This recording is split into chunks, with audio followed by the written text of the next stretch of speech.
Baby, she my little Nefertiti. Coming over at 2 in the morning just to see me. Yeah, I got it like that. Have a little nightcap. Dime que tú quieres, mami, empty these martinis. Plucking her body like Giannini. Tastes so good like I'm eating fettuccine. Magical body like if it was made by Houdini. Serenaded with a little bachata seated like woo. Mami, tú eres mi sol y yo quiero darte todo mi amor.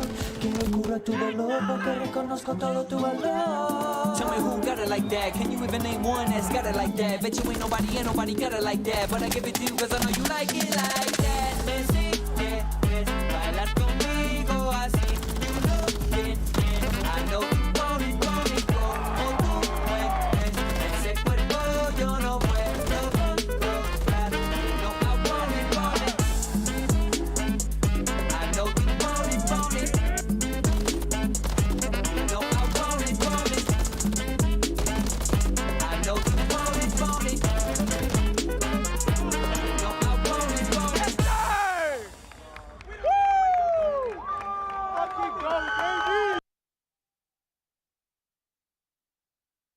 Welcome back, COD fans. Time to bust out the shades and the sunscreen, because it's day 2 in Miami. But today, the vacation comes to an end for 5 teams as we enter our elimination bracket. Boston Breach are fighting to stay alive after a tough loss yesterday. They'll take on the Minnesota Rocker in our first match of the day. And it doesn't matter which coast we're on, the battle for LA is always a banger. The Thieves face off against the Gorillas in a grudge match. Then it's your hometown team, the Miami Heretics, back on the main stage to battle the Royal Ravens. Will the Spanish squad show up for their fans, or could Clayster pull off some land magic once again? And finally, Vegas Legion square off against the Surge. Both teams looking to make a miracle run to Championship Sunday. It all starts right now, live from Miami. This is the Call of Duty League Major 2. We might be witnessing a breakdown. It's not over yet. Skies has got to hold these players back. Forward you go. LAG have managed to slip forward. Skies are inside. It feels good to be in Miami. Down, look at me. He's the other side now. He's channeling and running again. He's slippery. He's smooth. Does he know it's going to be 2? He can't get the 3rd, but here comes Shotzi. 10 in a row. Looking for the 11th. That's the round.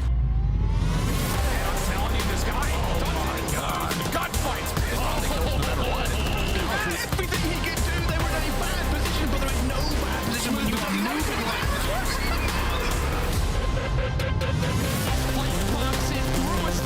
This guy is insane. Behind enemy.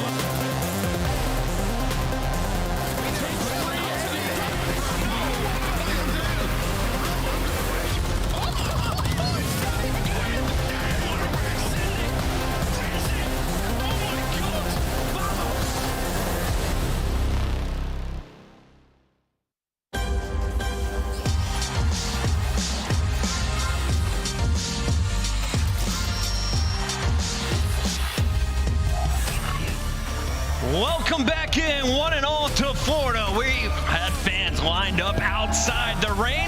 Well, let's send them all indoors, and for good reason. They are getting ready for day 2 of Major 2, live from the Fort Lauderdale Convention Center. And this place smells like coconut oil and mint leaves. Welcome in, everybody. Chris Puckett alongside Alley Cat. Yeah, that one. And of course, we got Nameless here at the desk. Nameless, you can see it there. Challengers is up and running. This venue is packed today. It's packed, and I see the matches going on right now. Everybody's getting all hyped. There's a little bit of a crowd brewing. It might get louder here today. It's going to get rowdy, and Alley Cat, we are expecting the fans to get rowdy for their squad because Miami is playing once again today. They're in our 3rd match, but we're seeing everyone in elimination battles tonight. Yeah, today's funeral day. We have to send some people home, and what better day to show up than to hopefully see the home team pull out a miracle. Let's start with yesterday and what we saw in the winners bracket. Of course, 4 matches. Atlanta FaZe come in with the 3 seed. We expect a 3-0 over LA Thieves like the online matches.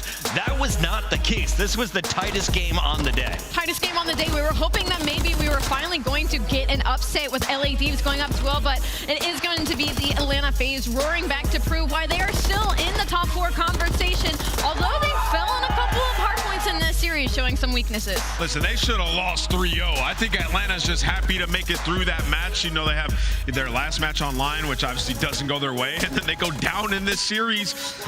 Fortunately, they end up clutching up.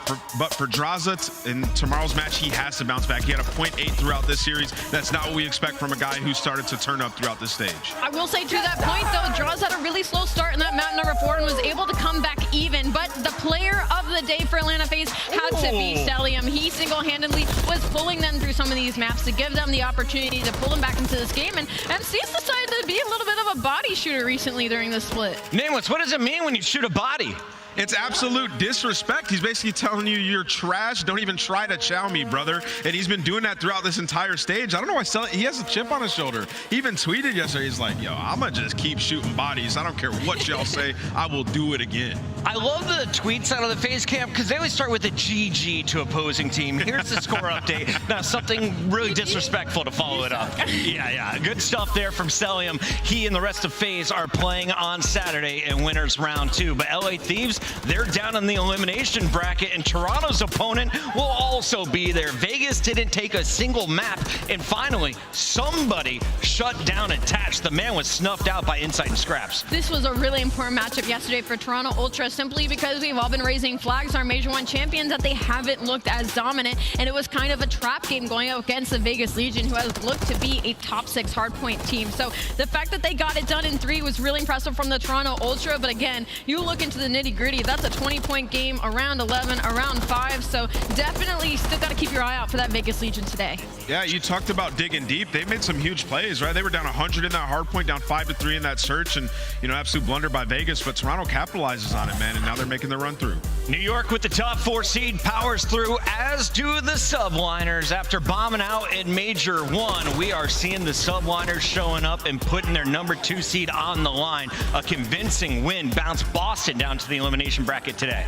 Yeah, you know, for the New York subliners, is a team that we expect to make a deep run in this tournament. They had a tough draw in their first match versus Boston. ASIM goes crazy on Skid Row, goes like 30-12, but they go into that search and destroy, which has been their bread and butter, and it's kismet to take the reins of the series, gets that huge 1 versus 3. The momentum completely gets shifted, and they take that into the next 2 respawns to get that dub 3-1. Subliners are powering into the winner's semis, as will Optic Texas. We're going to see Optic versus Toronto, Subliners versus Atlanta tomorrow, Alley. And tell me about this green squad, because they have been putting in work so far this qualifier. They look incredible. Again, the most impressive thing that's been Optic Texas has been in the search and destroys, and there is no ghost of Dave Patty when it comes to this matchup yesterday. This was probably the cleanest 3-0 that we'd seen on the day, and I think Kenny has really shown up to play on lead. That is Kylo Ken, who has also been shooting bodies yesterday in this series. For everybody that maybe had some questions about them having to go up against Miami round 1. Miami playing them tight, not able to get the dubs they were looking for, and that will set up a Miami versus Carolina matchup. Clayster is going to be taking on the squad that took over their A seed in that final week, and that should be a great showdown. But we have Optic powering forward, playing Toronto again. That is a battle tomorrow. Nameless, as we take a look at this bracket, where would you want to be if you're one of these top 4 teams? Man, it's tough. I mean, I feel like all 4 of these teams have they're a legitimate threat to that championship. Honestly, I have no preference, man. You got to beat everybody to win. And then at the bottom, of course, you win here today, Allie. You move on to elimination round 2 against the other winner. We're going to see the Battle of LA round 9 tonight. You looking forward to that one? Absolutely, just because it's always gone one way or the other, regardless of what the rosters have been looking like. It's been LAG on the winning side, but they can't be counted out because LAGs have looked so good. They pushed Atlanta to a Game 5 yesterday. They just couldn't hang with the slang as the series continued to go on. So I'm expecting a long series when these two teams match up. Thieves were able to take care of business against the Gorillas in their most recent meeting online, but historically, it's been the Purple Squad that has had the Thieves number nameless. How do you see this shaping up on LAN today? Yeah, you know, LAG at Major 1, they're pretty good on LAN. You know, honestly, and they turned it around at the end of this stage, but LA Thieves, they've looked pretty strong. I mean, they took Atlanta FaZe to the brink yesterday, all the way to Game 5, and I feel like they should have won that series. So I do have LA Thieves taking this one, and in the last matchup, they cooked them in all 3 of the respawns. Let's take a look here at the stats from the last meeting. Allie, what did you see from both teams? I saw an LA Thieves that maybe wasn't ready, wasn't ready for this matchup, and even then, like, again, on LAN, LAG has always won this Battle of LA. We don't know what this curse has to do with it. The rosters have nothing to do with it, but like Ant said, LA Thieves have just been looking so good recently. After finishing top 4 in our first major, Minnesota Rocker are definitely a team that was on everyone's radar. At one point, we thought they deserved to be in the top 4. But after that, they failed to clinch up. Absolutely no ice is left in Minnesota, at least in stage 2. Can they right the wrongs of the qualifiers and turn it around on LAN like they did last stage? Yeah, I mean, we noticed throughout this stage a lot of communication errors from this team, like breakdowns, and typically that's what's going wrong when you're breaking down and you have the lead like that. For them, I feel like they lost a lot of confidence. You lose Game 5s like that, and you get in a similar situation, you tend to fold. What they can hold on to is their performance on LAN at Major 1. They know they have the ability to be there. They went toe-to-toe with some of the best teams in the world early in the stage 2 split. So it's important for them to get out early and win a couple of maps early and actually close out the series. I do think Minnesota has the ability to make a run through loser bracket. Minnesota today is matching up against Boston, and that is going to be a fun one because they matched up back on February 25th. That went to a Game 5. And speaking of Game 5s, well, this team goes there more often than anyone but Optic. 4 times, 4 losses, Allie. Yeah, on the side of Minnesota Rocker, it's been their search and destroy. Like, they've been seriously struggling. But on the flip side, Boston Breach, they've been looking on the up, right? They were in many opportunities yesterday in their matchup to take it all the way. And they win the map that they weren't supposed to in the Skid Row, and then they lose their own map pick. So I think my biggest question right now for the Boston Breach is kind of who's being that IGL, who's kind of leading the comms, and if they're doing it consistently. Because sometimes it looks like they're all on the same page, and other times not so much. And that's when we see them fall short against teams that are below them in the standings. Nameless, I gotta ask this question from the community because I saw the memes already on Reddit. They had a picture of MJ and of course Pippin after the Bulls playing on opposing teams. Someone said that's like accuracy going up against Slasher today. Do you agree that those fellas have aged out, or are they still stars to watch? I think they're still stars to watch. I mean, I feel like accuracy throughout this stage, he was having some huge matches and maps. I think it's a resurgence of his career. I think this type of game, it definitely fits these two players' play style. Even Slasher, we've seen him taking over, especially in their matchup on LAN at Major 1. So I think this is an epic battle between 2 good AR players. We'll see who comes out later. Support your veterans, my friends. Those guys with over a decade each in the game, and they're facing off today. You're also going to see old man Clay in the building. Yes, Clay, you're over 30 years old, and you're still killing it. Can you do it for Carolina Royal Ravens tonight, though? Because the recent online match was not good enough. We're looking for the man who has always shown up with fire on LAN to do that once again this weekend. I mean, you made a great point there. I'm certainly expecting Clay and Felony to have a fantastic LAN performance here because these are players that are used to this environment, as well as TJ. They're used to being put into, they like to tweet out the one and done of the elimination bracket, and they're going against a team in Minnesota that hasn't really had too much success. Miami that hasn't much success. So even though it is going to be the hometown team, like, they have the confidence and they have kind of the mindset to pull something out here. Listen, man, these guys, Clay and Fellow, the AR duo, have been trash. They have not been that great. They have to step it up, and you can see throughout like the qualifiers early on, they were okay. But for Clayster and Fellow, this is a huge match. They need to get points on the board. You don't want to be sitting on the outside looking in come champs time later on. You have to have a loser bracket run at this tournament. And it is kind of shocking. You see he's #1 in non-traded kills. He's #2 in hardpoint damage per 10 minutes. But Clay and the rest of the squad have not all been firing at the same time. We're going to take a look at some of those numbers a little bit later, but first, the numbers next to the clock are the ones to focus in on. Here are all of your matches on the day. We open up with elimination round 1 for 4 matches before moving in to that round 2 and sending a 7th team pack in. I mean, I hate that we have to send team sounds, but I cannot wait for that Miami Heretics and Carolina Royal Ravens match. It's going to be a great day. Nameless, you excited? I am excited. Miami, you guys feeling it? I wore black on black for today. It's a funeral. Some teams going home. Spring break is just starting here in Miami. Don't go anywhere when we come back. First battle of the day. We'll be breaking it down in just a minute.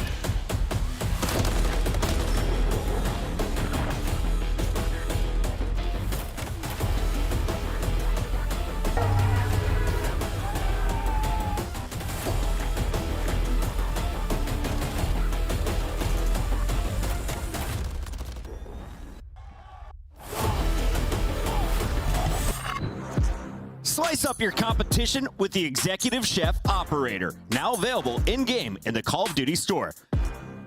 Check out all of the awesome in-game rewards you can earn for free just by watching the Call of Duty League.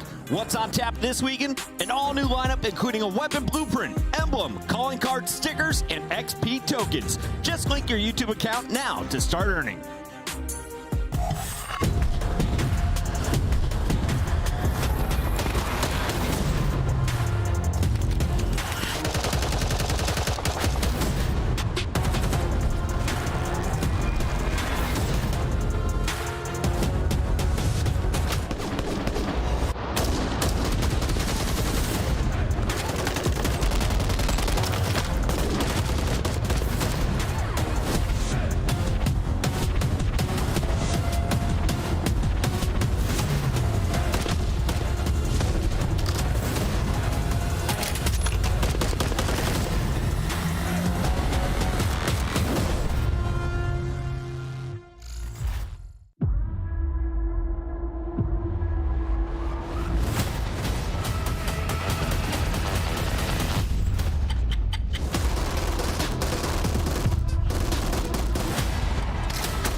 Yeah, Sandman Beach Art let everybody know Call of Duty League has taken over Florida. We're here for spring break. Awesome stuff right there. Show the man some love on social media. Give him a follow. But man, we got a great tournament shaping up, and we're about to see a nice showdown between some old school rivals. Accuracy versus Slasher. It's Minnesota versus Boston, and we don't have a lot of time. The players are ready, so I want to jump right into this one with our scuff pick'ems. And Allie, you said during the break, oh, I don't even need to think about this. I know who's winning. Who do you got? I think Boston beat themselves a little bit in the series yesterday, and I don't think they do it today, so I'm going to go with the Boston Breach. You think Boston gets their 6th match win of the season? Yes. Nameless. Why do you say that like it's crazy? It's been a tight one last time they played. It went all the way to Game 5, but I just have a feeling Minnesota are a little bit better on land. I'm going with the Rocker in this one. I originally had Boston on my predictions, but then I walked by Lynn's. He was listening to rap music, and he was dancing like this. I'm going with Minnesota. They're getting the job done for the Rocker today. That's our scuff pick'ems. The players are ready, and we hope you guys are too. Miami, make some noise as we send it to the stage with Blaze. Thank you so much, Chris.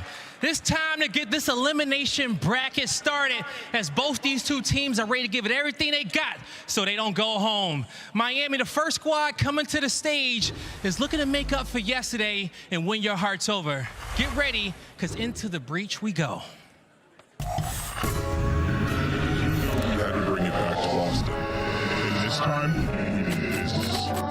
run deep in my thoughts when I didn't have it. Sleeping on the floor, wishing it was a mattress. This is now I'm in Hollywood with actors and actors, where everybody bougie, latest trends and fashions. I'd rather keep it a buck, 100 if you ask me. Toronto has some breathing room. They were able to get out of the base after a couple plus kills, but Priest makes up for it by shutting down 2 through bottom mid. It's in my DNA to have hope and make a way. Well, Rocky for the first down low. Gio trying to take it off angle, but the kills continue to go back and forth. It's the same.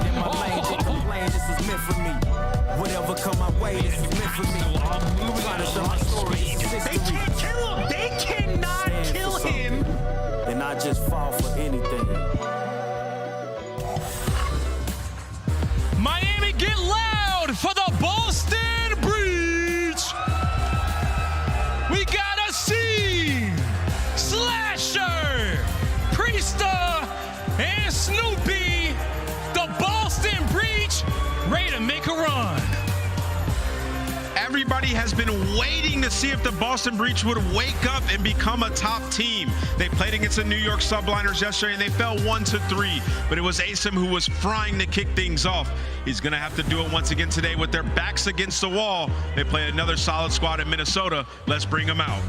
Let's bring them out. We'll see if the Boston Breach can stay hot.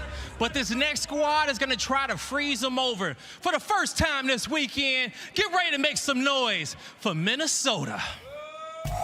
By any means necessary, everything I'm doing is legendary. Step in my office cause I'm a boss, not a secretary. Second to none, I am primary, not secondary. Give me the throne, I'm crown king. Yeah, this is a rude awakening. Still got it on lock, you ain't getting the combination. About to shock the whole world, I am ready. There's the play from Liz to the back line, from the hip. Get some I'm just getting started. Time to turn it up. Going off in 5, 4, 3, 2, 1. Pinch, the pinch, mid-edge. All 3 of them gone. Rocker, he's able to find another gunfight. Does he get the second hit? He does. I'm coming with it, you feel it, I make it boom, boom. Miami, give a warm welcome to the Minnesota Rocker. We got Lynn's, Accuracy, Awakening, and Vivid. Ready to rock the stage for the first time, the Minnesota Rocker. Rocker might come from the north, but they are used to the heat. Lynn's looking to be your Rookie of the Year, now finds himself in his first elimination bracket start.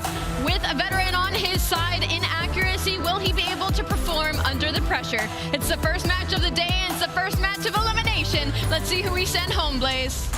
I am so ready to get this one started, Allie. Miami, are you guys ready to get this Freaky Friday started? Merc, Maven, take this over. Ooh, I like that. Freaky Friday, I'm down. Let's have some fun. Day one, not a lot of surprises. Day two, who knows what the hell we're going to get. I'm ready to get going. This is a matchup we saw pretty recently. In Qualifier 2, it goes 5 games. And Joe, what, like first 4 maps are the same? Yeah, first 4 maps in the series are the exact same. Boston, they win both of the Hardpoints, and then they end up winning a Game 5 Karachi. We're not going to have that Game 5 Karachi. It's going to be a Rio. If we do go the distance, it'll be the first time we see Rio S&D between these two teams. So we'll see if that happens. But yeah, as you said, day one pretty much went by the book, what we expected. This is where you just never really know with these squads. From a result standpoint, I guess the Thieves pushing basically Game 5, surprising, but result-wise, yeah, teams you thought were going to win. Now, as we look at these two squads, I think it was Slasher, he said after their series loss yesterday versus New York, it was the little things, right? Some small mistakes. You can't do that against a great team. In this series, is it small mistakes you're looking at, or is something else that's got to be their key to victory? I mean, yeah, it's the little things, but I think for me, honestly, it's just, can they find early momentum? Because Minnesota Rocker, they are 1-6 in these game ones, and yeah, it's invasion to start this series. We had this yesterday, and I think for Minnesota Rocker, it's, they had such a great major one. You then go 1-6 with all of these just heartbreaking game 5s, so many different respawn respawn mistakes that they allowed teams to beat them in. It's just, can they bounce back mentally here at LAN? Yeah, once you lose so many game 5s, right? Like, it just starts to absolutely wear on you, but we'll see if they can get it going. Rocker, top 4 last time, looking to maybe make a run again. This time, got to do it through losers. Up against Boston Breach and looking to get it rolling. Linz, one of the best rookies we've had, trying to make an impact in this one early. We'll see what kind of amazing plays we get out of him over the course of it, but it's all green on the feed. Lighten it up is Breach. Yeah, I mean, Priest, he finds a timing. He's going to find 3, so he makes it all 4. Priest lighten it up here early for Boston Breach. He gets a great timing through connector, able to flank P1. That's where Linz just pushes through from, so he finds the timing, able to get a free couple of kills, then ready for all of the spawns, which leads Breach to 17 seconds into map control. And you'd love to get him going early. Is a guy, it's, kind of ride or die by his confidence sometimes. It feels like his peak is absolutely insane when he is hitting. Let's see if this hot start can't continue, but it's Linz with some crispy shots. Little team fire there too, I imagine, as they're able to take him out. Snoopy not quite able to snap. It's going to be Rocker inside, trying to hold as the pressure building up the street. Yeah, you have any trophies down? Looks like it's deep. But you take 33 seconds off of P1. Great time for Boston Breach. Now, a break attempt. You have the spawns for P3. This is where really you find some early momentum here if you are Breach. Try to push that lead. Can they get this break? Linz still there, 1 HP. It's a back and forth battle, but this is exactly what Boston Breach want to do. They get him out at least for now. Not getting any time if you're Breach, but they get him out of the hard point. They'll maintain that minimal lead. Still just kind of waiting behind Awakening with some lovely shots of the backtrackers. They're just lurking, trying to hold, but he hits the shots. Now, we start to think about the upcoming rotation with 15 seconds left. Joe, what do you see on the map? Vivid gets through. Vivid's able to find a double. He gets through DVD, and then the spawns flip. So that is not what Breach wanted. Great play by Vivid right through the middle of the map. Now you can see over towards that third hill. He's going to be the first player in it to get set up. All the Breach working that B Street, but what a start by Priest at 8 through 2 hills. Can he keep this up? Yeah, wild pace early on. Let's see if he'll be key and maybe some openers as they start to collapse on this. You've got one pinch developing. SV accuracy is kind of lurking behind that 3-man front. The other spawn comes up at bridge. Trying to hold now is Rocker. Snoopy gets the bridge player. They start to push. The lurk is there from accuracy as he develops it on the pinch, and now the collapse starts to come in as you try to make the plays through. Linz finding some clutch kills. Vivid's still inside. It's awkward there as he swaps. He'll get caught. It's another break now for Breach. Yeah, great break there. And you kind of called it. Yeah, accuracy spawns all the way out Palace before the next hill pops, right? So he basically gets a free pinch due to the spawn. He's able to find one, but Breach, they get the back gas spawn. They have the numbers now, so you take the break. Much needed for Boston Breach to keep this lead. Yeah, I think it was what? They had like he spawned out, then one bridge, and next thing you know, you got 2 people trying to hold. As Breach just continuing to make plays to disrupt the setups from Minnesota Rocker. Now, next hard point ready to go. Palace spawn up for Breaches. 2 will be there, 2 for Mold.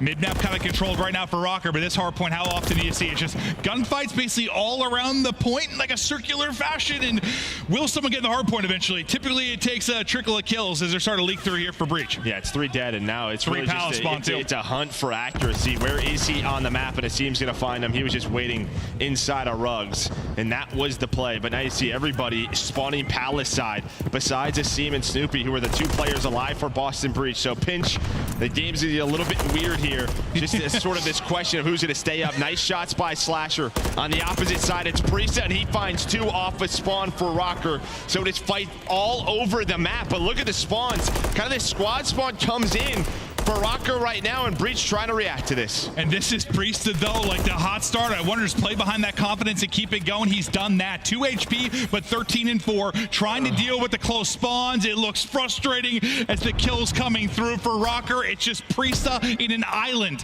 of Minnesota players. Yeah, I mean, he tries to do what he can. Same with all of Breach, but it's just one player that, well, forces to spawn out. That allows Rocker to get on the hill. It can be frustrating to deal with at times. Breach are playing well. They're out slaying, but they're only up 15 points. So Rocker going to take control. Linz is on 3 in a row, but here comes Slasher and the rest of Breach trying to break this hill. Well, the frustrating moment for him. It looks like it's continuing. Asim able to get the only kill, but the rest of the team going to drop. Linz's streak continues. Now up to 4, getting closer to maybe a crucial cruise. Priesta trying to get right back into the mix. What about 20 seconds remaining? We'll start to think about the next one here shortly, but Priesta still trying to dance around the point, maybe see if they can clear them out of the objective. They're able to do that as Slasher and Snoopy get forward. Next one about to go, lead change looming. Breach go out in front again. Yeah, but I think you take this if you're Minnesota, right? The way the slaying is kind of going, sort of the way they're controlling the map. I mean, you're only down 3 points. You have accuracy double negative, awakening close to that. So you're hoping now, first match of the day of the tournament for them, trying to just get going a little bit, get locked in with those comms, get warmed up, and you're only down 3, which could have been a lot worse. Well, I mean, it's just really the hot hand is just Priesta, right? He's 15 and 7. Frying his way across the map. Everybody else in the squad basically right around even. He's trying to get out, trying to finesse. Teammate's going to come through. Trophy goes away, but the kill will be there. Asim then. Lovely flurry of headshots right over to Slasher, but Wake will put him down. There wasn't much time earned on this point early, but now with these final 30 seconds, we'll see what they can pick up. Asim, who was so good at earning streaks since he's joined this squad, he's really been popping off in the slaying department. Another chance here to maybe earn a cruise. He does it. Lovely gunfight win there against accuracy. Yeah, but Rockers still have these back parking lots spawned. So again, a great job by Breach finding early time here at P1. On this rotation, you're gonna have Slasher there. The rest of the team gonna try to get pushed up, focused the push for Rocker. And yeah, you said it. We saw it yesterday in New York. Map number 1, they had so many cruise missiles which allowed them to win that Skid Row. Now Asim, with the help of the trophy, to get on this point. Well, last time they had to kind of break it through the opposite side. It was really a back and forth point. This time we'll see if maybe they can hold. Not going to happen. Is right through the front comes Vivid, who gets 2. You kind of stomp Breach right out of it. But the different last time it was Breach that pushed through, but they end up flipping them all the way out. Let's see if Rocker can kind of keep them trapped in Palace side. But it's Breach who just got broken. They're trying to answer back, likely thinking about the next hard point. I want to hear the comms as they look to rotate to elicit him with Boston Breach. I don't see Firecracker. What's yours new? Square dead. I'm not towards new. Nice. Might be nest. I think the one's still new. Why are you spawning out though? Why are you spawning out? That's the last guy we're missing. I don't see him in new. That was the last guy we're missing. Take a picture. Honestly, I think pretty sure that was the guy. Trying to stay off gas. They might be honest. Spawning American. Spawning American. I'm American. Can you get him? Yeah. Back blue. Trying to hold the back. He's in small. Small lane. Nice. 3. Hard blocking. I'm going mid. Listen, I'm going mid. I'm already done. Hard blocking. I room it. I could go right though. Water Street dead. Okay. Yeah, Water Street. I see a hard blocking still. I'm looking for search Eric. It's freezer, Eric. We can't fade to small. I have my small, so watch my front. I'm trying to watch your front. No, one more dark too. They could go mid here. There's 2 beat on. There's 2 beat on. Fire check, Lamar. I'm just trying to put time on you. I'm here with you time. Get our backside cross. Got one at backside. Get your back. Take a challenge. Laundry, I think. I can see laundry. Doing laundry. I have laundry. There's 2. It's Vivid. He didn't go out in the back. He didn't go out? Okay. No. There's a good time. I got one shot. 4. Yeah, I can hit from like gas or something. Okay, I'm looking. You have a back door? You have a back door? Yeah, I have your back. Alright. One's front, instantly. Close front, Lamar. Close front, Lamar. Watch out. The other one's front, I think. Shut up. Nice. Pushing Vivid, okay? That's nice. Hard block for a second. Oh, there's two. All right, three mid. I think there's some mid. Mid take left side. Bunch of time. Bunch of time, Lamar. Wait. Nice. I'm blocking you guys. I have water shoot push. I can't get time, man. Dark. Please. On mid take, absolute least. Watch out. One more. Missing Lamar. He's dark. Yo, I have left. Oh, no, top They're still spawning there. Take your time, get those. Trying to get to the mid. I'm gonna try to pick it back. Could be DVD, alright? Try to pick up DVD. Nice. So Dark kind of. Vivid, Lynch, Lamar, and wait. They can be right now. Ooh, up almost 90. You think Asim's feeling it? Oh, dead! Guy is frying. He is locked. What an addition he has been to this squad.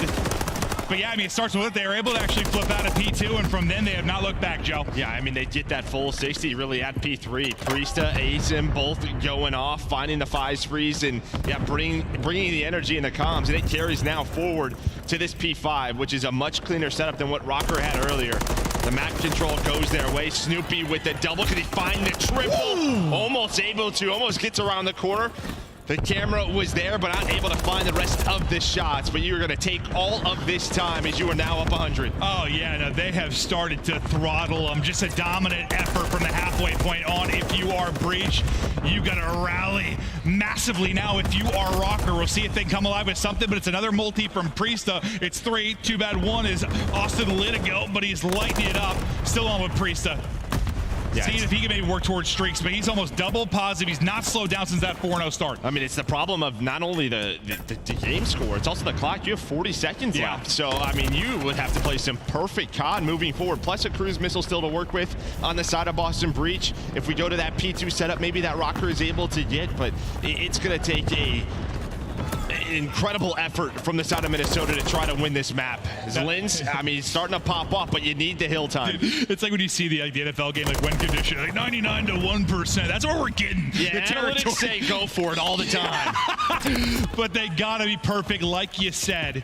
We'll see if Rocker can rally one of the more impressive comebacks we've seen in a Hardpoint, but I think Breach have just been too strong, too good as they come out and just bottle them up early on. I mean, they're just hopping out of the point, letting the clock kind of run. I thought they were for a second. There were 15 seconds left. I thought that was the play call, but also only 40 needed to win. Yeah, you're just going to take the time if they're giving it to you, right? Obviously, you can hop out of this, but if it's any contested time, yeah, that's going to start the clock, and that's going to be the call. So just fighting, forcing Minnesota Rocker to have to fight for this position time and time again. A chance here, though, for Minnesota, but Breach, they're just going to go on this rotation as a 30 bomb is in for a seam. Priesta 1 kill away. And just think about how he erupted, right? Because it was all Priesta early. It's like when he was 15 and 7, everyone else was basically even. Then he just goes off. Asim, a monster map. Closer and closer to victory. 50 seconds left on the hard point. 20 seconds to win. Spawning out as Rocker. Streaks in from Mason. Bang! As he's able to hit. One's going to drop as they look to close it out here. No opening down the street for Rocker to try and break through. Breach has bodied him up. Lin's may be an opener, but this one is looking done. Yeah, they wanted 1 win condition. That was 250 points. They don't care about the game clock. But Minnesota, they are still here for now. Couple of seconds away, just trying to claw their way back in, but I just think it is too much right now for Breach. Yeah, too much. No time. Not a lot of options to get a victory here if you are Rocker. As Snoopy comes through with 2, the clock is going because nobody's in the point, and it's a map 1 victory here for Breach. We're tied around, what, 90 to 90? From that point forward, it is all Boston Breach. Yeah, I mean, they really got going. You know, you had to flip if you were Minnesota Rocker at P2. You had P2 control, but then as soon as we got to that listen in, it kind of heard Asim. He was like, I think the last guy is mid-tank. Like, that's him. We're going to get this flip. And, yeah, his comms were correct. It was accuracy, the last player there. So that flip comes in. It's a full 60 at P3, and they run away with it. I think the last thing I said before we listened was, like, can they flip him out like Rocker did? And then, like, right after that, they do it almost instantly. And then, yeah, it was a great listen in. I love to hear it, too, because, listen, so, I think we talked about this before. Like, some players like to have a hype from a teammate, a hype from a crowd. To some players, doesn't really matter all that much. But, dude, hearing Asim get fired up like that, like, I don't know how you don't get a little gas if you're on the team when he's cooking like that. And that's it. I mean, you see the gas right there. 6,000. Yeah, 6,000 damage. Him and Priestahh with 28 non-traded kills. The duo stepping up in map 1, 110-point victory. But for Rocker, I guess this is kind of what you're used to. Now 1-7 in your last 8 map 1, so you've been starting slow. Yeah, you start slow, but what do you do more often than not? You push it to a game 5. Yeah. The question is just, can you get there, and can you win it if you get there? But that, dude, how clean did that look with the exactly 6,000 damage, by the way? Yeah, like, I've never seen that. Like, you know, it's always something close, so we round up or round down, but like that was unbelievable. But yeah, it's just, this is sort of what I was talking about yesterday when we were casting like FaZe Thieves. Like, even though this map's a little bit different like some of the other hardpoints, like a lot of times if it's scrappy early, it levels out like that and someone takes over. That happened here. Like last night didn't. It was just gritty throughout. You just couldn't keep it that way if you were a Rocker. Like once the wheels came off, they were off. You couldn't drive the car. You were getting smoked, and Priestahh didn't slow down. Once Asim was roaring, it's done. Yeah, I mean, really what it was is like there was always just one player left throughout the first set of hills where like they would force a spawn out, right? They wouldn't be spawning Palace. They never really got trapped. Where the second set, as soon as that flip was in, it just felt like they were spawning Palace forever, and that is a spawn trap in itself. No, it can be. The listen, whether it's Control, whether it's Hardpoint, I think Draza could be last night. He's like, that Invasion Blender could be something fierce. Yeah. Like, yes, it can. It really, really can. We take a look at the game flow here in a moment, just kind of how things went throughout the course. I think we'll probably see it where it's a round tie game. Yeah, it's like that right around 90-90, and then after that it just builds and builds and builds that lead for Boston. Yeah, it's really that P3. I mean, you see it's around a 40-point game right there, and then it's 182-98, and they don't get much more time after that. So a great map 1 for Boston Breach, but this has kind of been their strength when you looked at it. They have struggled, though, in this search and destroy and control. So what is it? You go from like 86 to 106 across 6 hard points? 20 points across 6 hard points. Yeah, they got locked up. Yeah, locked up. Yeah, absolutely on clamps. We take a look at our maps and modes. The Joe DeLuca Maven special right now is we're doing 3 invasions. Started off apparently this event is that'll be the call here. But again, the first 4, same thing these guys played last time. They went to 5. If you're Rocker, you're in familiar territory. You lose a lot of map 1s. You claw back into it and get to a map 5. Can they do it? Yeah, now for Boston Breach, it's like, can we win an invasion, search, and destroy? 0-5 on the year, where this has been a much better map for Minnesota Rocker. So, again, just the S&D has been not great for Boston. Just trying to get it better, up to that 50-50 mark, but just has not come to fruition. Yeah, we've casted even Rocker here a couple times who like have been solid, but then also like that was one time we cast them where you were getting a little frustrated. Like I think, you know, there were a couple times where somebody like Linz or like it was somebody was getting picked and you were getting really frustrated watching. We'll see how they're going to play today, but take me through the pregame here. Yeah, a monster pregame right there. Just a lack of regression for Boston Breach, as you saw the stats, 11th and 12th there. So we'll see if that gets a little bit better throughout this map. We'll see if they can improve on it. It just hasn't clicked. You know, right when you got Asim on the roster, like the you saw kind of the respawn influence. You saw what he was doing in challengers. He was putting up numbers. He was taking that same tempo, pace, and confidence right into the pro side of it. But like the search, who's going to step it up? Maybe be their playmaker, or will Rocker continue to hold the advantage on that in this matchup? But now let's go. Take me through the monster pregame here for Minnesota. Yeah, Minnesota Rocker. I mean, the attack is a mess. Their defense is a lot better. You see 12th win percentage on attack. They're getting a lot of plants down, but it's actually the post-plant win ratio, which is not good, 51%. So, you know, you're getting the plants in, you're not clutching the rounds out. There we go. Map 2 underway as Rocker look to bring it even in the series. What a talent Snoopy has been. This will be on his POV for the opener, and there is action close as he's hearing the utility go off nearby. And I kind of like this from Boston, right? We see a lot of teams, especially around 1 on defense, either send one gotta be or just kind of give it up. And that's the play call, is to give it up. But Snoopy's in a great spot where he is lurked in a DBD, but the timing does not go his way. Awakening was ready for it. First blood over to Minnesota. Yeah, it's just like it hits like almost a little too slow. Not a good smoke, though. Not a good smoke. Yeah, it's a behind Slasher. David's still able to get a kill, though, to put him to the 4 versus 2. Priestahh takes up one. Him and Slasher trying to get it done. Some tags into accuracy. Bomb now getting planted, though. And here we go. But 40 seconds on the clock to work with, trying to retake this in a 2 versus 3. Yeah, obviously you have the trade on the pinch, but if you're Slasher, you would love to have another nade. Oh, there we go. Slasher, Priest both find pace. Now it's down to Linz, and he only has a rival. This is going to be a tough spot. Going to try to finesse this. The beams are in, and there we go. The old duo, Slasher, Priesta. We have seen them win titles before. Clutch up in round 1. Yeah, like, we saw Slasher's POV in the not a lot of tough gunfights, couldn't get shots in. Right, we hop off of him. He must have hit some beamers. Then you almost get a freebie there if you're a Priest. You catch Awakening trying to reposition. And I was trying to see, usually in round 1, and trophies were just starting to come up, but he had a stun to work with. I thought that was likely going to be it. And probably what you hear go off right that final kill cam. That's what we talked about, right? They're getting the plants in. You have numbers. Everything is golden. If you are Rocker, you just simply lose all the gunfights. As Slasher and Priest each find 2. Slasher yesterday, despite the map 2 loss, he was remarkable on Terminal. Like, he was getting so many first bloods, winning so many key gunfights. He's been a search and destroy phenom. We'll see if he can do it more here. Oh, the accuracy van tucks him inside, blows him up, limbs everywhere, and it's a 4v2.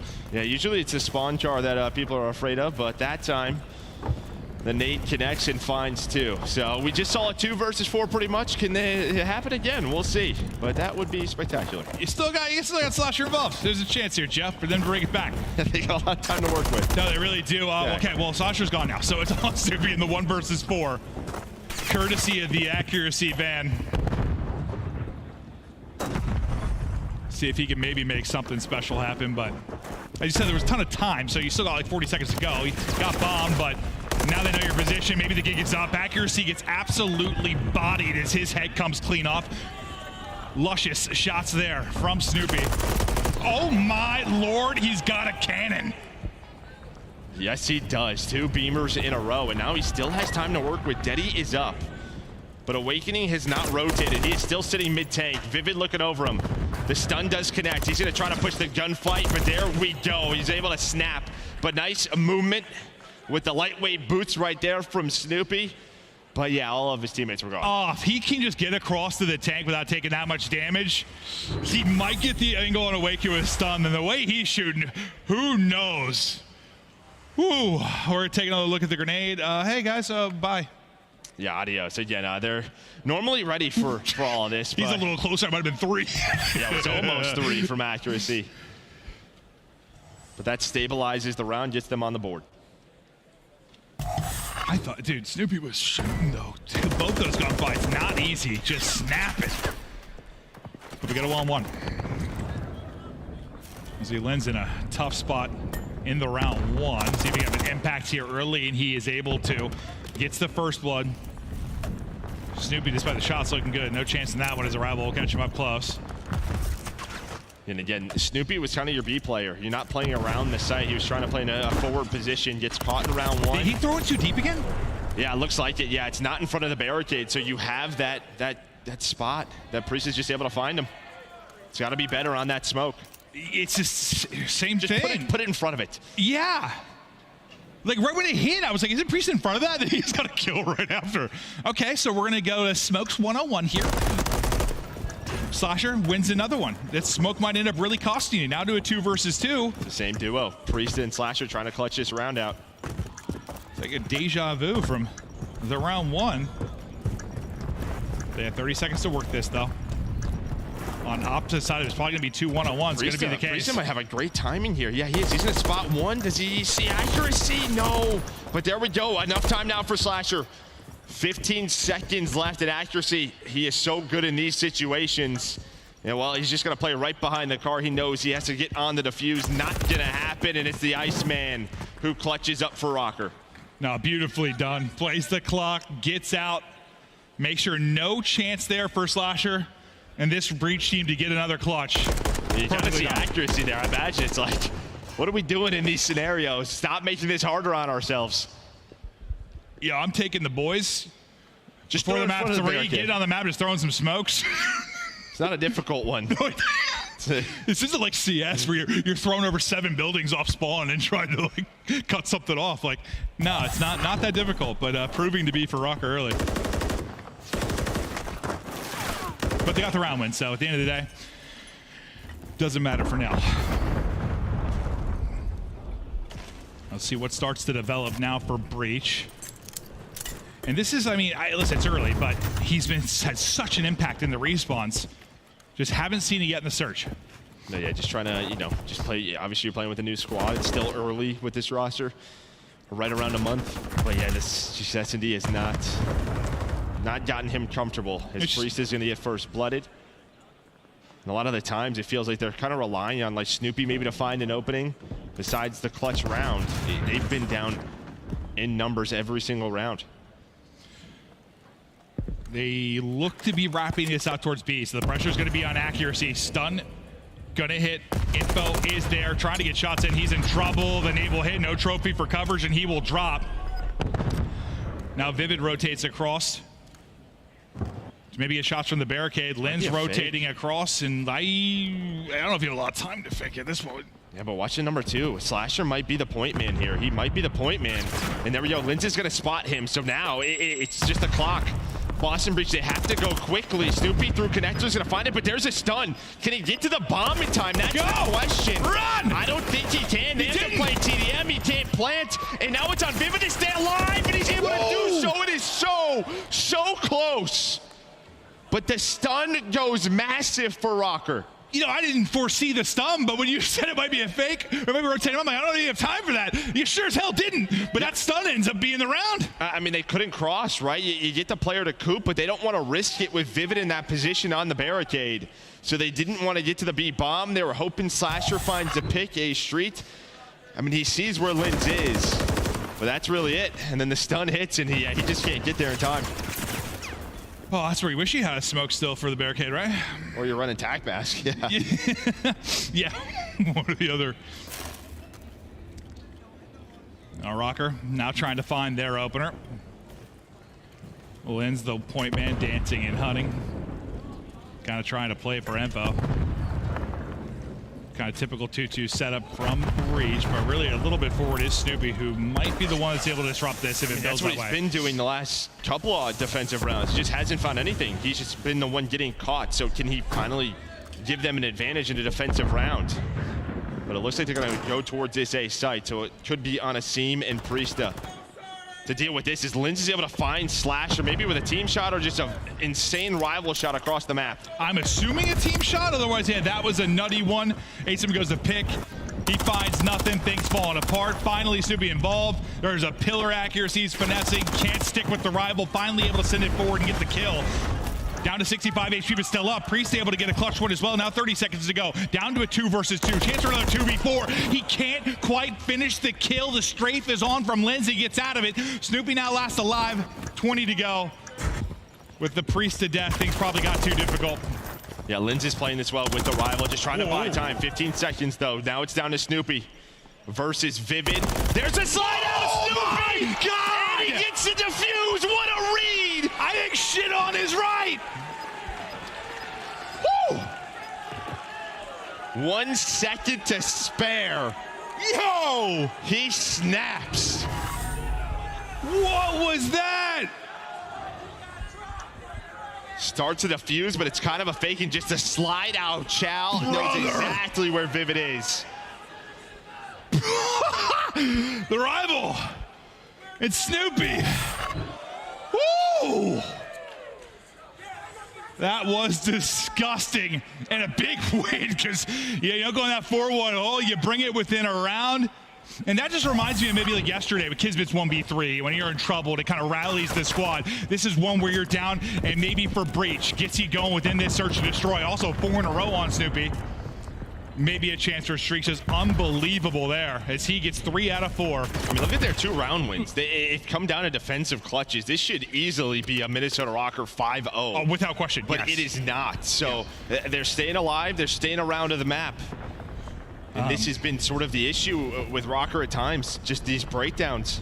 If I would describe qualifier 2 for Rocker, it has been the trolliest qualifier. Like some of their series have been just brutal, man. Whether they're beating themselves, the game's beating them, the other team's beating them, everything's just been beating them. Vivid can't quite get around the edge of the corner. Get the fight. We'll see. Stun does hit, but holding for now. Only 35 seconds remaining on this clock as all 4 up from either side. Some toes getting tickled as Lamar tries to get the angle, but he'll reposition. They're trying to wrap back. Priest is going to drop. Accuracy's got position and maybe find another just on the other tank. They're dancing around each other. The streak will end for Snoopy. 2v4 for a moment there into a 2 versus 3. Now it's a 2v2 and Bomb's being planted. Linz doesn't see him on it. Bomb is down. And there we go. There's the Chow. Does he know the second player is through? It looks like he has to reposition. Now down to Slasher. He knows all pressure on him. Here's the double Chow. Rocker finally, with all the numbers in the round, all the time in the world, back on the board. Yeah, I was about to say good trigger discipline there from Slasher. Not shoot early and try to give himself the fight, but unfortunately for him, it's both. It gets dropped. But yeah, that was almost another one that slipped away, and I was about to start losing my mind. And you're kind of seeing why at times Breach is 0-5 right now on this map. I mean, defenses have come down insane clutches. Attack rounds, it's not looking convincing. Down to 15, 20 seconds, and then they start and execute. But here we saw Linz just on this A push, able to get in a cafe and then find this last kill. Well, I mean, yeah, it's not a good sign. Usually if all of your search and destroy round wins are miracles, probably not a good sign. They're lucky to have 2 in this. We'll see. If maybe they can get a first blood and get early advantage, like, they just never have numbers, ever. Again, you get Snoopy in this forward position. You have Slasher kind of looking over him. On the other side of the map, it's a Seaman Priesta.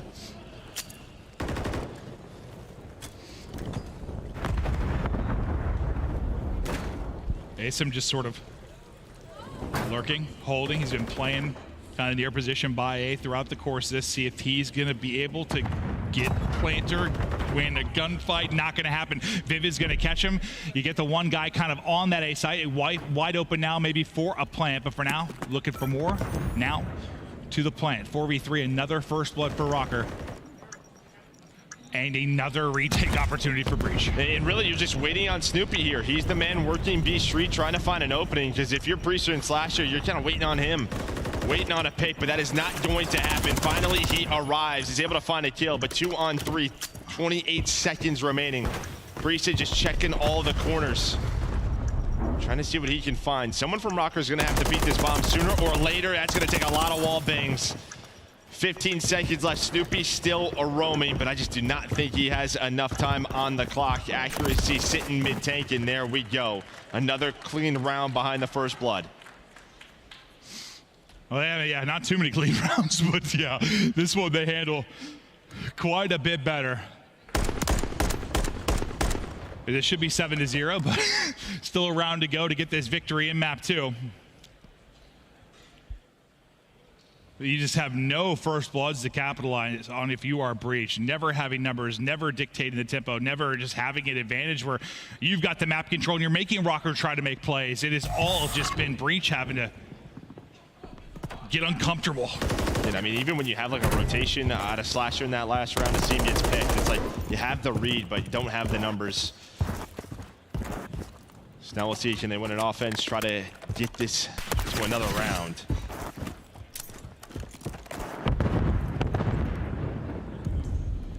We'll see. Is Big Wake just kind of waiting? Can they go faster? That's the question. Breach, again, it's been always just down to 15, 20 seconds, but there we go. There's the pace, right around a minute, but Linz, so good in this spot, does it again with the first blood. Almost finds the second, but a quick trade. They bring it back to a 3 versus 3, but still, again, just seems to be a little indecisive if you are Breach. It's like you're indecisive until you have to be decisive, otherwise you have no chance in the round. It's just what it feels like. Catching one with the headshots is Wake snapping, but Priesta wins that, and it's another 1v2 type situation with 30 to go. Bomb down kind of near that A side, has to take out accuracy and Vivid as it dwindles. Priesta, hell of a map 1. And accuracy, he's in this spot. He always plays this mid-tank so well. Well, Priesta, he's going to go hunting. Not a lot of time to do this. Vivid may hear him as well, and he does. Little off angle. Rocker tie the series up at 1. Yeah, that was, listen, he had some fun, insane moments, but it's an 8-0 to Rocker. Like, it just, they always had the advantage, always. The numbers, just desperation in pretty much all moments and hoping for some kind of miracle round if you are the side of Breach. They were outplayed, outclassed. It is all Rocker there to take the edge. So far, just kind of two lopsided maps. No, it really has been. And yeah, I mean, on defense, it was the clutches. On offense, just couldn't find really anything. So props to Rocker. Again, they're kind of used to this, losing that first map, but able to tie this series up. And it's kind of deja vu between these two teams. It was 3 invasions to start in our Major 2 qualifier online. And yeah, this was kind of it. It's almost the exact same score. It was a 6-1, I believe, to Rocker. So story doesn't change. Yeah, I mean, there's a reason Rocker has gone to so many game 5s. It's just like they're not like great at anything, but kind of solid across the modes. They can beat you anywhere. And if you have a team weakness, like the team weakness is search and destroy. If you're Boston Breach, that's where they can exploit it. Just need to be able to exploit it maybe in a map 5 if we go sub-base, Hardpoint, Rio, search and destroy if we are going to get there. But yeah, I mean, one team, the advantage of the search, one of the Hardpoint. We're getting ready for the control. We'll see which way that will go. But last time, again, all the way down to 5 in the qualifier. Seems to be heading that way as well. Despite the loss, though, Snoopy, what a talent he is. One of the more disgusting 1v2s you're going to see. Had him gassed up on the main stage. Truly remarkable stuff as we get deeper into this one. For those of you watching here in Miami or at home, we continue on with the Miami Major 2. We'll be back after this quick break.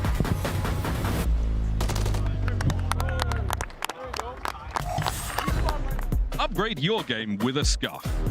Save $30 on the official CDL collection at scuff.co/CDL. Get better with the Scuff, the first performance gaming controller.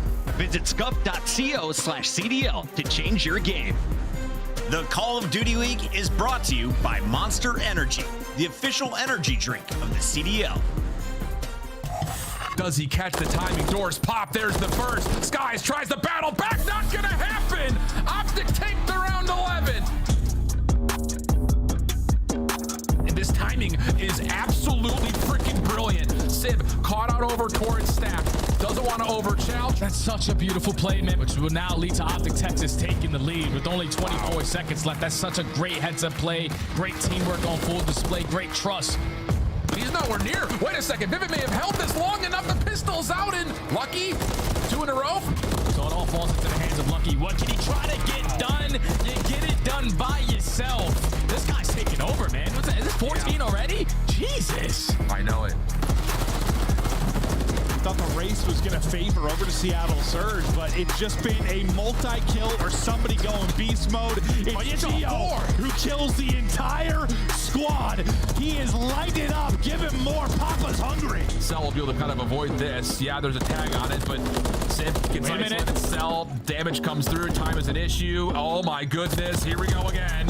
Finally, the kill comes out. Does he get on in time? Oh, sure does. 5 in a row. Saves the round and gets us locked in at 2. Diamond Khan gets it done. Lock in, fans. Does he get timing again? Oh, sure does. He finds Hydra. Red went 1 for 1, but the trades are decent. We're going to go 2v2 early. Does he catch the timing? Doors pop. There's the first. Skies tries the battle back. Not going to happen. Optic take the round 11. Woo-wee! That's how you get it done if you are Optic Texas.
We are back in Miami. Excited to continue on.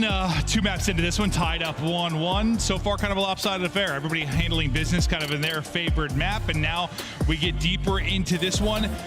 To the control we go. What stands out for you? Maybe think about this invasion control. I mean, Boston breaches attack, right? We saw it yesterday. It's just not, it hasn't been great. It feels like they're trying to find these transition plays over to A. Then it ends up they get kind of put in this trap. They end the round with 1 or 2 ticks. So can they be better on offense? It's like I'm watching their S&D attack. Yeah, no, 100%. It just feels like they're a little bit all over the place at times instead of being, I don't know, a 4-man squad. Yeah, I don't know if it needs to be I know shot calling different in COD versus the other titles, but it's like one clear voice at times to just like hit stuff or just be a little more decisive. Like, I don't know what it is, but it just seems like, yeah, waiting on someone to make a play. It just doesn't happen sometimes, but we're gonna take a look at our control metrics, and Joe, talk me through it. I mean, again, it's kind of what we just talked about. Both these teams solid in defense, but the attack is the difference. 11% attack win ratio. It's not good at all. It's awful. No, that stinks, Joe. No, it does.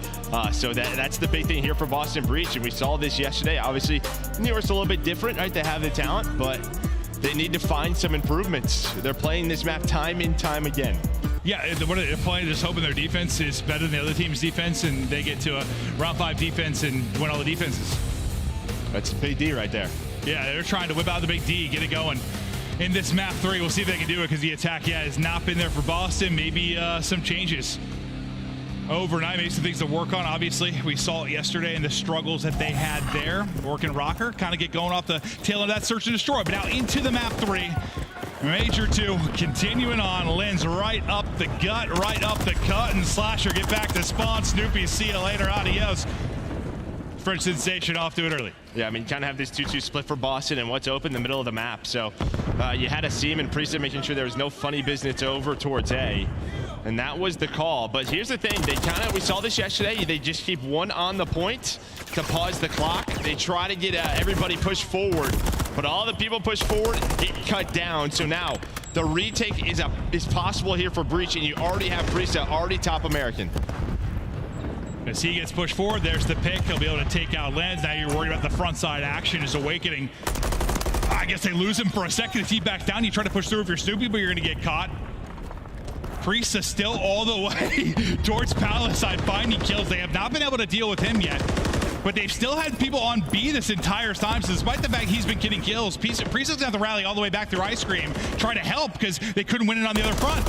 And well, that easy to get spotted. Lynn's able to take him down after a couple of tough deaths. As you see, Slasher trying to back away, and that's another one of those rounds. It's like, do we try to retake this? Do we not? Do we just set up for A? And then as the time is a little bit too short, well, Rocker, they get the timing, and now they have some good map control here as Vivid and Lynn's find 2 kills. Accuracy with the bank, a little stun. Now he's on the point. It is the fundamentals from this man. Yeah, we got Tim Duncan on the map here, looking clean. Accuracy, trying to stay up behind the trophy on the side. Vivid collapsing through gas. The snap is on and backs up Asim. Ooh, and the rival out. Thought maybe he had that one, but it's not going to work out. But still, you've got accuracy here. Maybe not alive and well for long, but you stop the clock for a long time. You still have 1:40 to go. You get a tick, right? Yeah, so already 4 ticks, so a great advantage there for Minnesota Rocker. And will Boston breach CA during this? I don't know. So that 1 tick could be big. Can be. Well, now things will slow down a little bit. You have 1 player above in Snoopy playing that top position inside a cafe. I thought maybe the timing wasn't going to go his way, but he turns it around. He's able to find a double. You do have 1 in Vivid on it with accuracy looking over him. From the middle, that's going to be all 4 dead, so it's a 2-on-4. And there we go. Accuracy, Vivid going huge. Now a chance here for Rocker to find another tick in maybe the round. Second player's gotten the cross pressure on them to try and break. Shots should be coming through as well. Awakening Lynn's able to hit. Team kill comes through. That's going to be all 4 dead again. That'll be the round. It's a lightning strike early on as Minnesota Rocker win an offense and make it look easy. And when you're up against the worst offensive team in control in Boston Breach, compounds the issue. No, it does, yeah. Pressure is now on Boston already after round 1. But it comes down just sort of Vivid and accuracy. Their 2-man game to Snoopy. He does his job. He's inside a cafe, takes down 2. You're thinking, all right, we got the numbers. We'll trade this out. But then accuracy gets 2 from mid-tank while Vivid's on the point, and that opens everything up. I like that. Like the two-man game. I'm seeing like a high pick for LeBron or something. They're making the plays, but no, really, it works out great. And well, back-to-back 4-down kind of situations helps you too when you're trying to get A as well. I'll see a breach. We know they have the ability, obviously, to get B, but where do we go past that point? So far, so good. Just kind of chilling mid-map, trying to get control of UR Rocker. Maybe start to look to collapse. They'll push it all the way out to take out care of the player towards Palace. And now looking to collapse to the point, 2v2 there, but his accuracy drops. Really, you just have Vivid playing from deep. Second bit of progress now done. You haven't really thrown too much of this if you're Rocker. No, you know, this is maybe one of those attempts where you see Boston simplifying it. A lot of the times, that player who's all the way A street would maybe try to transition over to A. You keep one player on B and then try to get that push. It doesn't work out, and then they're put into that trap. So they just cap B. They take the 3 ticks now. Can they get over towards A? Yeah, because yesterday, like, right after they got B, like, they were pretty much put back to spawn, right, for like a minute, like, each time. Like, they did not have a lot that they could work with. Now, though, you get several kills. You're starting to collapse. You got 3 people sort of hitting back ass, trying to isolate number 7 on the map, but you do get 2 big kills if you're a Rocker. Still, you're through if you're breach. Maybe they're going to sniff A. They're starting to move close, starting to rally the action here over to your second objective as Seam has got onto it. You have 3 in a row for Snoopy. Well, it's really the life advantage. You have a 5 life advantage. Had 6. You're pausing the clock if you're a Seam, just on the point, minute 45, so looking much better than what we saw. That's going to be 3 dead. The last player is accuracy on A. The tick does not come in. Do you want to pressure this, or you just kind of play around the kills off spawn, and that might be it. They're going to wait for one another, is Boston breach, and then start their attack. But Vivid will stagger things as he finds Priesta. Yeah, you have like a 5-kill advantage if you're a breach, but with the offensive woes and the lack of actually getting bodies on the objective for any extended periods of time, it could be tough for a team like this to really take it down to lives. As more often than not, the clock is going to be their sort of loss condition. Slasher, though, he's on it, so take back what I said when you pause it there for a moment, but they can keep getting little moments like that, little pauses here. You can work this sort of TDM, work these lives, but you're going to need more moments like that. Yeah, you had a Seam on it for a little bit earlier, and then Slasher. You'd love maybe for him to clutch up. It's tough when he's weak, just trying to finesse, allow his teammates to get to him, but doesn't happen. But then you have just given yourself a lot of map position to work with. It's just, can you find these kills? A great setup here for Rocker, but here comes the pressure. Snoopy with the rival on the point now, able to win the gunfight. Can he work some magic? Another little moment. You just pause this clock. You try to play this lives advantage. Keep it at 44 seconds as long as you possibly can. But the wallbang comes through. And finally, the Chow around the edge from accuracy. And as you said, no trophy, so they'll be cleaned up. And just not enough time. 35 seconds now to go. Life advantage is still there, but more than likely not going to matter. The defense has done enough if you are Rocker. There's always been enough bodies to retake this or get the 1-person clearance. You have another 2-person hit now, 1 and 4, and Asim and Snoopy looking to push on through. Waking's gonna get double chowed. He will drop, but 1 more person, always 1 more body to make sure you hold this if you're Rocker. Yeah, they've been so great in these positions, and they do it again. 1 player left in Priesta. Maybe to try to get on the point. He knows the crossfire's coming through. Not gonna happen. Linz wins it. Vivid with a player off a spawn, and there we go. You got on the point, what, 3 times if you are breached, but you never got a tick. Never allowed that next moment to happen, did Minnesota.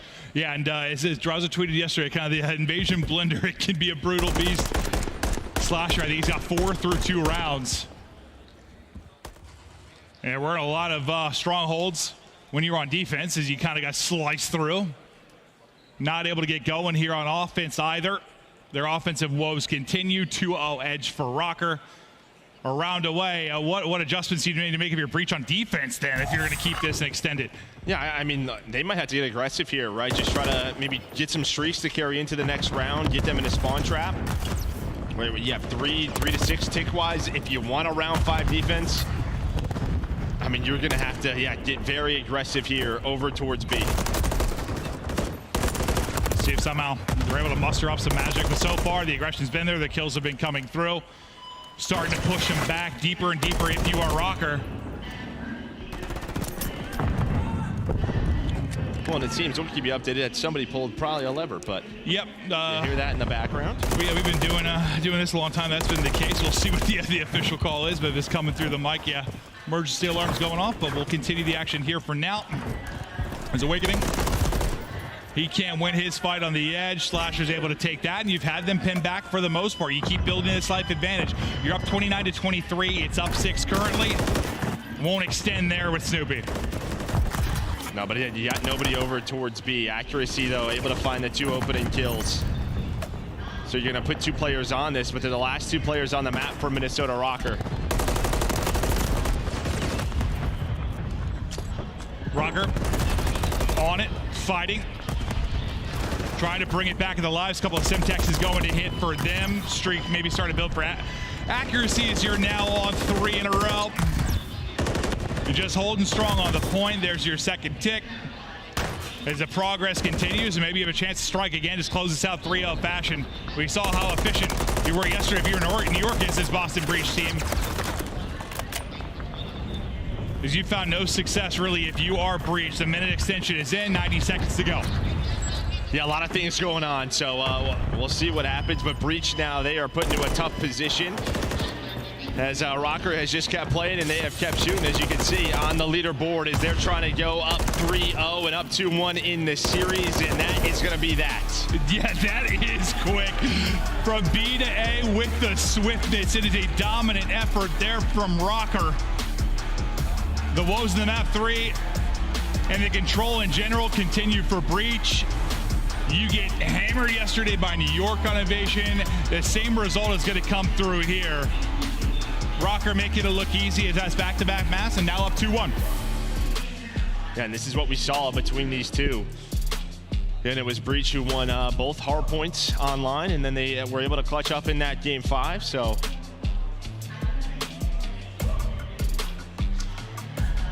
We'll see what happens as we're going to take a look at our match score and keep you updated on what's going on in the venue. Take a look at your overall maps and modes. That's how it's played out. Rocker, 2-1 edge now. But yeah, no, listen, we were dealing with something in the venue here. I saw people leaving over the course of that. I see people coming back in. We're trying to figure out what all is going down. But yeah, I mean, so far, Rocker controlling one more map to close it out. But as we look to get things figured out, I think we're all good to see people filtering back into the venue. Just wait on more information. We're heading to a quick break. We'll be right back.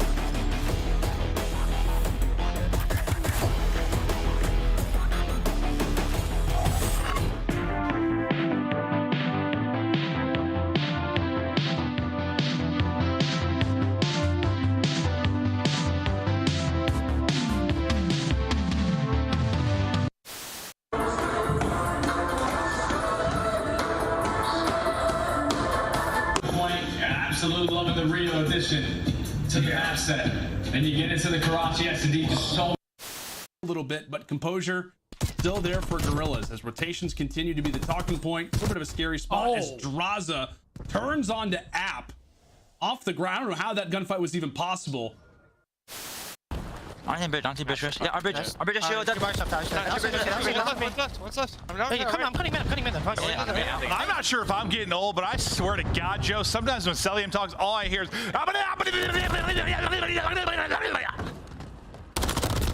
yeah. Down to 3 for either side. This is going to be it. Last ditch attempt. Flying on the point. Joe Deceives gets his. But 3 seconds to go. You've got to get on the zone, lad. Fresh mag. Send it. Wins it. Oh my God. It's a 2v1. Diamond Con. Can you do it? The boys are on the capture. It's now a 1v1. What a round of control. Diamond Con, if you win this. God damn, what a round.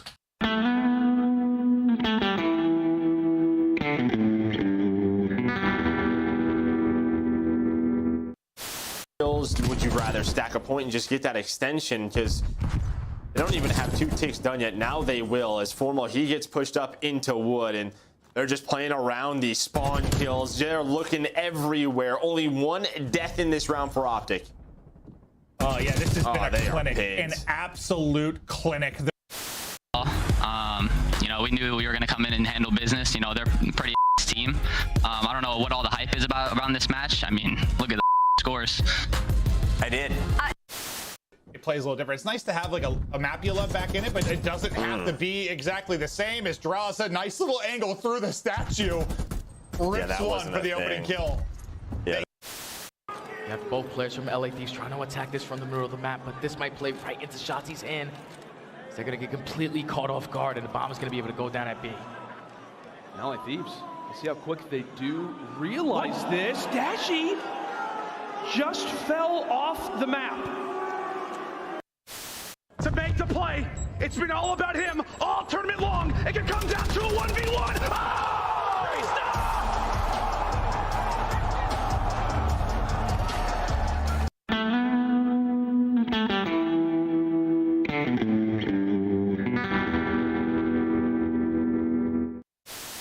Up and about, as is tradition. We're going to fly towards that ring, that first hard point, as both teams will jostle for position. New York in first. Over to Celium, who finds two right off the rear, makes it three. FaZe will take those points. Try and work someone on the flank. He's able to find by Criminelli, the Kriegs. They're able to get 2 headshots. They know that Formal is gone. Vivid. Ooh, I think that's a bit of an over challenge. Envoy, he goes to the defensive side. Nobody able to check the bomb. Crim ready for it. Nice shots. Are Criminelli now going to find all 4 kills? This is Formal for the ace. Third. 4. Illy wraps back, and it's Formal with the ace. Did you feel bad about eliminating Vegas Legion from Champs? Yes and no, but yes. They're seeing them like, ugh. I don't know, actually. You are lying. I'm lying? Them guys. Yeah. My bad, Clay. Keep you. Get the last bullet.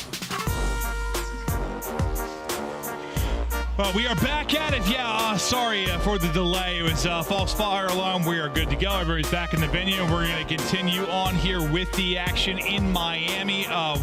This is our first series. We got 5 today, so it's going to be yeah, exactly. Lock in like your breach on offense.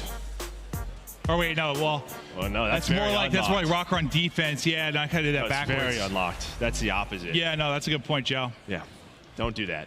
Oh, you've unlocked the keys to my heart, though. I appreciate that.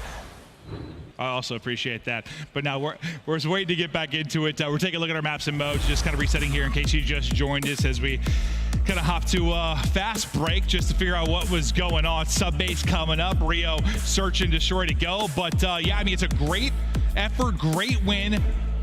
Utter control through kind of the halfway point in that map 1 if you are breached. Since then, I mean, I know it's a 6-2, but that was an 8-0 for Rocker, really, in the search and destroy. It's a 3-0 in the invasion, in which it is incredibly lopsided. They've just been bodied these last 2. Obviously, you have to answer back here if you're breach or it's over, but you got to muster up something, man. Yeah, I mean, listen, again, you know, we saw this online. Major 2 qualifiers, first 4 maps are the exact same. So the one win here for Boston Breach was against a Rocker. It was a very close game, I believe, 250 to 242. It was one of those games that on sub-base, the spawns went the way of Boston. They got it to a map 5. Can they do it here again? They see maps within 30 points. That's kind of been what Rocker have struggled with this stage. All the close games have pretty much gone the opposite way. Let's say their rank was -42. That's probably not good. Well, there's only 12 teams. Yeah, no. That's what I was thinking. I imagine that's sort of your plus minus when you're playing Hardpoint. But I saw rank, I'm like, -42 in rank, damn. Yeah, but 12 teams, that is not good. It's -42 SR, that's all. That's a big drop. Yeah, taking the hits in the SR department, but you see Looney on stage kind of chatting through with his players. Been a wild week for these guys already. Just it's been issue after issue. I feel like for this team, it's trying to get locked in now on the stage, but you know, you're up 2-1. You're in control. Vivid kind of chatting through with the coach. And I think for them, just to get on I mean, both of these teams to find a win, right? Boston's trying to find their first win on land, right? They obviously start in losers. Major 1, they lose. And then yesterday, starting winners. Have a tough match, you lose. You need to find some success here, or it may just be back to the drawing board again for Boston. On the other side for Minnesota, you're just trying to get that momentum, positive force going to start to change the narrative that has been the online Major 2 qualifiers. It's just so many game 5s, and when you think about like how you know, how close those moments can be. Like, how many maps there were that's like, God, they should have won that. God, they should have won that over and over and over again. Yeah, it builds it on you. It breaks you down. But how different could the narrative be for them if they just won all of those? Like, this looks so different. Then you're thinking about this as a team that got top 4 at Major 1. They clutch up into those map 5s. They're maybe, I don't know, one of our Cinderella stories or one of the favorites to maybe make a deep run at this tournament. But not what happens. They lose all of them. But the young guy who's definitely had an impact on this team is Lens. We're going to take a look at some of the stats from him. And Joe, he's been fun to watch. No, he has. I mean, doing it with every gun and every game mode. You can see, though, Stage 2 sub-base Hardpoint 1.2. Obviously, you know, this is one of the maps where the pace can pick up very quickly, but also drastically slow down, and it comes down to some key one-on-ones on these rotations, specifically around P3 and P4. So we'll see what happens. I mean, Boston yesterday, we saw them play New York on this map. It was a very close game, but then that P5 is where the game just kind of collapsed for them. Yeah. On that second rotation through, and New York ended up with a 100-point win. But no, really, like, think about it. It's just, I feel like we're just highlighting kind of Priest over and over again as he was kind of the route man, kind of the guy in position. And it was either like he would get a kill and then he would hope he'd spawn somebody out, but they'd spawn safe, or he'd need his teammates to get a kill or two on the front side. They wouldn't be able to. Like, he just felt like he was on an island so often. But speaking about some of the guys here in sort of a head-to-head, they've been doing it a long time. Slasher, accuracy, breakdown of them. Yeah, debut for both of them just ages ago. We're talking about a decade of competition. Yeah, they're best friends, right? So, I mean, they lived together when they were on opposite teams at some point. So, which is crazy. Yeah, they've been roomies. They've been through it all. They help each other, but you can see very successful throughout Call of Duty. Been doing this a long time. Yeah, very similar mindset. I think they have a way they want to play the game. Yep. Oftentimes the leader on the team and trying to get people to play the game the way they want to. Sometimes teams that start slow and see more success as they get going and build upon stuff, but they're kind of in that position right now for both teams. They're so similar when I think about, like, I don't know, they're pretty close to being like a solid squad. It's just not there. Well, I mean, I think at least you have the Major 1 result for Rocker. You're just trying to get going if you breach. That's true. Like, if you're talking about the overall narrative, like with regards to like your chance to champs and overall points and stuff, like, yes, a finish like that, like getting in top 4, like, it gives you a little breathing room, whereas like you're running out of air on the other side. Yeah, and it's sort of, again, desperation time. Just find a stretch where you're winning multiple series in a row. But I'm seeing the match is about to begin, so thank you for staying patient with us throughout this little break. Yeah, we were just waiting on one player. I think they were able to get butts and seats and get ready to go. Again, thank you, everybody. I know sometimes a little bit frustrating when we've got delays, got issues, but we're looking to get back into it. Appreciate the patience. We love you all. You're all very hot and attractive. And now to the sub base, where you're looking to extend this series to a map 5. If you can somehow do it, if you are this breach squad, but these last 2 maps have been brutal. No, they have. And now Minnesota Rocker 1-4 overall on this map. Boston Breach 2-1. Sorry, overall 2-1 for Minnesota Rocker. So we'll see who is going to what. Will Minnesota get us there? Will they win here, or will Boston get us to that Rio search and destroy? Well, more often than not, it's been the case for Rocker. It's a map 5, and it's whether or not they can get it done. But Breach, they've got to do the other part of this if we're going to get there. So far, lighten it up. It's Rocker, Feed. It is all them outside of Priesta. And he was at times the playmaker for this team on this map, trying to do it again. 8-8 HP. I mean, he nearly went off there. Just needed one more bullet onto Vivid to get the triple. Yeah, but China, you see the state of the map. Both teams vying over P2 control. Is Rocker able to get on through? You're going to be on the hill, collect some of this time. But you're going to have one player. Who is that? They're so slippery right now. Accuracy trying to find him. Is that Snoopy finessing around? He was able to find one. And he had Accuracy chasing him, but he's allowed his team to get the time and now work up the map. I mean, you put Snoopy and Accuracy in a 100-meter race inside the game. That's not close, Joe. No, it is not. It's very, very different. But with that play from Snoopy, they get the time and now a chance to break on through P2. Accuracy back alive on the hill, but he does get cut down. Finesse is there for Priesta for a moment, but you do have one player sneaking through, and again, that is Snoopy. Yeah, after Vivid's double, they've just been trying to find an opening anywhere. We'll see if Snoopy can maybe find it. Going to be a tough gunfight, but you run out of ammo if you're Vivid, but over the top, or I should say right next to the sides, Awakening's got his assistance. Slasher coming through for a moment. Lead here for Boston, but minimal. Slasher can't hit. They get 3 in a row. It's just straight after trade. Now the one-on-one on the other side of it. Snoopy is able to win it. He's able to take out Vivid. Trade there pretty quickly. Yeah, very quickly. So with 10 seconds left, you'll get a solid setup here if you are Rocker. You'll be able to come off spawn and work up a bit of the map. But through 2 hills, you're going to have around a 20-point lead here for Boston Breach. As well, Snoopy, we kind of talked about Priestley yesterday. This time through a lot of these moments, it's been Snoopy trying to find these gunfights. And I felt like this was the case like a lot yesterday for Breach. Like, he was spawning all the way out top left from this point, having to try and get across. And this is the one where they struggle to sort of disrupt and make it messy at times. You get through and find a pair of kills. You're right back into the hard point if you are Rocker. Lynn's ready and holding. Breathing room for Rocker. Lead change looming in the wind. And it's just like Asim's been kind of their fireball. If you talk about Hardpoint, and they're going to need him to really get going. Nice little win there. One more in the corner. Damage with a pistol. Should set up his teammate to get it, and he does. So clear him out of the point again with 15 or so left. But for the most part, clean for Rocker. Yeah, but I think you take this. You're not mad about this if you are Boston Breach. You didn't want to flip out the spawn, so Priesthood was playing safe.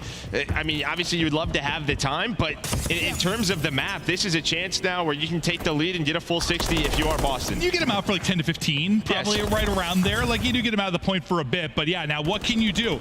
As you try to answer back, it's a solid time and hold from Rocker. Now the answer opportunity for Breach, but look at this. You got 3 forward. They're looking to collapse on this. You have 2 with pinch ability if you are Breach. How do the timings go for either side of it? Priest is weak. He's going to drop. Slasher at least through for 1, but right into the point is Rocker, and gets a bit messier here, a little more quickly is Rocker on the aggression. Yeah, great shots by Vivid, and that's just it. Yeah, they find the openings, you spawn out if you were Breach, and that is not what you need. It's still, though, going to be a pretty close game. You'll have, you should have an early setup over towards this P5 if you are Boston, so another chance to do it again, but Rocker, they have done their job. Yeah, no, you're going to keep, when this is how the game is going, you're going to have chances for these early setups if you're going to get broken pretty early in hard points, but it's like eventually, do they flip the narrative? Do you get a stronghold, play behind a solid setup, or do you keep getting broken and broken and broken? It's this never-ending loop as the lead slowly will build for Rocker. We'll see as we have the second opportunity now, back-to-back for Breach, where you have a solid chance to accrue some time. Inside the point, it'll be Slasher.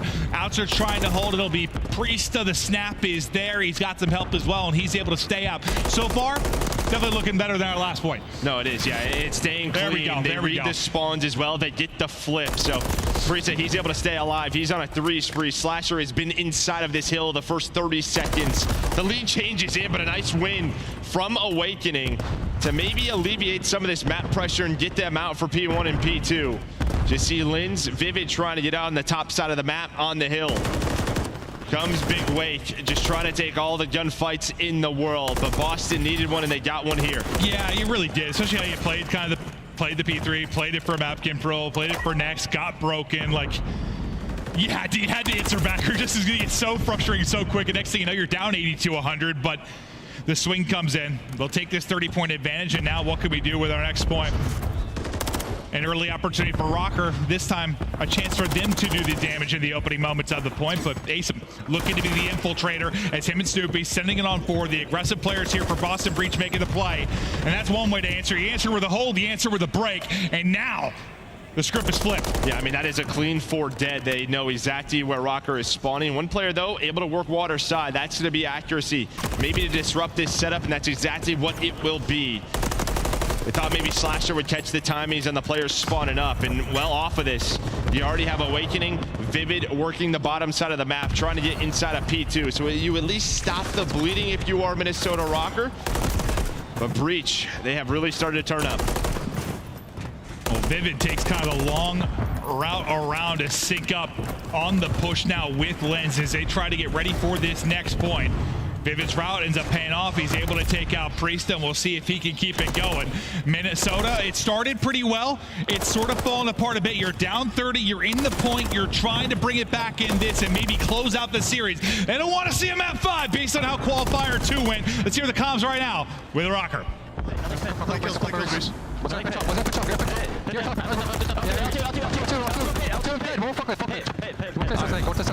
Come. He's weak. I'm up by tank. Make sure you get position now. Okay. Top, please. Take it right, guys. No. I'm trying to scale. Okay. Nice. That's him. I'm playing tunnel, bro. I'm after the I'm looking at my right. I have mid lane. Alright. I'll play top. It's nothing about. Okay, they have to go right. I'm right. Nothing about. I'm in tunnel. I could call him mid. Play top. I don't see anything better.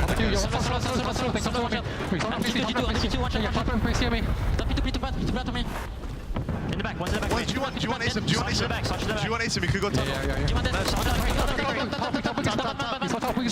Sarge in the back of me, he's weak. There's one on me in the back. There's one in the back. There's two in the back. Snoopy and Sarge. Okay. Snoopy and Sarge in the back. Do you want mid-box?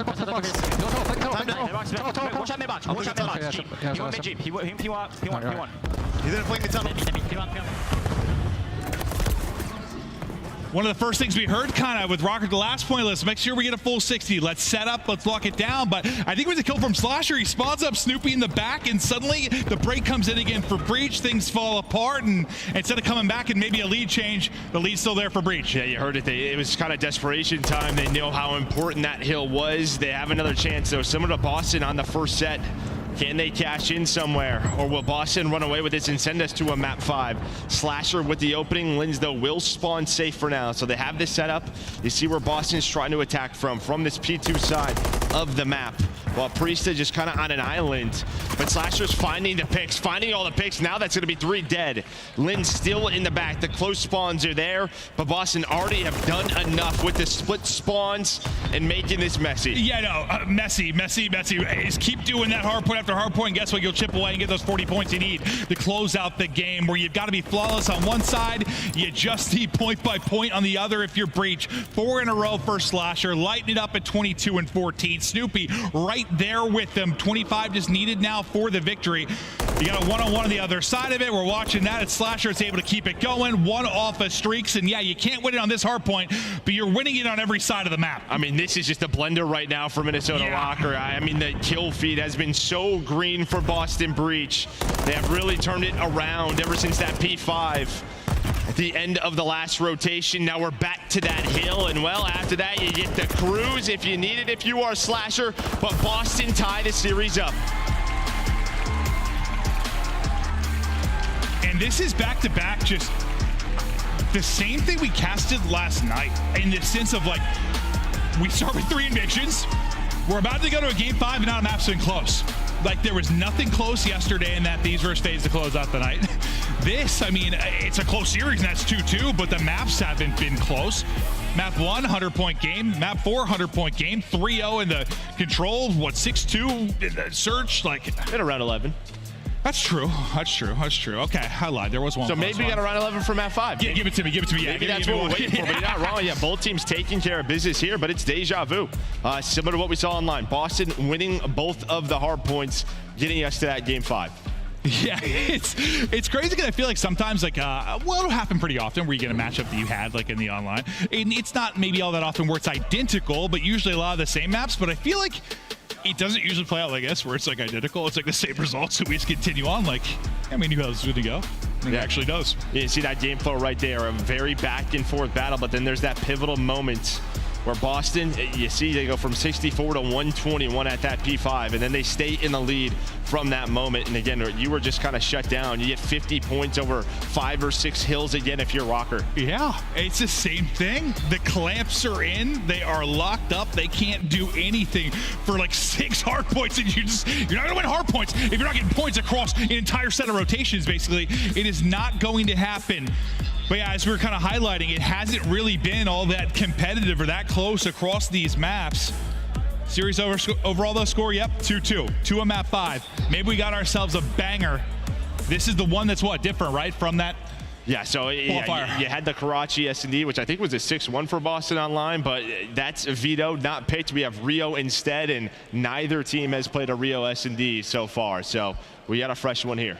Yeah, no, we had the crystal ball really for the rest of this because we just saw what we knew the outcome probably would be, and that's how it played out. But now we get ready for a map 5. We're ready to go to Rio. We are tied up 2-2.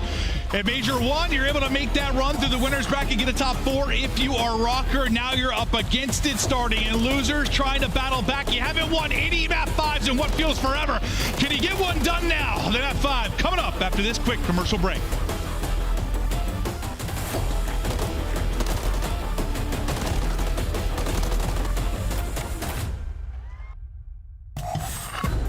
Upgrade your game with a Scuff. Save $30 on the official CDL collection at scuff.co/CDL. Get better with a Scuff, the first performance gaming controller. Visit scuff.co/CDL to change your game. Slice up your competition with the Executive Chef Operator, now available in-game in the Call of Duty store.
We get ready to go. Welcome back to Miami. Map 5 coming up. And this is big. I mean, we're talking losers bracket. You lose, you're done. I mean, head to the beach, I guess, get some sun because you're no longer competing. Yeah, at least I guess you're here. That's true. Could be worse places. Yeah. But yeah, I mean, would be very disappointing for both of these teams, right? Obviously, Rocker coming off the top 4 in Major 1, and then the other side, Boston just not winning a LAN series this year. That's not good. No, it certainly isn't. But we're going to take a look at a Snoopy play before we get into this map 5.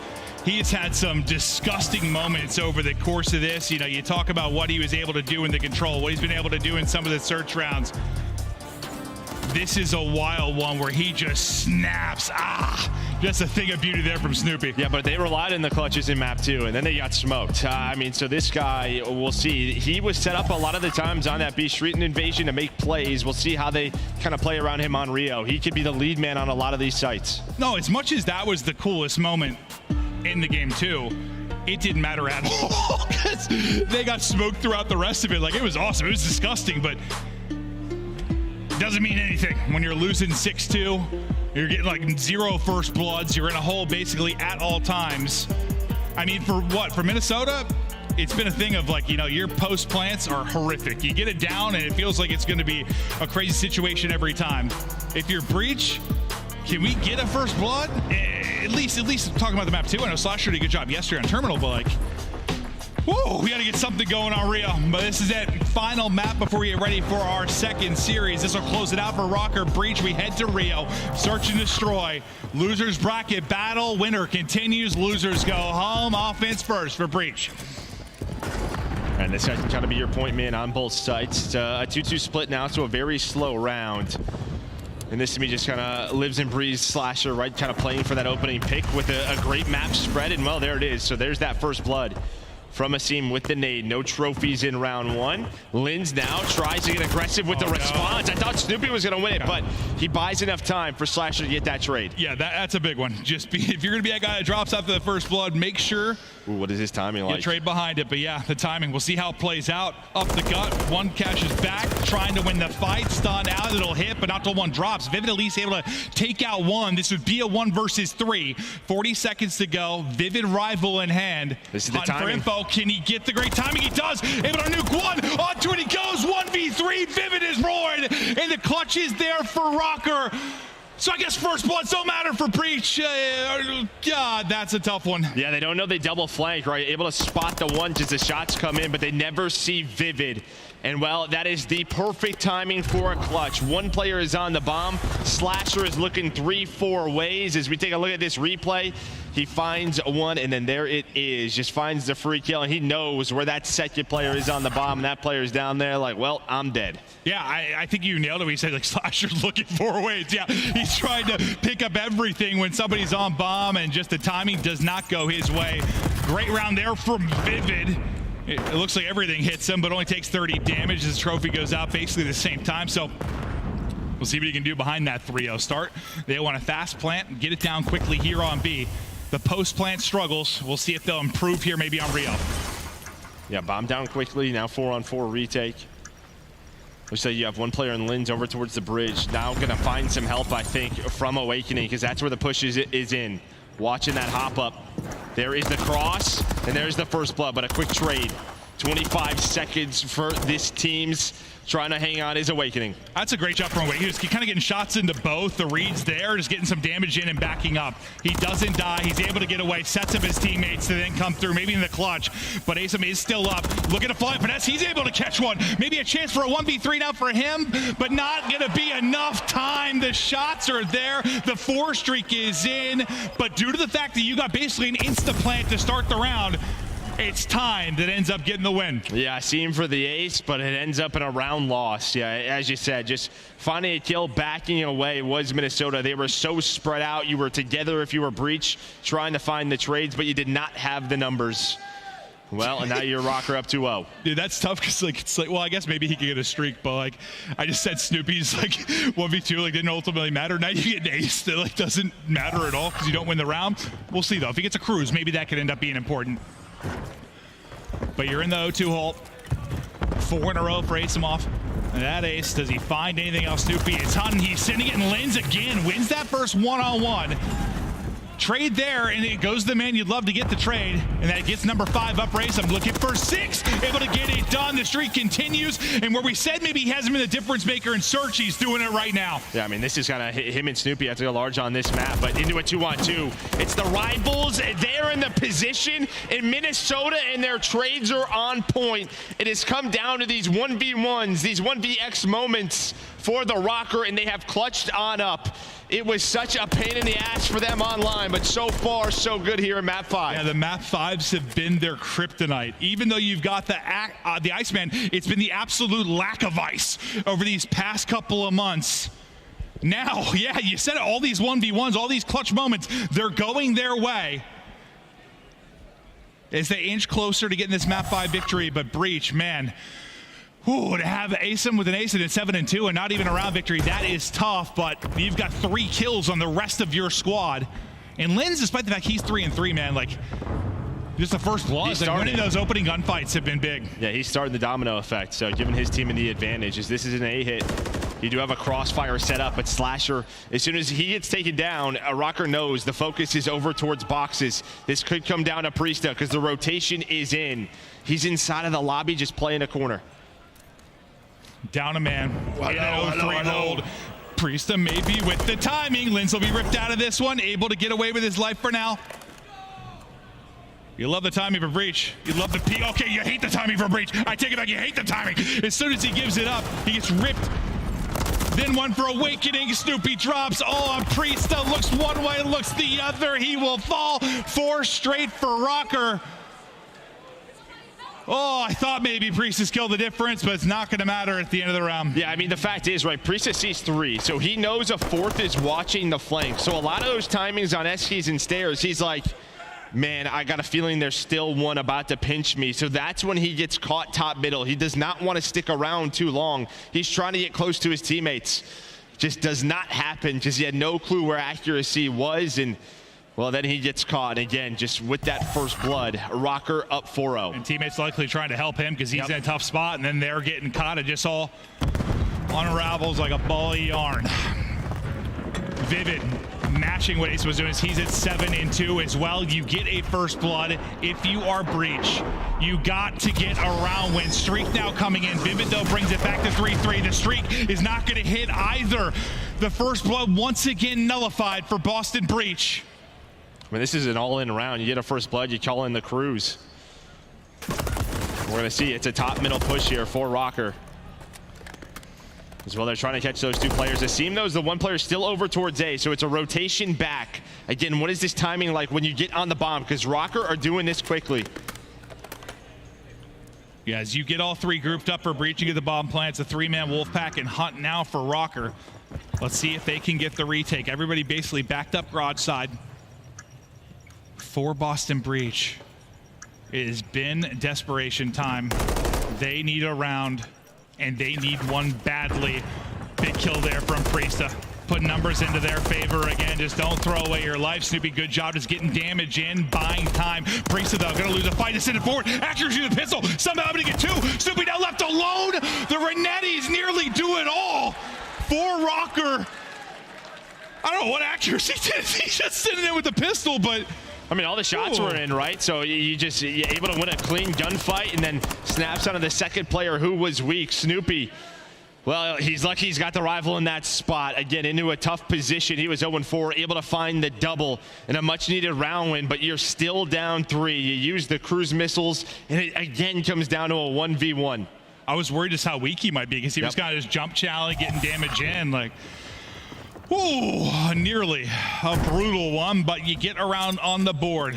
You got to chain some together now if you are Breach. It's a heavy-handed hit over towards A. You've got Asim and Slasher there defensively. Asim with the opener. His hot game continues. Slasher, though, will drop. It's all on Asim. He's ripped to half HP, but the help is coming through. It's Snoopy that's there, but he can't get anybody after Asim falls, and the 2-man defense is gone. Priest's nade hits, though, Joe. All right, we're right back to one of these situations. Yeah, I mean, Slasher just gets caught. I mean, Vivid's so aggressive with that rival. Does end up getting taken out by a grenade. So now you're in another 2-man game where you're going to have a Linz and Awakening kind of give up A. Snoopy, Priestess starting to work towards this. Do they guess, though, that they rotate out? No, this has been a fun one. Yeah, bunch of little one-on-ones, clutch moments, 2-on-2s, these little games within games. As bombs start to get planted towards B. Priest and Snoopy clearing everything. Backing up is going to be Rocker. Linz Awakening. Reverse Priest and Snoopy. Here we go. 35 on the clock. Linz has been spotted top bridge. Some damage in. But it feels like he has been so good in these spots, Linz. Smoke is down, so trying to put shots on the bomb. That's going to show the location of Awakening. They're trying to hunt him down. 20 seconds, though. Again, Rocker so good in these spots, wasting time. But there we go. Priest is able to spot one. Now needs the second. Awakening runs out of bullets. But you have to defuse this if you are Priesta. And, well, here comes a chow with the Renetti. What is the timing like? It's a stretch, but Awakening wins the one-on-one.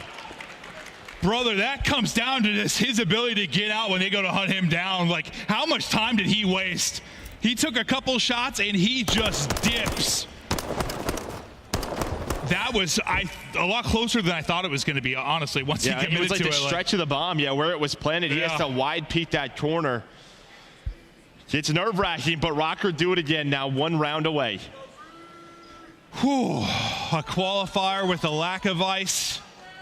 Now it's quite frosty here for Rocker. 10 on the board for Vivid. 1 more round, and they move on in this loser's bracket. And who knows, maybe somehow they've got another run. But this time, Linz can't get that opening kill where he's been so good in those one-on-one opening duels. It's Asim that'll take him out this time around. So I said he's 3-7 now. The first 3 was good.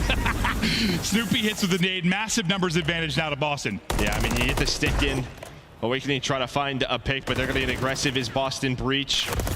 See him with another one with that rival, just going fight to fight, just trying to hunt these players with the ARs down, and that's exactly what's going to happen. For just one little second, I was seeing some lineup deja vu there as they all started coming out and shouting. Yeah, maybe if we had like 100 HP. But. Yeah.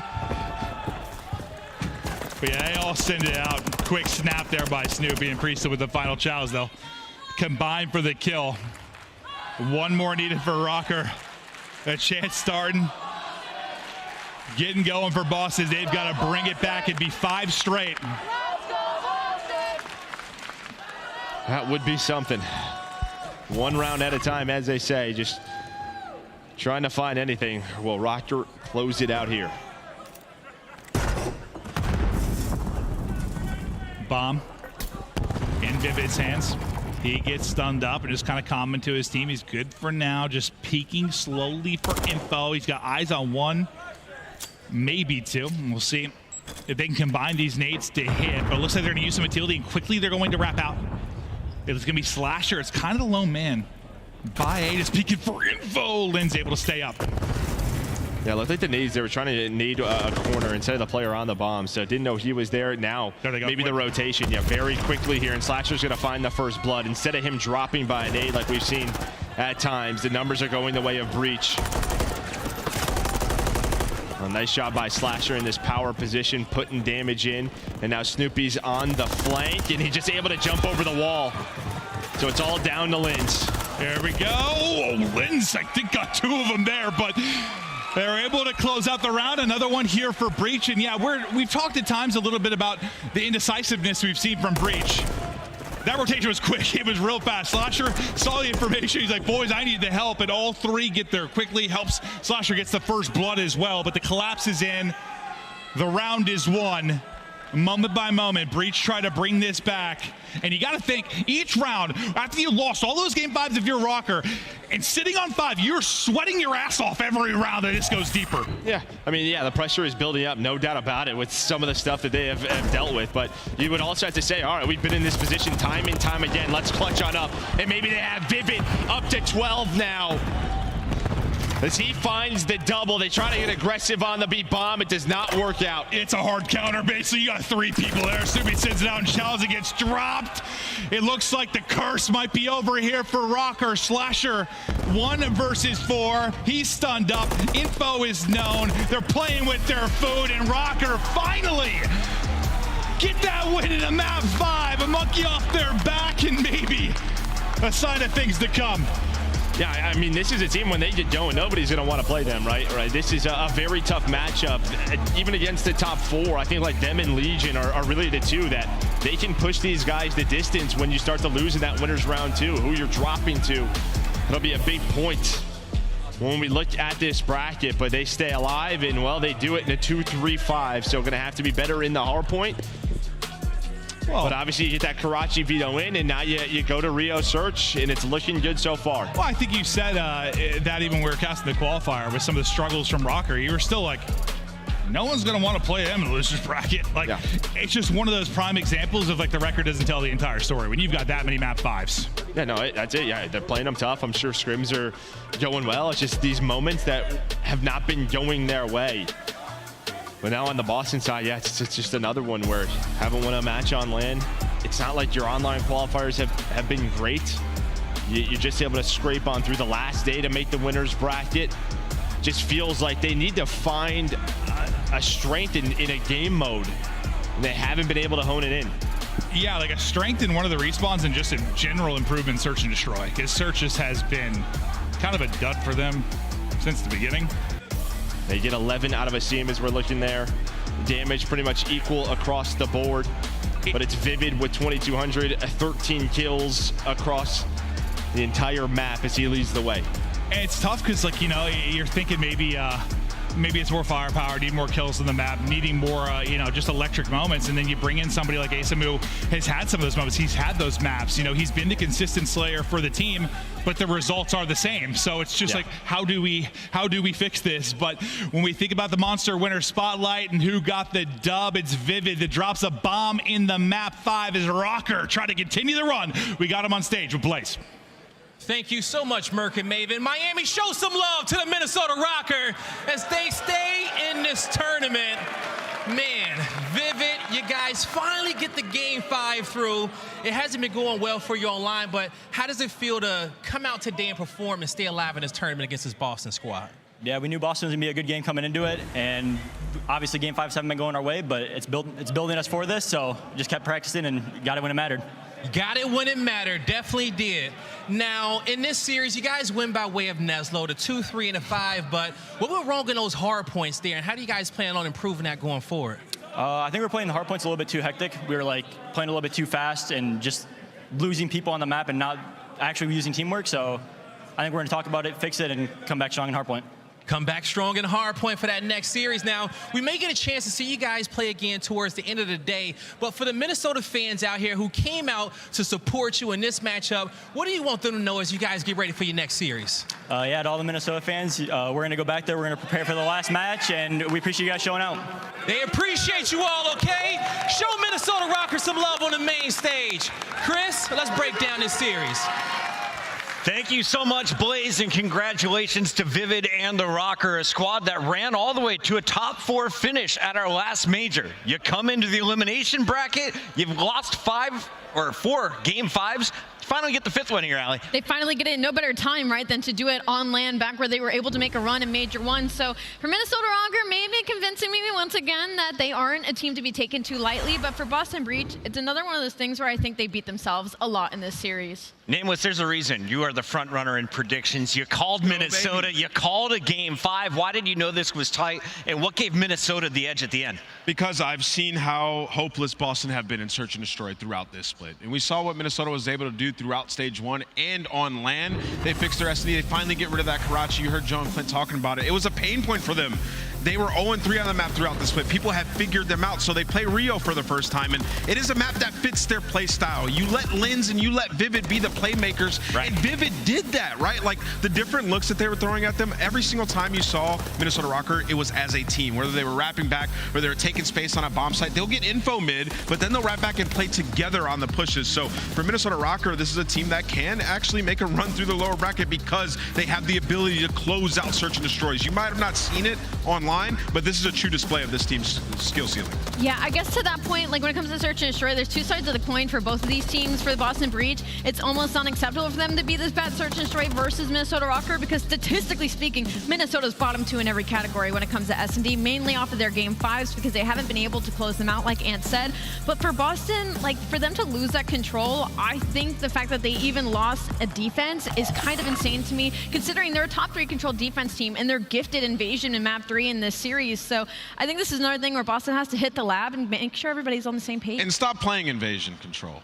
Let's maybe switch it up in game 3s. Of the league in control, their offense is terrible, and they can't win an invasion. That is insane to me. 5 match wins on the season for Boston, and their weekend ends here in Miami as Minnesota powers on. Let's take a look at your Scump play of the game. It's got to go to Vivid, one of the most accurate players, if not the most accurate player since he joined the CDL. going 13-6 in the game that mattered most. I mean, it was a Vivid masterclass throughout the entirety of this map number 5, and it's off of the back of that gifted round 1 where Vivid actually gets the 1v2 in the end, but it's because Boston Breach didn't play for the information. They immediately don't know where Vivid is. They go for the bomb plant, and unfortunately, the person looking over the lay doesn't have any info on where Vivid's going to come from, so he's gifted the 1v2 to go up 1-0 in this series, where Boston Breach had the first blood. They had the numbers. They should have won that round, and that gave him the confidence to then go on and get 13 kills. Vivid's so good, man. I mean, you guys are watching these highlights.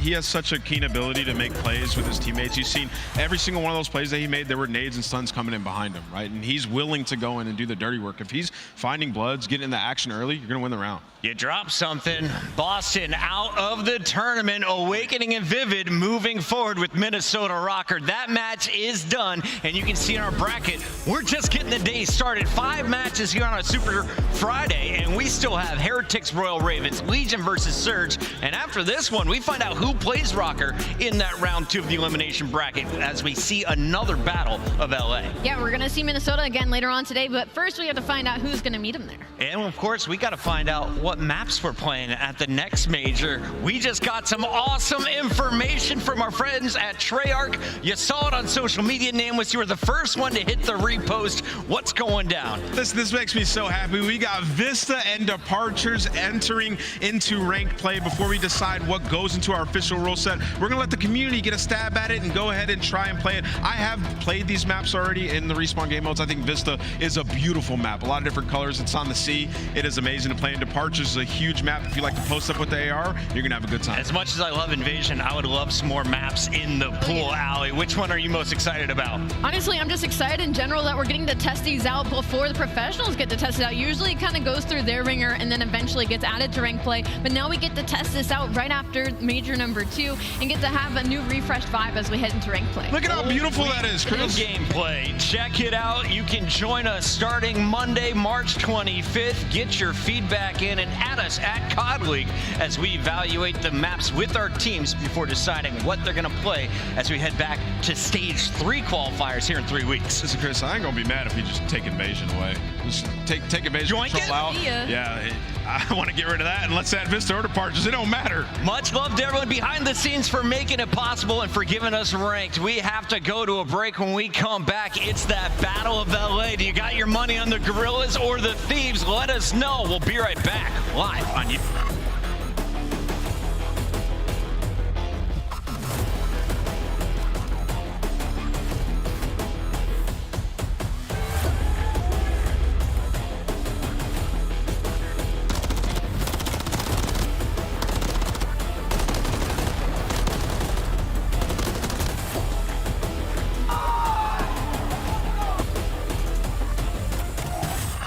Upgrade your game with a Scuff.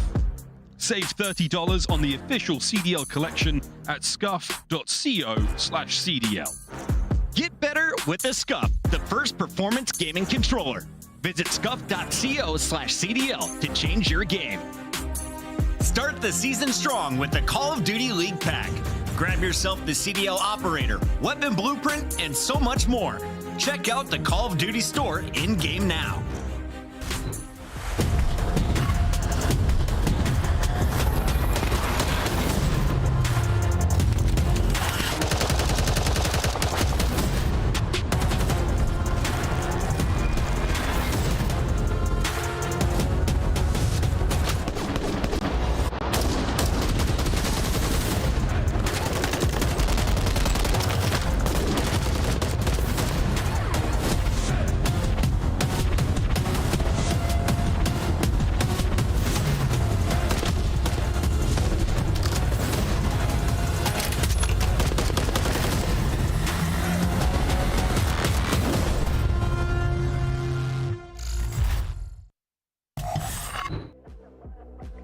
Bro, this shit thick as hell.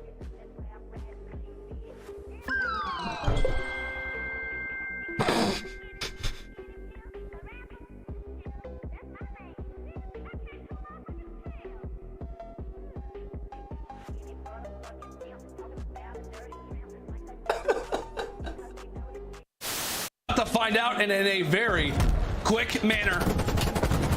Arshni's putting in a few bullets toward the tractor. As here comes the nade. That could be big. That's massive as Octane's able to find the first. Collapsing. Everybody explodes, and that will be it. That will be it, Seattle.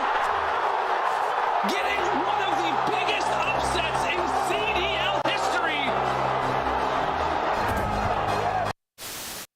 We're gonna be really good. I like your trophies. Which one's your favorite? Yeah.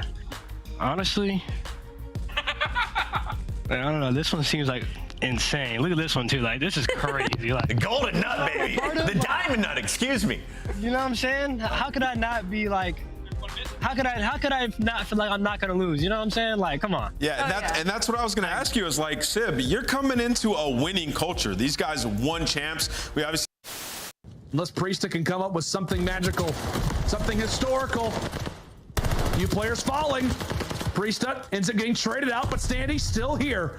No respawns right now for Rocker, but hey, we've got to put ourselves on pause. 1.5 seconds on the clock. Atlanta FaZe, they've got to push their way in. They've got to dig their way through. Nades, tacticals, utility tossed out. But take a look at this. Take a look at right now from Minnesota, and they do not push on to the. We gotta find him. We gotta find him. You guys get smokes if you're a little weak. He's running the outside. He's running the outside. Eddie. To your right. Let's go, baby! Come on! Come on! Let's go! Let's go! Let's go!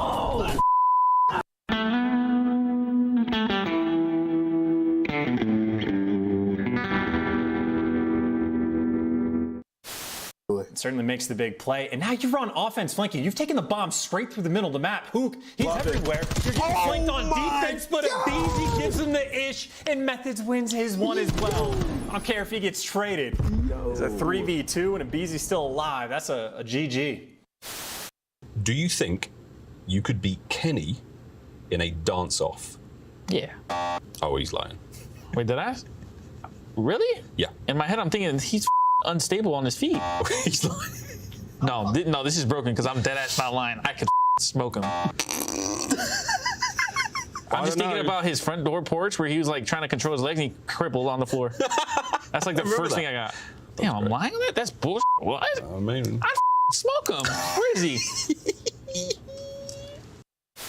All right, hey, chat, watch this. All right, we gotta just go play the game. Let's take a look at this bad. Going to be easy for them to break this as kills go down on both sides. Mac trying to do a little bit of acrobatics, finding Octane towards the back. Does eventually get it, looking for Kenny. Oh my God! No, Kenny! Oh my goodness! Thieves were set up. They had the first blood, and they've just been ruined. What is this 9 and 4. spot? What? Oh, that looks very uncomfortable. Very, very uncomfortable. No, it does. Yeah. You're basically balancing your nipples on a metal pole. For some, that's a talent. Yeah?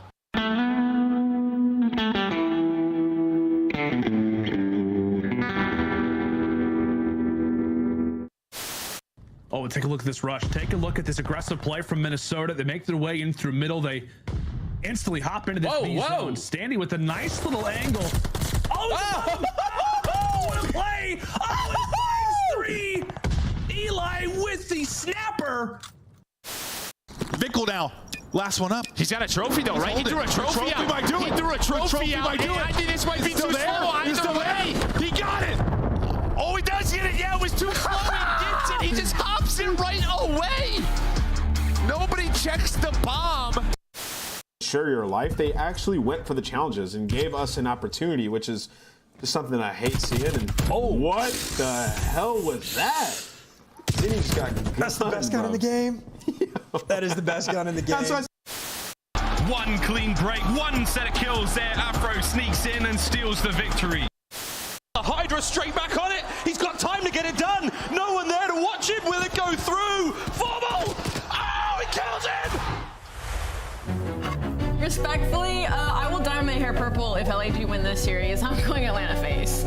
Putting your hair on the line? I'm putting my hair on the line. She's putting her hair on the line. LAG, you're gonna take map 1. Wow, dude. Oh my goodness, here we go again.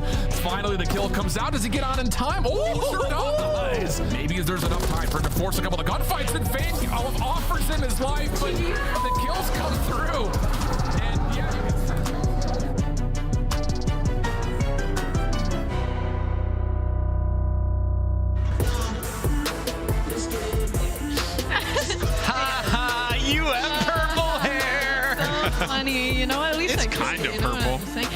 flooring took it out. It's not my fault. It did look good, and it's not your fault. It's Scam artist. Miami and the salt. Yeah. Listen, if you want to pay for it to get done again, like, the offer's there. Never mind. That's what I thought. We got LAG taking on LA Thieves. This is going to be an epic showdown. The Battle of LA continues here. And Alley Cat, do you have the same confidence in the team opposing LA Gorillas today? Do you think LA Thieves get the job done?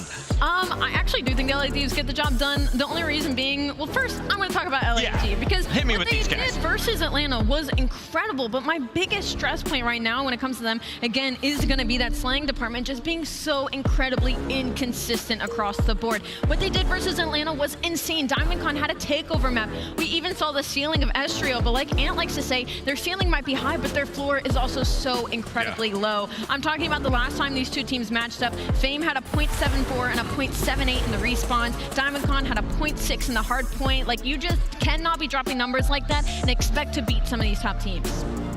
Yeah, for LAG, like I said, the floor is so low. It's like challengers level at times. And for these guys, there's things that they have not been able to do. Control, they're 0-7.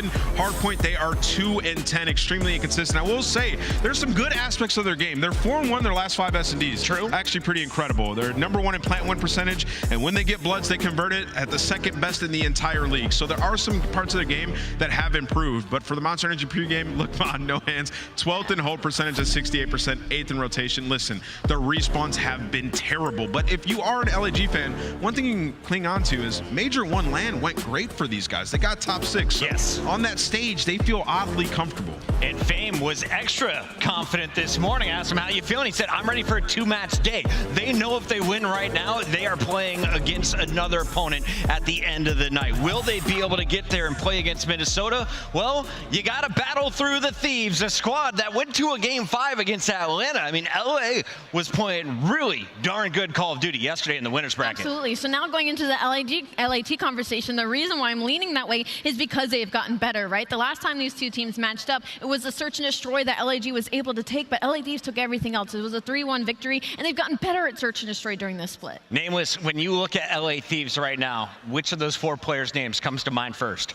I'm going to go with Kremp. What I saw yesterday from him, he was frying, especially in the control. LA Thieves, they looked great and competent throughout that series yesterday. They did have a big choke in the S&D, but that's Atlanta phase they were up against. They had a chance against Atlanta. They have another chance at life here in the elimination bracket against the Gorillas. And as we take a look at our Monster Energy pregame, Allie, what do you think is the secret sauce? How do you get it done again? Well, I mean, they're great at the hard part, right? They're first in opening duel win rate. The problem is they are 8th in trying to get it in the first place. So, in converting it in the first place. So they might be getting those opening duel wins, but they're not converting them. I'm kind of leaning on Afro for that. He has a pretty low opening duel win rate right now. So slow down the game a little bit, allow your teammates to help you out in some of these maps, and slow down and control respectfully. Both these teams suck at control in the series. LAG a little bit more. They're 5-13, where LA Thieves is about even, but their attack just hasn't been great. So that's where you want to force a map like Invasion, where it's a little more defense heavy. Listen, Chris, it's simple. The name of the game is replicate what you did a couple weeks ago. You just beat these guys. You got the same Game 3 and Game 4.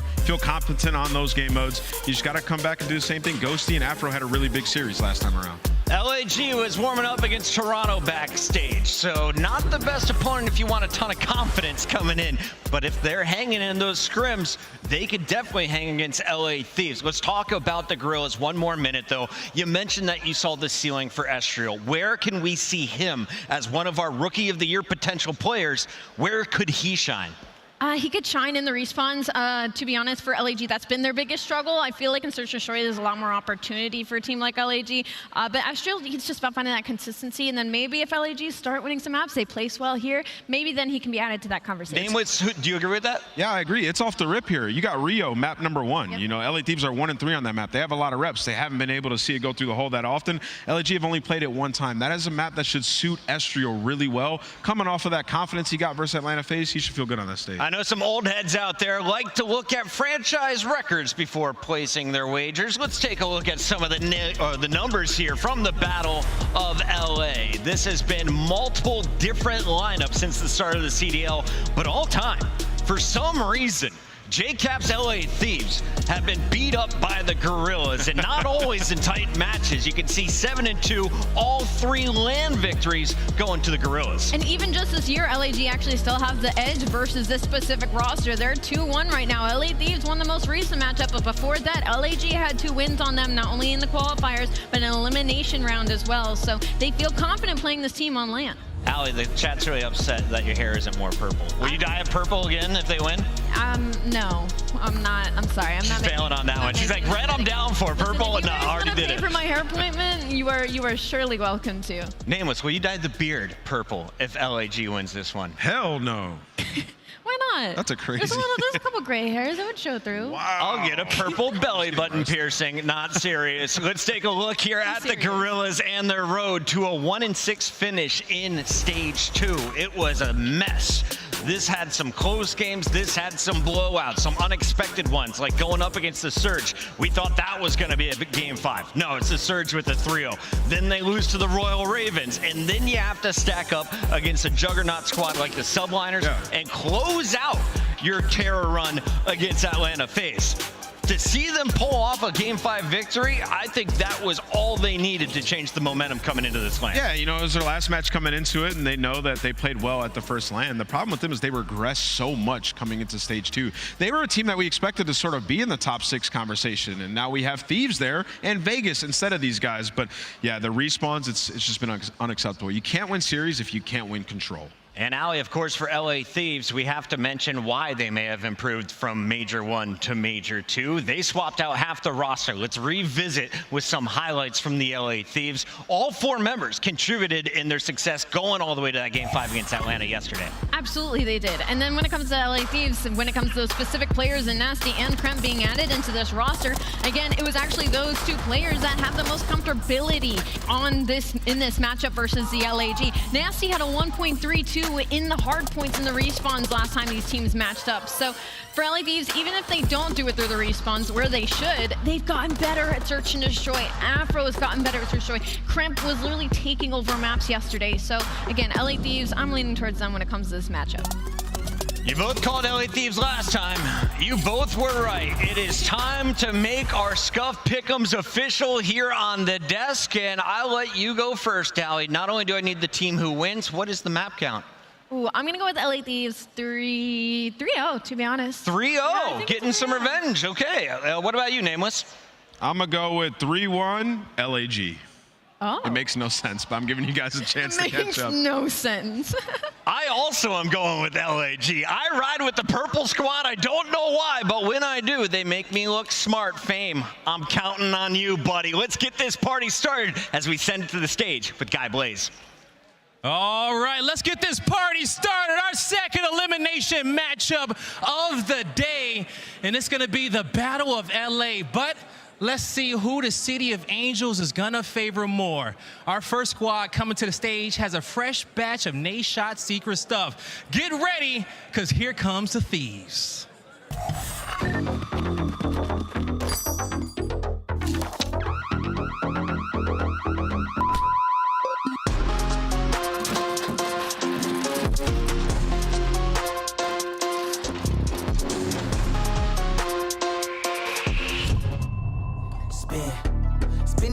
Spin that, then we spin that to some more. Okay. We gon' get it poppin', dog. It's time to hit the flow.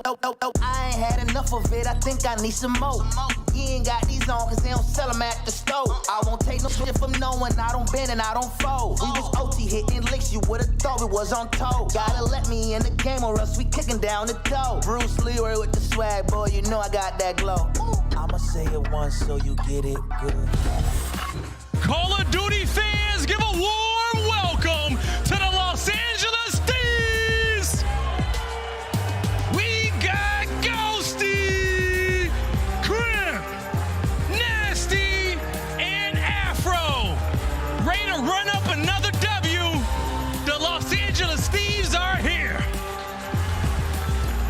This roster has some big shoes to fill. This organization has won championships, and these young bucks have been trying to figure it out. They've had a great stage 2, one of the youngest teams in the CDL.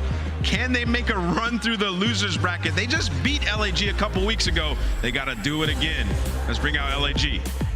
We'll see if the young bucks in red can stay cool, calm, and collected. But it's time to bring out their opponents.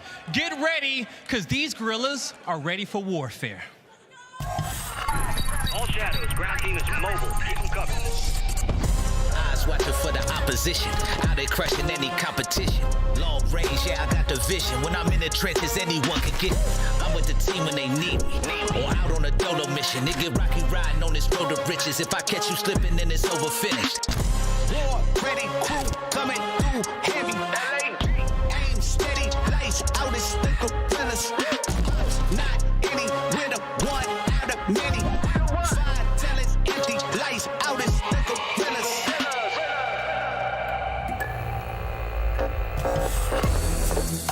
Miami, show some love to the Los Angeles Gorillas. We got Diamond Con, Astro, Fame, and Assault. The Gorillas ready to go lights out. A tale as old as time is the Battle of LA, and it's always been the purple squad that's had the edge in these series, regardless of the roster, regardless of the year. But they're still coming off for a revenge game after they got handed a 3-1 loss by the LA Thieves during the online qualifier. They have one shot to try and make it through the elimination bracket, and it starts with this one. Let's go, Blaze. One shot to get it done. It's do or die. Show some love to your casters. It's Miles and Chance. Thank you very much, Guy. Thank you very much, Fort Lauderdale. It's ready to rock and roll, man. We've got LAT taking on LAG here on LAN. Let's GO. And we're going to start on RIO as well. Rio for the map one, a spicy one to kick the series off with, and a rematch as well from the online stage. So it is going to be battle on LAN, an opportunity for LAG to make amends for their previous loss. Yeah, I mean, the battle for LA has been quite a contested one for a while now. Thieves just coming on top recently. Now we have a nice showdown. I'm interested to see how this one goes. LA Thieves yesterday, magnificent. Absolutely magnificent. It should have been a throw, but hey, whatever, man. You know, it might be the choke of the tournament. Vegas maybe have something to say about that. I'm excited to see, though, how this all goes down. I spoke to Fame yesterday. He was front row watching the matchup, and he came backstage, and I said, who did you want to play, man? He was like, look, my head was telling me FaZe, my heart was telling me that Thieves are going to win it. At the end of the day, he's confident enough in the game plan they have for both these teams. They've beaten both of those teams. It really was, I don't care, let's get in the ring. Yeah, and look, I don't know if you trust, like, Call of Duty math, but keep in mind, as far as that, like, versus Atlanta FaZe battle goes, LAG did actually take him down, so where Thieves struggled, LAG had success, but it is loser's bracket. It is lose and go home. It could be 3 maps, and you could have the quickest flight out of here. Today is the dagger day in the Call of Duty world. I know for a lot of the toxic fans, they enjoy it. They love it. They love to see those tears, but of course, there's going to be joy on the flip side. Extra CDL points, a continuation in the tournament. Both of these teams can be lethal threats, but you got to get the job done here. Here we go. Map number 1, the battle for LA with high stakes indeed. In a Rio we fly. Very different look to the last Rio we saw, but Kremp has not missed a beat. Could be looking at 3. Oh, no. Nice start there with a 2. I've seen that man on the main stage. He stands at 6 foot something. He played basketball at one point in his life. That is a wonderful nade coming from up top. And this is the start you want if you're the Thieves. If you got Afro just existing in LAG spawn, that means you got a nice little stranglehold on the map. Everything pushed out. And again, already a 20-point lead. Like kills are just flowing to Thieves' direction. LA Thieves nearly a clean sweep there. Diamond Con, the last man staying for LAG here, and he's going down swinging, but again, trades and teamwork right out for the Thieves. Outstanding. They have not seemed to have slowed down since last night's matchup. That's true, though, with a nice push towards the hard point. 10 seconds or so going towards LAG. Yeah, well, that 10 seconds going to get stripped away. Ghosty not going to be happy for it.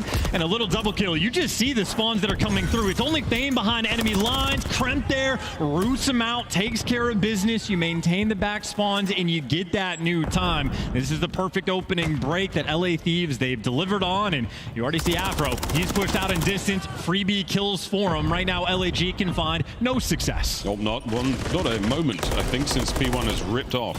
49 and climbing to the 8 of LAG. Gorillas on the approach. Diamond Con Astral, respective kills. Up close, though, it's Krem. Behind the table of Glizzy. Gobbles himself a kill. The hard point finally goes into the hands of LAG.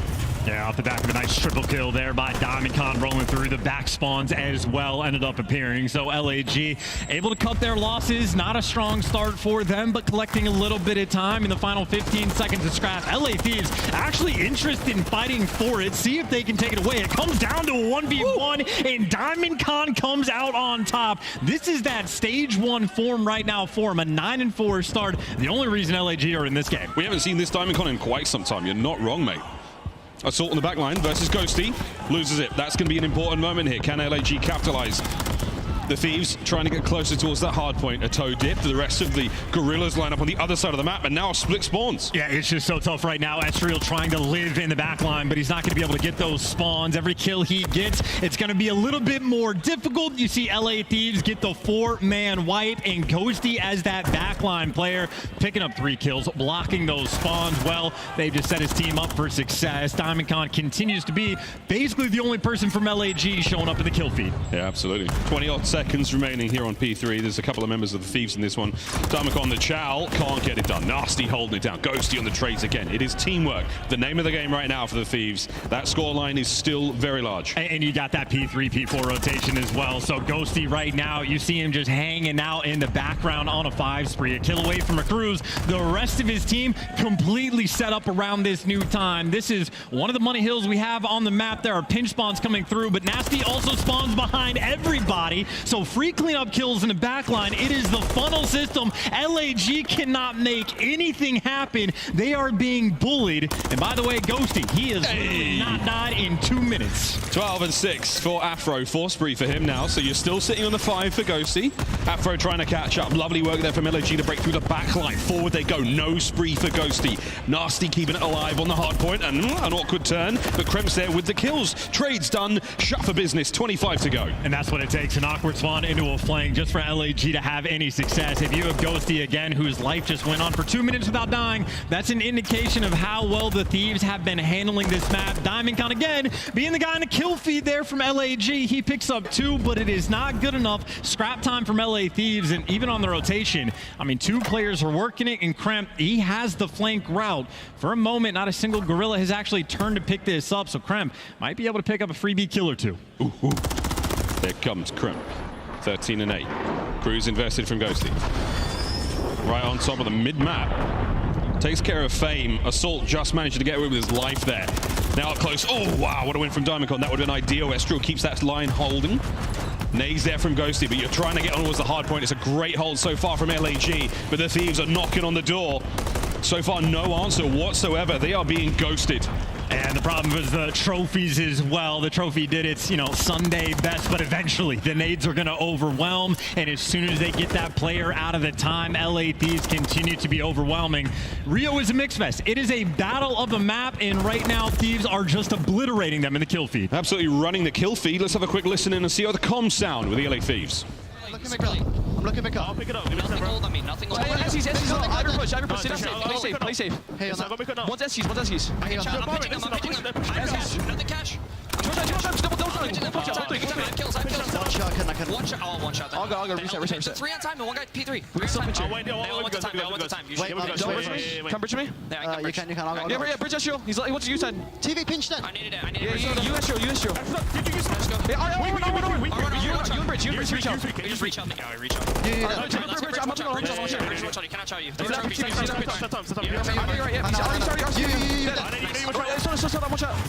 I have a trophy in time. I have a trophy.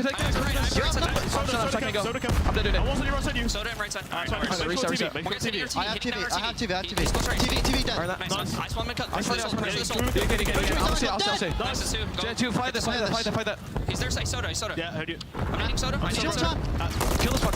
Soda on the right. Two other side. One shot. Mission diamond. I'm working cut. Thieves down in hot chance, then run the score up in the meantime. And they're just able to play such a comfortable game as well. I love the patience on Afro as his teammates died to go on the pinch back towards P1, able to keep those right side spawns, and LAG just struggling to apply that pressure. Now the kills, though, starting to flow their directions. Ezreal, this second half rotations, has been a much hotter hand. Still a 70-point deficit to work from, but hey, they're in the time. 100 points crossed. Keeping this hard point in the hands of the Gorillas. Here come the Thieves over the sidewall. Diamondcon has got his work cut out for him. Too many targets. It's a rich environment, and he's not able to get anything out of this one. Hasn't landed a bullet. Ghosty with the cleanup kills. Afro into the point. The Thieves with the break. That is so close yet so far. Diamondcon not even getting the damage out, but these are the key rotations. It is P3 into P4, the only opportunity on this map to really go on a run. So LAG attempting to keep things under lock and key on the roto. Esriel, though, going to fall, but good news, you spawn right back up. Players inside the time, and you have the back spawn. So it's a long way to go, but LAG, for the moment, in a good spot. Diamondcon playing his life brilliantly, toe-to-toe with Ghosty, no help there. Back over to the point, but it is going to be LAG in control this time. Now, we have seen many comebacks here on Rio. Anything is possible, and with the Gorillas slowly but surely starting to heat up, this map is far from over. And Assault's got a little bit of intel as well. Spots out Afro, so he just waits for the kills to fall in his lap, but it is a big push down this B street right now as LA Thieves attempting to overwhelm. Kremp on the pinch, though, is going to fall, only gets a kill with the nade, but it looks like inside the time, the Thieves at least have a brief break and a kill like that from Nasty. And the extra sauce on top gonna push LAG so far back, and they keep that score line big. Nasty has been smacking in the map so far. Some massive individual gunfight wins. Over 200 points now for the Thieves. They're holding on to this point. Rotation down over towards the garage. Krem making his way into the feed. Ghosty there as well. Nasty doing what he does best. Frying so far. An open hard point now full of red. Yeah, Nasty the untradeable. A flank maybe through boxes is the only way for LAG to actually make this move. It's Estro from up top, and well, Nasty's actually in a very weird position. A player just behind him gets cleaned up, and well, now players soaring from over top, but the kill feed remains red. LA Thieves remain dominant, and Gorillas still spawning so far away. Big two-piece for fame forward now that Gorillas fly. Plenty of time to get the break and stay alive. Can they get Ghosty out of the point? No one able to get involved. There's Nasty on the back line, keeping them at bay, and this could be map number one. No one there for the Gorillas as the Thieves have locked it down. It's by the garage. They're ready to rock and roll, and that is map number one in the books. And we got to see a look of disgust on Kremp's face, maybe feeling that game was almost too easy for an elimination game there. LAG proving that, at least on Rio, they were simply not a threat. And of course, when these two teams met online, well, the Thieves, they just pieced them up in the hard points. It's a new map for these two squads to face off against, but I think we saw why last time Gorillas banned this map against LA. They got absolutely handled, and that is just a cakewalk across the board. That is what, like a plus 25 in the slaying category for Thieves there as a whole. And if you're slaying like that on a map like this, again, GG, not even close. Great work out of everyone there in the Thieves. I mean, Krem, it's just fantastic work in the kills department. Not necessarily the most damage, but again, that was the teamwork. You're talking about the comms. It's not necessarily individual players finding the kills. We saw Nasty with those great runs. It's about the teamwork. Thieves with it in spades there. LAG just a little bit behind. There was no major turning point in that match where the Gorillas certainly looked like they could have pulled it all back. As we see the highlights, it's going to be a lot of the Thieves here. And again, the Thieves able to play a comfortable game. Afro's having those moments where his teammates are getting three-pieced, and he's like, hey, there's no pressure. We got an 80-point lead. I'll take my time. It is not a big deal, no sweat. And then the AR players from LA Thieves as well, lighting it up in the kill feed. Nasty went on and put on a hell of a performance. His damage was out of control, and we saw Ghosty as well, just comfortable. He is that anchor player going for those back spawns, the kills falling into his lap. And I mean, on the flip side, Adam Assault, one of the lower damage dealers we have from main ARs, just no production from him on this map at all. So LA Thieves, again, they don't have to break a sweat just to start their day. That's get the thumbs warm. That's get the guns nice and hot. They are already ready for the S&D. I think I'm trying to remember who they were warming up with backstage, but it was a heated environment back there, watching the players in the PPE section. Very, very exciting stuff, though. Everyone's ready to party. We're going to have ourselves a search and destroy in just a brief moment. A chance, any sort of strong feels here? Because again, we've seen these two teams go up against each other a few times. What's different about today?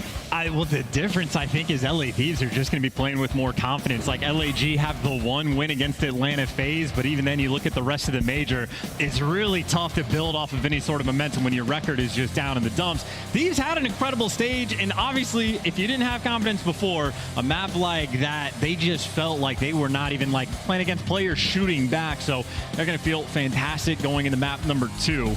S&D, though, was the only shining light for Gorillas in their previous series, but you see the adjustment being made. The map ban there that you see from LA, that terminal, they got 6-1 by LAG. Don't want to deal with it again. We got some new maps in the mix. High Rise, I know, is a map that Gorillas have played quite a bit, but I don't think the LA Thieves are going to be sweating it too much. They got that rep in yesterday against Atlanta FaZe, and that's a team you're going to learn from. It was a big loss. It wasn't a dramatic finish to what was a crazy series. We'll see if they've learned from it, Chance. You're not too wrong, mate. But High Rise, a double dose for you folks at home. Take 2 of those and call me in the morning. I am definitely not a doctor. See how that one goes, dude? I mean, any strong feels coming to this one? Who's looking hotter in the search game? Well, that's actually very difficult to say. LAG haven't exactly looked hot across the board throughout the stage, but LA Thieves hasn't exactly been their overwhelmingly strong game mode, although admittedly in the game 5s have been quite clutch. So I'm certainly leaning towards the Thieves, but on a map like High Rise, like, you do have a comfortable, few comfort picks, let's say, from LAG. Maps that they are at least used to, that they have the repetitions on. High Rise S&D is certainly one of them, but again, it's not like they have shown an excess of dominance on it, so Thieves not going to be too fearful. And again, it is the AR battle. It is those long lines of sight. I know that sort of Ghosty versus Assault. Ghosty, he's not going to be stressing. Won't be indeed. Well, we're almost ready to get into map number 2. Here we go, folks. LA Thieves, LA Gorillas, High Rise, Search and Destroy for map number 2. We've touched upon those long lines of sight. God, I wish we had snipes in this game. Just that extra little bit of flavor, man. You know what I'm saying? I mean, it would be every single round. Every round? You wouldn't be able to chow it either, because like every single team is going to have players capable of hitting that shot basically 10 out of 10 times. So it would be an interesting square up, but maybe we'll just have to rock with the MCWs. There's a few players in the league that treat the MCW like a snipe and go for that chow off the rip every single time. So you never know what the damage output is going to be. We'll see how the stats come into play in this matchup. We're ready to party. Here we go. Map number 2 in this elimination matchup. The Thieves, the Gorillas. Let's go. And again, those pre-nades are going to be on point as well. No trophies in round number 1, but no connection either. I don't believe the propane tank has exploded yet over towards A, so might be a distant memory before you try to make that move. You see Afro already approaching with the bomb towards this B site. His teammates watching the jump up above him, and he feels it. Get the bomb down for free. This will be a 4-man retake attempt for the Gorillas. We'll see whose side the tanks are on in this round so far. Patient play out of both teams. The Gorillas now winding up down the street. It's all on a Ghosty, who's been taken care of. Is there a trade there? No, it's now a 2v4. Diamondcon flying forward. As Afro and Kremp trying to make it as level as they can, and blink, and it's a 1v1. Kremp v Estriel. And he knows he was on the opposite side of the map. Gets the right read. Kremp with the better damage. Kremp with the gunny. We saw how the map 1 went. Kremp fears many things, but the chow against this team is not one of them. And he gets 3 in the round as well. I'm thinking for a post plan, we got the bomb down, let's kick back, playing elevators, watch over. LA Thieves said, nope, we're running it down. It was a double hit over down like the A Street. And I mean, hey, they might have lost the first 2 gunfights, but Kremp picking up 3 in the round, starting things right. Whoa. Well, it was a fast 1v1. We didn't have to wait too long to find out who won that one. Round 2's up now. LA Thieves on defense. Let's see what the Gorillas have got in stock when it comes to attacking these sites. Nades out over towards the tarp. Nobody pushed up thus too far from LAG, and Kremp is taking some space. They've cleared out underground, and right now you just actually own a good chunk of the map. B Street's open, but guys like Ghosty and Nasty posted up in the back spawn can look over. And right now, the position of the SMGs, they're going to wait for the comms to come through, and then they're just going to pounce and get sent in for the kills. Couldn't tell you what's going on over there, but for now, we've had at least the first exchange of fire. Empty pockets for Diamondcon. Fame, though, fully loaded. Trying to catch up those players by the blue bin. Nobody home for now. It's still a 4v4. Afro looking to change that. Nasty backs him up. Round and round we go, and Afro takes care of Estriel, somehow stays alive as well, 4v2. And all that map pressure they had, you get players sent in for the kill. Nasty has moved into the mix as well, and just like that, Diamondcon in a 1v3, but now he's got him trapped. Nasty, well, he's got the back lane covered. Diamondcon might read it, doesn't make the gunfight easy. And LA Thieves, again, playing with all the confidence in the world. Indeed, oh, you said it. They took over so much of the map early on in the round. The Gorillas didn't really have much to go off of, man. I mean, they knew those players were going to be in position to take care of them. The Thieves don't lose those gunfights. Some nice finesse from Afro. Lovely work, 2 rounds in a row. just able to pick him apart as well. I mean, Afro is a gunfight underground where the player's not even shooting back, so a little bit more comfortable right now, playing with a tad bit more freedom. Yet to get any first bloods with nades. Feel like that might be an eventuality. LA Thieves coordinated as always, going for the double over B Street, and that's where Gorillas actually have a ton of pressure. Nasty, I don't know if he spotted Estriel on the cross, but certainly has the angle forward, and with the propane tank exploding, I think they know at least one player was working the street.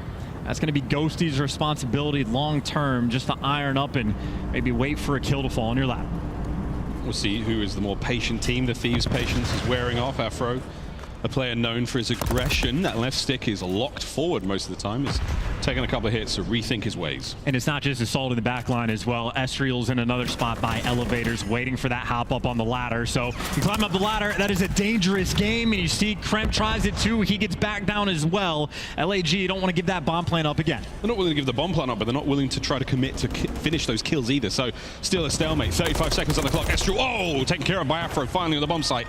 Diamond Con, the off angle. He's managed to sneak in and get two. Massive work, all down and Nasty now in a technical 1v3. Running out of time as well, and doesn't even matter that game clock. LAG hunting him down in the round, and that is an adjustment you love to see. Round number one, Afro just walks up to the bomb, says, hey, this looks free, let's go for the plan. LAG completely flipped the script on the setup, make it much more difficult for Thieves to make any sort of move, and well, the kills started flowing after the fact. Wonderful trades coming through, and obviously Diamond Con, ton of credit, lovely two-piece. A delightful two-piece, splendid. Scrumptious. Will he find any more scrumptious pieces in this round? We'll find out. Attacking round now, Estriel's going to have that bomb. We haven't seen too much love towards the A bomb site just yet, but it's still early days here on High Rise. Back over towards B, we're sending it. There's a lot of ordnance being sent. Two members of the Thieves down low. It's Kremp and Afro. Now Ghosty joining them, so an aggressive round out of the Thieves. How many red dots did you spot, lads? Oh, this is tough too. Afro's actually in a sort of prime position right now just to be a nuisance. Nice angle and nice shot as well. And now he's just the constant thorn in your side. You got to worry about the underground flank or if he's going to shoot you from down low. In the meantime, Diamond Con over by elevators. He is making that his home, and Afro feels the pressure, needs to make a move. And all the trades right now coming through from LAG. These wanted to get aggressive, but Big DC on the flip side there from Gorillas, shutting him down again. Yeah, he's been that side of the map. He's been over by elevators every round they've won so far, and he has not lost an individual gunfight in neither of them. So, great stuff out of the Gorillas on the immediate bounce back. Uh-oh. Assault's back at it. The hand warmers. I understand. Well, you were in Boston, right? Absolutely no comment. A lot warmer here in Florida. Thank God in some capacity, but now maybe a bit more pressure on Thieves to be the team to make those adjustments. LAG, certainly, again, a very experienced team on High Rise, mixing things up, and Diamond Con sticking down that B Street. It's a double square up, though, 2v2 on both sides. You see Kremp and Ghosty getting active down this lane. And Fame's got some nice little angles to work with. You got Diamond Con looking over as well, but looks like LA Thieves able to dominate that B Street. Open lane of access to work with. And a minute on the game clock to try to get this bomb down. Dominating the street, dominating the site. Fame, his angles pay off. Whoa, what a transition there from Afro. He takes care of two. That's unbelievable. Those are electric shots right there. Might be the difference maker in the round. Estriel, though, pretty active, but this bomb is going down on B. And the question is right now from Estriel, do you check your corners or does Nasty just go and gun you? Assault now for the 1v3. But he's going to need a little bit of a prayer to try to clutch this round. Oh, he's got to get the defuse as well. Able to get nada brada. That's another nice round. Thieves bounce back. They stop the spree of the Gorillas dead in its tracks. And I'm curious, that might have been a moment where Estriel might have the covert sneakers. Kid Nasty really seemed like he was ready for it, but players that are ready, Afro at the top of that list. Easy shots there. Damn. Yeah, just the rival 9 with the headshot as well. Nice little snapper there on the Diamond Con. And that all comes down to Diamond Con getting forced to back off of that B Street straight off the rib. So LA Thieves making moves on that B-bomb side. Single round advantage for the Thieves. And the opening salvo there. There's a different look this time round. Two members of LAG, though, well pushed out towards the A-bomb site, so now more space gained And it is going to be Fame. He's got himself into Hut. Nasty's going to check this, not spot him out. And I think the play is going to be on Fame as well, because if you don't have the intel, well, there's the jump, there's the move, and going to get the kill as well and out with his life. Still a 3v3 though, because Ghosty picked up the first blood, but it is a bunch of thorns in people's side. It is the flank coming through from Kremp, applying the pressure, and well, there's the first propane kill. The first of what will may be many in this map. Kremp has stayed alive. His position is made known. Escape with his life. 45 seconds to go. Gorilla's yet to get the bomb down. And Afro's actually cleared the space over to the A zone as well. So you know the bomb's going to be at least more towards B. The question is, can you get the pick before they get it down? Kremp going in for the kill. Spidey Stencil is not tingling, though. They're going to get it down for the 3v2. Oh, no, now it's a 3v1. And now it's done. You should have trusted your gut, son. Trust in your heart. I know sometimes your heart cuts a fart. That's the cosmic shame. But for now, it's 3-3. He's going to be kicking himself after that round. That's a nice round as well. They didn't exactly see why the reason was going on, but I know Afro off spawn a little bit late to sort of getting in the mix, and we saw in the meantime Fame completely active, able to get in towards the hut, and the A hits are not typical, but they swung it back over as soon as they got the man advantage. Fame, not a player against, making moves. 7-4 right now as well, leading the charge for his team. He's been great at finding those tiny windows and putting himself in positions where the Thieves players are not guessing correctly for it, not even checking for it.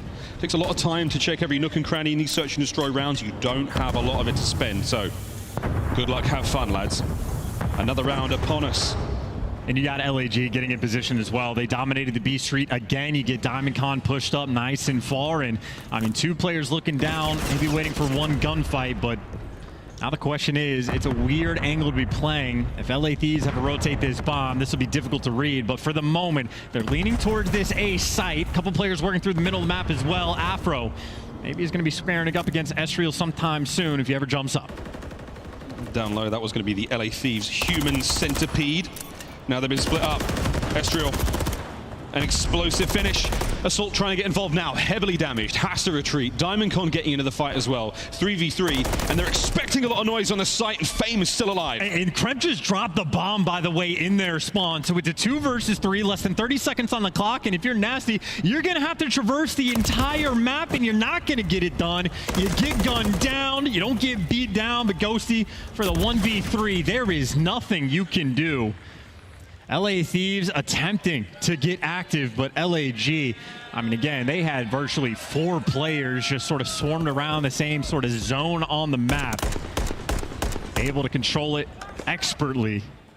And Diamond Con 8-4, him and Fame basically taking turns. I don't think anyone was in a position to trade Kremp there either, so he goes down. No one's close enough to pick up the kill, one thing, pick up the bomb, another. So that round became very tough for the Thieves to win. Good work out of the Gorillas, punishing play, and Fame on a 4, Diamond Con on a 3 spree as well. So looking to get the bounce back here.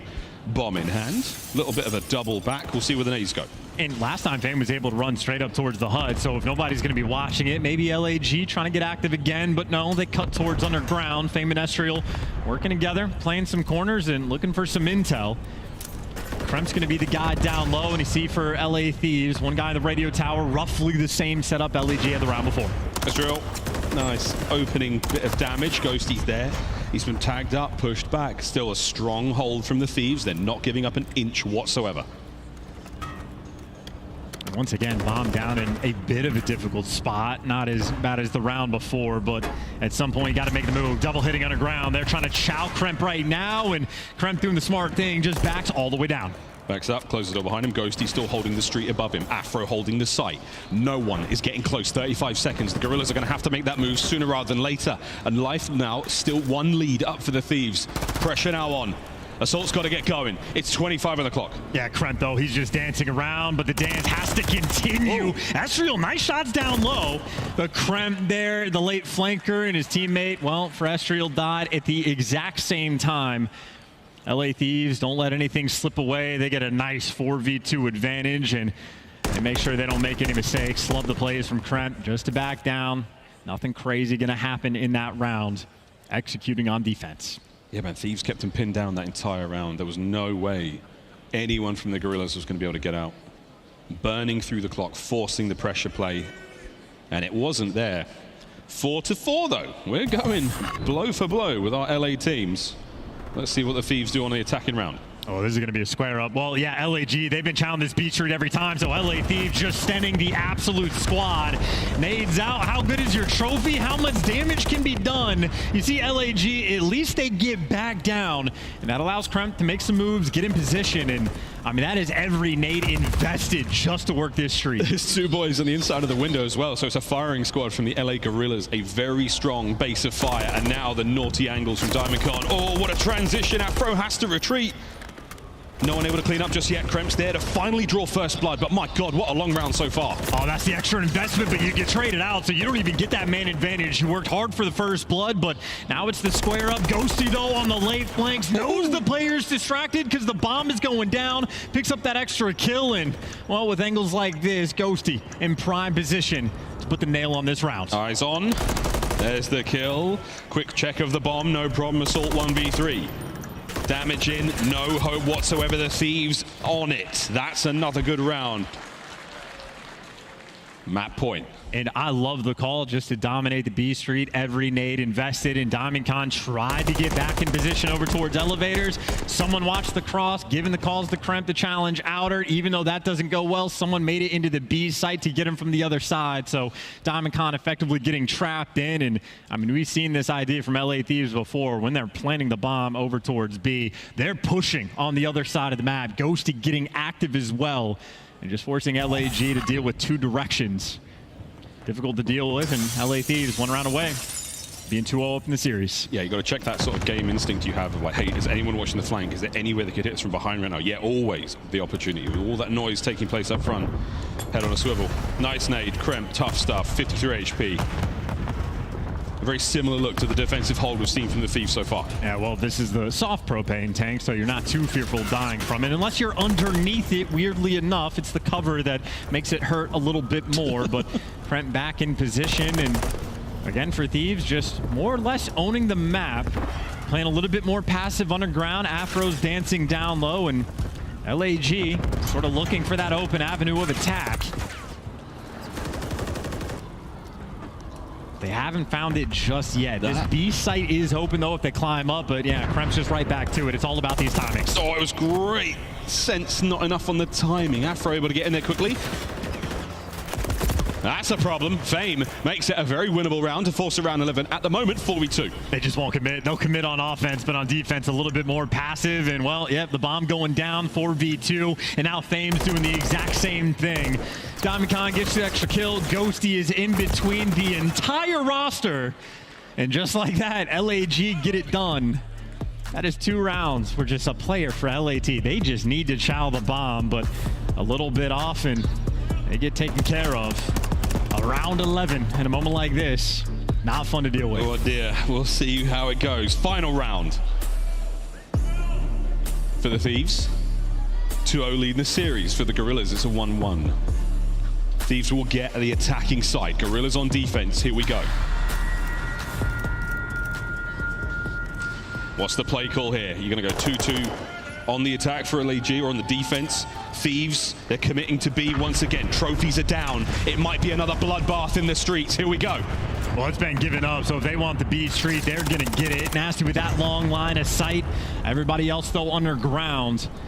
This might be the standard sort of default play from LA Thieves.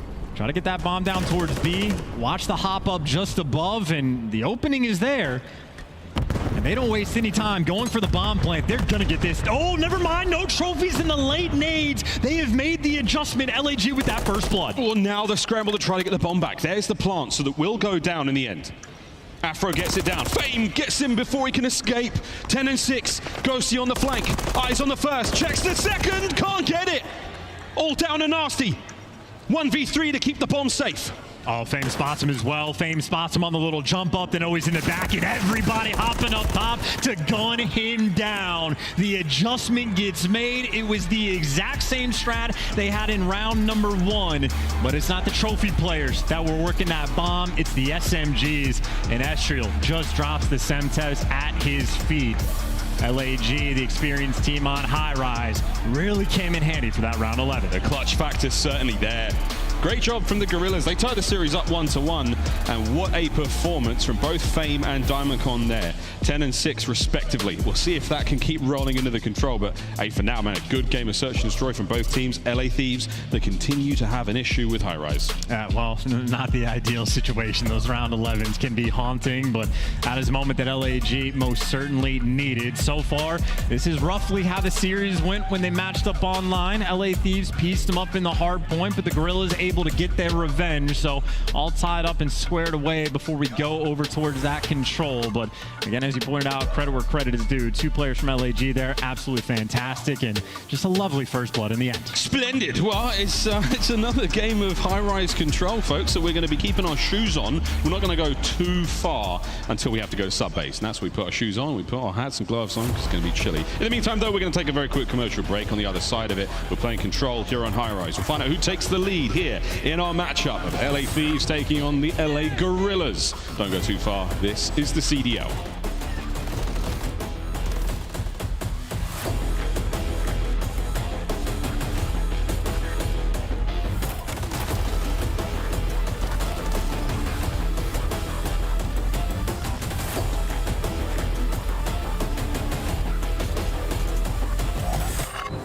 Upgrade your game with a Scuff. Save $30 on the official CDL collection at scuff.co/CDL. Get better with the Scuff, the first performance gaming controller. Visit scuff.co/CDL to change your game. The Call of Duty League is brought to you by Monster Energy, the official energy drink of the CDL.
Ladies and gentlemen, welcome back to the Call of Duty League. If you're an Anakin Skywalker fan, you don't love sand, but we certainly do here at the League. Look at that gorgeous lineup there over in one of the many Miami beaches. Well, what a wonderful day we are having here in the Call of Duty League. But other folks are having even better days. Many days of birth today. We've got Shelby in the graphics file. We've got Drippy. Crowd, I'm going to need your help. It's Drippy's birthday. Nothing but love to Drippy and the entire, hype squad. But we're going to have to, I need some help. I need your help here. Will you sing with me, crowd? That's a yes. All right, you know the words. We're no strangers to love. You know the words, you know the rules, and so do I. Let's just do the chorus. You all know the chorus, right? Never gonna give you up, never gonna let you down, never gonna run around and hurt you. See, that's why we Did like anyone Drippy, sing? the only one with vibes in the crowd. We're a big fan. Drippy, happy birthday. Thank you very much. And thank you to the whole hype squad. You guys are at every single event, I think, since like Cold War Champs. It's been a long time. I just sang Rick Astley on the air. My life is complete. This might be my last series. Let's go, boys and girls, into high-rise control. We've got to find out who keeps rolling here in this series with the Gorillas and the Thieves. Let's get it. Well, I mean, look, this is a square-up map again. There were no adjustments in the pick and bans when it comes to the control. And last time these two teams played, LA Thieves won in a 3-1 fashion, but LAG, obviously, if it is going through, a bit more prepared. You see both of these teams on the defensive end, they have been powerhouses. LA Thieves incredibly clean, and on the flip side from LAG, third is nothing to shy away from. Oh, no. So maybe whichever team has success on the attacking rounds might come away with the dub. Hey, another birthday today. You call this Lenny Kravitz, 60. God, he looks good. Looks fantastic. Maybe the less talented compared to Drippy, but we like him nonetheless. Definitely not as tall. Estriel first blood as we continue this reign of terror from LAG here on high rise. Assault on the flank. Well read there by Kremp. That's going to slow things down only for a moment as they are capturing B. And you got a double stack coming through as well. You got Estriel set up for the spawn kills, and Estriel in the spawn was able to pick up another 2. So now the player's on point. One direction to look. 2 ticks have already come through. Nasty missing the jump as well. So you botch your movement, you're going to have a bad time. But it looks like with the nades and no trophies, that early offense, well, doesn't exactly pay off. Better late than never. He gets in there in time to get the kill and stop the full capture of B. A minute to go. 2 segments gone there. Oh, nice shots out of Estriel, just enough to keep the play alive. A little bit of space to work with now for the Gorillas, but we're going to hold on. Hopefully get on a B in a moment, stop the clock. Well, still a nice bounce back, though, and easy reads in this moment for Nasty. Him and Ghosty showing up in the kill feed, and now from LAG, 45 seconds left on the clock, and you are right back in your spawn. Domicon, though, just going to blow things open with the 2-piece. Nasty, this is the last place you got to kill from, but that is also 5 in a row. Estriel, though, shuts down the cruise. You get the kills in your spawn. LAG, that B zone, well, it's nearly through. Nearly through. Oh, well played out of Estriel. Ghosty with a goal line save. Can't beat the fight, though, as Fame stays alive. And oh my good God, somebody get a toe into that B zone. 30 seconds remaining in the round. And LAG are actually sort of trying to like play the 2-front war right now, going towards both sites, but LAVs have enough reinforcements and bodies around the zone. They can defend it if they want, but they cannot hit the jump up, and you see the result. The B zone gonna collapse. An extra minute to the clock in a 2-life lead. You're looking for that offensive success, and LAG, so far, they have a little bit. Unfortunately, Nasty is him, and well, he's able to pick up 2. That Renetti, it does go per. Nice shots out of Diamond Con, even better out of Krem. Just over a minute to play. All square in the life department. Estriel looking for anything here on the approach towards the zone, and he might be able to find it. Or not. He's just waiting for someone on his team to get a kill to actually send them towards the spawn. There you go. Domicon picks up Nasty. So might be the first player Estriel looks at, or Estriel tries to chow mid-map and ends up getting eviscerated. So now Fame moving into position. Nice little 2-piece, checks underground and sets himself up maybe for some spawn kills. Fame looking lovely so far. 2 spree for him. Pressure now on. No one quite able to dive on to that point. I mean, there's the possibility for somebody to stop the clock, but they don't necessarily have the foothold to defend it. A square up in the gunfights is what it's going to take. And 25. Yeah, 7v6 as well, so you have to be very patient and be attentive towards the lives. And well, a moment for the propane tank to team kill. And now you're just down to 5 if you're LA Thieves, and Diamondcon's on the point, and bodies are falling. LA Thieves, no more respawns. LAG looking good. 2-man stack. Contest. Cleaned up. Out spawn. Diamondcon into the feed. Slide it forward. Last man up is Afro. He can conceivably get this done, but he has to find the kill. See you, mate. No, that is a decision. That is, I don't want to give up the ticks. I want the defense for the round 5. I'd rather just die on lives, but that is a very tough spot to be in. I don't know if Afro actually hit the propane tank. Someone from LAG might have blown it up. It is, you know, the propane tank giveth, it taketh away. And when you're down on lives in that moment, that is just the devastation that is High Rise. That's how. Here we have a quick replay of the Afro tumble. Final moments. Again, a good call. He's never teamed with Clayster. That was completely intentional. Afro was making business decisions on the main stage. Any excuse for us to use the Wilhelm scream. I'll take it. Rounds up. Thieves attacking this time round. Good to see the slaying department for both squads, though. Chance very active. Oh, it's going to be a spicy match indeed. Ezreal able to get out with his life as well, so he tried to make a play underground, but Rival 9 down low, going to dominate it. Ghosty with the slide, looking for the 2-piece, but he is a little too weak, and Assault able to pick up the extra kill. Nasty going to stop the clock as well, but only for a brief moment. Reinforcements not quite there. Trying to catch these players off spawn. Nasty, good tags. Shots out of Fame, man. He is looking fantastic so far. Big 2 pieces when his boys need him the most. 45 seconds to go, and the Thieves are being kept at bay. More in the feed. Yeah, this is the dagger spawn trap as well. Nasty is the only one that's actually made it out of the windows, but he's getting spotted as well down the B street. Assault gets the call out, but a gunfight right for now for Nasty just to keep the pressure out. Ghosty's made it through as well, but you're having to take such long routes and only 25 seconds left on the clock. Ghosty does give you 2, but you have to play this objective. It is a struggle just to get on the B zone.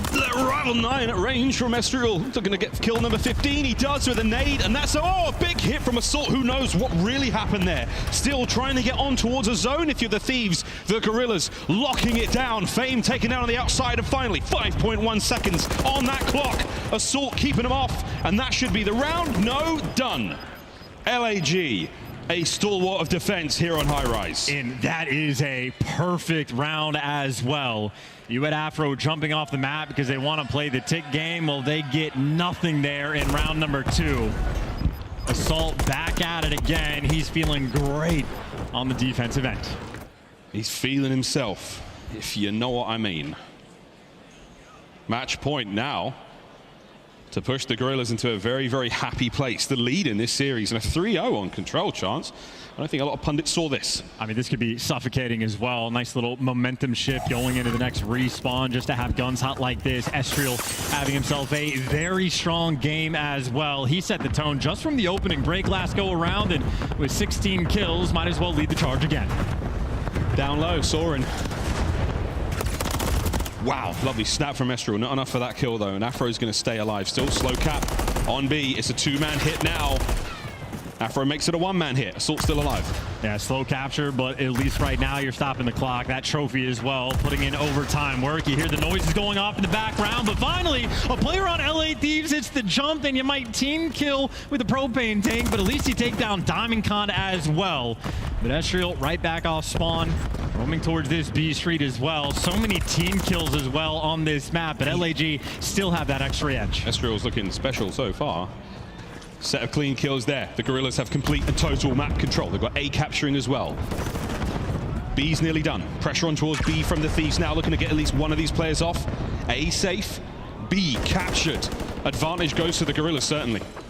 This is scary hours as well right now from LA Thieves. This is not how they wanted this respawn to go. Maybe good news you just got that underground spawn though, so a little bit quicker for the map pressure, but this is an elimination match for LA Thieves. A moment like this, the pressure just continues to ramp up and ramp up. LAG right now, they've been Titan killers. Trying to play spoiler as well. They've been fantastic this round. The trades continue to flow their direction and right back on the zone. Oh my word, onto the zone. And Fame, the lone man for now. Reinforcements on their way. Here comes Diamondcon with a trophy in hand as well. First segment gone. We could be looking at the capture. The Thieves are unable to get out of their spawn. Nasty on the right. Ghosty and Kremp on the left. Anyone able to get out? Step foot onto the street. Here they come into the guns of Fame. Finds one. The capture nearly complete. The contest. Diamondcon holds. And that's the round. LAG 3-0 on High Rise. Yeah, that's the round, and that is game, and LAG made it look like light work. I mean, they might have had to fight tooth and nail in round number 1, but after that, that was an absolute breeze.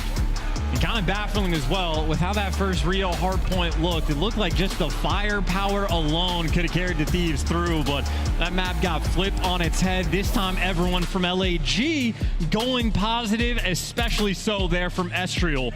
20 and 10, had 8 assists as well. The untradeable on that map. And I mean, again, that is an incredibly quick round of control. We're used to these maps taking 15 minutes. That was a blowout on High Rise.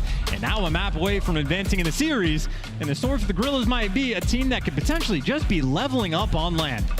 Oh boy, well, the battle for LA goes back and forth. The pendulum swings again, and this time in favor of the Gorillas. Thieves now have to bounce back on the hardpoint. Upcoming, we go to sub base for that one. This is going to be an absolute blender, man. Mix Fest, a very, very fun series so far. As we look at the quick highlights here, this was a 7.5-minute game of control. That is not a normal stat, ladies and gentlemen. Yeah, it's for control, especially even on a map like High Rise. It could be an absolute grueler. So that was a speed run performance by the Gorillas. And again, this was the only round that was close. It goes to this 6v5 on life count, but obviously the propane tank helped things out, and LAG, they just slam them after this. Like, it was like round number 2 from the opening break. You win the first set of gunfights, and then you just set up the spawn trap on defense and simply never look back. But for the Gorillas, a team that has been, you know, I'd say mediocre on the attacking rounds, those were flawless performances, especially there on that round 3.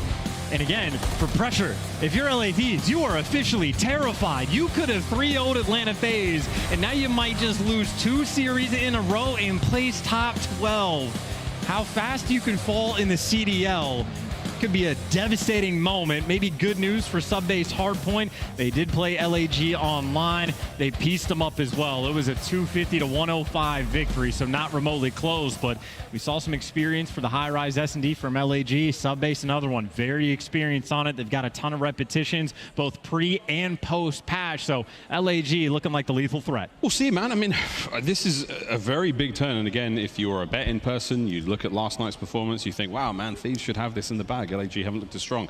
Absolutely not the case so far. We'll see how the sub-base goes. It's going to be a very, very aggressive game between both teams. A lot of changes, as you said, Chance. I don't know where we're going, man. I've got no idea right now. I'm a little scared. I also think it's going to be sort of the ARs that are really going to set the tone. I know DiamondCon, absolute shooter in map number 1, but Adam Assault on the damage front, not there.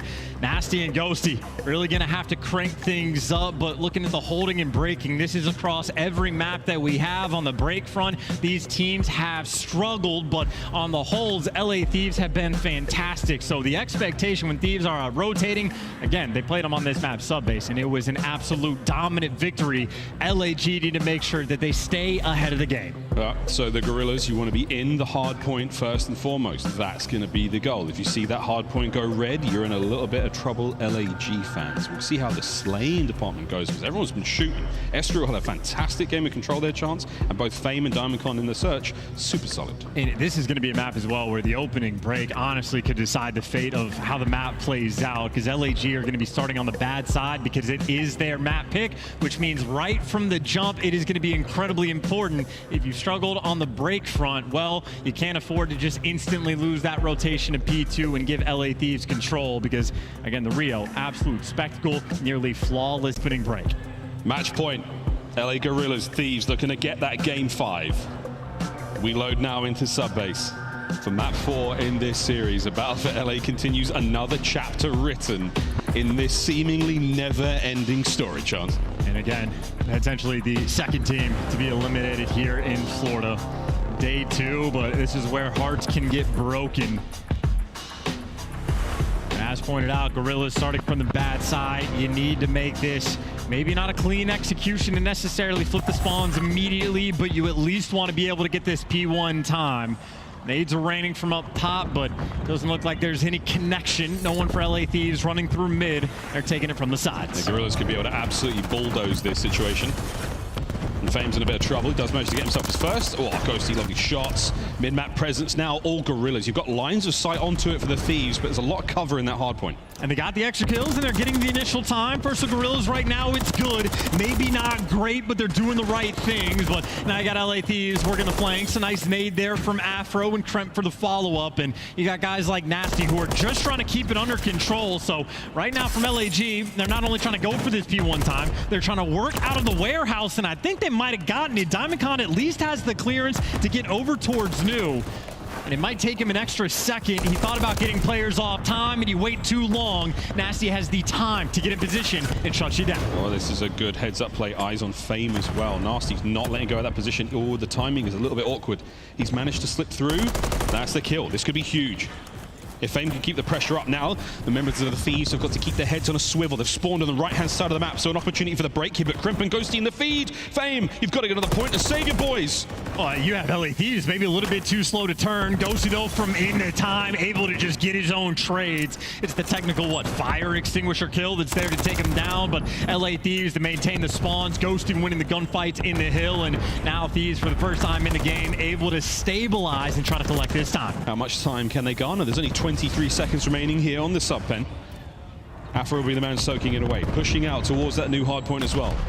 As they bound their way through the snowfields into the guns of LAG. Nice work from Assault there. Lovely frag grenade over the top.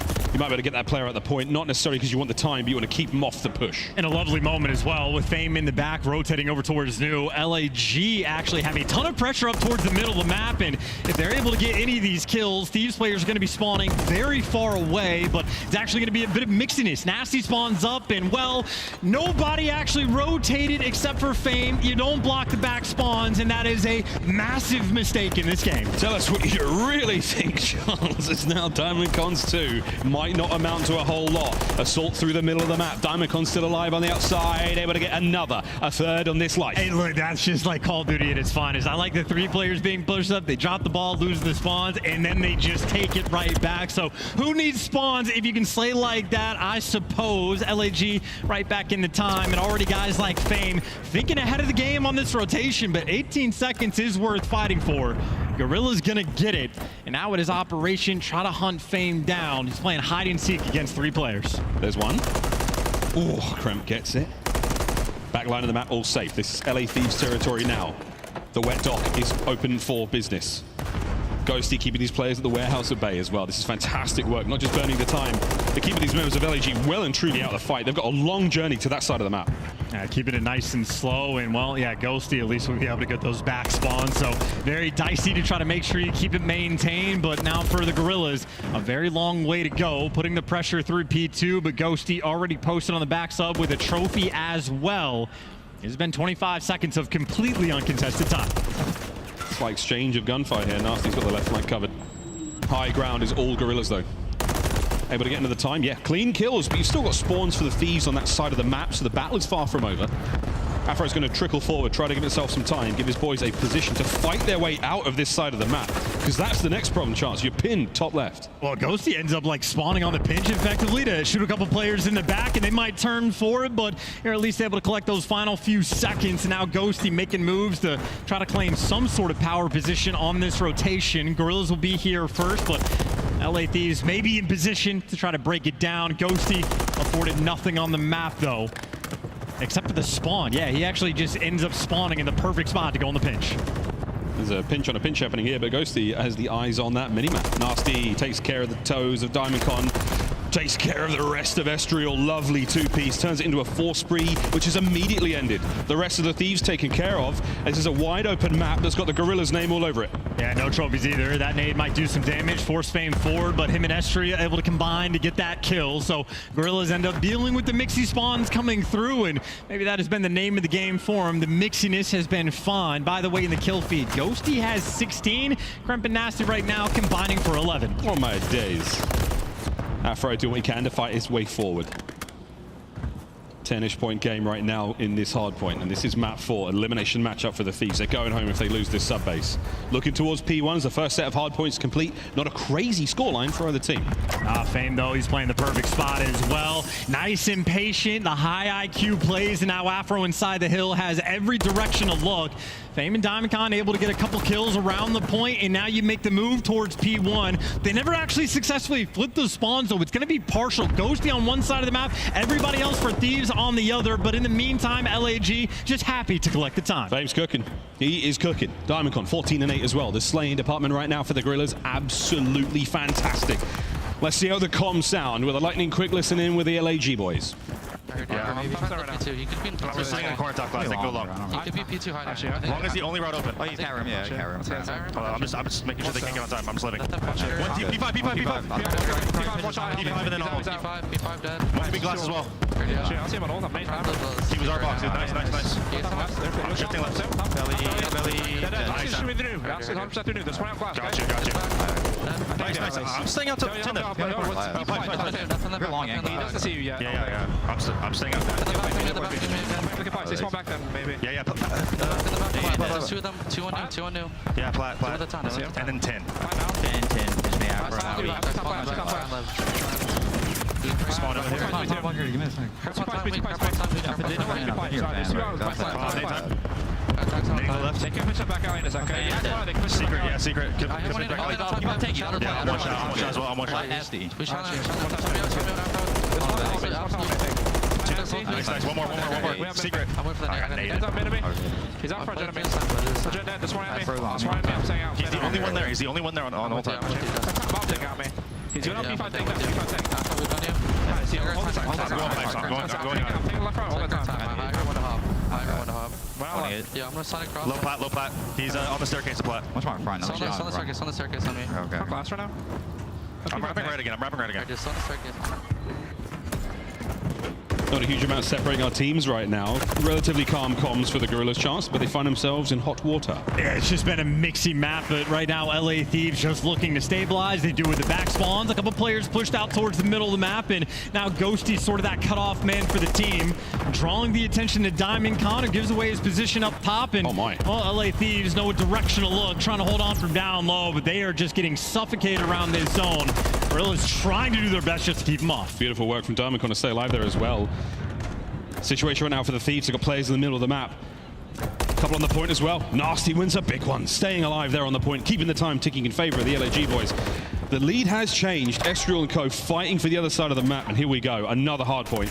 Another possible lead change. Estriel's just such a difficult spot as well. Ghosty was above him that entire time, and Ghosty from heaven above able to fall and get that kill. So you might not get a full 60 on that old P3, but you rotate over towards this hill, and now the question is, do you check all the water out? Diamondcon, nice little fish, but Ghosty calls that out, doesn't have to stand up again. Yeah, doesn't have to worry about that for a moment. The trophy's going to help out as Diamondcon in this sub-zero waters now makes the approach. Afro with the coverage. Up close and personal though, it's Nasty in the feed. Nice work again, holding onto the point and not hit from Fame from up top. 20-point game, 3 dead though for the Thieves. And then, spawning in the back has been like the theme almost of this map so far. Someone just gets given the gift, and neither team has really been successful at blocking any spawns this entire time. So again, it is going to continue just to be a mixy game. LAG down by 10, but they are going to make the comeback on this hill unless Afro has something to say. Gets the guy out of time. He finds the perfect route just to be a nuisance. The mixed fest of sub-base is going to continue. Estriel has just evaporated him. Ghosty under a hail of pre-fire and a bit of help from Nasty stays alive, and to the point we go. Up close and personal, though Fame is still here to contest. All over that side of the map. The warehouse is full of Gorillas members right now, and they're flooded into the point. Krem looking to get to double-digit kills. He's just hit 20 deaths. Having a tough map so far. Fame brought down. That is the LA Thieves hardpoint. Ghost has made his way towards the zone, but Assault in one power position. He's got the help on the other side that he simply does not need. The hill where LAG has been most successful. They are right back in their sweet spot. You got Assault being annoying. Can't quite finish the kill, but either way, the man on time right now, Diamondcon, has a little bit of support. And it's a team kill actually from Nasty. It is again. This has been a sloppy game from both teams. 7-point game we have for the moment. Nobody can get that extra edge. Oh, you can get the edge, and we're looking to just get the lead now. If you're the Thieves, Gorilla's trying to hold on. 20 seconds to go on the point. It's open now. Gorilla's back in. Eyes towards P1. As what a marathon this sub-base has been. The final set of hard points are nearly upon us. And the marathon is likely going to continue. With the scoreline we have, yes, technically the teams can win on P1, but almost certainly it is going to be the rotation towards New that could seal the fate. So LAG playing the delicate game. You got to keep them off time, but never actually lose those spawns. So a moment to keep away right now, where Diamondcon so far is doing an incredible job. Diamondcon eliminating security there for the LA Thieves. Nobody able to get close. Now from down low. Perfect read there on a Krem 4 dead. All down. Thieves, Gorillas looking to drive their stake in. This could be the end of the Thieves tournament. And they're nervous about the spawns, but it's good news from LAG. Everybody's going to be spawning out, and you keep the Bower positions. Diamondcon playing the tight setup, and he's got everybody in his sights. Damage dealt. Final 10 is on its way. A bit of a team kill. Is that going to be enough to give the Thieves an advantage to get in? No. Assault in the feed. Estriel at range. Able to get the last player out. Ghosty has to find Fame. There's the kill. Fame. Assault in the feed. And we say bye-bye to the Thieves. That battle of LA Curse continues. LAG get it done. Thieves might have had a masterclass on Rio, but nothing but the Gorillas after that, and that is a painful series from LAT as well. How close they could have been for success in the winner's bracket, and instead they fall top 12. A devastating loss for the Los Angeles Thieves. For the Gorillas, it's just another battle for LA. Their campaign continues here in the Miami Major. Smiles across the faces of the boys, as they should be after that one. Estriel, what a magnificent turnaround for him. That game of control was stupendous. The search and destroy prowess as well, and the composure in that round 11, certainly giving the Gorillas an edge. A rivalry that is so seemingly unpredictable. It's always a good time. I mean, Gorillas might just be the most unpredictable team in the league. They have a very painful stage 2. Then the last thing they do before coming to LAN is beat Atlanta FaZe. They're in the losers bracket, and they have a repeat series where they were just getting obliterated in the respawns. They make up for it perfectly. It was a incredibly fast high-rise control. I mean, they got dominated 250-105 online on sub-base, and well, here they get that extra edge. So Gorillas proving to be dangerous from the loser side. From start to finish, man. Crazy series, a good one indeed. Well, we say goodbye to the LA Thieves. We say hello to the LA Gorillas as they continue onwards, and we're almost ready to get going there on stage. Chance, what a crazy series, man. Unreal, and I know Diamondcon as well. He was the initial shooter there on Rio, but he carried himself through a massive series as well. So that's the man we got to talk to. He's the man on stage with our monster winners spotlight with Diamondcon and Guy Blaze. Thank you so much, Miles and Chance. Miami, show some love to Diamondcon and Los Angeles Gorillas as they stay alive in this tournament. Diamondcon, how does it feel to be the best team in LA again? No, it feels great. You know, I had to win the battle this time, got the dub. They can beat us online all they want, but end of the day, when it matters most, we'll take it on LAN. You said you take it on LAN every single time there. Now, what was the game plan to take these guys down? It's a 3-1 victory for you. What were you and your teammates talking about going into this one? Well, I think for us, like, making sure we get that map 2 is like really huge. End of the day, we came out kind of flat on the hard point on the map 1, but like I said, once we can win that map 2, the momentum goes in the map 3, then close it on sub base. Yeah, at that point, it was a wrap, okay? You guys just kept rolling on and rolling through. Now, you still got one more matchup to come today, and it's going to be the rematch up against Minnesota. I know you're excited to probably get some revenge on that one. Yeah, no, they took us out Major 1 for top 4, so we're going to come with the fire right now in the next match and hopefully get the dub on that too. All right, hopefully get the dub on that one. Now, this crowd has been in y'all back. They've been cheering for y'all. What do you want to tell these people in Miami as you want to get their support going into that last matchup? You know what? We love the fans. We hear you guys on stage, you know, so keep the vibes up. We appreciate it, and shout out Adam Assault, baby. We got the all right. Yo, shout out Adam Assault and the rest of Los Angeles Gorillas. That's going to do it for us on the stage. Chris, let's break this one down. Thank you so much, Guy Blaze. Congratulations to LAG. They are in the running for another top 6 finish. If they can beat Minnesota, this is a squad that is now having back-to-back match wins after dropping 6 in a row, Allie. And I mean, you know, sometimes that's just how it is how the LAN gets. You know, Diamond said they might have it online, but we get on LAN and it's a different story. Nameless, you called this one perfectly. 3-1 LAG. Despite the numbers pointing towards the Thieves, you felt the Gorillas today. Let's roll some of the highlights. Yep. Talk to me about what you saw from our Purple squad. A fantastic series. You know, LAG, we saw it at Major 1, the ability that these guys had on land. One of the sticking points that I had going into the series was if you can't win control, you cannot win series here in the CDL. They do just that on a high-rise, a map that they were 0-4 on throughout this split. Some great attacking rounds. And then you heard in the interview Diamond talking about the Game 2 S&D, how important it was. High-rise is a map that they've liked throughout this stage. 2-0 on that. Defensive opening duels. They were #1 in the league there, had 5 of them in that map. So executed their strats basically perfectly when it comes to that defense. This LAG team, we kept preaching. They have players that can turn up individually, that can have big series. We saw that in this one, and we talked about Estrio, a guy who can take over into control. That's exactly what he did, dropping 20 kills, had almost 4,000 damage, the most in the lobby. We're finally seeing why they decided to go this direction in the offseason. Takeaways for me, at least on the LA Thieves side of things, as we say goodbye to them. They will not be showing up anymore for our Miami tournament.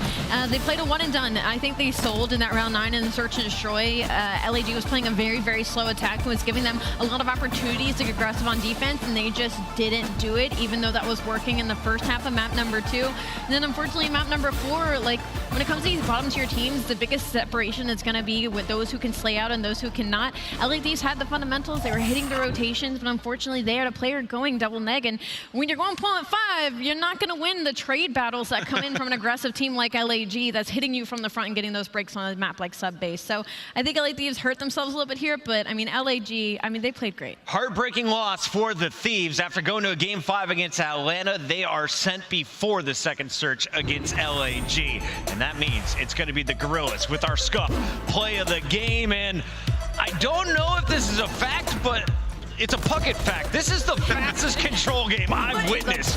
It was 7 minutes and like 29 seconds, and you mentioned it, Estriel, 4,000 damage in a half a game, basically. Yeah, it's the things you love to see. They were 0-7 in this game mode, 0-4 on this map, and they stick to their guns. They know their ability on land. They started right off the rip with an attacking round, a lot of pressure over towards B. They end up capping that, and the transition over towards helipad, not allowing Thieves to get in their base and execute any traps. Taking your time, finding those trades, that's excellent communication out of LAG. They end up bleeding them dry and getting all the kills in that round, and once you win a defense, you're up 2-0. LA Thieves' backs are against the wall. They were worried. And here is the updated bracket at the end of all of the fighting. It is the Gorillas moving on. They will play against Minnesota to close out tonight. But we are not done here in the elimination bracket. With Boston and Thieves now out of the competition, we have 2 more squads to send home. It's going to be Legion versus Surge, and immediately after this, Heretics versus Royal Ravens. Oh, man, I can't wait for these matches. Heretics have had the Royal Ravens number throughout this game so far. We'll see if Clayster and the guys can get it done. Thank you all for tuning in so far. This is day 2 of 4 here at the Miami Heretics Major 2. When we come back, Clayster and Carolina taking on the home crowd in Miami.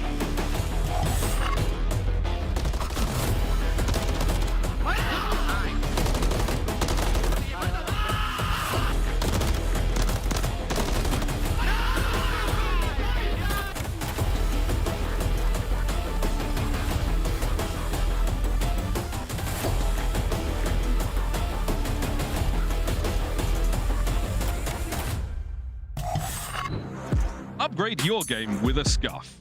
Save $30 on the official CDL collection at scuff.co/CDL. Get better with a Scuff, the first performance gaming controller. Visit scuff.co/CDL to change your game. Start the season strong with the Call of Duty League Pack. Grab yourself the CDL Operator, Weapon Blueprint, and so much more. Check out the Call of Duty store in-game now.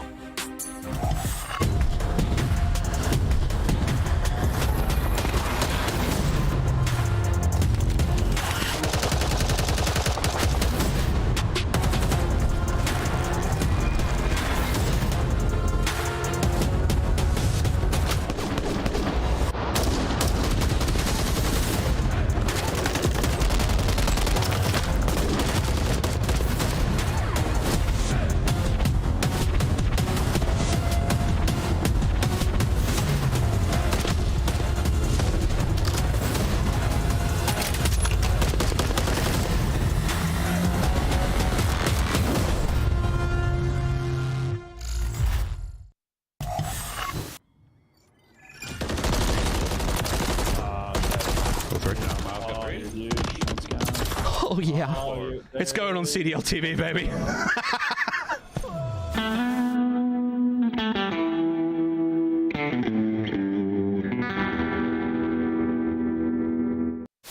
Whichever bomb site they choose to go to, 30 seconds on the clock, and well, if Easy's been seen, he will drop off the map. Behind enemy lines. He's getting loose early every round. Like, do a little dance, make a little love. Who's standing now? Bento first, bro. Bottom of the list. We start. I don't even know why am I on the list, bro. Is that Steve? Is that Mulch? That's Moach. Put him in D. Oh my god. The first time I met Steve, he was playing for a team called the E-Girl Slayers. No. No. At UMG Philadelphia. I think we throw him top S. He's going next to Crowder. behind me, baby. Let's go. Hey, Ben, relax. But to the right of Crowder, I think. Calm down. Yeah, that looks pretty good. It's fucking godlike to me. That's good to me. This list is unbelievable. This is a godlike list, I think. In such a fantastic spot, we'll find one. Looks over towards top three. We'll dip out as well. 3v3, J. Snoopy and Kill. Trying to find something. Capsule will find another, though. He's been an absolute menace over towards the market side. Snoopy lingering around the middle of the map, but Capsule has just locked it down from the market side. They need to get rid of him with 15 seconds to go. He cooks the nade, and that's 3 for Capsule. Snoopy's fading out. The ace is on the cards. The ace and the map is there for Capsule and Boston.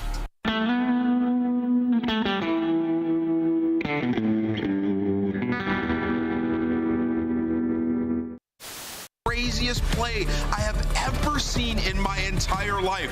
I don't know if anything will ever stack up to this play. I mean, I can't believe he had time to reload for the first one. I mean, part of that at all. And the fact that Priesta accidentally mantles the Godheady. Flare left. Weak. They gotta push. Good. Watch the A-bomb push. Gas.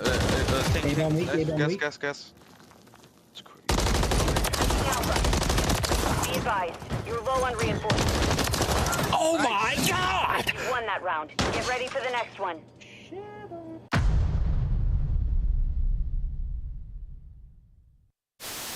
What's your favorite COD of all time? Come on, bro. Black Ops 2. AW. Who do you think is the best SMG player undeniable all time? Either Seth or Damon Karma. Of all time? Me. Probably Porter or Clay. Porter or Clay, yeah. Very valid. So you're trapped on an island. What 2 COD players are you bringing with you? Okay, I'm bringing Grim. And then I don't know. Let's make a vibey squad. Let me give me Shotzi. Give me Ant. Right? Champs is solidified. Now it's about getting that championship. We know how that momentum can get you the ring. And look at that trophy. What's that? The best in Call of Duty history right there. We did pretty good in Black Ops 2. I think that thing is better. Let's take a look at the cash. Busting Envoy to make the play, or maybe where the stump's coming through. See Scum backing up the hell of a mouth, but he strikes, gets the first blood, and for the moment, he gets away. Oh, he got another kill! No way! Envoy is on one right now.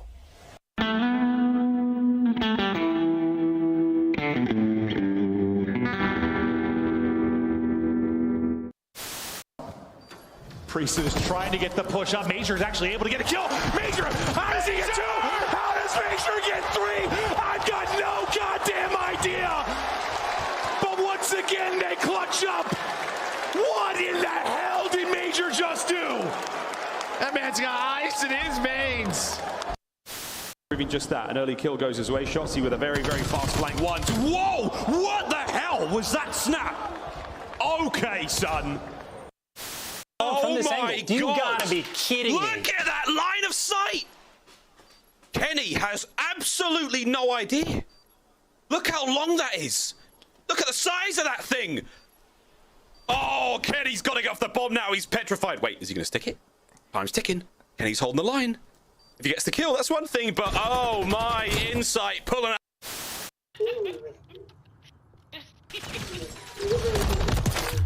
One more bookstore. Oh, okay. Vale. No tengo encima mía. Me voy a tirar stun. He's planted. The bomb is on B. Literally on B. If I get that one, I'll get an ace, just saying. Ace! Welcome back in, everybody. This is Major 2 live from Fort Lauderdale. This is the Miami Heretics event presented by Gamergy, and so far we have eliminated 2 of our 12 teams. Who is going to take home the $150,000 and the 100 points? Well, we are 3 days from finding out, and the Miami fans have brought their beach balls to the stage. Here we got Alley Cat, we've got Nameless, Chris Buggy here at the desk. And Nameless, this is a matchup that we kind of expected, right? When we saw Miami matching up against Optic in the winner's bracket, you had to think Miami's going to fall to Royal Ravens, who have that 9th seed. So it's 8 versus 9, Alley. On paper, our closest game of the day. And though you also say on paper closest game of the day, but on paper it's also a matchup that has previously always been favoring Miami. Yeah, let's take a look here at the opponents. I'm told Carolina is the first squad. Kick me off here, Nameless, because I know you know these guys very well. Yeah, you know, Carolina, you thought that they were looking like they were going to be on the up and up, have a great stage, burst into our top 6. Has not been the case. You know, they had some matches served up to them on a silver platter. They played a struggling Heretics team and got bodied by them, lost to Vegas. This team, the AR duo, has been struggling. Clayster and Fellow, 0.8 each across the respawns, only averaging 3,600 damage as well. They have to be better, especially the maps that these guys tried to play. They kept trying to play Invasion Hardpoint. That was never working out. Now you're going to start to see some Rio, and they've been struggling. So for the Royal Ravens, a team that should be good at respawn, it has not been there. Allie, I know we've been looking at the numbers, but let me ask you about the human side of this while we take a peek at the Monster Energy pregame. The stats are going to tell a story, but for me, my big concern, the numbers don't tell, because Gwyn took to Twitter after their most recent loss, and he kind of unloaded. He said, I don't care who takes offense to this, we should be winning these games. Does that affect the team's mentality now playing on LAN? I mean, you got to think maybe that's a mentality that all the team has if he feels that comfortable posting it publicly online. But I like that you said, like, what's more of the vibes when it comes to this team? Because the last time they played up against Miami, like, even I have it in my notes, it's really just the fundamentals that were hurting them when it came to that series. That first Monster Energy pregame note was about their search and destroy. They just couldn't handle Miami aggression. They would get info and they wouldn't do anything with it. So maybe some miscommunication there when it comes to the Royal Ravens. And same thing with Hardpoint. They wouldn't be rotating. You got 2 vets on this team in Fellow and Clay, technically 3. You got TJ too. You got to think somebody's making that calm to stop overcommitting to some of this old time. So it's very, very simple mistakes. You know, sometimes we throw the word underperforming out to players who maybe haven't done it consistently. Fellow and Clay have been players who have won championships who can do it consistently. They're legitimately underperforming. Gwyn has been unbelievable for these guys. 4,400 damage at Hardpoint. The guy is great in control. You have to capitalize when you have a young, talented player like that. It hasn't been there. Speaking of young, talented players, Miami is chock full of them. Of course, you got Lucky, the old man on the roster, still under the age of 25, but you got some young guns, all speaking Spanish, with Vico at 22, trying to lead this team to another upset. Can they get it done, Allie, looking at this Miami Heretics lineup? I mean, you would say yes, right? Because right now they are sitting 2-0 when it comes to this specific matchup, and very specifically, Vico loves this matchup. He always has a blast in the KD category when he gets to load up against the Carolina Royal Ravens, and I don't feel like we almost don't talk about Vico enough because of how consistent he has been for this team throughout the entirety of this Stage 2 qualifier. Even when they were losing in series, he was the one trying to keep them in it. So for the Monster Energy pregame, defense kind of requires defending. Yeah, you gotta not doing great when it comes to control right now.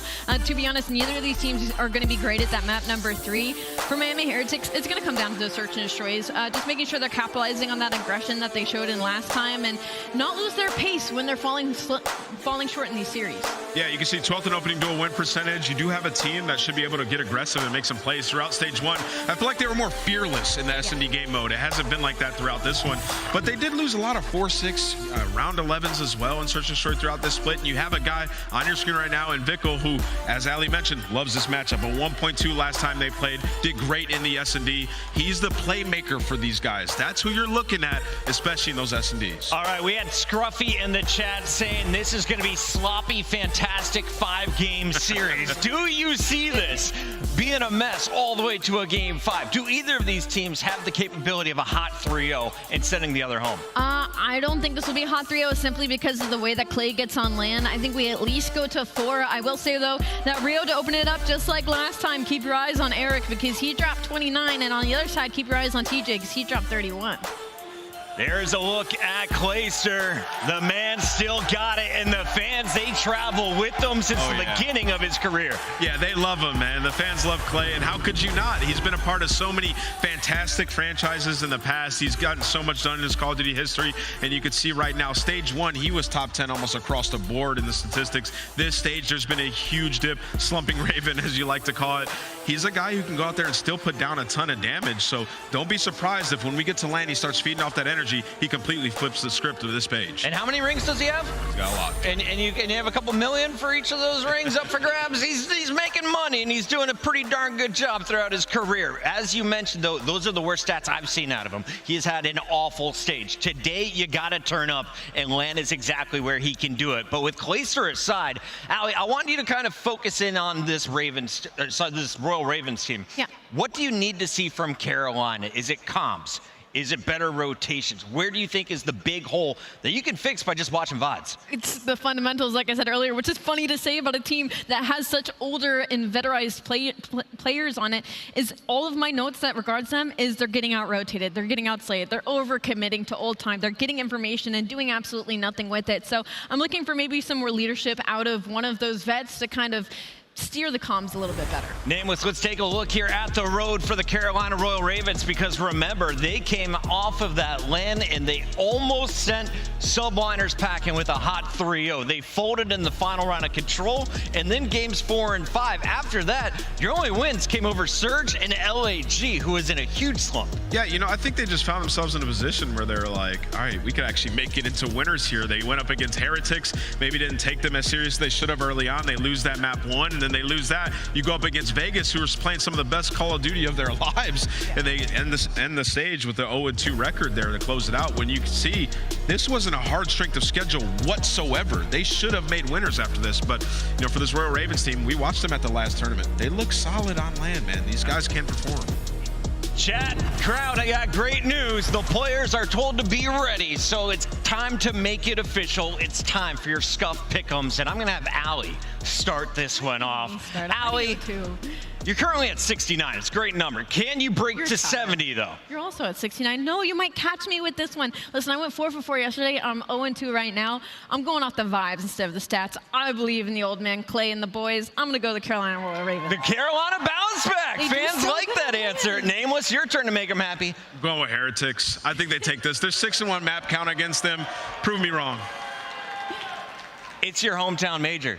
You gotta win with this fan base. Look at these beach balls that are flying around. We got 4 of them in the building, and I don't think we get more than 4 games in this series. Miami Heretics get it done in the Hardpoint. That's our Scuff official pick'ems. Lock yours in the chat right now and get ready to party as we send this one to the stage. Guy Blaze, you ready? I'm so ready to get this one started, Chris. And I know Miami is hyped for this series as well. Are you? The first squad coming to the stage. It's going to be their first showing all weekend. Ready to attack from above. Get ready, because here comes Carolina. Right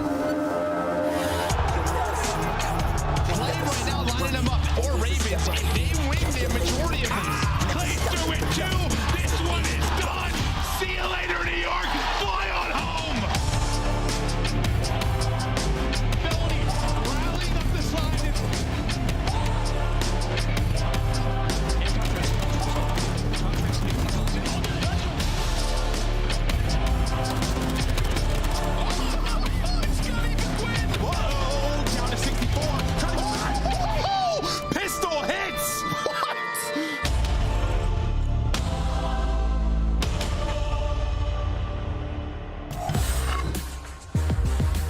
Miami, give a warm welcome to the Carolina Royal Ravens.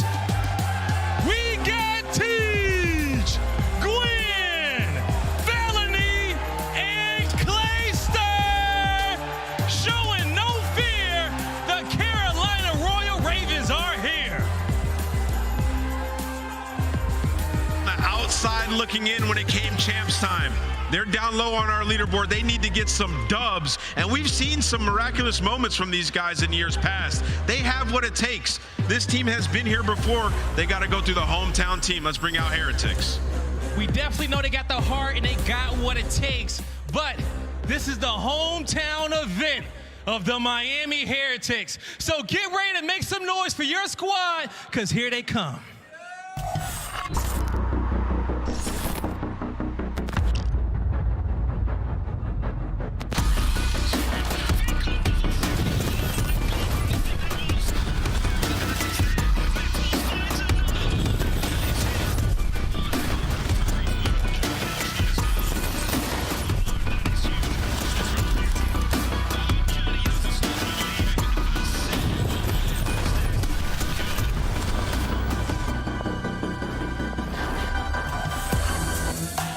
Miami, get loud for the home team, the Heretics!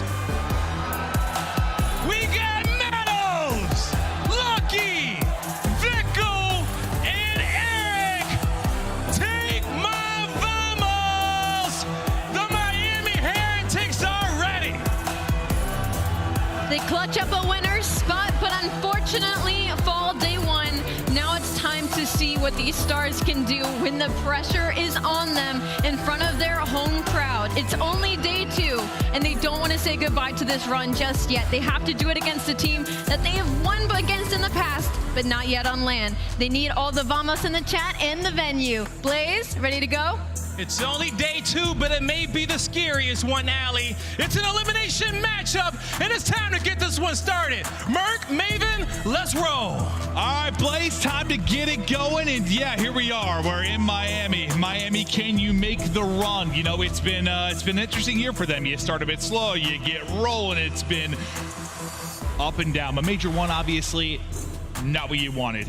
Can you somehow get the crowd behind you and make a run here? Yeah, I mean, the crowd's behind them. The families are here, right? You saw them jump out on the stage, get a little fired up. You know, this is a matchup that they've won before. They just saw it a couple of weeks ago on the Major 2 qualifier. They've kind of owed it. They're 2-0 versus Carolina, so confident coming into this one. It's just tough because, like, you know, when you're the home team, you want the crowd behind you. But if there were two teams that you were going to face where the crowd might be a little more split, guess what? It's Optic, it's a Clayster team. And there we are. That's what they have, right? Yeah, so it's like where you might have the entire crowd behind you. It might be a little more split than maybe we expect just because Clay usually got the people going for him. But what are your kind of opening thoughts just about this matchup? Well, I think both teams are just kind of struggling right now, right? Obviously, with Carolina, the team changes into Major 1, qualifiers going into Major 1. We saw some progression, but that progression has really plateaued. Then on the other side for Miami, it's sort of you bring back Eric Boom, things not going so well. Then at the last couple of matches for Major 2 qualifiers, you win back-to-back, things start to look better, but not good enough to, you know, beat an Optic Texas yet. So it feels like the momentum for Miami is getting there. Can they put it together now on LAN? We'll see if they can get it done. I'm expecting this to be a fun one. I know Chris kind of joked to somebody in the chat, said this might be one of those like kind of sloppy, goes all the way to a game 5. But those are usually remarkably entertaining. So give me some of that. I'm down for it. We're going to take a look now at the Hardpoint metrics as we get ready and prep for this map 1. Take me through it. Yeah, I mean, you can see stage 2. I mean, much better for Miami, right around 50%. You see their hold and break. It's not really great on the other side, but here for Carolina, 5-8. This is one where this was their strong mode when they made these roster changes, but you can see that has fallen off a bit. 5-8 now in their last 13. Yeah, and you know, sometimes that's because you're working in other modes. The improvements are coming there. There just haven't been drastic improvements elsewhere, and you've had a bit of fall off in the hard point. So it has definitely made it a struggle, but it's LAN. Anything can change. Teams can ramp it up. You just need a hot day, a hot weekend. So maybe you get a bit deeper in this. You know, the first major, you're able to win 1 series, get into the top 8. If you are Carolina, is trying to push a little bit further, but here we go, ladies and gentlemen. Map 1 ready to go. Miami Heretics, Carolina Royal Ravens. It's Rio to start us off. Well, right into the contest, and all the rivals are out for these teams as we head into this P1. Well, Heretics going to win the first couple of gunfights, find that time. She got lucky with the MCW bridge side, finds one. And there we go, Window. We just saw his stats. Him and TJ get a takedown 3. It's all down to Metals, who really struggled yesterday, and that's Gwyn with 3. Yeah, he had around like a 0.5 or something, right? Like, just got bodied. Not that it was great for the rest of the team, but he was negative 25 or something like that on the overall series. See if he can pick it up for sure. But Gwen is hot so far. The multi-kills coming through in flurries. 5 in a row for him, building towards this streak. Everybody spawning out now for the Heretics. Yeah, that's just it, right? You're going to get this spawn out. You are going to have some time before the hill pops to work up the map, but you got to deal with the players in the hill. And that is 7 in a row now for Gwyn. He's got the crews, some extra utility in the arsenal to work with, and that's just going to make this P2 setup that much stronger to buy some more time. You got 2 players here at the van, the nades over the top. Eric Boom trying to work through that pinch through connector, but that didn't happen as TJ cuts him down. He'll cut him down, but you still have everybody set up deep in a safe spawn for Clay. Will be back alley and trying to get back into the action. TJ, a streak. Gwyn, a streak. The rivals are hitting early and often. Significant lead now starting to build as TJ pushing out the cut. Whoa! Almost a third there. I'll tell you, if TJ and Gwyn are be playing like this, might be lights out. Yeah, might be, but still a lot of COD left, but a very strong start for that sub duo. Then this is a map we just saw these 2 teams play. Miami was able to win it 250 to 194. So can they rebound? The problem now, when you start to get going, you're going to have 2 cruise missiles to deal with on the opposite side. They need this P3, and Vickle, he's going to find 2 to get this setup, solidify their hold. Yeah, and he had 1 going into that, so maybe get something going. You're kind of getting slapped around a little bit by Gwyn and TJ. Now can you answer back? Let's see what they're able to do. Nice little finesse here, staying up with your Gwen. At the same time, Felony, Clay, double for Felony. Gwen shooting bodies early. I don't know about that. It's the hometown team, and we're 2 minutes into the series. Yeah, but he's just trying to show some love, some extra love, because they are frying on the map. A great break at P3, and you just see all Carolina blue in the feed time and time again. This might get out of hand a little bit too quickly here for Miami. Yeah, it's like as crazy as it seemed. As lost side, it's been 80 points. Like, you're still okay. But yeah, second by second, it gets worrisome. Plus, you have the streaks. Now you're on 4 in a row if you're Clay. Can you add a 3rd streak to the back pocket of this arsenal? Number 5, ready and waiting. A step ahead at all times is Royal Ravens right now as he looks to get his streak. 1 streak is called in. Here we go. He gets the streak as well. He gets the streak, so it's another cruise, and they time that perfectly. Clay gets 2 off the spawn over towards P2, and then the cruise missile connects, so the P4 break is here. Hey, you know, listen, everybody gets 1. Why not? Oh, at the fellow, you need 2 more, and maybe already 1 earned for everybody on the squad, but the hot hands continue. 15 and 7, though, for Gwen, as he is the lead man, the point man. Just dropping bombs early and often in this, and he gets eyes on 2 in the cross. We'll see if he can connect with any kind of utility, but the time continues to roll, the lead getting more and more outlandish. I mean, it's just every single time that finally Miami gets back into the hill, the objective, it's an immediate break. It's doing it again. It's happening in this moment. You finally get some numbers around the objective, and Carolina just fights right back into it, doing such a good job, already up to 150 points. We're not even to P5 yet. It is just about to start. Yeah, so you're averaging, what, about 6 a hard point, somewhere in that ballpark? If you are Heretics, yeah, you're not going to win if that's going to be the case, but now maybe this has got to be the moment. You got to get some time and rally this into our next set of hard points. Because it's already just, I'm wondering if it's too little too late. It has just been so good for Royal Ravens. Yeah, I imagine maybe you use a cruise here, the way that they're setting this up. No, they're just going to go top middle. I thought potentially going to call one here at the bridge. That's not going to be it, or is it? Okay, so they're just getting position, and now they're going to vie for control. Here comes the missile, and it's going to connect again. Another double out of Clay. And now you're on to it as Gwyn with the comms. He knows where the last player is at. This is not only going to set them up for the rest of P5, but also put them in the hill for P1. Bro, I mean, not only do you get the streaks early, but the fact they're getting a pair of kills. Like, it's been unbelievable so far. Clay building towards streaks once again, but another multi there from Bickle as that's his 3rd or 4th throughout. The streak will end here on land in Miami. Let's go to listen in right now with Royal Ravens. There's 2 by top. One's our Zig, one's bridge, and one's on the other blue. Kill blue. He's RSD. I won. One's our left. 3v2. Ran back up the time. Medals ran the time. Close on me. Watch out. I'll look over your right. Both their side. I'm side to you. I'm nading their side. Yo, weak SE. Just contest it again. I naded their side. Left side 2. One more. Zig. You. Listen, I'm staring you. They could hit my right. I'm shooting you with you. I'm looking at right. He's soda on soda. Equals you. I'm one shot. No, you one shot. Man time. Both time. Come to. Yeah, I hear you. I'm coming right. They're gonna pinch us. Yeah, could be boxes. I'm gonna go deep left, bro. I hear you. I go one shot short. One shot short. I hear you. They have a trophy on time. Nothing my boxes yet. I think our side time. I'm playing too old, bro. Okay. They stunned me back short. They're short. Yep, you're short. I have a trophy front. I'm gonna come to you, time. One key's on the wall. One shot. He's on the close wall. One shot. One in time. I'm coming with Teach. One is there, lobby. You're back short. I'm here too. The lobby's done. Got him. Nice, two.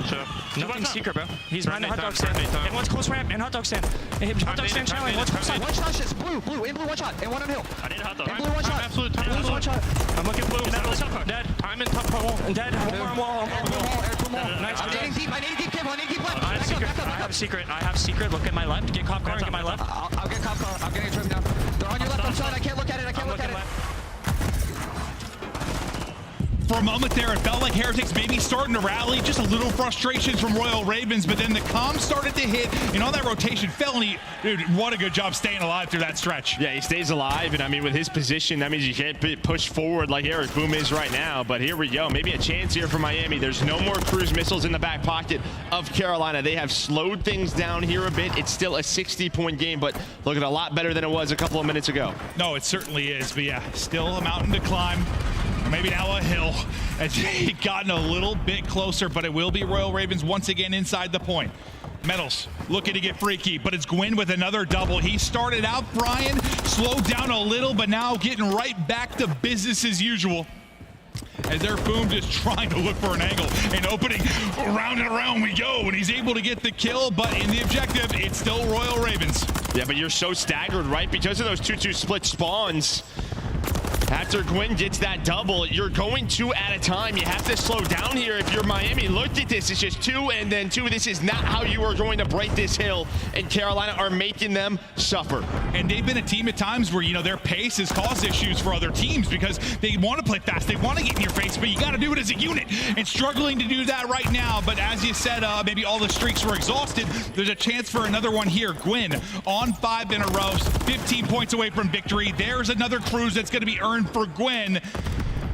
This has been incredible from Carolina so far. Yeah, and they find all the kills, and it's an easy rotation through boxes over towards P4. But there we go, the numbers behind Lucky's double. Miami now on the hill, but now you have to deal with Gwyn's cruise. This has just been the problem. Anytime there's a chance to get back into the game, there's one of these in the sky. They've been finding them in pairs. Can it hit again? Looking to find it's a mark. This time, you get nothing, and you're still in if you're Heretics. So even though it's 9 points for Carolina to get the W, you are still fighting, still looking to hold, still looking to push this one the distance if he can. Still here is Miami. I mean, I don't know how he misses that, but yeah, I mean, Lucky's just on the hill the whole time. Maybe tries to gamble it and get a double, but doesn't pay off. So instead, Miami, they hold. They hold the rest of P4, but still a lot more to do. Anytime there's a little window, you look at the scoreboard, and it's only 9 more points needed for Carolina. But now it's one of those situations where it's like it's one break, and then you've got to kind of be perfect for one more rotation if you're able to do it. But the opening kills from Carolina may be enough to close this one out. Gwyn looking for a 30 bomb. There's 29. He was shooting bodies early as the confidence is flowing for this young man as Gwyn continues to make plays and shuts down the map 1. A burner from Royal Ravens.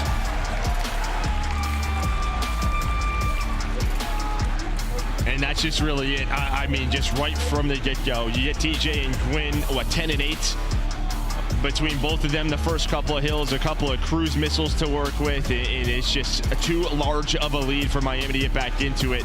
And because you have all the cruises, anytime there was a chance, it was quickly taken away from you. 26 non-traded for Gwyn. Almost 5,000 damage and drops 30.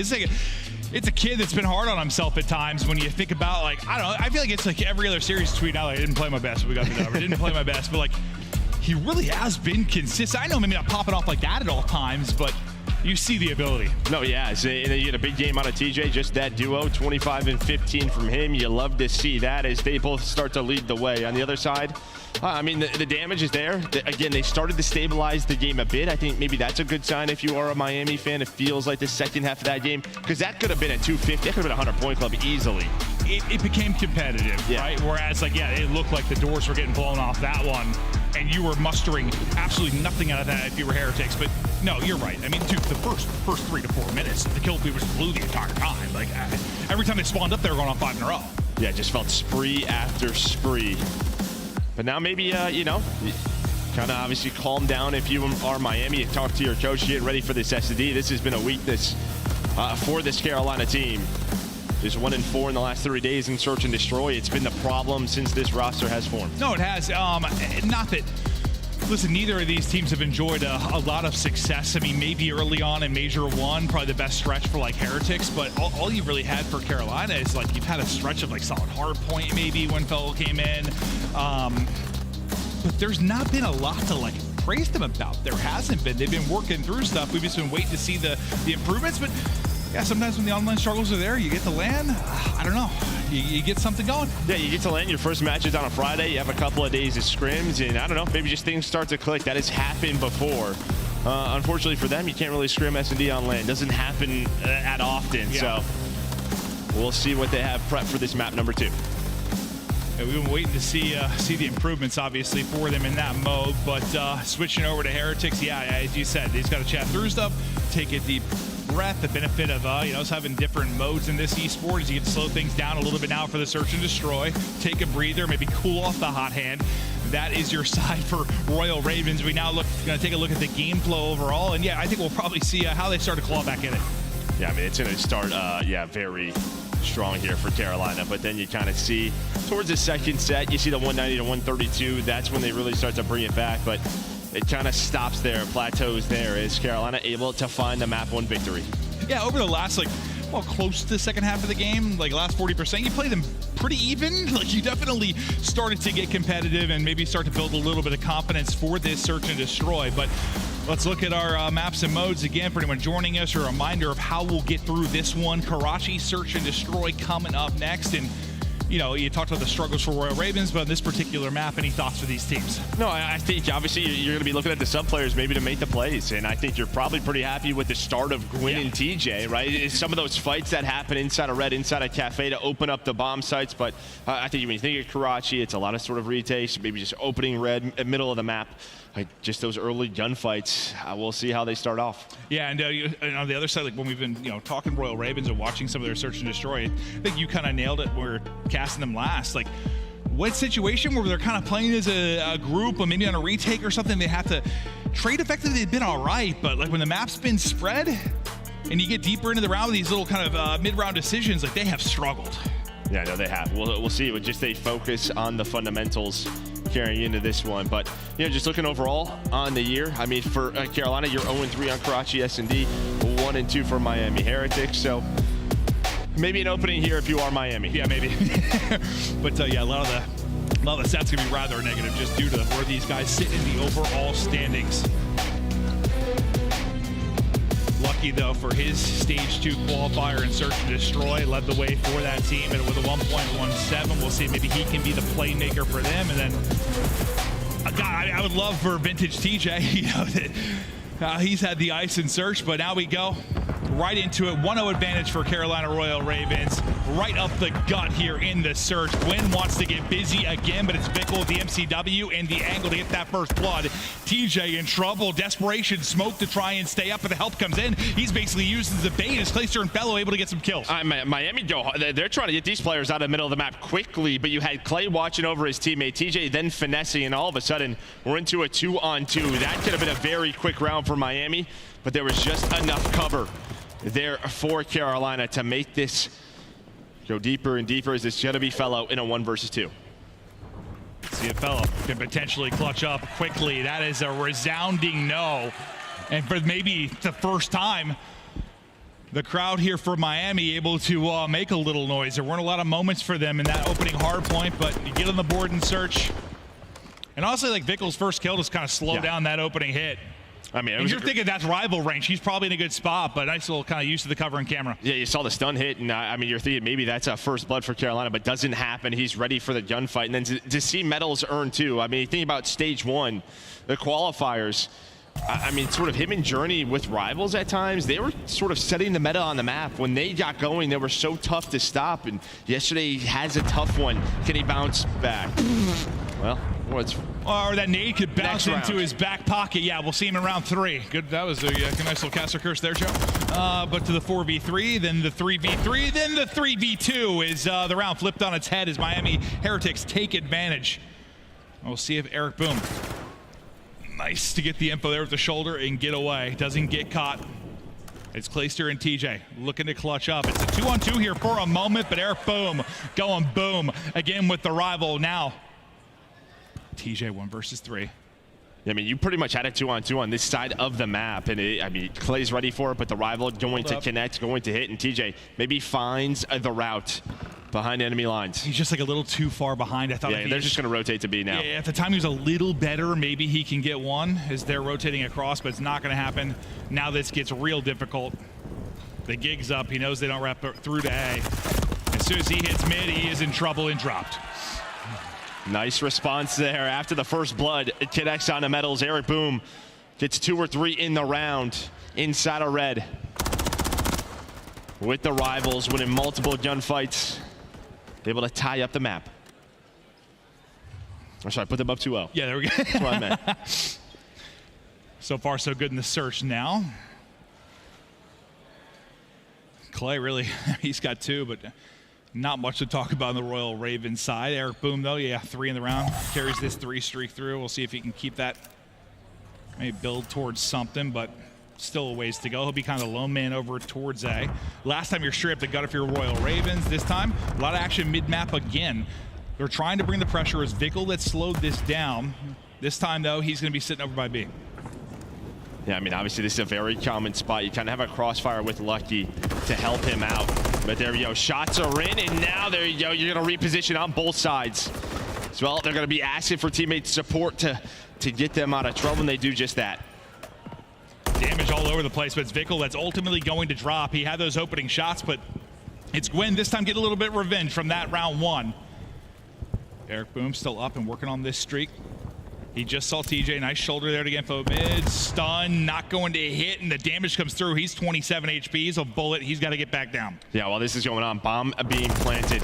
Ooh, at clean. B. Nice shots from Metals, not with the rival, but with the MCW, and then Lucky to bring it back. So they opt for the retake. They give up the B bomb site, playing for mid-map, and they find 2 picks. And this is twice now. We got in a first blood. If you're Royal Ravens, you're in a 4v3, and you blink your eyes, and it's a 3v2. Will it happen again? Or can maybe they clutch up? Gwen, Clay trying to do it. Gwen with another one. He's got both kills in this round. First Vickle, then on there. Boom, Clay goes big. Now you got a 2-on-1. This round is just back and forth all over the place. You get all the kills if you're Royal Ravens. It looked good for Heretics for a moment, but you clutch up, and I feel you needed that one if you were Carolina, because that'd be now 2 rounds you probably should have won. Yeah, I mean, there's 2 things, right? You obviously get the bomb down. Lucky's able to find that player, but the last 2 in Clay and Gwyn, you had no idea where they were. Gwyn obviously found Vickle early in the round, but he could have repositioned because they gave up that area of the map, and then you had no clue where Clay was. So there was just so much room to cover. We know how tough it is to retake that site over towards B, and, well, Gwyn and Clay, they find 4. Sensational job. Just get them on the scoreboard now in the search. And you've got a 3-on-3 fight that may be coming in early. Over towards B. Gwyn just kind of waiting, holding topside, trying to maybe get the shots in. TJ still looking for his first in this round. Can they isolate somebody early? Is Felony going to get positioned over towards bridge side? This might just come down to, like, you have 3 players here. This is a hard counter, or do you wait for Eric Boom if you are Miami?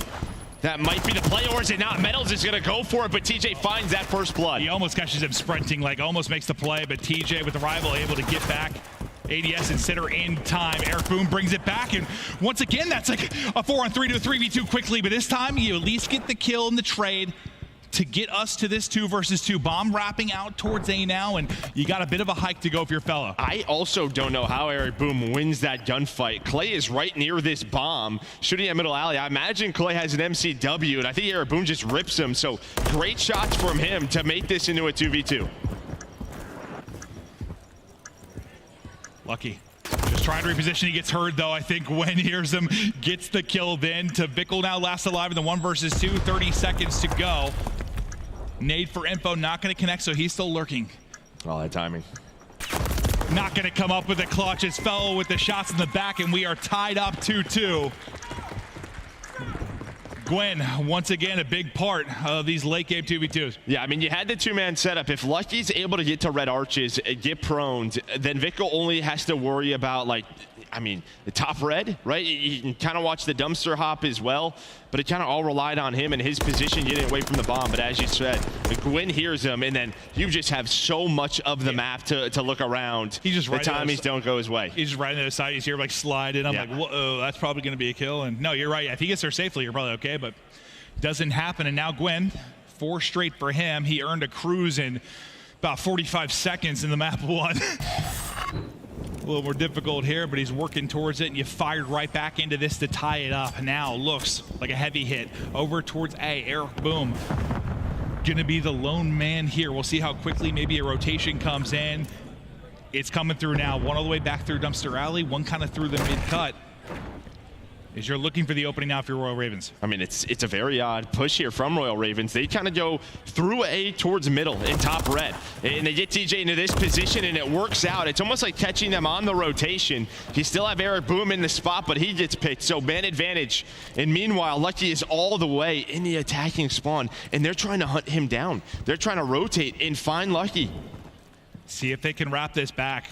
Can Lucky get lucky? The answer is a resounding yes. Clayster with his back turn. Lucky gets the kill. Now the timing works out on the other side. It's luck all around the place as the Vamos is in, and now it's Gwyn last alive. He's been clutching these rounds. Can he be clutch again? He has to be spotted there, right? He has to be spotted. He was right above Lucky, and there's the comm. So a 2 versus 3.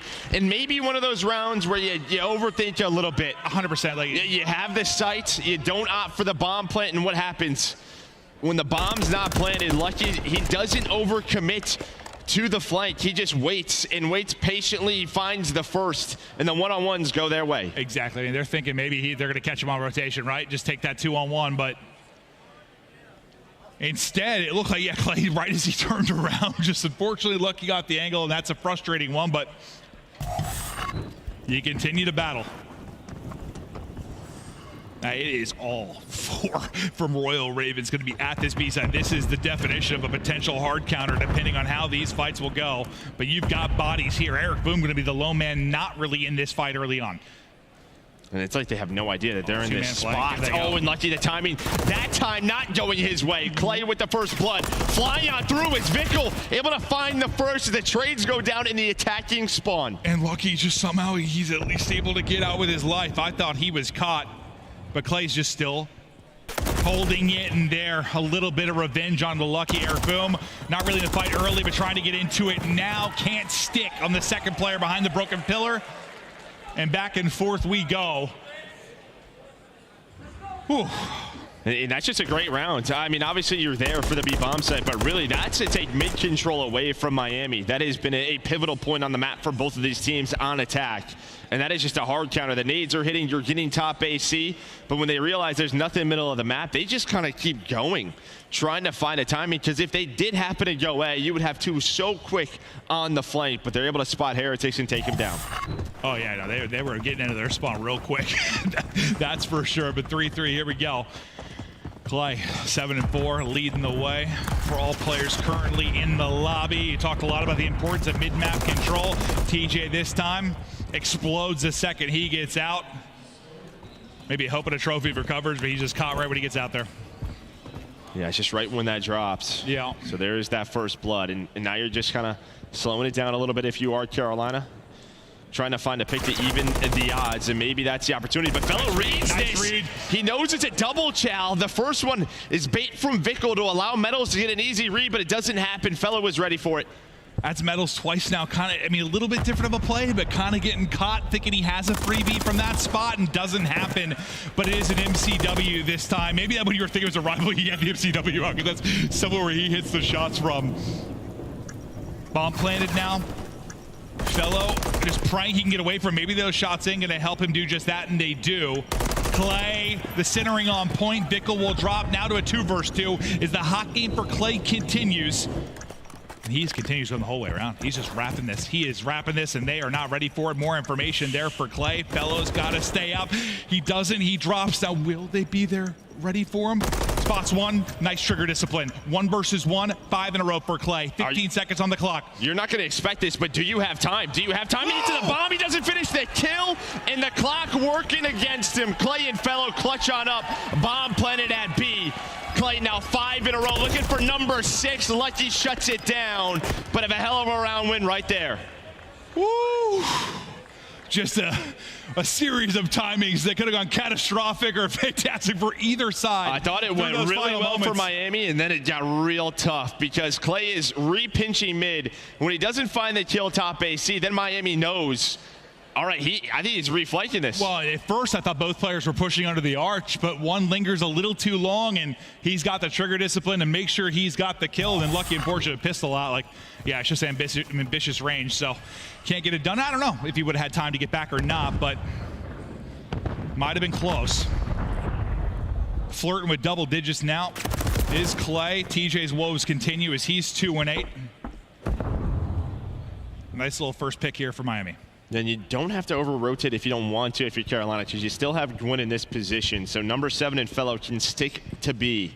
Poor TJ's died so early in a lot of these rounds, dude. It was the nade or that. Just a very slow round, trying to get Royal Ravens to over-rotate.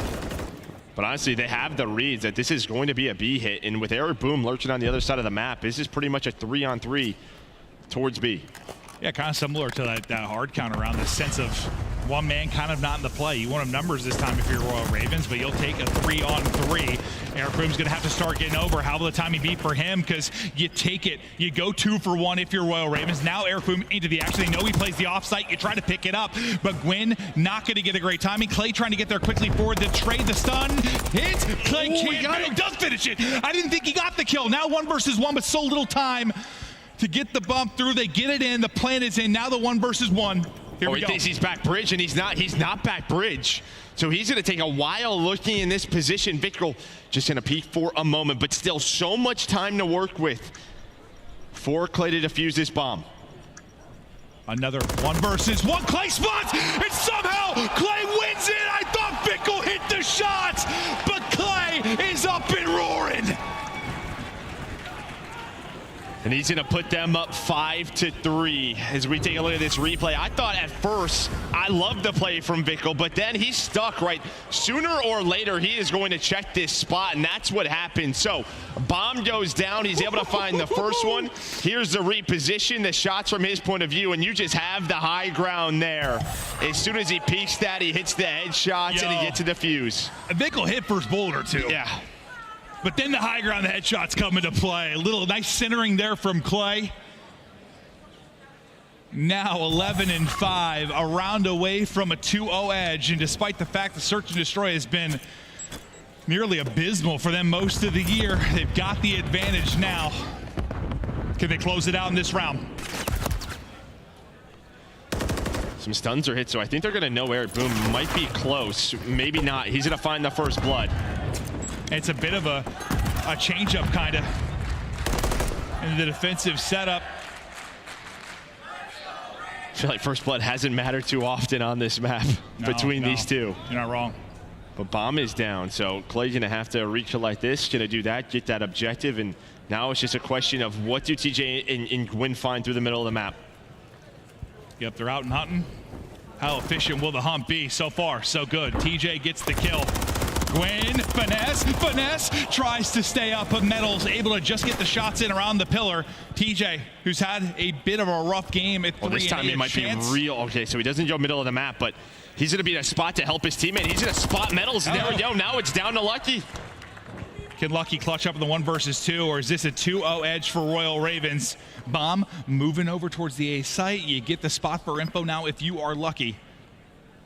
As we hop to see the plant. We'll get back to Lucky here momentarily as he tries to take this 1 versus 2. Here we go. Yeah, Clay's able to get away from the bomb after planning. Now, how do you want to set this up if you are Royal Ravens? Looks like TJ's down low and then Clay over towards Ticket. So They have the two-man setup, and Lucky has so much to clear. You're not wrong on that. So many different spots to check. Time is dwindling. The kill is through. Royal Ravens take another map and a massive advantage in this best of 5. They love him. Yeah, Clay getting fired up. A big map, too, from him. Some clutches. Reading the map well. But it was a battle. I mean, both teams had numbers threw them away, giving each other opportunities with some clutches. Miami especially had a lot of rounds they probably want back. No, you're not wrong on that one. But you pretty much every single kill is non-traded for Carolina, outside of one from TJ. Right? Yeah. Yeah. Okay. Well, that works out. It seems pretty efficient when you're finding those picks. But like Clay, just he has these moments where he takes over. He's able to do it there. You have the fantastic clutch, obviously, in the 1 versus 1. So many moments where maybe around they almost threw away, but they're able to bring it back once they get to a 2 versus 2. Some resilience certainly there from Carolina at times. And yeah, I know Miami's won this series before, but now it's looking rough. Yeah, no, as you said, 2-0 on the year for Miami versus this Carolina team. But I don't know, just you look throughout that map, there were a lot of chances. Anytime they had numbers, the bomb was planted for Carolina. Carolina just seemed to clutch it on up. And yeah, they get the big map out of Clay. Get the energy from the crowd on his side. Absolutely. No, the crowd gets going. That's what you want when you're playing against the home team. You're going to have a battle there kind of on the energy front in the venue. But Clay team's hit a little bit different. You saw the reaction when he's up and roaring. They're fired up. They're looking to close this out 3-0. Can Carolina make a run, or do the hometown heroes of Miami Heretics battle back? We continue on in control after this quick break.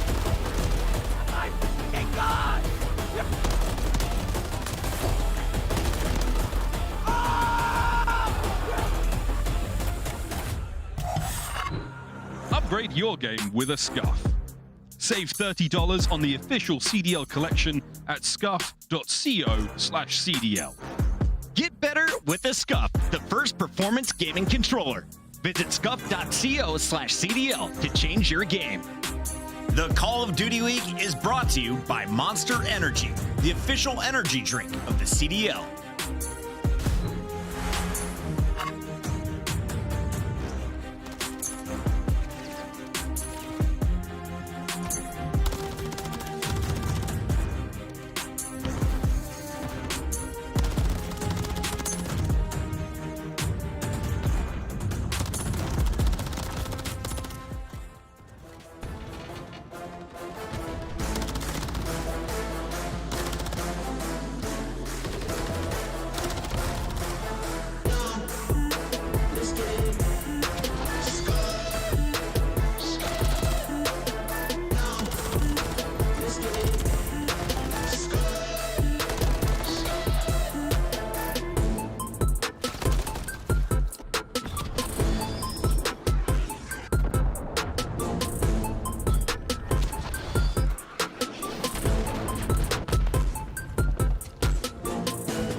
and welcome back. We continue on here at Major 2 as so far on the year, if you are the hometown team hosting the Major, things have not gone super well. If you are Boston, it is catastrophe. If you are Heretics, you're in an 0-2 hole. They need you. They need the Vamos at home and in the venue. They need you desperately. No, they do. Yeah, I mean, you're going to a high-rise control. You just played this team a couple of weeks ago, and it's been a 3-0. It was a 3-0 for Carolina. So, I mean, by the map one, maybe this is an opposite series, so you never know. An opposite series, yes, yeah. I like that. I like that. But no, we'll see. I worry because, you know, you and I have talked about this a lot with Clay, and it's been a thing kind of over the course of his career. But is that a Maven shit? I don't know. Is it? I don't know. Ravens? Probably not. Oh, Maven and Raven. That rhymes. I'm going to pretend that was a Maven chant. Yes. Yeah. Thank you so much. It works for me. But no, Ravens makes a lot more sense. Yeah, we get ready. We're loading up. It's going to be control on high rise. As you mentioned, 3-0 for Ravens last time. They got the ice to close out here, but as I was saying before, they started chanting my name. Clay, just, you know how it is, dude. When he's hot, like when he's up, roaring, playing well, like usually he kind of continues that through the series. Yeah, but at times he's kind of cooled off, right? The next map. We've seen that where maybe he just starts to lose some challenges. But yeah, you would imagine. Oh, hi. They are feeling it as. Oh, you can see right there, 50% for both of these squads on this one, but Carolina strong and attacking. Yeah, the hula hoop. Yeah, I saw that way before the broadcast did. I was looking at the wrong screen. I started getting excited. I'm like, wait, we're looking at stats. Their hips do not lie. Oh, God, neither do yours, Joe. They call you young Italian Shakira as they light it up on the feed. Carolina Royal Ravens finding all four early, and that's an opening on the B. It absolutely is, and you have Gwyn in a great spot to find some spawn kills or just piss them off, and instead Eric Boom is going to punch him in the face. Yeah, that didn't go exactly how I thought it was going to, but now over to Clay. Nade in his back pocket trying to snap, but it's Vickle finding the kills, and that's a good answer to get out. Yeah, you get the point, you get some extended time, but you get out and you start fighting again if you were Miami. Yeah, I guess the one good thing for Carolina, well, obviously you get B, that's great, but you get it early, so you don't have to rely on trophies, because we know round ones, you don't have those trophies available, and you get on the B, a stun, a nade hits you again, and you're dead. So can really slow down those pushes when you gain some momentum. That was a 5-3 for Vickle after the start. 100%. Like, you're totally right. You get that extra time, but how do you combat that kind of? Get a little spawn kill on if you are Miami Heretics. Try to bleed some of this clock off of that early advantage from Royal Ravens. You do it for a bit, but now Clayster comes out and he is hitting. Gets them out. TJ responding as well. Metals getting in behind. I thought the call would be there, and maybe you catch him if you're TJ, but he gets caught sprinting instead. A minute of that time already gone away, but you've still got some mid-map control here if you are Royal Ravens, and that'll be 2 through. No, a great job by Miami after that start to get back into it, stabilize, even get the life lead, but now another chance here for Carolina. Fortunately, it is not the B point, it's the A point that they have to work. One player on it. Clay all the way pushed up, able to find a 1, trying to catch them as they throw the nades out. He finds a second. They're worried about the objective, so that is perfect for Clay. Now trying to find a cruise against Metals, and does just that. Now transitions to the point, and here we go. Carolina should get this round done, but Vickle is going to try and stop it. Listen, I know, like, as the round ends here, I know that we're at the objective, but there's one person on it. Like, you got to kill the guy in your base. Well, I think both of those players, yeah, the comm comes in, but they're already like mid-throw. I mean, that's just what they're trying to do. You didn't think that reaction to him either was a little slow? It was a little slow, but I mean, they're just focused on the objective. It's easy to say when I'm casting and watching, but like, yeah. First of all, you guys know Clay's in your base, right? So there we go. It was a back and forth in the round, but Carolina, they're going to win the first offense. Clay gets the cruise as well to end it. So I said sometimes when he gets going, he keeps it going. Well, so far so good. He's a big part of why they get that second point on A, and he also gets the streak. We'll see when he gets to throw that one into the map. Back to his POV, things explode, and TJ in bits, but you're on B for just a moment here if you're Heretics, and for the most part, you're just worried about the kills around and continuing control, but you're getting stomped. Royal Ravens, every time you need a flurry of kills, they seem to find it. Yeah, they're finding 3 or 4 dead multiple times on the map, and that is never a good sign for the opposition. Now they're gonna have to fight out of these windows, but Fellow is there in a great spot, almost snaps onto the second, but the headshot comes through here for Metals. TJ, the next one up to bat, just trying to finesse and do his job, but he does get taken down, but you're already, what, 50 seconds, near a minute off the clock. You don't even have a tick on either objective. Streak ends at 8, but yes, no progress, where like it was a 4 down and an instant B cap. That success has not been there if you are Heretics. Renetti out for TJ, stunned up but still alive. And Awkward one is lucky, slides under him, but you still have a presence here on the point. Team kill through the trophy, but you're still here. First tick is done. You're going to use the streak here pretty quickly if you are Clay. See what he comes up with. I mean, there's just not a lot of time, right? So 30 seconds, you get him off, and that allows Gwyn to push up. Lucky, though, is in the Carolina base, so maybe an opportunity to make the play, but they deal with him, and that's just the power of this streak. There is a team kill, which in turn is 2 down for Carolina, so maybe one last chance to extend this game. Yeah, I think you're in a pretty good position here to now get B and at least get an extra minute, but yeah, no trophies up. Maybe not. Yeah, with no trophy up, the nade hits from Gwen. You still have a presence here, but with no trophy, the stun now hitting. But you can be stunned up and still get progress on the objective. You get that second. No, you don't. You don't. I thought it was done. I thought he got through in the second part, but it's not actually going to happen. So you get back in quick. If you're Royal Ravens, you're looking to quickly take advantage, but lucky it's still here. Melee first one hits. Over to the opposite side we will go. I don't know what is happening. How is Clay alive? He finds the double. Now it's down to Vickle. The trophy's just heating him up, and there we go. Carolina up 2-0. What in the hell? That tower, man. Could be tough. Oh. And then just even, obviously you have the trophy, but it's right below Vickle. It is just, it hurts. We're starting to look a lot less like Vamos and a lot more like Adios. Yeah, well. You gotta bring it back here.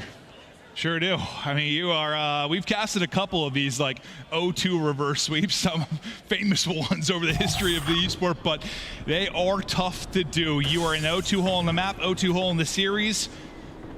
It is going to take one hell of a swing if you're going to get back into it. Vickle, Lucky, on the board early. Can they strike? Yeah, a little bit better of a start throughout this defensive round here for Miami. Gwyn, though, still alive. He's going to be the last player up for now, but he gets taken care of. So there we go. You get pushed up. You already have Vickle in a wonderful spot alongside the rest of the team. So here we go. Nice start here for Miami. Now, can they continue this round by round, minute by minute, start to build something here? But it just seems like every time Royal Ravens have had to muster something up, a flurry of kills comes through. This time you got kind of those 2 back-to-back. You'll get a third behind Gwen. There's another one from Clay, and suddenly you're out. The trap doesn't last nearly as long as you'd like it to. But you're down to 30 seconds, so like damage is done. Yeah, damage is done, and yeah, you haven't been on this objective at all if you are Carolina. Still fighting for map control. Maybe with that one from TJ, you can get on to be Eric, though, from up top. I thought maybe he spotted Clay, but doesn't happen. Nice finesse from Clay, 3 in a row. It's finally taken down. He helps them get into this position. But now a fight on the objective. A double chow from Miami. It's back and forth. It's Vickle with the Renetti. He's stopped with the progress for now. 15 seconds now to go. Getting onto it quickly will be Clay. They'll work to track back. He has second person to deal with. Some info through on the side. Wants to push it out. Great drop shot snap there from Vickle to find the kill. You clear him off a B as well. And we're ticking away for now. One person close is going to get caught. That was really felony. Nobody else is going to get there. Not enough time. So the answer to the call so far, if you are Heretics, you get it around. That is one step in a 20-step process now to win this series. Yeah, one round at a time. At least you don't have that cruise to work with, to deal with if you are Heretics. That was finally when they had some momentum in their last attacking round. That was called in. It just feels like they are one 4-dead situation, maybe away from the series being over. It's just, I mean, it's just been tough because, like, you know, the hometown team, the crowd wants to get roaring. There's haven't been many moments. Like, it's just been mostly lopsided. Some of the search and destroy, but the hard points lopsided. This has been for the most part. They just need like a brilliant moment, a brilliant rally. Win this map, and maybe you start to get back into it. Somebody's flying off the map. Metals, we'll see you later. Hold on, it's turned into 2 for Lucky though. Now maybe a chance for Aaron to get pushed up, but he shoots. They know his spot. This doesn't turn into that much of a spawn trap yet. As Metals is able to get out. Fellow though ready for that one. So here we go. They're gonna have to fight out of their base. They're trying to fight out. The person most forward was Gwyn, but you've got all a mid-map pretty much locked down if you are Ravens right now. Trying to get right up the gut will be Bickle, and onto the point. He's able to win a nice gunfight. Great shots there from Bickle, but he's weak in the trade. Is efficient from Clay. Where's the opening gonna come? Time is dwindling. 35 seconds now to go. 5 life advantage already in this one. You've been outclassed. If you are Miami, Royal Ravens just look ahead. Yeah, 25 seconds to go. Now they have to focus on towards A, trying to finesse, but there's always numbers here. Again, you are staggered in a 2x2 for Heretics. Just not able to find a tick. Just one on their last offensive round. Eric Boom's the one player pushed up, but you're already down to 14 lives. Gwyn, 26 and 16 leading the way. 10 seconds to go. Lives dwindling, as you said. On the objective for a moment, but cleared off. It's desperation, a flurry of it to get forward. They're not able to do it, and it's Carolina Royal Ravens that come through with the victory on their feet with the 3-0. And Miami's out of here. It's beach time. And I think the good thing for Carolina, right? I mean, you win the S&D, you win both respawns, but this has been a matchup that they have struggled with, at least online, against Miami. Yeah, and maybe they can get some momentum carrying forward. It's not a stat I looked up before this one because it's not really a result that crossed my mind. But how many 3-0s do you have if you're Royal Ravens on the year? Like that's not really been a thing. You know, they've gotten some wins, obviously. They've made some runs. There's been some improvements, but usually it's longer series, extended series where they're finding their wins. This, they come in, and that's just our most dominant win on the year. They look great. Yeah, it's very clean. I mean, you get the SMGs rolling in map number 1. Clay steps up in map 2. That is a team effort out of the squad, starting with that round 1. Just right from the break, they get that objective work in, and that leads to a 3-0. Unfortunate here for Heretics. You know, you'd love to see whether it's Boston last major, them at this major. You'd love to get the fans behind them and maybe make that kind of dream run, but you're not able to do it. The crowd taken out of it completely as Royal Ravens, literally from go, came out and dominated. From go. I mean, just right into that hardpoint. You have, what, 2 cruise missiles earned in the opening hardpoint or 2? Like, started hot, didn't look back. Yeah, you can see if you're just joining us, 250 to 176, 6-3, and 3-1 is Carolina going to move on into our top 8. At Miami, we know this is a squad. I mean, you have Real now. There is a lot of choices. We'll see how they want to move forward. That'll do it. Royal Ravens dominate, and on stage for the winner spotlight, we've got the sexiest fingernails in the league. It's Clayster. Yeah, no, his fingernails are pretty good, Maven, okay? Miami, make some noise for the Carolina Royal Ravens as they stay alive in this tournament. Clay, last time I got a chance to talk to you on the Miami stage, you were just winning the championship and winning this city over. How does it feel to be back in Miami and still winning? I love this city. Miami is so much fun. Florida's such a good time. Crowd's awesome, man. It's lit in here. It definitely is lit in here, okay? Now, you know, some of the crowd heartbroken. You took down a hometown team, a 3-0. What was the game plan going in that one? Because it looked effortlessly up there. Yeah, we've been working really hard. It really hasn't shown in the online qualifiers too much, but we've been really working on a lot of our weak points. And honestly, we put them all together here and got a really good map set. And honestly, I'm just really happy we won the search. Yeah, definitely there, okay? That's something that we know that you love to take down those 2 and those 5s on the map pools.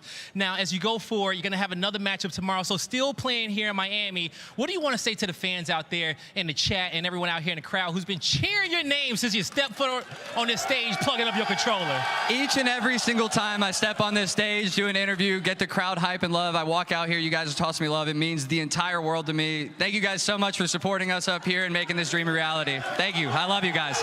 Clayster and the Royal Ravens are still in this tournament. You can catch them tomorrow. Chris, Let's break this one down and get to the next. Clayster, Clayster, Clayster. I'll never get tired of that chant as it continues into what, his 14th career. The young man gets it done on land, and he has since the beginning of time. Nameless, we had a lot of faith in a potential Miami upset here, but the Royal Ravens shook off whatever rust they had coming in. Absolutely. I mean, these guys came to play. That first map, they absolutely dominated them. Gwen and TJ Halley were super frying, and we were talking about somebody to step up alongside Gwen. Well, you got it there, and it just felt like that momentum and the preparation leading into this one went to those next two maps, man, because this was the most dominant match that we've seen so far here at Major 2. Carolina looks so much better. And that was such an incredible map one to open up the series on Real, because that's what they lost to Miami Heretics last time, and it's because they couldn't hang with the slaying department. So what did Carolina Royal Ravens do? They were quad stacking these points. They said, you know what, if we're going to slack on rotating, we're at least going to work on our holds, and they were making sure to outplay these trades every single time. And then like Clay said, that search and destroy, that's been an area Carolina Royal Ravens have been struggling. Is what does he do? He goes and drops double digits, and there was even some mistakes made by the Carolina Royal Ravens. Not only did they win it, but they could still learn so much from it as well. Nameless, how much of this do you credit to being all in the same room for Carolina? Exactly, and that's what I was going to bring up next. I'm glad we're on the same train of thought. You know, these guys, they don't have a facility at home. They don't play side by side. So when they get to Atlanta in a major environment, they can talk through things. They all have an Airbnb, and they're going over VOD together. That adds to your chemistry. We see teams like New York, all these top teams that are in a facility, they're able to work through their issues. So for Royal Ravens, that means a lot. Miami's struggles continue. They are now eliminated in 9th through 12th and will not be in the tournament anymore. Carolina, though, back-to-back top 8 finishes, and they look to stay alive in that elimination bracket. For now, we got a visit with our Scuff Boy of the game, and guess who it came from? It came from Clayster in that map number 2 during the search and destroy. He was simply that guy. You know, at first, this was a very, very close matchup. As you see on your screen, 3-3, and it is Clay that breaks this tiebreaker. They get the bomb down, and they're in a 2v3 situation. He spots one, gets the damage down, and he just ends up playing his life here, because again, you gotta work that clock when it comes to these bomb plants. So he makes an entire wrap, nobody on Miami hops it, he gets the kill and plays the time. Yeah, Clay had a bunch of huge 1v1s, some nice adjustments too later on. There was a 2 versus 3 clutch by TJ and Clayster. What I'm proud of with the Royal Ravens in this is coming into this series, they were dead last in the league at converting their first blood into round wins. Yuck. They fixed that. They got 5 bloods here, and majority of those were round wins. So some of those small things they've ironed out, obviously, in a LAN environment. And now you look at Ravens, you're like, hey, wait a second. These guys could do some damage down here.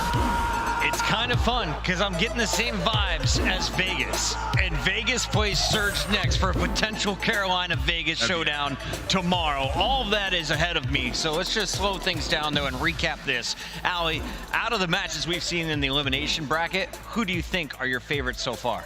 Favorites, like my favorite to go team, deep, to, yeah, like, dark horses. to go deep, ooh. Because Thieves are out now? That we've seen. Boston is out? That we've seen, right? Yep. I have to go Carolina Royal Ravens then. They look good. All right, Nameless. We still have to find out, though, who is moving forward.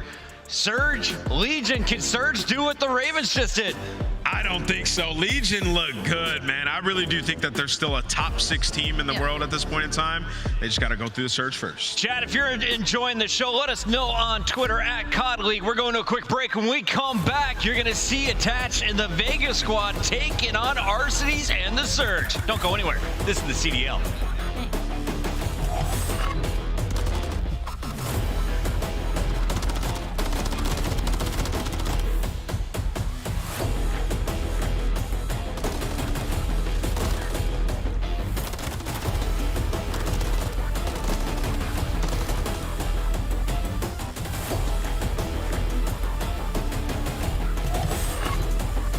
Slice up your competition with the Executive Chef Operator, now available in-game in the Call of Duty store.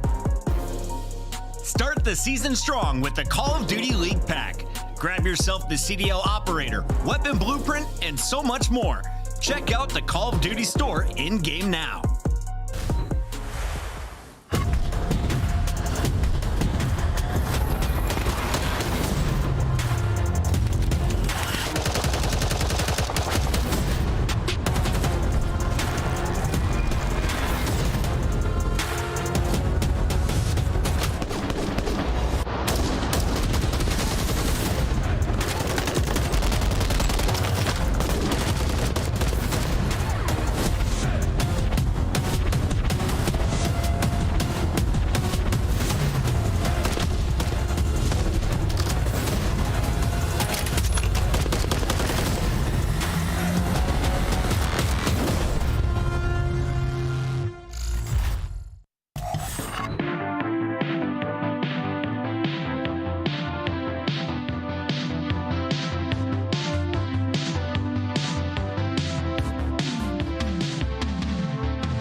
On him, bridge, yeah, our bridge is shield. One's left. I'm cutting mid. I'm not sure if I'm getting old, but I swear to God, Joe, sometimes when Celium talks, all I hear is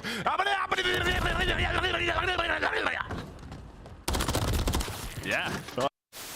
Standy will get free info here onto Assault. Quickly finds the kill. Whoa! He's going for the assassination. Didn't hold the button down long enough. And Assault says not so fast. Let me tell you right now, these guys play every day. You should know you cannot assassinate someone when they are a little bit taller than you on the map. And unfortunately, the 1v doesn't work, but we know them hands from Assault. They are definitely warm. 2 punches right to the chest to take down Standy. Oh, take a look at this rush. Take a look at this aggressive play from Minnesota. They make their way in through middle. They instantly hop into this B zone. Standy with a nice little angle. Oh, what a play! Oh, it finds 3. Eli with the snapper. Just a question of, is that what he's going to do? But he's just going to spot him, but Cell, so clutch. A great search and destroy player into a one-on-one. He's just going to finesse his life. The pistol, does he buy enough time? Can he get there? I don't think he got it. I don't think he got it. Close. I don't think he got it. He might have. He might have it. I don't know. Oh! No! Buys enough time. Oh my God!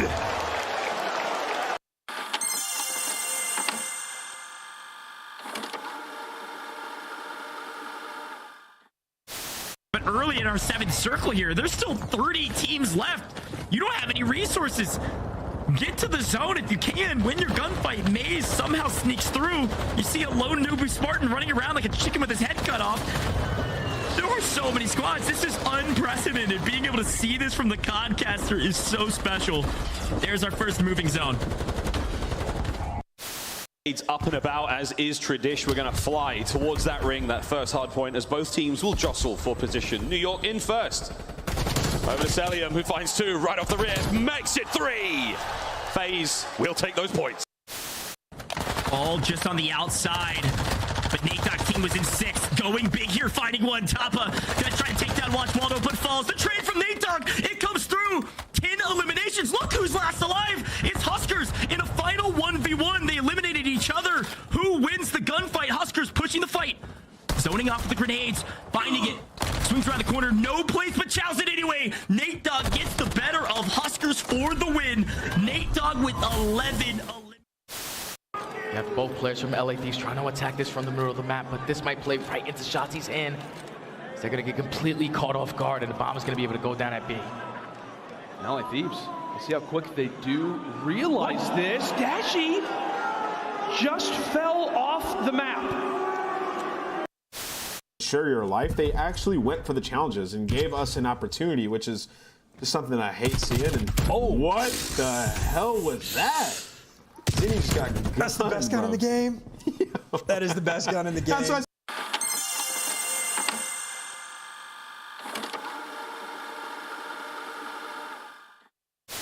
Get the last bullet.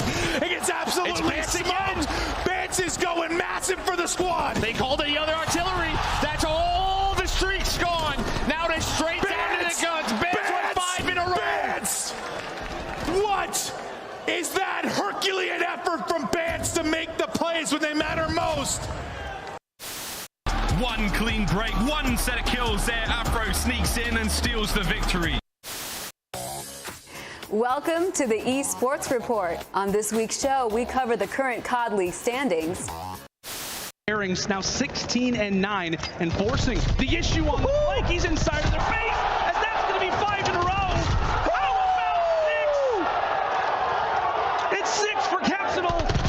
He is woken up and erupting right now on the Sunliners, making 8 in a row. Boston feeding off the hype that this man can provide. 21-10. Big Cap. Welcome to the series, my friend. Woo. The best. He might. Not going to happen.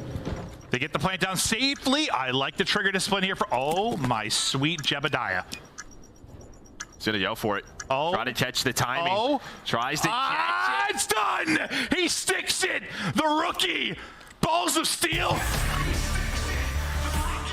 And we are back live from Florida. Welcome in, everyone, to the Miami Heretics Major 2 tournament presented by Gamergy. We started with 12. We are down to our final 8 as we have 3 teams powering through to elimination round 2. It's time to find out who is going to join the Royal Ravens in that next round. It's either Seattle or Vegas. And if you've been looking at the stats recently, Allie, Surge are the clear underdogs in this fight tonight. Oh, absolutely. And in just about every category as well. You would think maybe in the S&D they've had a little bit of an edge, but even during this split, they've kind of lost their way a bit. Let's, of course, remind everybody what's been going down with Seattle Surge. This is a team that finished top 6 in our first major, then Illy, taken off the starting roster. You bring in another Frenchman in Brezzi to join Abuza, teammates from Awaba Bobs many moons ago in Challengers. The team hasn't found a lot of success. Yeah, I mean, listen, shout out Decimate because Illy must have been Thanos. These guys fell off the face of the earth. They have not been great. 3-14 across the Respawn game modes. Their only win of this stage coming against LAG, who are seemingly in the biggest slump that we've seen so far for Surge. They're a team that was strong at Search and Destroy and could get it done at about a 50% rate when it comes to Hardpoint. Has not been the case. Brezzi has been a slow burn. He's had maps here and there, has not been consistent. That doesn't mean it's all on him. Right. The supporting cast, they haven't been great either. In their wins, Brezzi seems to be that X factor, though, and I'm looking at him today. But also, you got to go back to old reliable, right? Arcides is a world champion. Does he still have it in the tank like Clayster showed he just did? Absolutely. I think he's just in a really tough situation right now where you're on a team where there's not really a lot of chemistry. I mean, the Respawn has been very hard for them. He's been trying to do his thing in Search and Destroy because sometimes you can one-man show it, but if you're not putting it together in the Respawn's S&D will only take you but so far. You know what's crazy, Al? You saw the 12th in rotation percentage. Remember, for the first 4 weeks of this game, they were #1, which gave them opportunities. And, you know, as far as Arcides goes to, like, take over games, I don't know if he has that in him anymore to take over games. A lot of these maps are seeing low engagements. The KD's there, but really, like, damage, it's on par with the rest of the team. They're all sitting at about 3,500 to 3,800 at Hardpoint. Of course, we got to talk about the opposition. Why are the Surge the underdogs? Because you're going up against Vegas Legion, and we never said the Legion was a threat until this stage. I feel like they have clearly shown they are right below tier 1. They're right below our top 4 teams, maybe the 5th best in this tournament that's still alive.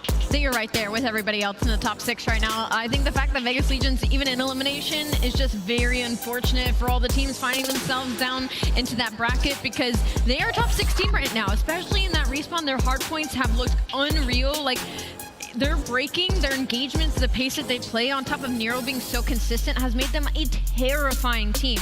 And so when it comes to the Monster Energy pregame for Vegas Legion, it's just going to be all good things because their Respawn has been, again, insane. Their defense has been on lock, 17 and 2 on controlled defense, and their average life margin, meaning they're getting that kill and they're getting out. There's not one player soaking up the lives for this team. And even their Search and Destroy has been a lot better. Their opening duels are bottom 2. They can work again. I said it earlier that Nero's been struggling getting those first bloods, but once they do get them, first in the league overall and converting them. Yeah, and you see great hardpoint fundies. They're top 4 in all the fundamental hardpoint statistics. And then when you talk about, like, their matchup yesterday, they had huge opportunities to win that series. You're talking one of the closest games that we've had so far in this tournament, just a blunder in that Search and Destroy. And in that hardpoint, they were up 100 points. That's against our Major 1 champions.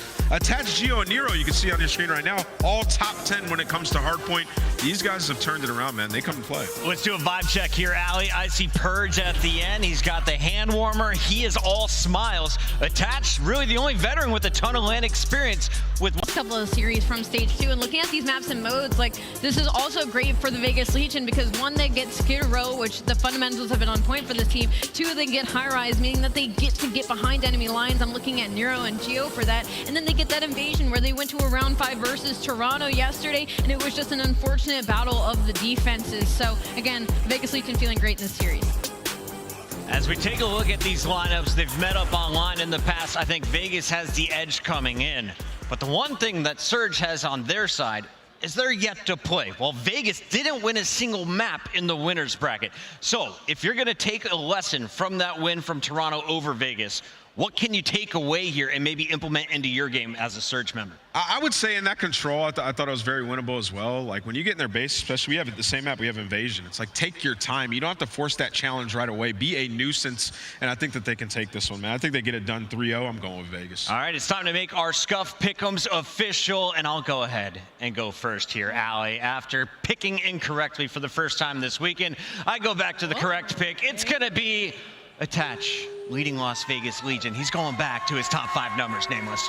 You're not going to catch me in this one, unfortunately, because I'm also going to be going for the Vegas Legion in this series. We're unanimous. I'm going with the Vegas Legion. I think they get it done in 3. Walkouts are not ready, audience, so let's talk a little bit longer as we get ready for Vegas versus Surge. Real quick, remind me why Surge is a threat. Before we saw the roster change, we came into the season saying this is a very talented roster. This is a team that could do damage. Where do they still have that potential, Nameless? It's search and destroy, I'd say. But in terms of respawn, they have been relatively hopeless. You know, when they did have Illy on the team, he was a guy who could sort of play like a superstar. We saw it at the last LAN. He could take over hardpoints. They don't have that anymore. So now they're asking guys like Hoop to step up. That has not been the case, especially in control.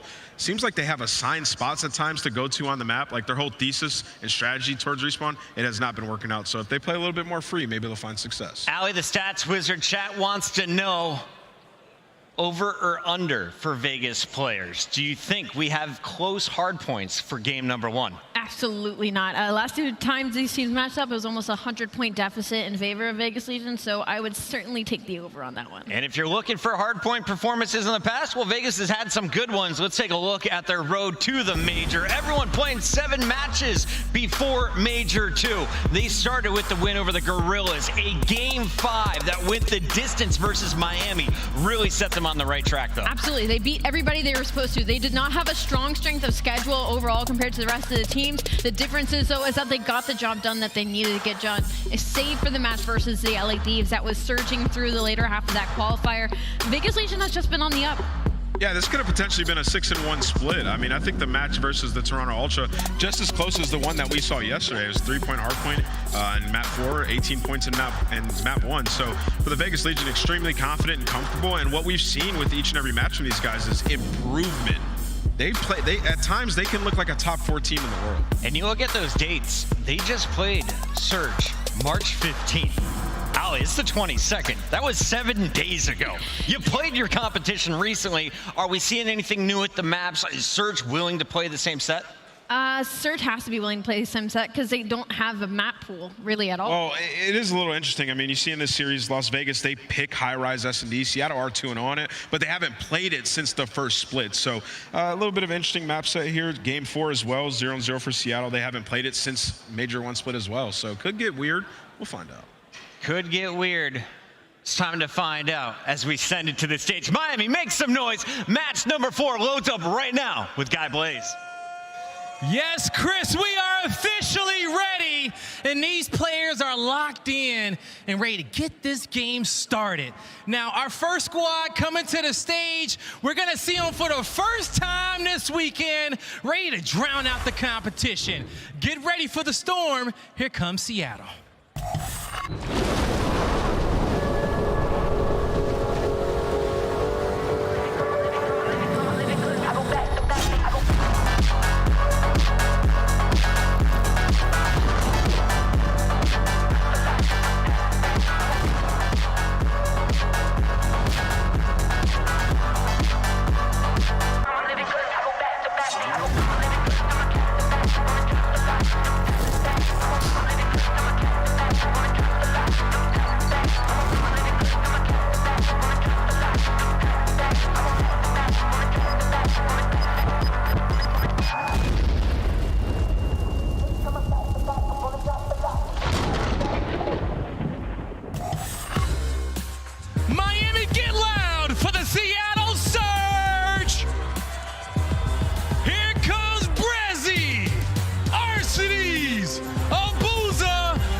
seem like all doom and gloom for these guys, but remember, this is just another obstacle. The last time these guys were at a tournament, they got top 6, and they were lighting it up. They remain dangerous in search and destroy, but what will we see when it comes to the respawns? They got a tough opponent. Let's bring them out. Yes, and map 1 is definitely going to be interesting. And their opponents aren't here to play any games, no matter what city they're from. Ready to bring some extra heat to Miami. Get ready for Las Vegas.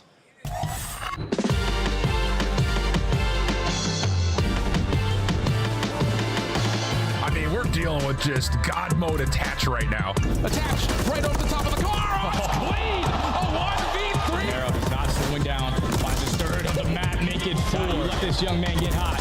It's gonna be hard to stop him. Finds an ace on the round through the middle of the map. Purge gets the double kill as well. Geo pops off. Oh, okay, Geo, I see you, baby. Nero is all across the map. 7 in a row for him. Vegas Legion clutch up 3-0. Miami shows some love to the Las Vegas Legion. Here comes Purge, Attach, Geo, and Nero. Ready to go all in and leave it on the stage. The Las Vegas Legion. The Las Vegas Legion taking the gamble on 2 challenger players to absolutely overturn this franchise's history in the past couple of years. And the best spot they've been in years, Vegas Legion now find themselves in the elimination bracket after beating themselves versus our Major 1 winners. They have to get through a struggling Seattle Surge, but they cannot be taking them lightly. You ready, Blaze? I'm so ready, Allie, and they should not take this squad lightly. Miami, you ready to get this one started?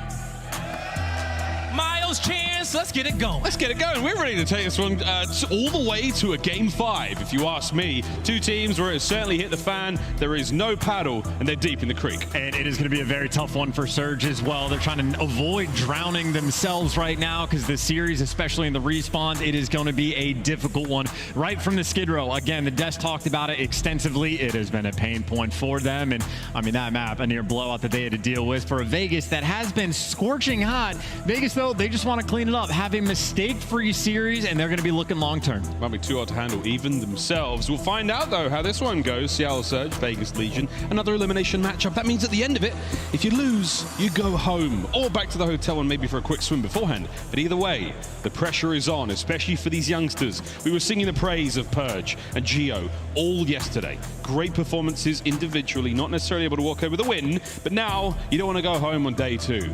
Just avoid the crumble, man. Like, same thing for LAT that we saw earlier of, like, they go toe-to-toe with one of the best teams in the game and then just drop the ball and come out flat. So that is the fate that you are looking to avoid if you are on the side of Vegas Legion.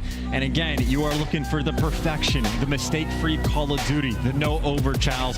Keep the gameplay succinct, keep it tight, and make sure those rotations are on point, especially so for Vegas. They're starting on the good side, the early opportunity. If you're Surge, you are already going to be fighting that uphill battle. Well, here we go. Map number 1. Seattle Surge, Vegas Legion. We're going to the laundromat. Clean socks and undies on the push towards what will be a hit on a P2 for Abuza now. Heat finds himself that first kill. Geo has been eradicated. Breji now pushing forward as well.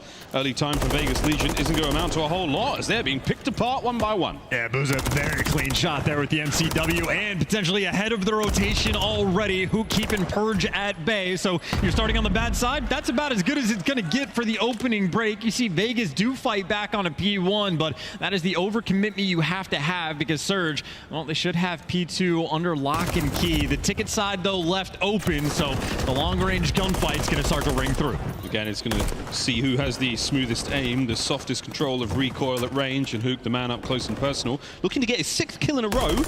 There it is, without dying. That's early streaks for Hook. Yeah, he is the ultimate wild card player. Like in the respawns in this series, Surge for the maps, we have a 3-15 record overall. Hook is one of those players that can absolutely take over. 7-0. He's got the rotation as well. Ticket pushed out. It does not get better than this. No, absolutely. Hook's going to remain in this position, hold these players from Vegas far away from that point. A perfect 60 is in the making here on P2, and we can slow the gameplay right down, Charles. I mean, he just gets to hang out. This is right now an easy breeze. You're trying to work through mid if you're on the side of Vegas, but Abuz is there picking you apart. He was able to pick up 3 before he falls, and even though a couple players show up in the kill feed there for Vegas, there is simply nothing you can do. The easiest hill in the game to hold in Surge, well, they get the perfect full 60. Even on rotations, they got players nearby. Well, that's the spree of Hook now complete. Final 10 seconds on P2 is going to come to a close, and already we're looking towards the back alleyway. That is exactly where Vegas Legion find themselves. Oh, what did Purge do? He didn't fire his weapon in time, and that's going to be a problem. Nero approaches the hard point, eviscerates Hook. We're back to Kyler Garland, incorrectly spelled.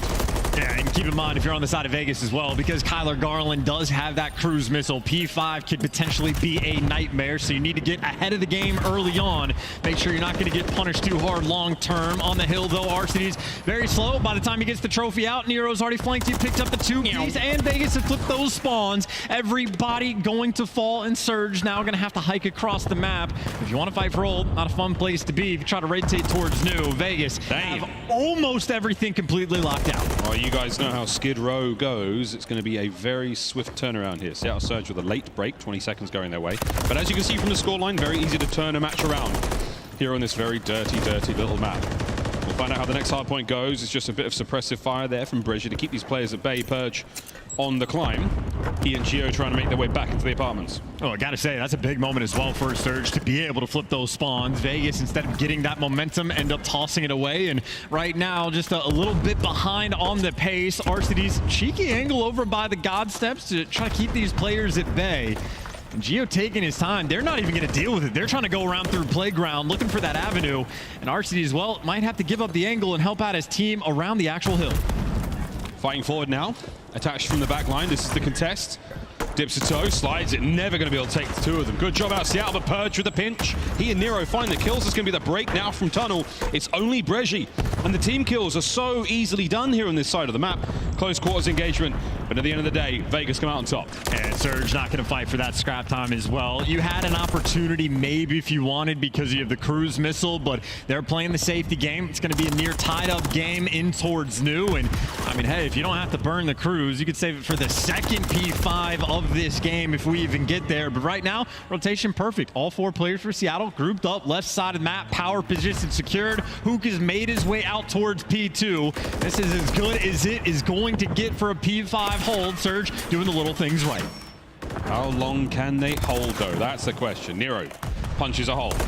Now on the approach, they're flying forward. Abuza doing the best he possibly can. Damage dealt all across the board. Is it enough for Arcitys now to stay alive and or find these kills? Gio with a patient play. Here comes the streaks, though. Hook doesn't want to go up this 35 seconds. And he won't have to. Well, he might have to. Purge is going to be in there. That is that. The break is good for Vegas. That is the Seattle Surge special. You get everybody in the exact right positions, and they just completely drop the ball. Use the cruise to absolutely no effect, and Vegas now have the lead in the game. Maybe a nice little moment of momentum to shift to their side. Purge on a 3 spree, and Gio plenty of time to work with to rotate towards new. Gio finds his 8th kill of the game. A little slower than we saw in the opening series of the tournament against Toronto Ultra. As Attach is keeping the play going at 15-7 now. Over towards P1, we find ourselves once again. Seattle Surge first in, best dressed. Will we be able to get some of these players out? Arcitys keeping the boys safe and sound on the inside of fire, and it's great work out of Abuza. 2 for him in defeat. Yeah, big wins there with the MCW. Looking at that player with an AR in hand, it always feels so good. Gio, though, good intel on the rotation, good trigger discipline, but Surge, they just stacked the middle of the map to get this rotation. Surge locked P2 down for a full 60 last time, and they're winning the rotation again. And for Vegas, now the fight's actually taking towards this old time. It looks like they might get it, but maybe not even for a clean full 60. Hook is a menace hottest on the map, annoying them, that constant thorn in their side. Well, good news for Seattle Surge. You've got all the control of P2 you could want. 15 seconds going to go away of Vegas this time round, but I'd love to go for a listen in and see how Vegas Legion break the unbreakable. He's on the white barrels, white barrels. White barrels, okay. I'm trying to cross. I didn't white barrels though. Okay. I don't see my barrels at all. Time, very weak. I'll see white barrels. Okay, I don't see my barrels. I'll see white barrels. So he's like, I need a tunnel. Toppy 2. Yeah, no one? Okay. He's still Toppy 2. Toppy 2 is going to kill me. We're going to sell the top of the garage. He just shot out Fortune. He's running in the middle of the map. Yeah, we garage. Yeah, he got me for. He's at trash now. I trash. That's fine. Trash that. Trash that. Nice. He's a garage, right? He's on DVDs. I'm going to with you. Oh, he's low. Oh, in the dumpster. He's on the god. He's on shot time. Oh, shot time. Behind me, take it. I kill him, take it. Where is he? He's like behind me, garage. I'll see him take it. I think I went new. He's back P5. We're missing one. We're missing one still, though. Give me top mid. He found Hugh Queen. What? Bottom of DVD. Bottom of DVD. I don't see anything top mid. DVD is absolute present. Hop up. That's him. That's him. Here. I'll be back alley. I spawn tunnel. Missing Hugh. Could be laundry. Bottom garage. Bottom garage. He went L2. Come time. He went L2 Hugh.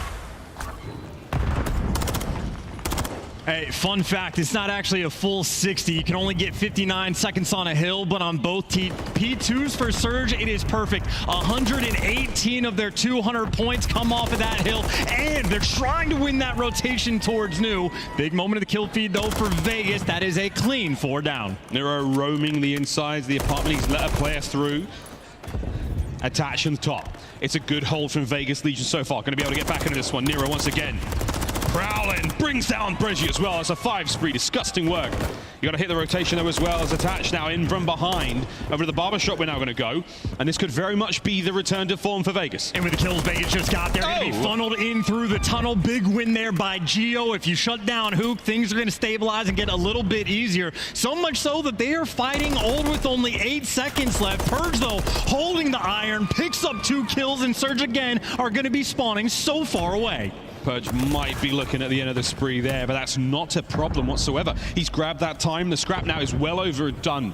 Vegas Legion in full control of the barbershop. They've got a lot of time here and a lot of space to work with. We could be looking at the last hill of the map. And Attach almost confused. It's 2 players hitting the back. They're going to be taking a deep route, so they're playing the tight setup inside. 2 players for Vegas fending off the rest of the squad from Surge. Surge trying to send it. Attach with the wall bangs. You can wall bang that one. Attach gets it. Can he get the second? Oh, Boozer's in. It's the Renetti.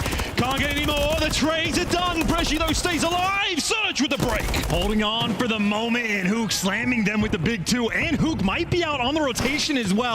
He gets caught at number 2. Arcedes makes it through, and he wins the gunfight. Now it's over for the battle for scrap, though. The Vegas, they actually chalk it up. 6 wants to rotate, doesn't want to fight for hold, and what a call that might be from Vegas. They get all 4 players set up for the new time. Set up for the new time and set up for the win. It's going to be an incredibly close finish. Hardpoint is active. Purge is in it. And again, we had Surge with a full setup like this. They got broken down. Surge now have to break it, but Nero starting it right with the big 2. But the lane is open. Abusa might get through. Oh, Purge guns into bed. Stays alive. Geo with the coverage. Attach from up top. This could be it. Arcees finds one who can't get his. Geo holding the line. Bregi from spawn straight to the hill. I mean, what can you do? You got to flood in. You're going to run into the kill box, and Geo is going to shut you down. Cannot cross. 250 on the game. Vegas win the Skid Row. Oh, Skid Row. What a cruel and fickle mistress indeed. Is that Captain Price in the front row? I don't have the accent for it, but it is indeed. It might be. Well, there we go. Map number 1 in the books. What an unbelievable turn. And that is exactly how Skid Row plays out. Very, very strong holds indeed, and that's what we saw. Kudos to Vegas Legion. Kudos to Surge for the strong start, but you have to finish strong on Skid Row. I just don't know how many times this year we've seen a team dominate P2 in that fashion and end up losing the game. Typically, the team that wins that hill wins the game. Surge, literally 118 seconds they were able to get. They dominated that rotation. They dominated the hill and still lost the game. You had a cruise missile in the full setup for P5. They get broken down, and this is how Skid Rows end every single time. You need the cruise missiles for those break moments, but Surge, execution in the finest moments like that, they never get it done. There was a boozer and attached, the 2 A's bringing the A game in the damage department in this matchup, but It's not going to amount to too much. If you don't get the time, you're not going to get the win. Highlights here from map number 1. And again, Hook, an absolute menace chance from start. That 7th spree was great. We saw some amazing plays, under the coverage of his teammates, keeping P2 safe.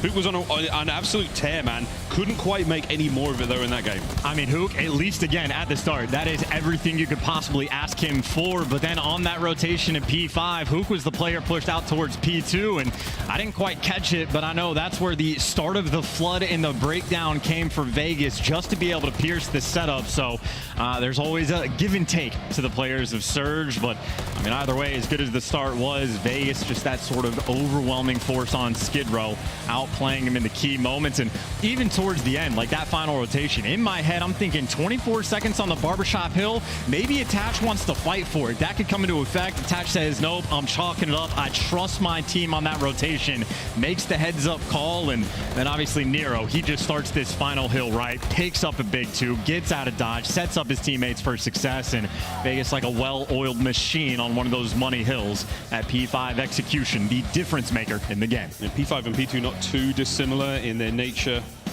The same area, you're fighting over the same stretch of land, and very much a similar situation to be found there. For the boys of Surge, though, tough scenes. The game flow was very, very good. From that P2 in the second set chance, they created a great bit of distance. And after that, a measly 32 points across 3 hills. Tough scenes. And the interesting thing about this matchup as well is the fact that for the respawns, again, the maps we have in the series, it is a 3-15 record for Surge in all 3 respawns we have, but a 7-1 record in the S&D. So their search and destroy has been fantastic, especially that invasion S&D. If they can get there, that just means they're looking for that one respawn. Skid Row, they had the opportunity. It was the gift right in front of you, but they tossed it away, and that just means that mission to win a respawn and 2 S&Ds gets that much more difficult as we go. Vegas feeling more comfortable now. More comfortable indeed. We're going to go high rise next, and then we're going to settle in for a very long invasion. 3 back-to-back. Control, Hardpoint, and S&D. Might be looking at Cannon Monster for the end of this series. You never know. But it should be fun, man. We're going to see how the search and destroy goes. Let's see, and how we lean in. Which way are we dressing for the search? I mean, again, well, for Surge, it's obviously a necessity. It is a map that they might not have a ton of repetitions on, but the record overall is still good. So you're just looking for that sort of S&D pop-off potential. Like we've seen some of these starts that players like Hook have had. He's almost like a kill switch sometimes. When he engages, it feels like he's almost unstoppable, but when he starts to get a little bit mixy, he can get picked apart. But overall, as good as the records have been, you see there mainly an even record for the 2 teams, but we know sort of the story for Surge. Maybe the first bloods are always there, but converting as a team, not as clean. Vegas, the #1 overall when they actually get those man advantages. So be out on the lookout for the first blood fight. We'll see if this is the end of heartache for Vegas Legion. It has been a cursed chance, it has to be said. Close, but so far, the advantage they had over Toronto Ultra was staggering. Staggering in day 1, but they weren't able to close out. Can they get it going here? Map number 1 goes to Vegas Legion. Map number 2 begins right now. And Attach able to call out just maybe 1 player on the cross in Purge. That is not where the map actually is. Well, first blood for Seattle, man advantage. We're going to test that conversion right now for the team. Nero trying to hold it down alone. No hope in hell. Abuza's going to be there. Geo playing very patiently. Sit atop the Blackhawk. He's not going to move. He's going to let Abuza make his way downtown. And Hook, hey, it snaps. And Seattle Surge gifted the first blood. They'll take the win regardless. There is nothing more tilting than the start of the round. I mean, this is true in ranked play, let alone on an elimination match at the pro level when your team just jumps off the map. It's a heartbreaker. Rookie mistakes there, and Hook taking full advantage. There's a man down, and he just exists somehow in your spawn. Playing against Hook is like playing against an apparition. You never know where he's going to be. One cannot predict the unpredictable with Kyler Garland. A force to be reckoned with, a multi-game champion. And now the carrier of the bomb. 1 bomb to rule them all. 1 bomb to bind them. And 1 bomb in the bottom of this map. Hopefully the other team doesn't find him.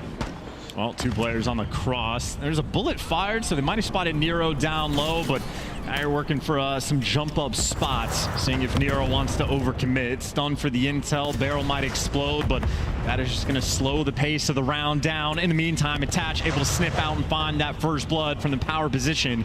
He's over by elevators, locking it down. We were looking towards that A-bomb site, but Gio's got great coverage here. There's another player lying prone by the bomb. That's going to be Purge, and the smoke was enough to rustle their jimmies. Attach on the outside, cleaned up. Arcees gets his. And that smoke is perfect, too. That is the distraction. Gets a couple players to wrap over, and now you even up the odds. 35 seconds, but that's the salt propane tank, and Hook wins the big one. Another strong start from Kyler. Arcees can't get away with his life, and his teammate loses the fight as well, so the round explodes. As Vegas Legion tied up. Not prepared for the flank in that moment. I like the activity there from Vegas as well. The smoke comes out and a couple players from Vegas sort of fall towards the bait, but once they see nobody's home in the smoke, they just continue to push through. Nice aggressive play call, nice bounce back round, and again, credit to Attach for the first bloods. Vegas, their #1 conversion rate in the game throughout the stage. They maintain it. See if they can keep it all going.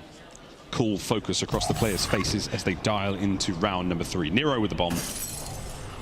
Not a whole lot of love towards the A-bomb site in the tournament so far, let alone in the matchups at Chance Knife Cast. And I always love the adjustments teams make. Purge this time mixing things up, staying on the map, underground even so, away from the edges. Now trying to clear out the site, maybe a little bit worried about the jump up, feels the presence of Hook and not making his move just yet. That got a chuckle out of me. Hook's got control of the bomb site, Breji and a boozer on that B streak. So lovely setup right now for Surge. Not going to let anyone get near that side of the map. Can you creep in? Purge. It creeps in. Nero. Nothing quite about it. Can't get the kill and he's going to chase it. Breji stays alive. Abusa gets 2. Seattle Surge are smiling. They take the lead. Big wins there out of the old duo. That chem between Abusa and Breji making their guest appearance in that round. Nero thirsty on that red dot chase, and frankly, lived a lot longer than I thought he was going to, but the coverage on point. And of course, RCD's on the flip side of the map holding that iron, but Abusa showing off the goods, protecting his boy. A big 2 in that round. Can they start to string something together for Seattle Surge? You want to see this team get momentum. They've had such a tough run of MW3 so far. Is this going to be the event where all their frowns are turned upside down? Well, Abusa hoping to get it done with a frag grenade out there. Nero might be the recipient of that, but it's not going to connect. Breji and Hook down low. Yeah, you see spotted out nothing on the cross as well, so a little bit more free to at least jump to check up on the B site. But obviously you've got Nero posted in the corner, and Purge, unfortunate for him. The propane tank always has a fantastic KD. Technically, Gio got the kill, but it's just the presence, which is unfortunate. Hook, by the way, is doing this with the bomb in hand. All the way. Oh man, he's gone the deepest he could possibly go. He does have Breji to back him up. Gio on the far side, Attach spotted out. Hey, why not, dude? Yeah. Why not? Hook takes the shots at great range, as does Breji. Arcees, can he close the round out? No, but Nero doing the best he can to stay alive. They took the very much the scenic route. Seattle Surge, string 2 back-to-back. Yeah, those are the types of gunfights I would never even think to take if I had a rival 9. But Hook, as many pros are, simply built different with that gun in hand. And that's also 2 different rounds where it has just been an unfortunate first blood that gets given up. And Surge, by the way, they are taking full advantage of that moment. 3-1 lead. The execution has been perfect after the first bloods fall into their lap. 2 straight. Can Surge make it a third? Vegas has gone a little quiet here. Opening exchange. He's going to see who get himself across to the A-bomb site there on defense. 2-2 split right now for Surge. We're committing to the street. And it's a lot of noise. It's a lot of gunfire. And Breji somehow staying alive. Hook moving in a position in the middle of the map. The pinch could come any second. Damn. Big win, though, out of Purge. Doesn't get first blood this time, but he does get traded out. Breji aggressive down low with the MCW. Now he's the thorn in their side. Gio's position now is going to be known. RC shooting him from range. And this is the situation. A player's underground behind you. Breji, though, doesn't even throw a shoulder. Sprints straight into death, and Attach gives you that man advantage. Gio. He's in trouble. It's a 3v2, and that bomb's going down. Uh-oh, Abusa causing problems now. Makes it a 2v2. Lovely shots onto Nero. RC should clean up. He gets it. All down to Attach now in the 2v1. And the last time they saw him was deep in the spawn, so they might be chasing Ghost. Abusa looking for the spawners, and Attach, he's taking the free kill before going towards bomb. RC, all the damage is dealt. Attach is have to back up. He's got to bring him down before he gets to defuse. 20 to go. When you need him most, Attach is the guy that always steps up to the plate. The bomb is clear, and the movement is cleaner, and the gunny is at its absolute finest. Dylan Attach, even when you catch him off guard in a 1v1, he can do no wrong. Let's get that replay. ASAP, Attach with a big one. Abuza, the sacrificial lamb. Arcees with the damage, and Attach, again, unaware at this point. What a win with the Renetti. And that is just the sickest movement in that moment, because Arcees was hitting the hop-up. Arcees actually makes the perfect play to read him. If he doesn't dish out with that side and jump down, well, Arcees gets it for free, and Arcees might have had the drop on him, but Attach brought the strap, and that is just to keep his team in this game. Make no mistake, Seattle Surge, they do still have the lead. Purge getting aggro. I do believe he's got a teammate with him, so down low. Howdy, Hook, that's a problem. The trades are there from Breji. He will get away with his life, but it's a 3v3, and you've just made the bomb carrier second guess the push to A. Yeah, Hook caught Wawang in that moment, caught off guard, and now you can see that presence. Surge is going to stop in their tracks, haven't moved to push past Blue. They were waiting for a read chow, but Vegas have given away nothing, and, well, Attach has found the route. He is deep in the spawn, and not a single player on Surge has turned for it. Attach is going to find the freest kill, and that's bomb down. Bomb down as well. They're going to turn those arrows. Arcees and Abuza once again. This time, he will not be fooled. 2v2. Bomb down in the middle of the map. 35 on the clock. Can't believe Attach made that read. Can't believe Abuza got that kill. A lot of crazy things going on, including this flank where Arcees going to be able to spot two. His teammates are going to call up top form if they're spectating, and doesn't want the gunfight, wants to play it smart. Geo, 22 seconds left. He's got a lot of work to do. He has the highest of high ground he could possibly find here on the map, and he's doing the best he can. 15 seconds on it. Oh, he's schmoving. The bomb's going to be going down. He has nothing left to throw at this but his MCW. He could be gifted with fantastic timing. He could be gifted with Gunny. We're about to find out what happens. There's the chow. A worthy attempt, but not enough. Seattle Surge, another round to their name, 4-2. Shout out to the tight setup, and credit to Arcees for making that play. Attach is making one flank. Well, Arcees has one of his own. Bomb down in the final kill of the round. Timing ends up panning out perfectly. There's a lot of deep routes being taken. A couple players on both sides right now getting caught off guard, but Surge execution when they're getting these man advantages. Haven't let one slip away yet. Attacking round for Vegas Legion. It's been close but no cigar in many of these moments. I'll be damaged at a bit of range there. We're talking about how players use the MCW like a sniper rifle. That's as close as you're going to get. I'll give you the old college try, and, well, now Arcees is going to be spotted in the back window. Purge might want to go hunting. Abuza tagged up on the cross, and there you got the double team chow coming through to take down Arcees. Man advantage now for Vegas. They're going to get the bomb down at A. It's a rarity, but now we get to test their ability to hold. Yeah, full takeover there from Vegas. Breji and Hook now. Poles apart on the map. Let's find out how they play in the terms of chemistry. They've got to find all three members of Vegas Legion and defuse the bomb in 33 seconds. And so far, they've got no intel. Nero going to be the first one to engage. He's going against two. Breji doesn't quite have the angle, and, well, too many corners to check. Hook last man standing for the 1v3. Only 20 seconds to work with. He's going to have to gun both of these players. Give the best he could. But Attach holds firm as Vegas find the attacking round after a nice post-plant position. 4-3. And make no mistake, we've seen Hook's gun skill at range, so Attach gonna hit him with the old one pump, make sure he guarantees that fight, because you slip up against Hook, he will absolutely make you pay. But that is a nice play call. They had the extra information, make the aggressive call to go straight towards that A site, get Arcees out of the window before they get the bomb down, and no time wasted. Once they had the pressure on the map, they make the heads up play call. Still, though, for Vegas, down around. Surge want to keep running it up. Their offenses have been successful. Looking for another one here. Yeah, one round differential is nothing too crazy. Surge still trying to play from the advantage they picked up earlier. Over towards A, that bomb's gone. And you might be able to transition down low, and that's going to be on Geo in a moment. Arcee's first blood. You'll take that over by the B side of the map, and that's definitely going to inform the decision for the bomb carriers now. Nero checks it, runs into a bit of trouble. There's a ton of Seattleians down there. Oh dear, Purge now in a 1v4. Yeah, Arcees picking up extra kills as well. He is feasted on this map, and I think he gets the final one as well.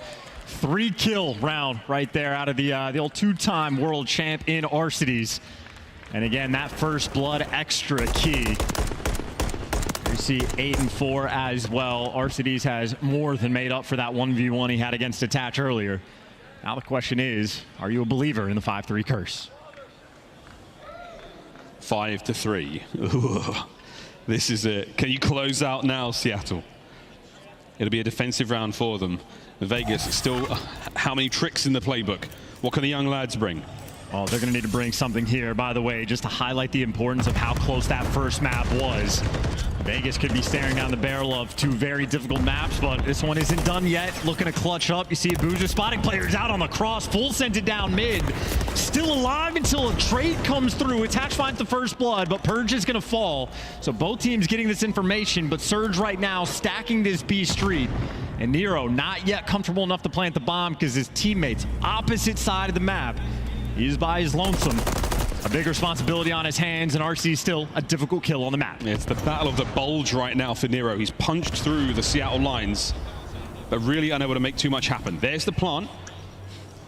Gio, nearly gifted a freebie onto Arsties there, but he's going to hold this line now. The retake is on. And so much pressure on Nero in this moment, and he gets the kill as well. If he falls, his teammates were nowhere near the site, but now he's able to slow things down and hook on one of the map. Arsties is on the other. It is a pinch working around A. Arsties has gone the long way around. Great timing.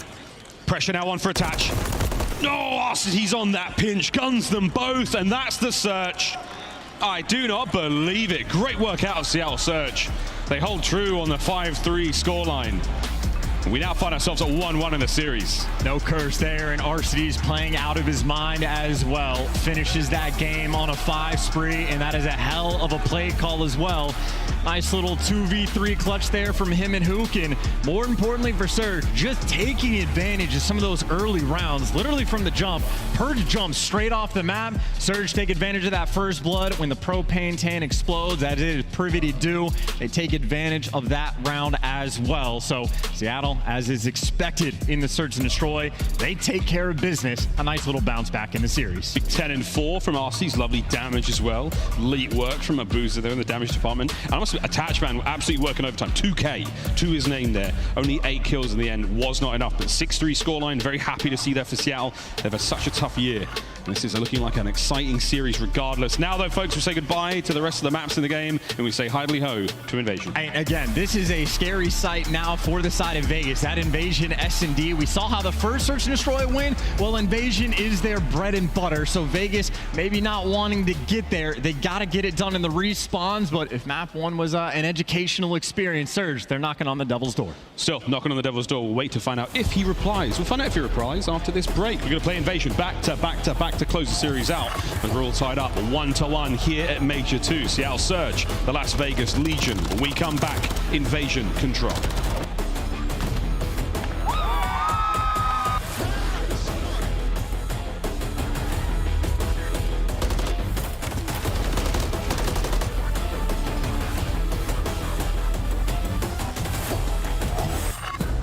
Upgrade your game with a Scuff.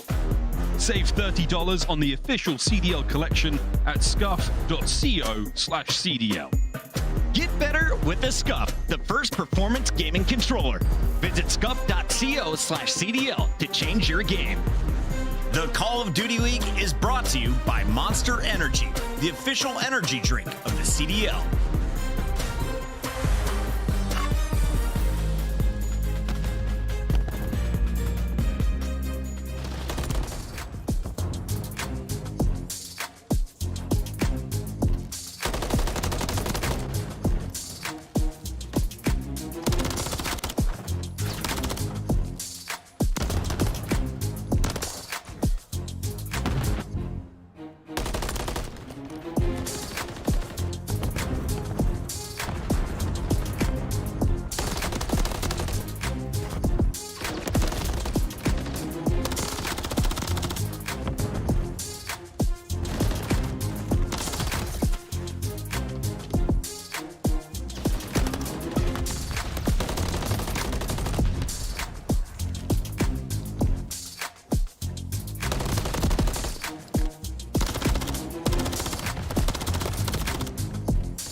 What's up, everybody? Blaze here at Major 2, the Miami Open, hosted by Heretics. Now, where am I? I'm at the Passion Pit. This is COD Challengers, the path to pro. You want to make it on the main stage? You gotta go through these guys. We had 68 teams this weekend playing for $100,000, but even more than the money, playing to possibly get their chance to be on a professional roster. Now, if you want to watch this broadcast, it's going down on YouTube at COD Challengers Saturday at 1:30 Eastern Time and Sunday at 10 a.m. Eastern Time. You don't want to miss out on none of that action.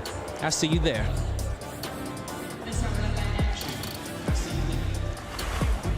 Coming at you live from the Passion Pit, and it's still raging here in the side of the arena we're in. It's a lot of fun. Again, don't forget you can check out the challenge matches Saturday and Sunday. For now, we are weeding through to find out who the best of the rest are. Myself and Chance now joining you once again. We're ready to rock and roll almost into map number 3. We start our three-peat of Invasion here in the series. And what did you say in the break there, Chance? Do you think this could be a big Seattle win? I said a lot of things, and yes, I think as far as like if you need a respawn victory, I think Invasion Control is actually a fantastic map for you. It is a defensive shootout. You're looking for that one big sort of pop-off moment on the offensive rounds, and we know Seattle Surge, they have the firepower for those pop-off moments as well. So if you're looking for the one respawn to force the game 5, Invasion Control might be the map to do it. Might be the map to do it. Well, we've got a little bit of ways to go. It's only 1-1 in the series so far. Good job then from Legion on that first map. Of course, the Search and Destroy all Seattle Surge. Control, though, an entirely different kettle of fish. And Chance, who's putting fish in a kettle?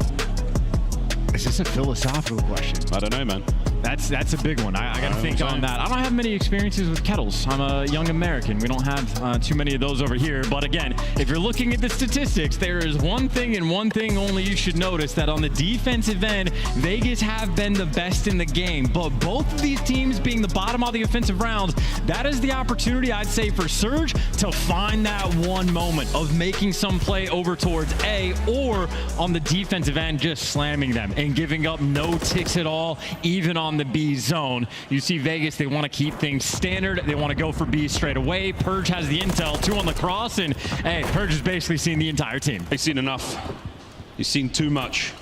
And Brezzy, though, will be the man to get the first blood. You're on A already with a... No, actually you're not. For a moment there, I thought we might be able to see it, but Vegas, they're trying to get themselves in there. B is going to be slowly captured now. Single man on it. It's going to be Geo, as we are jostling for position more than anything right now. Well, you're just seeing the value of Purge on the minimap right now. It takes 3 players effectively roaming over towards this A zone to make sure nothing crazy gets away. And even though Attach gets caught, Geo and of course his teammate right now, Nero, around this B zone, they've at least stopped the clock. The slow progress is continuing. No trophies though, so they are going to get back down, and Surge jumping straight on it right now, getting so many of these kills. Geo can't be comfortable just yet. You have Surge maybe setting up on the defensive end. RC is in your spawn. A delicate moment. If the players right now on Vegas fall, they can end up in the dagger spawn trap, but it looks, by the looks of it, nice little Kobe there from Nero. Well, they make it right out. Yeah, Geo, lovely movement, great awareness, keeping the play going. Attach and Nero getting the captures done here, and that's going to be B done. So a minute 51 to play, 23 lives either side. And Purge once again doing all the dirty work right now for the team. Hook making him pay for it there with a very large explosion, a series of automobiles that go boom. The shots at range is now all down to A for Seattle Surge on defense. Yes, Vegas have done the standard. Now they're going to be looking for something just a little bit extra. Geo, the player over by the bridge, going to be scouting for information to feed towards his teammates. A triple hit right now through this B street. So many players swarming around the top right side of the minimap. Geo's only calling out players around AS&D and Cafe. And, well, on the flank, you see the kill feed. Nice little 3-wipe there from Surge. And you can see they're counting players as well. That is a lot of people surrounding Nero. A good stun, not quite the gunny, but eventually they take him down. The war for Rugs is over. The war for the A Street is about to begin. Boozer trying to push that front line back once again. Everyone from Vegas now has to meticulously make their way across these close quarter battles. They're going to be fighting all across Invasion. Purge once again right back to it over here by the bridge. Long line of sight, trying to pass information, looking for any opportunity. Can you punch a hole, Nero? Try and do it again. Well, there's an extra kill. A couple openings on the map. A couple players making it through mid as well. On the cross, you see Abuza worried about getting shot in the back, but attaches there for one trade, but he's going to need just a few more. He's working with Purge right next to this A zone, but 3 players for Seattle nearby on the defense. So far, Surge keeping things nice and under control. Yeah, Purge really needed that 2-piece to really get the play going. Hook clearing up. Clean up, done. Squeaky clean, 99.99% of Germs and Vegas Legion players cleaned out of that side of the map. That should be the round. And there's a big announcement too. RC's going on the 5 spree. He's just looking for number 6 and he can't quite get it. Purge making the heads up play off respawn to take the deep route. That is officially the most standard round of invasion imaginable. The team on offense, well, they get 3 ticks, but no Moss. And if you're in Vegas, you have the best record on the defensive round. I would go for the opportunity. You're trying to set up the full spawn trap and give away no ticks on either site. You want to keep the B zone secure as well. That might be the route to set yourselves apart. And that's when it comes down to eliminations. Who's got the highest amount of kills? Who's managed to burn through the most enemy lives? We'll find out what happens in this round in a brief mo. We're going to see if Seattle Surge can get some zones captured. That would be ideal for them. We are sending it 2-2 down the map, 2 to A, 2 to B. And maybe an interesting look too, because Brescia's playing around mid-map as well. They're waiting for maybe some kills to fall into their lap and the jump after that. Almost playing a round of an S&D over by Cafe. And you see Vegas getting a bit aggressive as well. Now RC's and Hook going for the chows. Hook's able to pick up 2. This could be the break towards the A zone. Oh dear, it is as you called. Ooh, killing plays. Purge now able to push on out, getting on towards Astes. The slow cap on A, it's not going to last much longer. Geo cleans house. Brescia trying to move forward, plug the holes under the watch of Abuza. It's not going to be enough. And you have the opportunity to go towards A, but now because you lose those fights, this is Vegas's opportunity now to not give away ticks on either zone. Abuza finding his way through the middle of the map. The defensive line of Vegas Legion still holding. It's getting a little shaky. They're not trying to let anything through. Gio has to double back. Abuza runs him down. 50 seconds to go. Purge with a perfect push at that right time. Arcity's taken care of by Nero. An opportunity still. They can't win gunfights anywhere. They are struggling, and now it might be the full commitment or maybe half commitment. Hook's not even played towards his teammates over by B. Hook's looking for an individual play, and his teammates are losing the gunfights on the other side of the map. If you can't find an opening, you are running out of time, and you are getting gunned down. Could be another one here. Less than 20 to go, and Brescia's in the wrong part of town. Wide open in the middle of the street. Attach is going to be able to get it anymore from the spawn. They're all lined up on him. Attach. This is damage dealt. This is just burning the clock, and he's got a nade there as well. Oh, his teammates should be able to push on through and hopefully clean up these kills. The final 10. Is Abuza going to be able to get on the zone? No. Oh, Attach on a 5, looking for streaks. And that is the type of round that might just decide the game. You had a nearly perfect opening break there from Seattle. Hook picks up 2. You get Arcides to the point, and then Hook gets gunned to bed by Purge, and the round collapses after that. When we were watching that player in Ice Cream, you had a 26-17 in the life count. There was a long stretch where nobody on Vegas died, keeping everything secured. And Seattle simply biting off more than they could chew. They are massively disadvantaged now. And if I'm Attach, honestly, I care so much more about this cruise missile, almost more than I care about the round. You can play for it. So you got that 3-tick advantage. You're feeling very comfy now in this game. Oh, Brescia. What a delightful first blood. There we go. Oh, it was so close. Cruz secured. Spree finished. No problem. That's the war one as far as we're concerned for Attach. 14-5. What a go of it he's making. But this time we've got an open A, and Purge is in. Oh, this is incredibly problematic as well. He's got 2 players watching over him on the cross, and while they're picking up all the kills, bad news, no trophy, but the nades aren't running in just yet. Attach looking to stack 2 players on the point. The tick on A is going to go through. The kills, though, fall as well. Arcides running straight into the eyes of Purge. He's on a 5. You got the extra tick on A, and Surge cannot buy a kill. Yeah, the trophy system's going to keep that A hole safe, and now the second segment of A is on the way out. Oh my God, we could be saying goodbye to this zone. Purge, hold it down. You may get the zone. You may get streaks as well. Arcides on the outside, not willing to commit until the last possible second. No problem. It's a 5 for Nero as well. And I tell you, if there was a surrender button, Surge almost might want to just hit it in this moment, especially if Nero can get this extra kill. Oh. He's got the bait for it. Purge doesn't want to hand it away. They're keeping the pressure up in the kills column, and the flanks are going to be rolling through. A tight spawn there from Seattle, but right now Vegas, they're going hunting, and Nero is not missing. That's it. That's streaks. It's streaks for Purge as well. A double dose of cruise missiles here in this game of Control. 3. My good God. Purge still alive. Finally, Abuza brings him down, and there we go. Over to B. A very difficult position to be in right now for Seattle. I mean, I don't think Nero's even died on this round. I think he might have gotten Kobe'd by Bregier. The start since then, he has been nothing but perfection. Giving the hands there to Hook, and he's still keeping the pressure on the spawn. Players on Surge looking every direction. Arcides gets caught with his pants down, and now you get the break towards the B zone. Oh, and he's looking at number 10 as well. Play it safe. Oh, well played from Hook. Awkward gunfight to be in as Nero now flying into it. My God, the absolute carnage on the inside of these tight buildings. No one able to quite get close enough to the zone to start the capture. But right now, you're not too worried. Vegas are winning in the kills department as well. 1 minute to play. You just need one player to stop the clock, and Attach is trying to be that guy. Player in DVD Alley, but he's got plenty of reinforcements to back him up. And, well, the nades rolling through, a flank through. Dark Attach looking every direction. He's the last man standing, and there's nowhere to go. That is a clean moment there from Seattle. Still, though, at least one tick has flown through. 45 seconds left in this round. And they're calling it a cruise. If you got 3, might as well. You might as well. Bang. Connects. Arcides eliminated.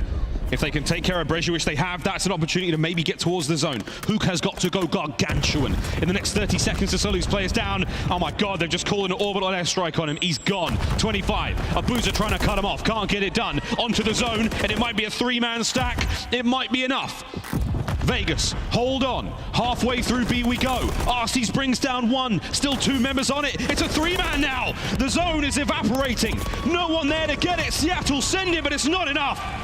Vegas, under the coverage of the cruise, steal the round. Yeah, I mean, you have 3 to work with as well, so you could chalk 1 up. You basically need 1 for defense. If you get 2, it's great, so why not have fun with them? That is the type of round that can basically just guarantee you the victory as soon as they capture the A zone. It feels like it's going to be just nice and secure, but Nero in that moment, again, he just had a 2-minute long stretch where he was virtually untouchable. And now for Vegas, you got 2 cruise missiles, and you have to win a defensive round of invasion control. The easiest sentence of all time. I was going to say, didn't that sound so simple? Well, we'll find out if Seattle have got any dirty tricks up their sleeve. Some surprises to throw the way of Vegas Legion, because so far, the odds are good. Abuza on the slow capture. Nero playing his life very quietly, but it's not going to be enough. Hook hears him and deals with it. Slow cap, 1 segment of B done, and Hook's still going. Oh, they're going to go for the early investment as well. How many kills can he get with it, if any at all? Not good on the curve there, so that's 1 cruise missile out of the way. It does absolutely nothing except maybe give Purge time to flank. But he's not going to get there in time. The B zone's gone. Extra minute to the clock, and, well, at least Purge is picking up the kills. 2 players from Surge going to be spawning Palace, and, well, they got a long way to go. Nero still has his cruise missile. You were just saying, Ian, how easy it is to win a defensive round with 2 cruisers in the back pocket. Gio's going to do what he can from this front right-hand side of the map, but Surge are finding the angles, they're finding the openings, and they are creeping through. Gio hold it down, middle of the map, looking all Vegas as well. Yeah, invasion defense so strong, a caster curse can't even ruin it. Gio in prime position. You got Nero over by B control. They got a nice little handle on the map so far, and now you got roamers as well for Vegas. And with the pace this slow, they're going to be able to think it through. 2 players right now, Purge and Nero, just trying to slow him down as much as he can. Slow things right down. Slammed. Nero, somehow, with a hot hand he has had, has just fallen prey to Bregier in a simple drop shot. Hook through the middle of the map. Eyes on anything and anyone. The comms have got to be so clear right now as Gio. He's still alive and kicking, still a problem. He has been traded, so an opening now for Surge. And Gio over-aggressive, so he gets caught. So, well, the close spawn doesn't come through, but you have a quicker route to actually get to this zone. Bregier behind enemy lines, and Vegas, a couple players are falling, so this is a mixing moment where the chaos, well, it makes you second guess, but as Bregier falls, Vegas stabilize. And even though the A streak got opened up, Surge not able to take advantage. Looking for that building-to-building gunfight. No one from Surge home right now. Can they punch their way through the front? The spawns there for Vegas Legion will still be an issue. Purge, no problem. Nearly gets the pair hook heavily damaged in that engagement. He has to slow down now. Well, he's got whatever gun he wants in this moment. Rival in one hand, MCW in the other, waiting for the kills to fall in his lap. Big sector 2, there is no waiting, straight in, and Gio gets caught looking towards his teammate. Good news is, Purge is there to pick him up, and now RCD as well.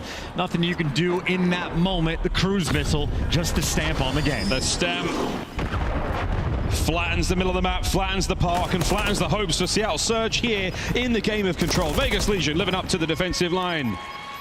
The stats did not lie. These boys held it down. And with that, they take the lead in the series.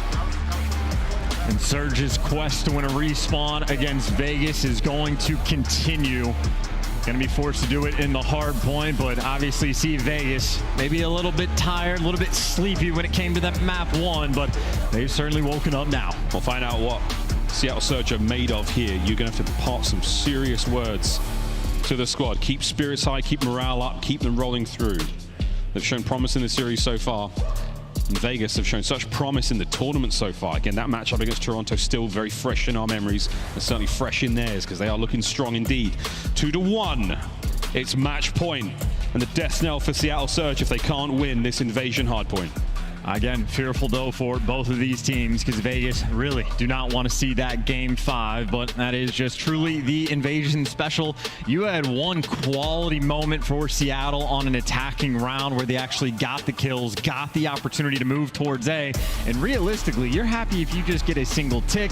They drop the ball, lose some key gunfights, can't secure that, and that's the round where they get daggered. You lose the map pressure, Vegas have time to swarm and even push out up over towards B, and once you get suffocated in a round like that, well, it is going to be a decisive one long term. Eyes on highlights while we talk over the final moments of the invasion control, our first in this invasion trilogy towards the end of the series. We'll see if the boys of Seattle Surge can bounce back here. But Chance, one thing I want to bring up again, Attach has had such an amazing performance in this qualifier up until Major 2. He has looked so solid in nearly every single respawn game. This one, absolutely no different. 4K plus damage, has still put up a great banner at work in the kill feed. He has truly been one of the best players in the game. I'd say almost unequivocally throughout this stage. His numbers across all game modes have been fantastic. He's a playmaker. He's clutch when you need him to be. I know to actually get that title, you're going to need to see some more wins, but this is definitely a team to be feared long term. They got to get past Surge here, but if they do, it could be the start of a decent losers bracket run.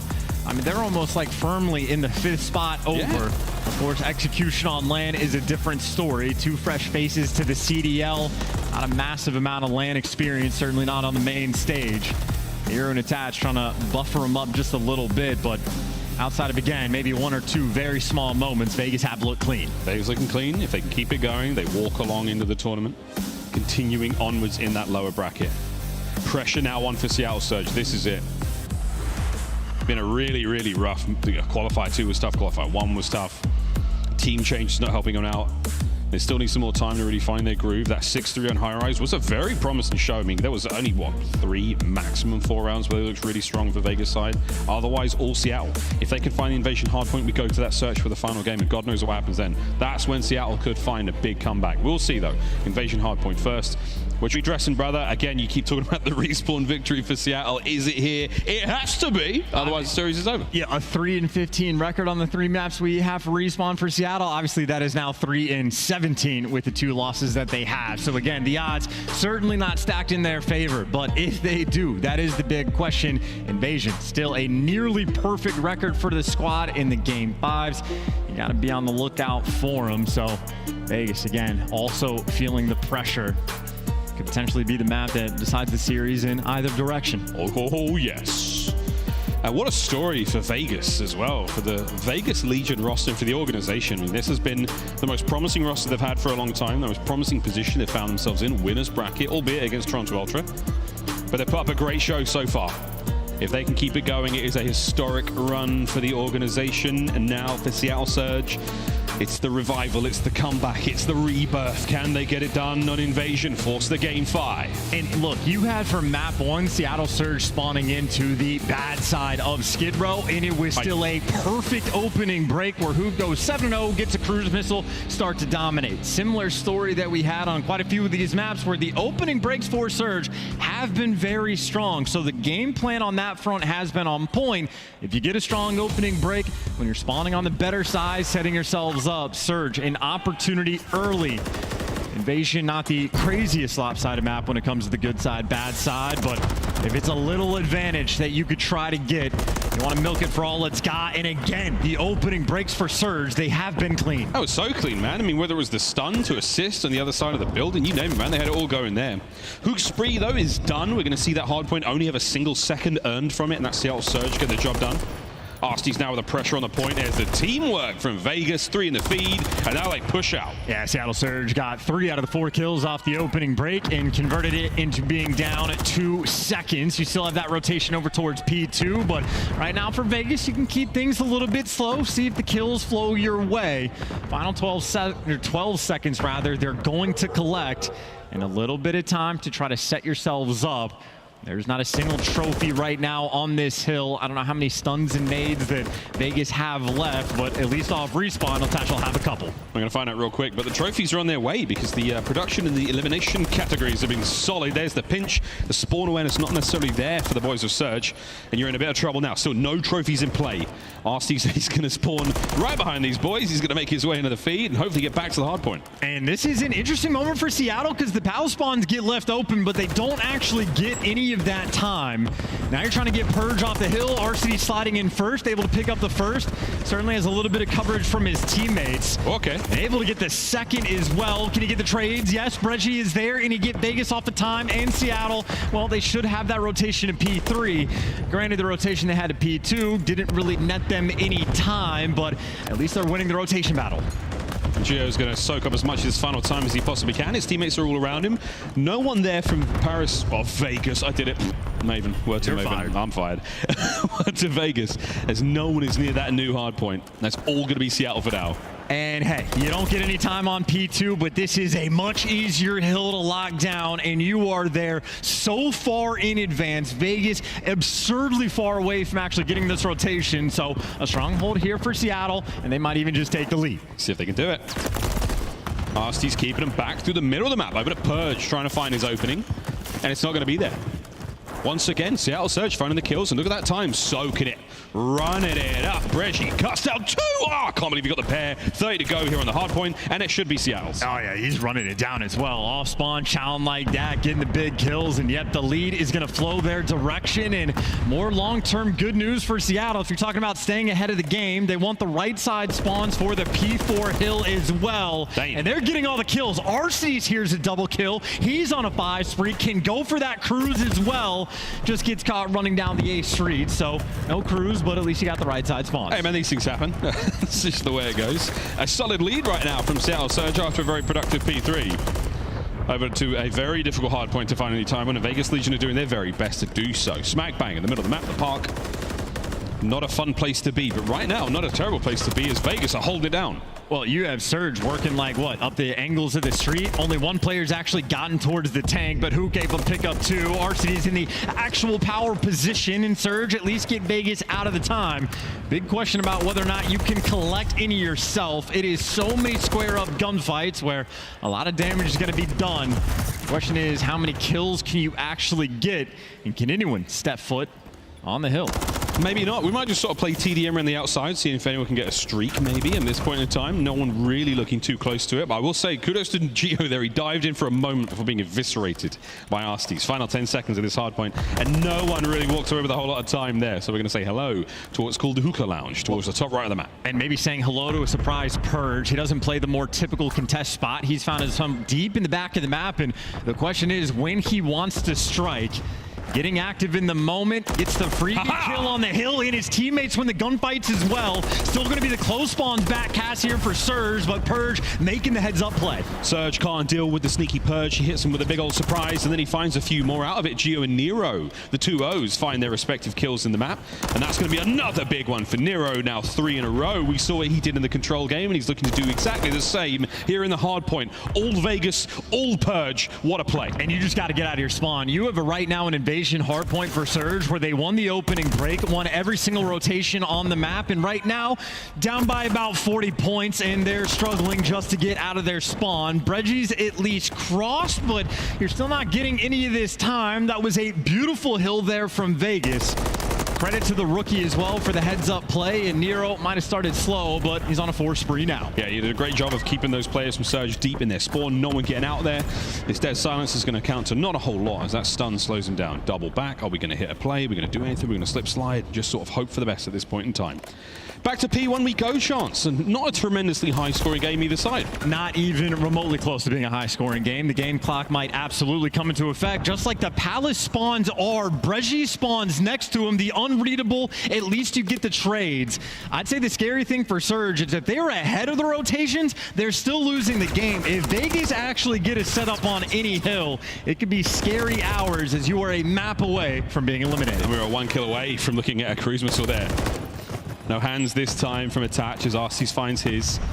P1's looking solid so far. Seattle Surge learned the mistakes of the first go around. This time a little bit more productive. Problem, Nero is already in the new hardpoint. He's found himself a sweet corner and he's nestled up for more than just the winter. He's looking for a 2-piece and he gets it. This is the problem. Vegas finally able to be nice and secure on the rotations. Not a single Palace spawn coming through. Everybody from Surge as far away as they could possibly be.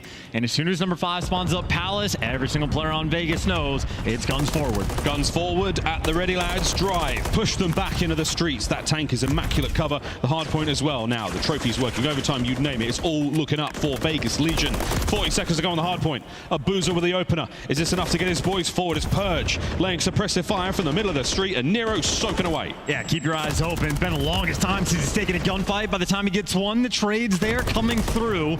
Breggie right now a nuisance in squared, and if Surge can keep him pinned back in the map, it's their opportunity to win that rotation. You see Vegas though winning a couple key gunfights, and for Surge, delicate moment. You don't want to fall now and end up spawning towards Palace. They're going to chalk it up, rotate over, and Breggie picking up some massive kills along the way. Vegas, that is a very strong hold on P2, but back to showers we go. And for Surge, it was a decent hold last time. Once again, a full 60. You are right back in the game. Very much so. Vegas Legion good looks on that last hard point, able to deny the spot for Surge, deny the climbing score, but it might amount to nothing here unless they can get the break. Geo, one building at a time, one window at a time as he creeps forward towards the hard point. He may have gone undetected. Now the jig is up and he's been pinched and taken care of. The defensive hold still working out for Seattle. The clock's still ticking in their favor. Yeah, Geo hoping for a scam, but Surge right now looking clean on the Showers Hill. The trades are there as well. Nice little wall bang from Abuza, and Arceus, well, gets to hang out next to his teammate, the A duo, getting it done. And they needed that one strong hold to get right back into the game. They do it perfectly, a near full 60 and almost tied up as we go in towards new. You got Vegas, though, fighting for these right side spawns. Nero always round blue. A delicate moment now in this game. Here we go, Seattle. This is a huge turning point for you. A Boozer spree, the scoreline changing. Let's go for a quick listening with Seattle Surge. One left feet, one deep left feet. Don't tank. Pushing left feet, pushing left feet. We can see. Foot. On the left is pushing, guys. I'm gonna reflip this. Ice cream. Nero is ice cream, okay? Yeah, what's P3 guys on me? Nero is ice cream. Is in cafe. I'm weak from mid-tank. Okay. Chris on me. I keep playing my left. Nero's ice cream pillar. Yeah, I don't know where you go. We got time. He's fucked. Leave this guy on the left. I'm already here. He's still back. Chill, we got time. Make sure we need back. I need help. He's back. Mid-tank back. Two ticks off. He's low on. 1 minute. Take as well. ACD, Go it with me. ACD perch. He's like rails. I'm pushing fast. No, back cafe. Yeah, he's gonna be cafe. We gotta play aggressive. He's in works. Stop palace, playing streets. He's in works, guys, okay? Yeah, one straight menu, guys. Ask for PT. He's dead.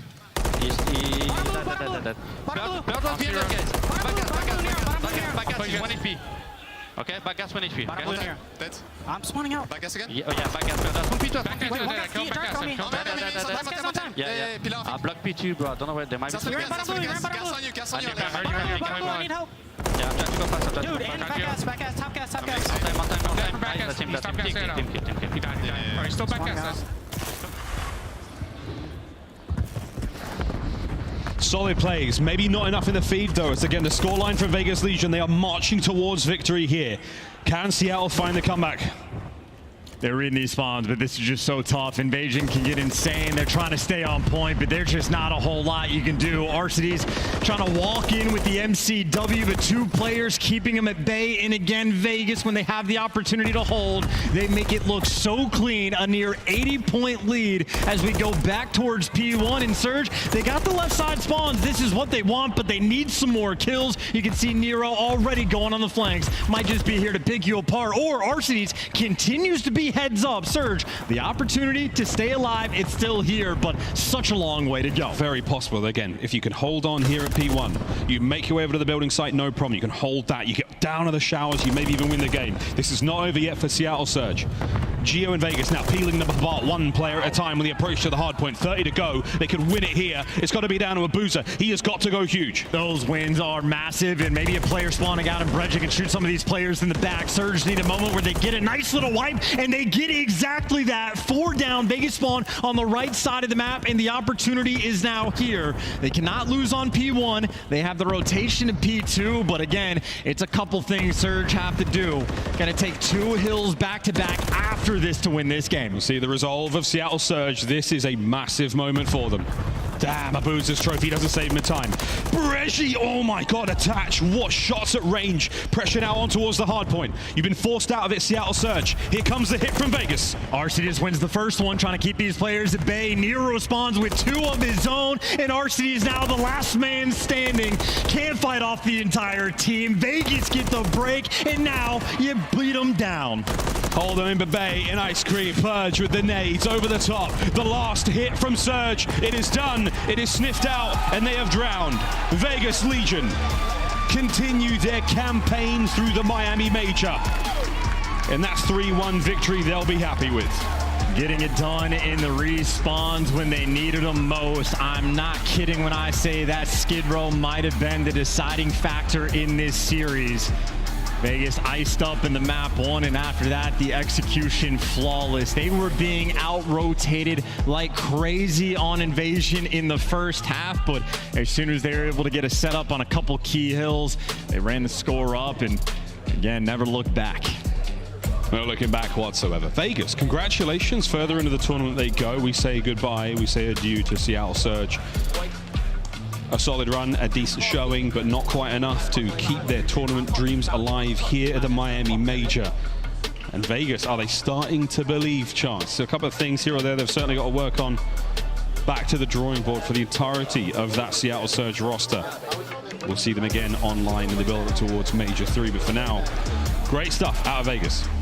Vegas looked good, man. Again, the performance that they had on the online portion at the very least was spectacular. They took care of business. They took advantage of every single opportunity. And, I mean, they're looking like, again, almost that clear-cut sort of 5th team in the game. And they've been dangerous against those top squads. Obviously, they falter a little bit in their first series, but now they're looking for the bounce back. And if there's any team you're expecting that has that potential to make a deep losers bracket run, Vegas is at the top of the list. Those are the guys right now. We didn't even need to have to delve into the freeze throw monster for that game 5. That's crazy, man. I was well ready to do that. Well, there we go. That has been the series. Congratulations once again to Las Vegas Legion. They will move on in the tournament. Commiserations for Seattle Surge. I do believe we're almost ready. The man of the moment. Attach is on stage with Blaze for our Monsters Winner Spotlight. Thank you so much, Miles and Chance. Miami! 3. Show some love to the Las Vegas Legion as they continue on through this tournament. Attach. I know it feels good to get this win on the stage. Yesterday, it kind of seemed like you guys beat yourselves a little bit. What did you want to work on today going into this matchup? Still just playing the game our way, because yesterday when we lost to Toronto, those first 2 maps, we got ahead of ourselves a little bit. Definitely should have been wins, but when we watched it back, we saw ourselves just keep going and going and going. Not just slow it down, take a breath, one more break, we win the game. So that's what we made sure we did today, kind of calm it down, and then take our time, and we're going to win. Yeah, nice, nice. And I guess we kind of saw a little bit of that in that map 1, too. You know these guys are good at the search and destroy. Map number 1, you were down. How did y'all ice up right there to really lock in that first hard point to get back to that win condition that y'all wanted? Honestly, we were playing a little hectic and chaotic, so honestly, we were just getting the kills. Okay.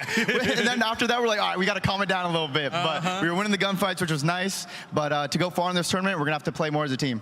There you go. Gonna have to play more as a squad here. Tomorrow we'll see you yet again on this stage. But for the Las Vegas fans that's been cheering your name and cheering this crowd's name, what do you want to tell them and all the Attach fans in the chat? I mean, just thank you so much. Hey, thank you. Shout out to the crowd. But no, thank you so much. I mean, coming into this year, we knew it was going to be like a tough one. Everyone thinks Vegas Legion, bottom tier org, a lot of new players that are trying to like prove themselves. So the support has been crazy, but everyone loves a good Cinderella story. So we're going to keep trying making history, or Vegas Legion history, for you guys, and going far in these tournaments and make a deep run and finally get Vegas to champs. Hey, I think you guys are doing a great job at that. We'll be looking forward to the next series. Chris, let's break this one down. Thank you so much, Blaze. And what I love about that interview is we're not guaranteeing a tournament victory. Our goal is to take this franchise to the World Championship for the first time, to lead them in with the top 8 seed, Allie. Yeah, absolutely. And he says Cinderella story, but I mean, they're starting off very, very well, considering Vegas Legion's past and the fact that they took the gamble on 2 Challengers players. That's also speaking really well for our Challengers team, because they've been doing the dang thing on that stage. All 3 of us picked Vegas Legion coming in, and for a few moments, it got murky, especially that game number 1. It was tied at 228. Attach's early rotation sealed the deal, but these games were much closer than I anticipated. Yeah, that map 1, it got a little bit dicey. You know, Seattle Surge actually had a massive opportunity. They went all the way around on P3. They had laundry control, and they had the spawns had they waited, but they overcommitted, hit those steps, and they all die. What happens? Vegas Legion, the first guy they killed, spawns back at laundry, and they end up getting the rest of that time. Just a huge error on the side of Seattle Surge. When you look at the rest of the series, though, games 3 and 4 are pretty clean on the side of Vegas Legion. I mean, I feel like we were all watching that Invasion Hardpoint, especially when we went to that listen-in. Seattle Surge is doing so much right. They just couldn't get close to the time, the setups, and the last-man effort on Vegas Legion just too strong every time. Personally, I felt like in that listen-in, there really wasn't somebody steering the comms for the side of Seattle Surge. Again, very talented players individually on the map, but it didn't feel like they were all on the same page. And when a certain break or a certain roto didn't go their way, there was always one player making a completely different play compared to the rest of the team. So this is kind of the story with Seattle Surge. There was a possibility of them being a Neslo team at the beginning of the season, you know, just trying to win those controls, or maybe even just one hard point and push these series to game 5s because they were so strong in search and destroy. We saw that again today. Arcees was able to single-handedly win them map number 2, but it is just not enough. After a roster swap-up, Geo has been in the mix, and we're finding success in Vegas. They are staying alive, moving into Saturday, and we, of course, have to visit in with our Scuff play of the game. Guess who it's from? I'm gonna guess it's from Attach. Wrong! It's Nero, the man. He's my X-Factor. Nameless, when he is on, he looks like one of the best, and the only thing really I can knock him for is he seems to overheat at times. He just can't stop going forward. Yeah, you know, we saw a little bit of an overheat in that search and destroy, but when we got to the control, there was a round and a moment that I loved from Nero. Sort of him like taking a step back and slowing down. And their offense, he got over towards blue, which you're seeing right here. He gets a couple kills, he stays alive, finds this kill, holds top blue, and he's so annoying. He spends so much time here in blue, it allows them to pressure up the map because Seattle has to send some players back for him. So those are the things, that's like the evolution I want to see in Nero. It's like, hey, play fast, be that high octane player, but when you're in a position that you can be annoying, stay there and slow down. Is Invasion his best map, Allie? Ooh, I don't know about best. I would love to see your Nero spawning in on like a Rio or something. I will say he did play very well in that Invasion leg and touched on, but everybody from Vegas Legion played well. I mean, they had 3 cruise missiles at one point.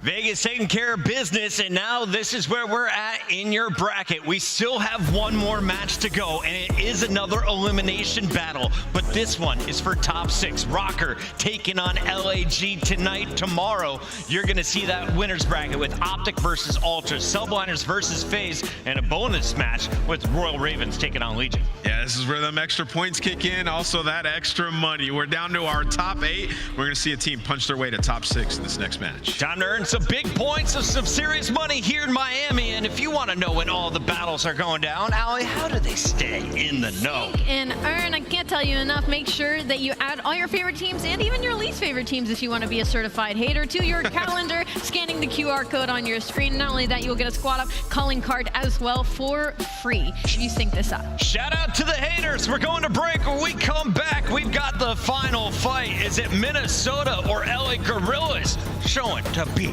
the stronger purple people eater? Stay tuned to find out.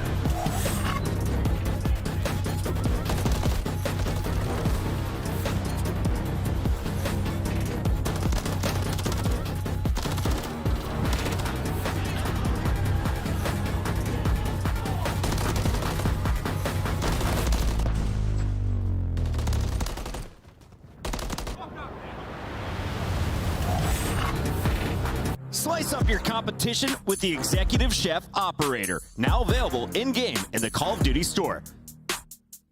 Start the season strong with the Call of Duty League Pack. Grab yourself the CDL Operator, Weapon Blueprint, and so much more. Check out the Call of Duty store in-game now.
Absolutely loving the Rio addition to the asset. And you get into the Karachi S&D just so. What do you think of my shirt today? It is a choice. It's a choice. Listen, guys, I put this shirt on. I felt pretty sexy, to be honest. Yeah, I looked in the mirror and thought, God damn. And then I got into the green room and everyone said, your shirt's too tight, you look like an idiot. And I was like, it's just a little too small, but it works.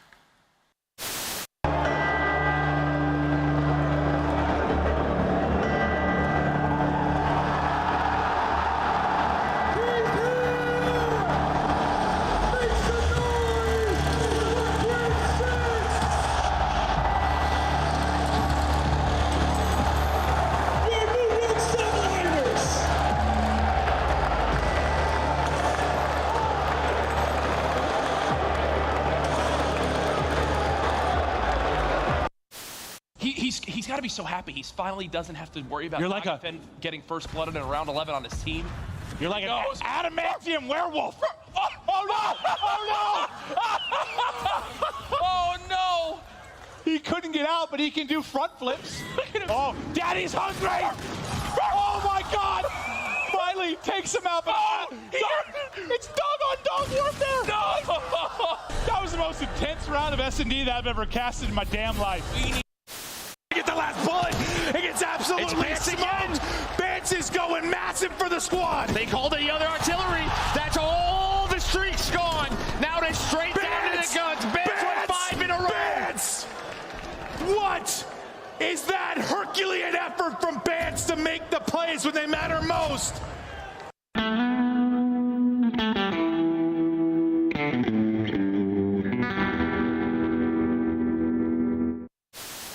Unless Priesta can come up with something magical, something historical. Few players falling. Priesta ends up getting traded out, but Standy's still here. No respawns right now for Rocker, but hey, We've got to put ourselves on pause. 1.5 seconds on the clock. Atlanta FaZe, they've got to push their way in. They've got to dig their way through. Nades, tacticals, utility tossed out. But take a look at this. Take a look at right now from Minnesota, and they do not push on to the. There's more than just the game on the line. It's like, you know, a lot more bragging rights. I think the very first map is the most important map. If you go down that first map to Optic, chances are you're not going to win the series. I think they have like an over 90% win rate after they win the first map, so it just really comes down to that first map, I think. When you go up 2-0, it's really hard to come back, and we're really good at sealing the deal and just closing the... We've been practicing pretty hard and, you know, watching a lot of film and stuff like that, so I'm just fully confident we're going to walk away with the W. Listen, where am I looking here? It's Mother's Day, all right? Call your moms, all right? And maybe I'll call them too. On him, bridge, on team bridge. Yeah, our bridge is shield. What's left? I'm cutting mid. I'm not sure if I'm getting old, but I swear to God, Joe, sometimes when Celium talks, all I hear is...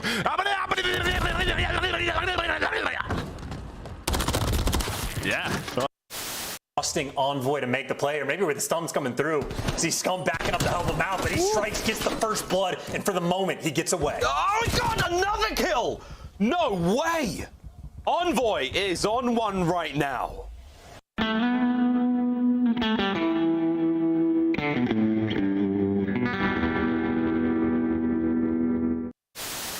One clean break, one set of kills there. Afro sneaks in and steals the victory.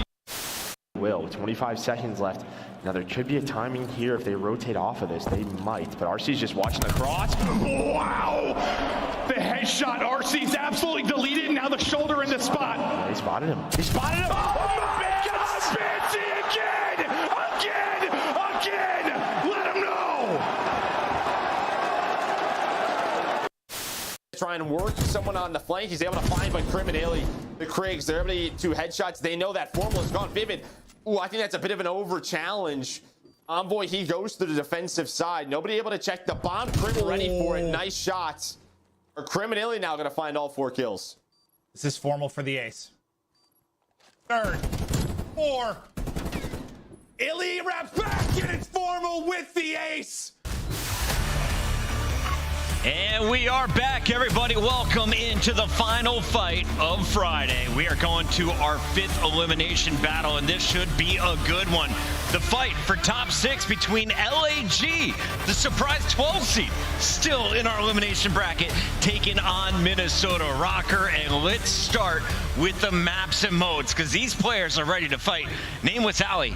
One final best of 5 is going to make a big impact on how many points you're walking away from this event. Yeah, and it's scary for both these teams, right? Because they're kind of on the outside looking in, trying to force their way for champs. They're almost halfway through the season, so those points are really, really important. Nameless, as we take a look here at both teams' strengths, what have you seen from them on land? Because both teams look a little bit stronger than what we've seen online recently. Yeah, you know, for Minnesota Rocker, the search and destroy, I mean, absolutely on point. Winning 2 of them in that last series, that's a game mode that has been a pain point for them, especially online. So if they're able to do that in this series, they're in a good spot. All right, maps and modes are ready. Let's bring those up when we can. And Allie, I know you've been crunching the numbers here. So statistically speaking, break it down for me. Who has the edge here? Triple Karachi is kind of insane in this situation simply because both these teams would probably prefer an invasion, considering it was in both their series earlier. We haven't seen them play Karachi at all today, at least on the side for Minnesota. I love this for LAG, especially early on. You're talking about Karachi Hardpoint, a map that they've liked. They've played it a lot. And then also that Karachi S&D could be an interesting one. As we know, Minnesota used to love to play that 9 reps on it, but it hasn't went their way as of late. So I think LAG are happy. That's our Scuff maps and modes. Now let's take a look at the pick'ems as we lock them in. Nameless as the front runner. Pressure's back on you. Who are you taking in the final fight? I'm going with the Minnesota Rocker. I think Big Wake wakes up. Alley Cat? I'm going to go with the team that made me turn my hair purple. I have to go with LAG. They've turned me into a believer. Fame walked backstage right before that map number 4, and he was like, goes map 5, we're winning this. They didn't even get there. They won it 3-1, so I have faith in LAG. You stole my pick. We're going to another game 5. Make some noise, Miami, because this party is about to get started. The final battle begins with Guy Blaze. All right, Miami, it's time for the last series of the day, and it's for top 6. both these squads ready to give it everything in which they got. The first squad coming to the stage is looking to bring a silverback mentality and tear up their opponents. Here comes Los Angeles. All shadows, ground team is mobile. Keep them covered. Eyes watching for the opposition. How they crushing any competition. Long range, yeah, I got the vision. When I'm in the trenches, anyone can get me. I'm with the team when they need me. Or out on a dolo mission. It get rocky riding on this road to riches. If I catch you slipping, then it's over finished. War, ready, crew, coming through heavy. Aim steady, lights out, it's the gorillas. Not any winner, one out of many. Five talents, empty, lights out, it's the gorillas.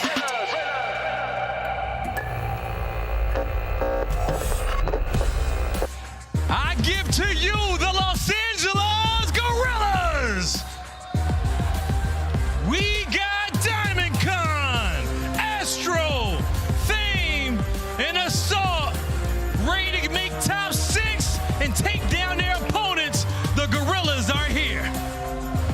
I mean, what a story this would be if the LA Gorillas get top 6. After such an abysmal stage, they cap it off with a win against Atlanta FaZe, and then they come into land against a top team in LA Thieves and whoop them 3-1. They're sitting down extremely confident in this matchup. Let's bring out their opponents. And as we know, all that matters is how you perform on land. And this next squad knows that one all too well. Without further ado, let's bring out those boys from the north. By any means necessary, everything I'm doing is legendary. Step in my office cause I'm a boss, not a secretary. Second to none, I am primary, not secondary. Give me the throne, I'm crown king.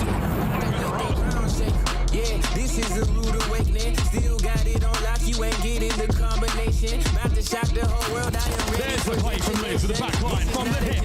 Jet Combo. I'm just getting started, time to turn it up. Going off in 5, 4, 3, 2, 1. Pinch, the pitch, get in. All three of them gone. Rocker, he's able to find another gunfight. Does he get the second hit? He does.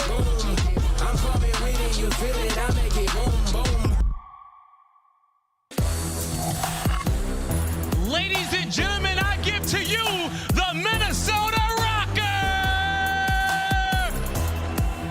We got Vivid, Awakening, Accuracy, and Lens. The Vikings ready to go. The Minnesota Rocker here to rock the stage. Your front runner for Rookie of the Year, Lens, takes the stage for the second time today. But for him to continue that lead, he's going to need help from the rest of his squad. And I'm looking at the way Vivid performed earlier for this continuation. It is the last match of Elimination Day. It is the last funeral on the day. And it's time to see which purple team gets sent home. Let's go, Blaze. Let's get it going, Allie, and blow it up in the chat. It's the last match of the day. Get loud, Miami. Your casters are Merc and Maven.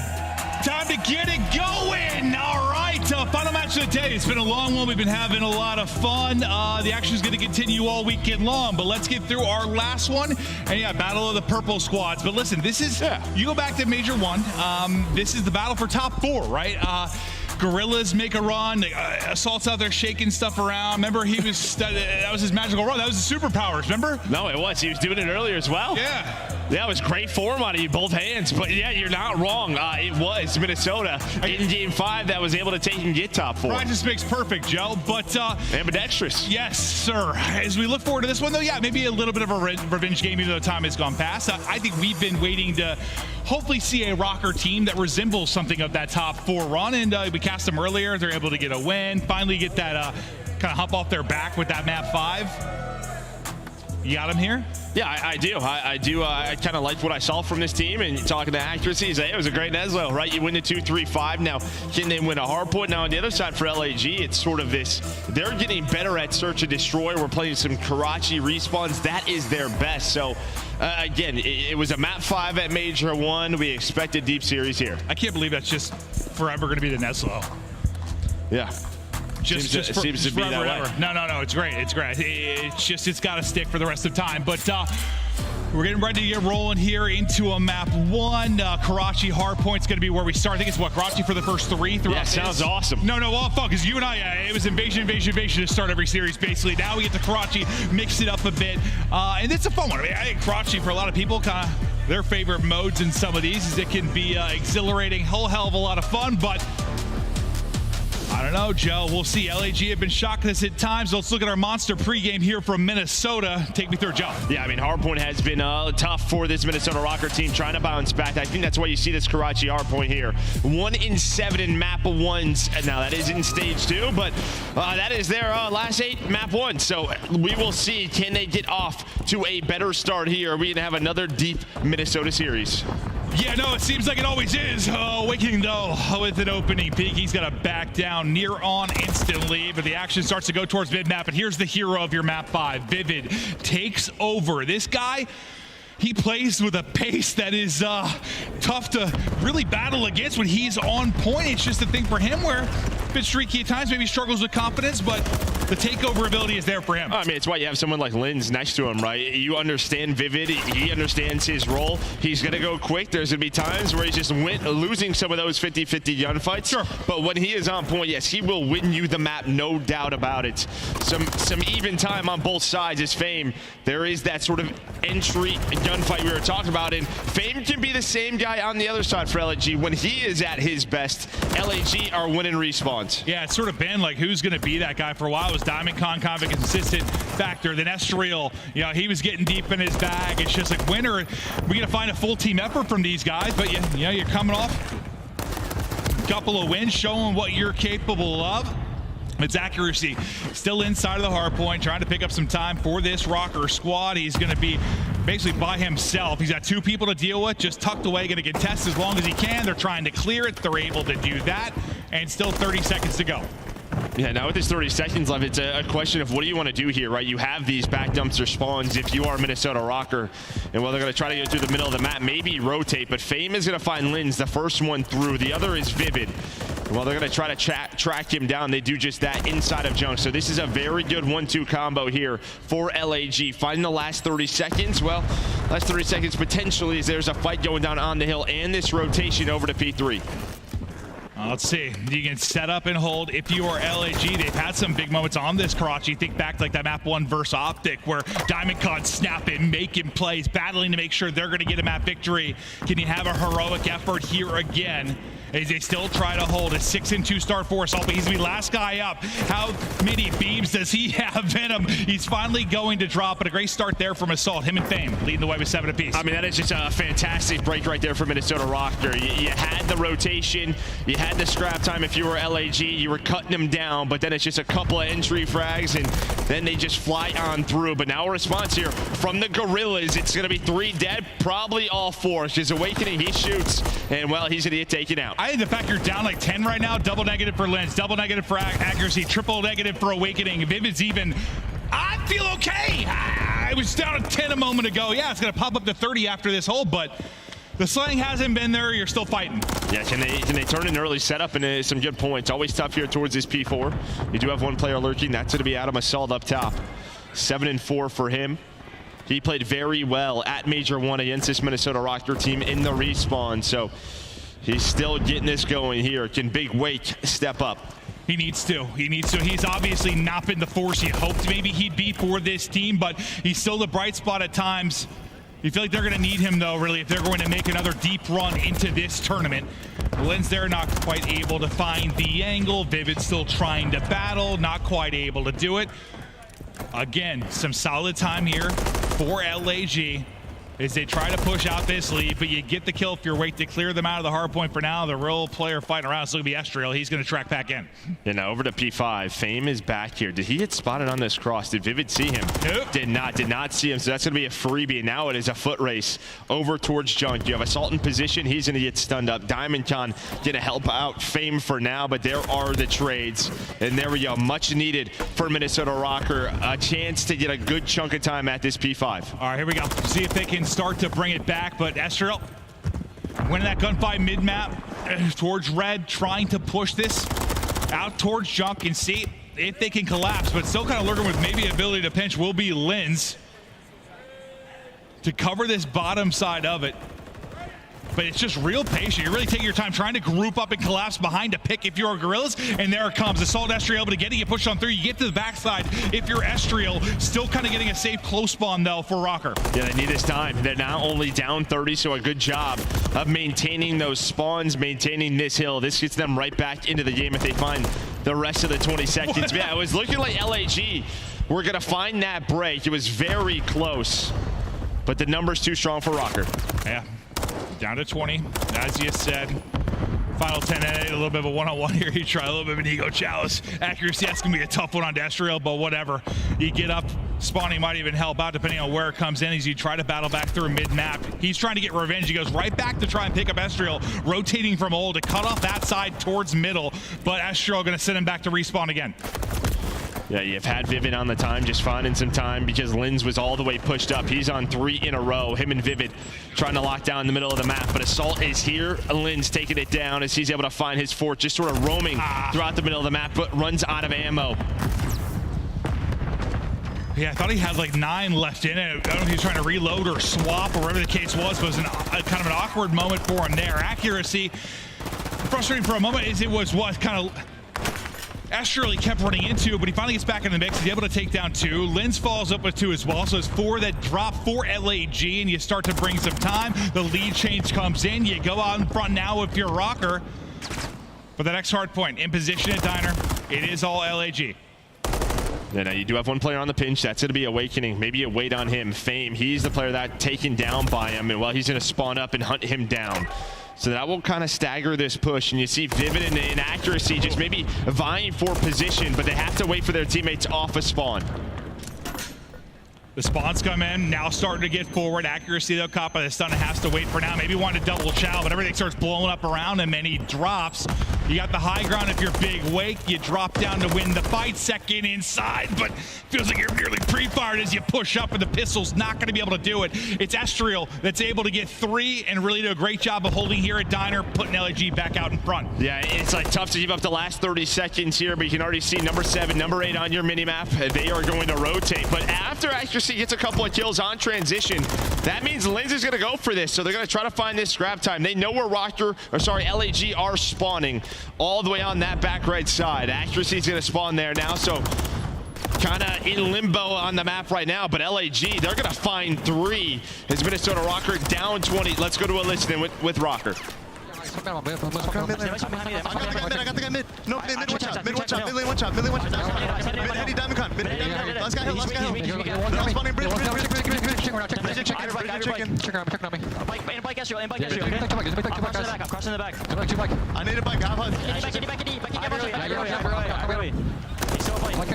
Nice. Weak. Watch out, bike steps. You want tall third steps. Tall tiles. Joking, help me.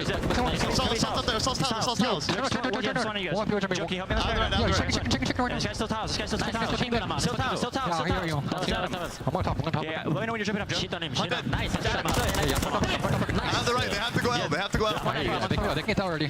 Yeah, they have to go out. One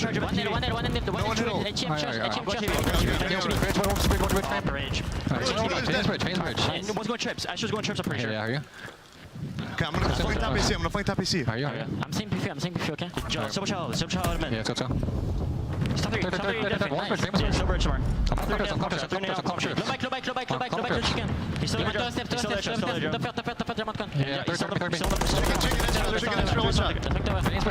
Chicken Estriel one shot. Mid and bridge. When you go mid? I don't know. Estriel's chicken. Estriel chicken weak at one time. Bridge. ATM dead. One shot ATM. One shot that's fake. ATM dead. C1 fame. I'm challenge guy. C1 fame weak. C1 dead. I'm one up. As Accuracy's been on this force spree up top, just desperately trying to maybe earn a cruise for the late game. They're pushing out this lead, but it was Vivid and Linz down low. They were really finding the kills, trying to get the time with 15 seconds left. What, going to be a small LAG lead, everything now but the next hard point. Yeah, I mean, we got into that listen, and it looked like LAG were going to take over P3, but then Rocker able to find the break majority of the time, gives them the lead of the map. And now on this transition to our 5th hill, this is where Rocker locked it down last time through. You're going to need a break here if you are LAG. Let's see if they can get the break. We go to Vivid. who's watching the deep kind of push through. It's Awakening on the top side. It's able to get a kill. The car, well, rips Vivid out of that. Bye-bye. The explosion goes through. Now maybe an opener spawning out. Number 8 is Vivid. He's got the track all the way back. Maybe trying to pinch this, but Big Wake finally going big in this one. Some huge kills as he's on 3 in a row and trying to solidify the final moments of this Hardpoint. They get out of it now, so you can't win it on this Hardpoint with 27 seconds left, but do that multi, you're getting the time. Yeah, that's a great read by Awakening to just pinch red. He feels where the push is coming from, and now he's on 5 in a row. One more play to deal with. That's going to be Assault, but he's still weak from the previous gunfight. So you find the 10 seconds, but this allows Minnesota now a chance to get set up for P1. I still like to see that from Wake, though. There's some of the chows, the gunny, the confidence, which has been lacking at times, but these final moments are what everybody plays for as it comes down to the wire. 15-point advantage now for Rocker. White in the hard point as they are fighting around for position. It's high ground for Wake. Taking down another one, trying to get away with his life, but from top 3, it's Estriel. Over the top and into the point is LAG, but just for a moment. Now we kind of reset. Vie for that map control, and as you got the lead, if you're Rocker, you can kind of bait them into this. Pressure on LAG as they're down. Now you get inside of it, you get trophy down, 20 for the dub. Yeah, I love that trophy from accuracy and the detonate middle alley. So here we go. LAG gonna have to try to get on through. It looks like it's gonna be a big AC push, but that is locked down right now by Rocker, but that's gonna be 3 dead. Down to Vivid. Just 4 more seconds needed, but that is the break as the transition over to P2 is there. Yeah, this is where it gets hard. You need 5 points to win if you're Rocker. LAG, such a difficult task. You've got mid-map. You're going to have to funnel this and hit it as quick as you can over towards P2. Awakening has gone nuts over this final stretch. So many kills for this team, so many in big moments. An entry into the point, but the trade is there for Lens. Assault up trying to finesse, can't quite get in, and Rocker will get the map 1 victory. An opening maybe for Gorillas for a moment, but fact is you just needed 5 if you were Rocker. Sure did, and it's a map 1 victory. They have been, they are not used to this, going up 1-0 in the series, but they've been trying to find a hard point. Maybe a bit of a surprise when you look at the map vetoes, allowing LAG to play on Karachi. They've only played it 1 time on the year, has Minnesota, sitting at 0-1, but they just been like, we need something. We gotta find a map, and they do it here.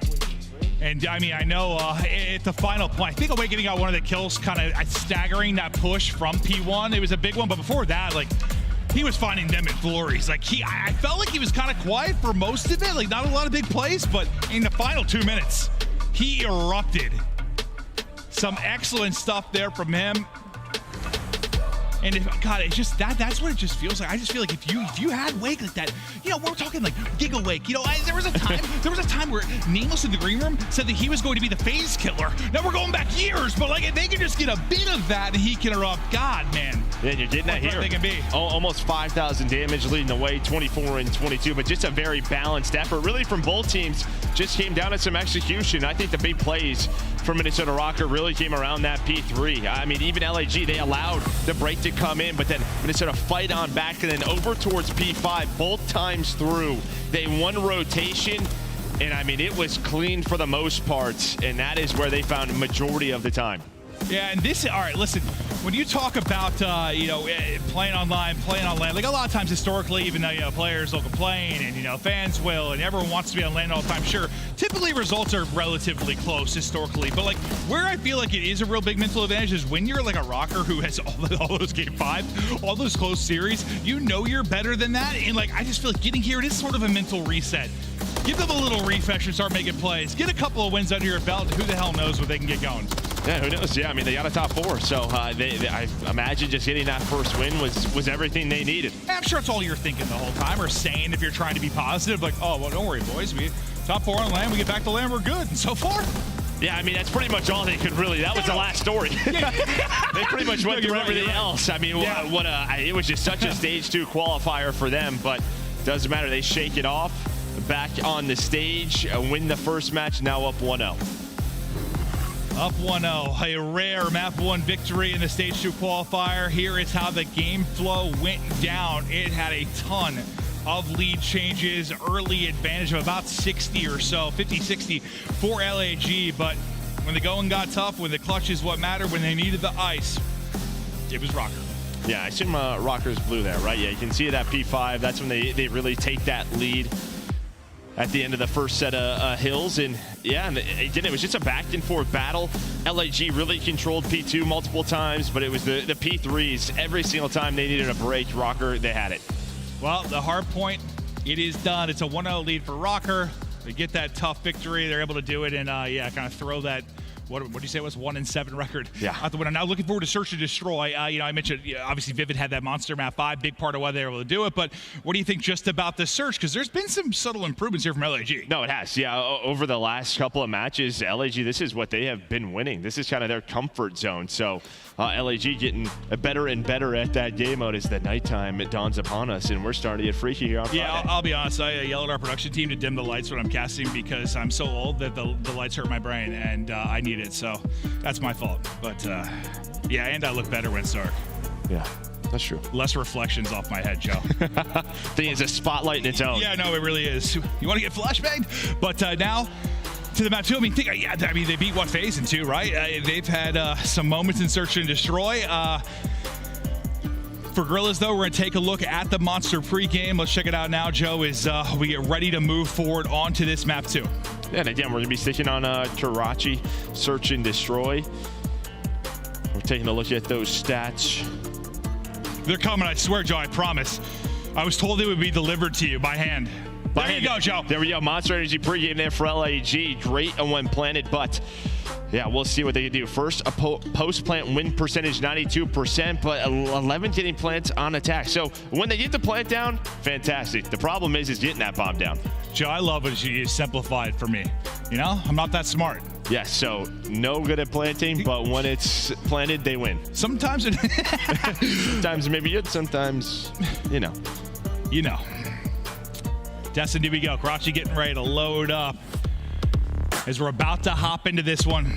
LAG, their chance to answer where the Search has come alive for them. Not a mode they really excelled at for quite some time, but as of late, it has clicked. A lot of confidence going into this, and you're going to need that because if you're going to beat a team like Rocker, who's kind of solid across all modes, or a threat in all modes at least. And this is one Rocker too. They're 3-6. I mean, we know how they like the majority of their setups over towards that B bomb on offense.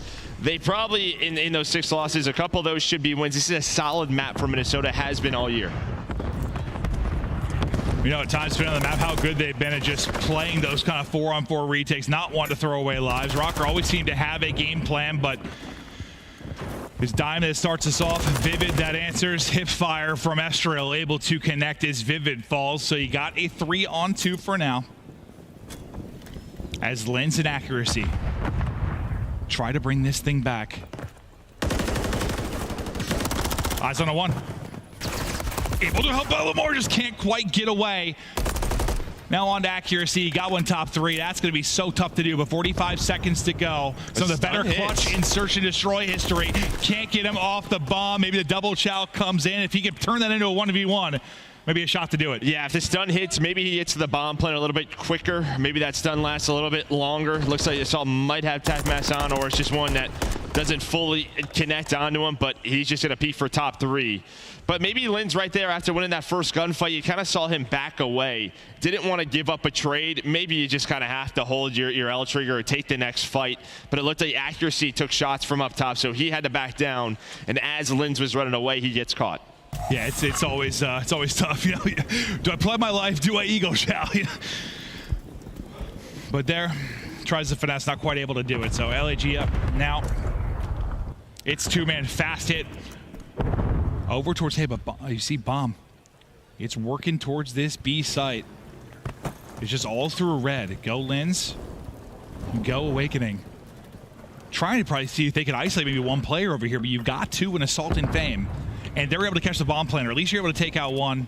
That might be a good thing, honestly. The fact that Vivid finds 1, yeah, because Awakening is there, because there's a chance where if they're not wrapping this back to A, then you have 2 players behind your bomb carrier over at B, bombs down, and it just becomes ugly. Instead, Vivid gets the first blood, and now things are looking up, but DiamondCon trying to lock this down himself.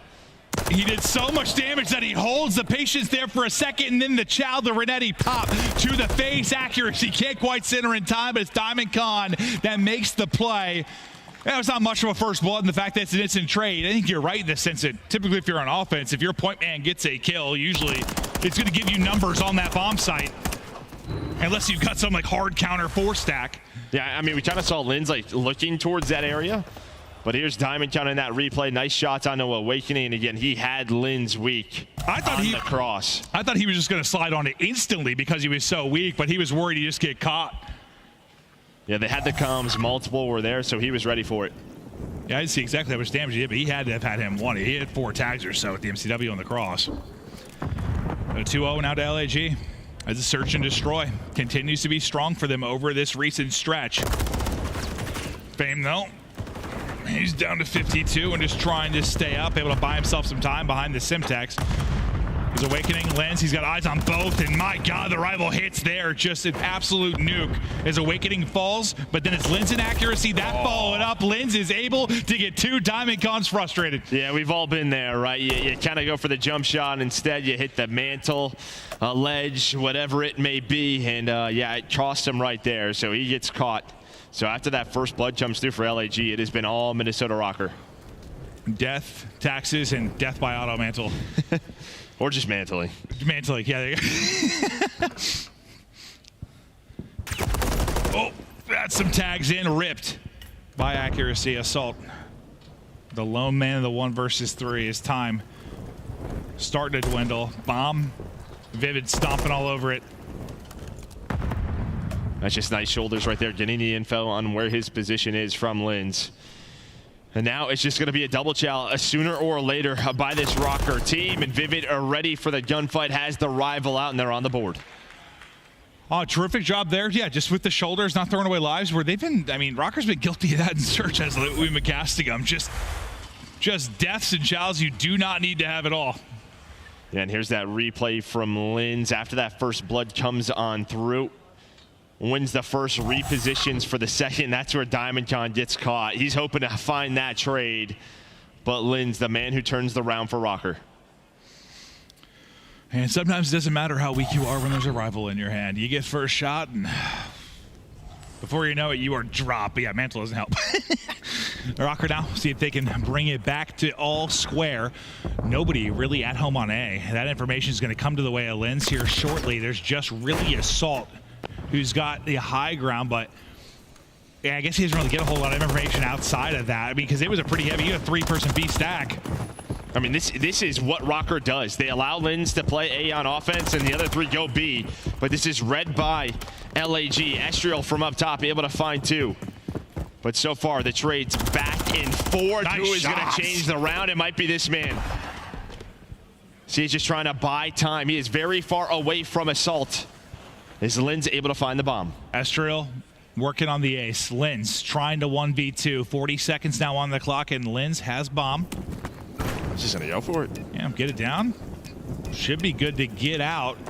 Estriel, though, he's a guy that might be able to pounce and get the ace. Just able to get across, hit the 4 HP. They're hunting. They are hunting Estriel with the ace, with the defuse, picking them apart.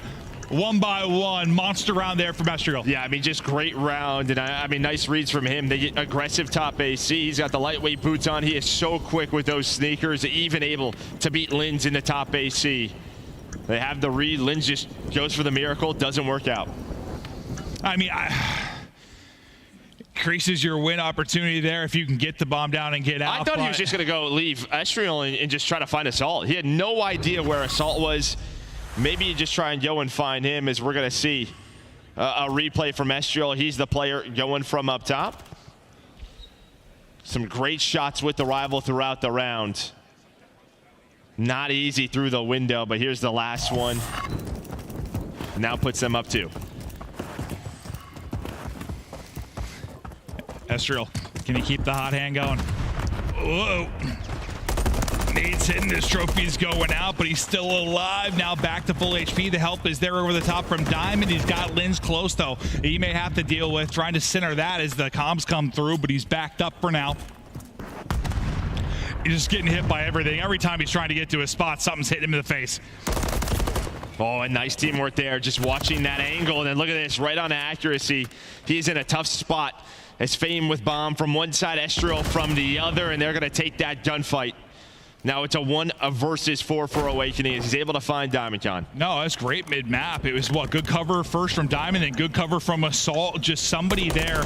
Every time you think you got to kill if you're Rocker, the help is in from LAG, and a good chance to get that 4th round on the board. Big Wake had his moments in the map 1.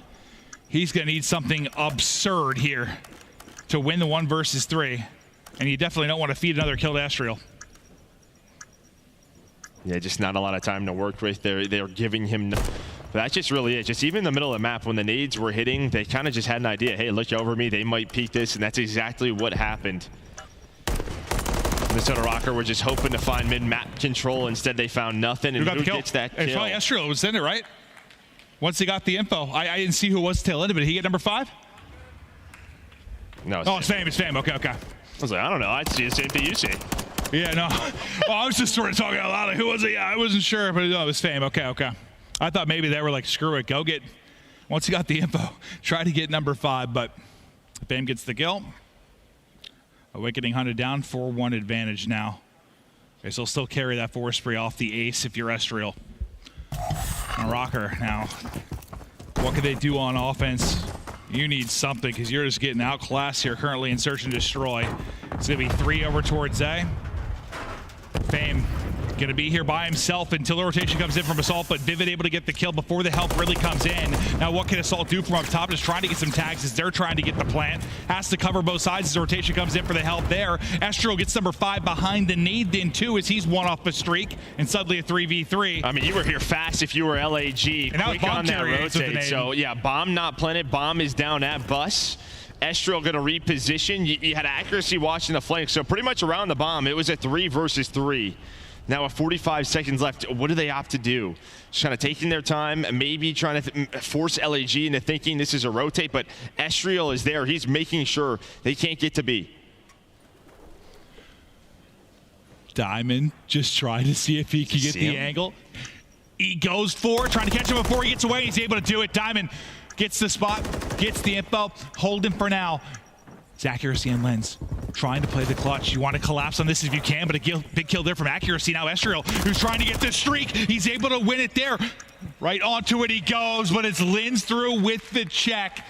You lose the round, but you get the cruise. I mean, honestly, it looked like Diamond was just going to walk up after getting the first kill and start to defuse right away, and it would have worked out. Accuracy was just playing an angle. Prone in a corner, was not going to check the bomb, but I bet they wanted to try to get Estriel that streak. And you're guessing, too, like how he's going to play, yeah. Yeah, but it's a 2 versus 3 clutch in the post plant, and, well, Rockers stay alive. Yeah. Big around there while being down a man to stay up. A cruise, when will that be thrown into the map too? Estriel hold that in the back pocket. Lens again will be the lone man at A. As the other 3 from Rocker try to give them an advantage early on, push it up quickly, will be Diamond. Yeah, this is where they've been so good, right? LAG right inside of the middle of the map, but a lot of cover here. We'll see if this cruise is able to get anything, but you would hope to work a bomb plant behind that. Trying to go for a crazy angle, but not going to work. Now Vivid and Accuracy get a stare at this B bomb. Looks like bomb is going down, but do they take him out beforehand?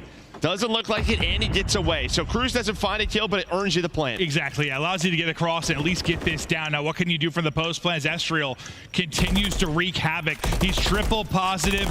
Tippy tap onto Lens. Neither player going to get dropped from that, but it's Accuracy that'll fall next. Now, could Vivid be the hero?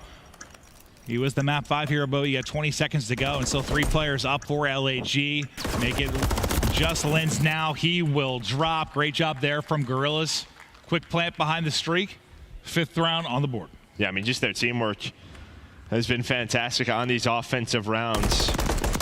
Using the streak, getting the bomb down, and then having a great setup here, watching that flank, not allowing any openings and putting them on match point. No, you can tell they've been putting in work to search. Like, yeah, 100%. Yeah, it is obvious.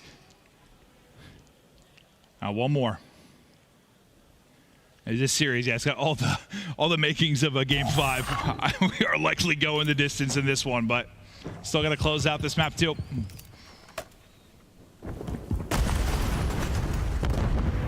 Stun able to hit, slow Vestrial for a bit and get some information through. Everybody is here for Rocker. Just can you isolate players and not allow the first blood to come to Gorillas? No, you cannot. DiamondCon with the opener. Yeah, Linz had the read. Yeah, he was there, but yeah, obviously he's behind cover. Then you go for the over peek. DiamondCon gonna find the first blood now, trying to zone out Estriel. He's gonna use the smoke, try to finesse. While that's going on, it's Assault and Fame quickly on the flank. Just trying to buy enough time, but it might be a little bit too late.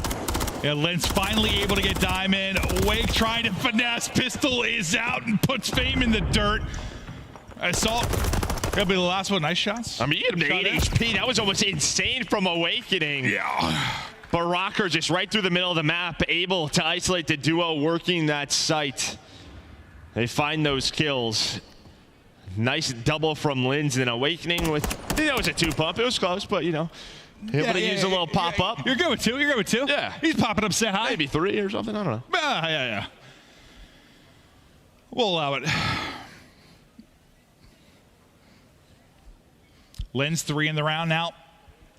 I don't know. Can he get to a cruise? Something to help them bring this comeback. He's able to pull off 4 straight rounds. Well, 3 now. Starts now with a defense here. A little bit different in the sense you have what could be a 4-on-2 quickly over towards B. So you've got to get back into the action very fast if you are Linz at Awakening. And do it again from man down. You've had to do it before. If you're a Rocker, can you do it again? Estriel looking for him, and the timing there on real. Right as Linz goes to pop, he drops. Then Estriel gets out, and you find another Awakening so quickly on an island. This one likely done. I mean, what a play from Estriel. Wow. What a map from him. He puts up 11 right through the middle of the map, able to find that first blood. The stuns, the nades connect on a 1 player from Rocker. And then able to finesse top AC, jumps up top, has the rival as well. The man was doing it all. Yeah, I thought like at first it looked like I thought he was gonna get caught. Like Linz is laying there at the doorway, but like right as he went to reposition, it looked like right as he went to stand up, he just gets caught. Unfortunate timing for him there, but nearly 2,000 damage and 11-4 for Estriel. Hell of a map, pushes up to get that streak 2, which maybe doesn't win the round for you, but it helps significantly to get that bomb plant. So a massive game from Estriel. Yeah, it's just one of those maps for Rocker. At times it feels like it's their best S&D, and then other times it's their worst. Now 3-7, they play it a ton. And a lot of times, again, on offense, they work these slow B hits. Maybe just trying to switch it up, find some other success elsewhere, but just did not work out. No, it didn't. It really has felt that way when we cast them in search sometimes. So like, they look like such a great 4-man unit. You can really tell what they're trying to do on the map. They're so decisive. And then at times I'm like, their post plans are abysmal. They threw away life after life. This should not be around, but somehow it is. Just the consistency needs to get there. You see glimmers of it, but that kind of applies to their entire game right now. Yeah, but you can see how the series is tied up a 1 apiece. Rocker win the Hardpoint, then a response from LAG, and we're staying on Karachi for map 3. Yeah, we stay on Karachi, tied up 1-1 with the control. We'll see how it plays out, but yeah, I was just thinking, anytime it's Rocker, obviously, you're thinking maybe this one's going to go 5. It's looking that way. You think we're on the whole way? Seems that way. Yeah. You never know, though. Sure does, absolutely. But Rocker will look to respond now in the map 3, but we will continue on. Final match of the night. For those that have hung out with us all day, we appreciate it. It's been a long one. There's a lot of CDL action this weekend. We continue after this break. Don't go anywhere.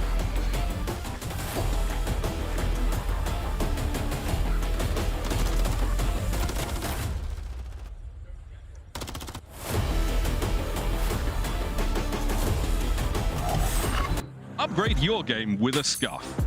Save $30 on the official CDL collection at scuff.co/CDL. Get better with a Scuff, the first performance gaming controller. Visit scuff.co/CDL to change your game. The Call of Duty Week is brought to you by Monster Energy, the official energy drink of the CDL.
Ladies and gentlemen, welcome back to Miami. Looking to get into the map 3, tied up 1-1. The S&D continues to be impressive from LAG. And these improvements have come rapidly these last couple of weeks. The big win over FaZe. Now maybe trying to make a run. And for those that forget from that Major 1, this is a rematch of teams that fought for a top 4 spot. Rocker was able to take that, and I honestly forgot that. When I heard Diamondcon say that on stage, I was like, huh? I forgot that was the matchup for top 4. I think it was the last one, Saturday night?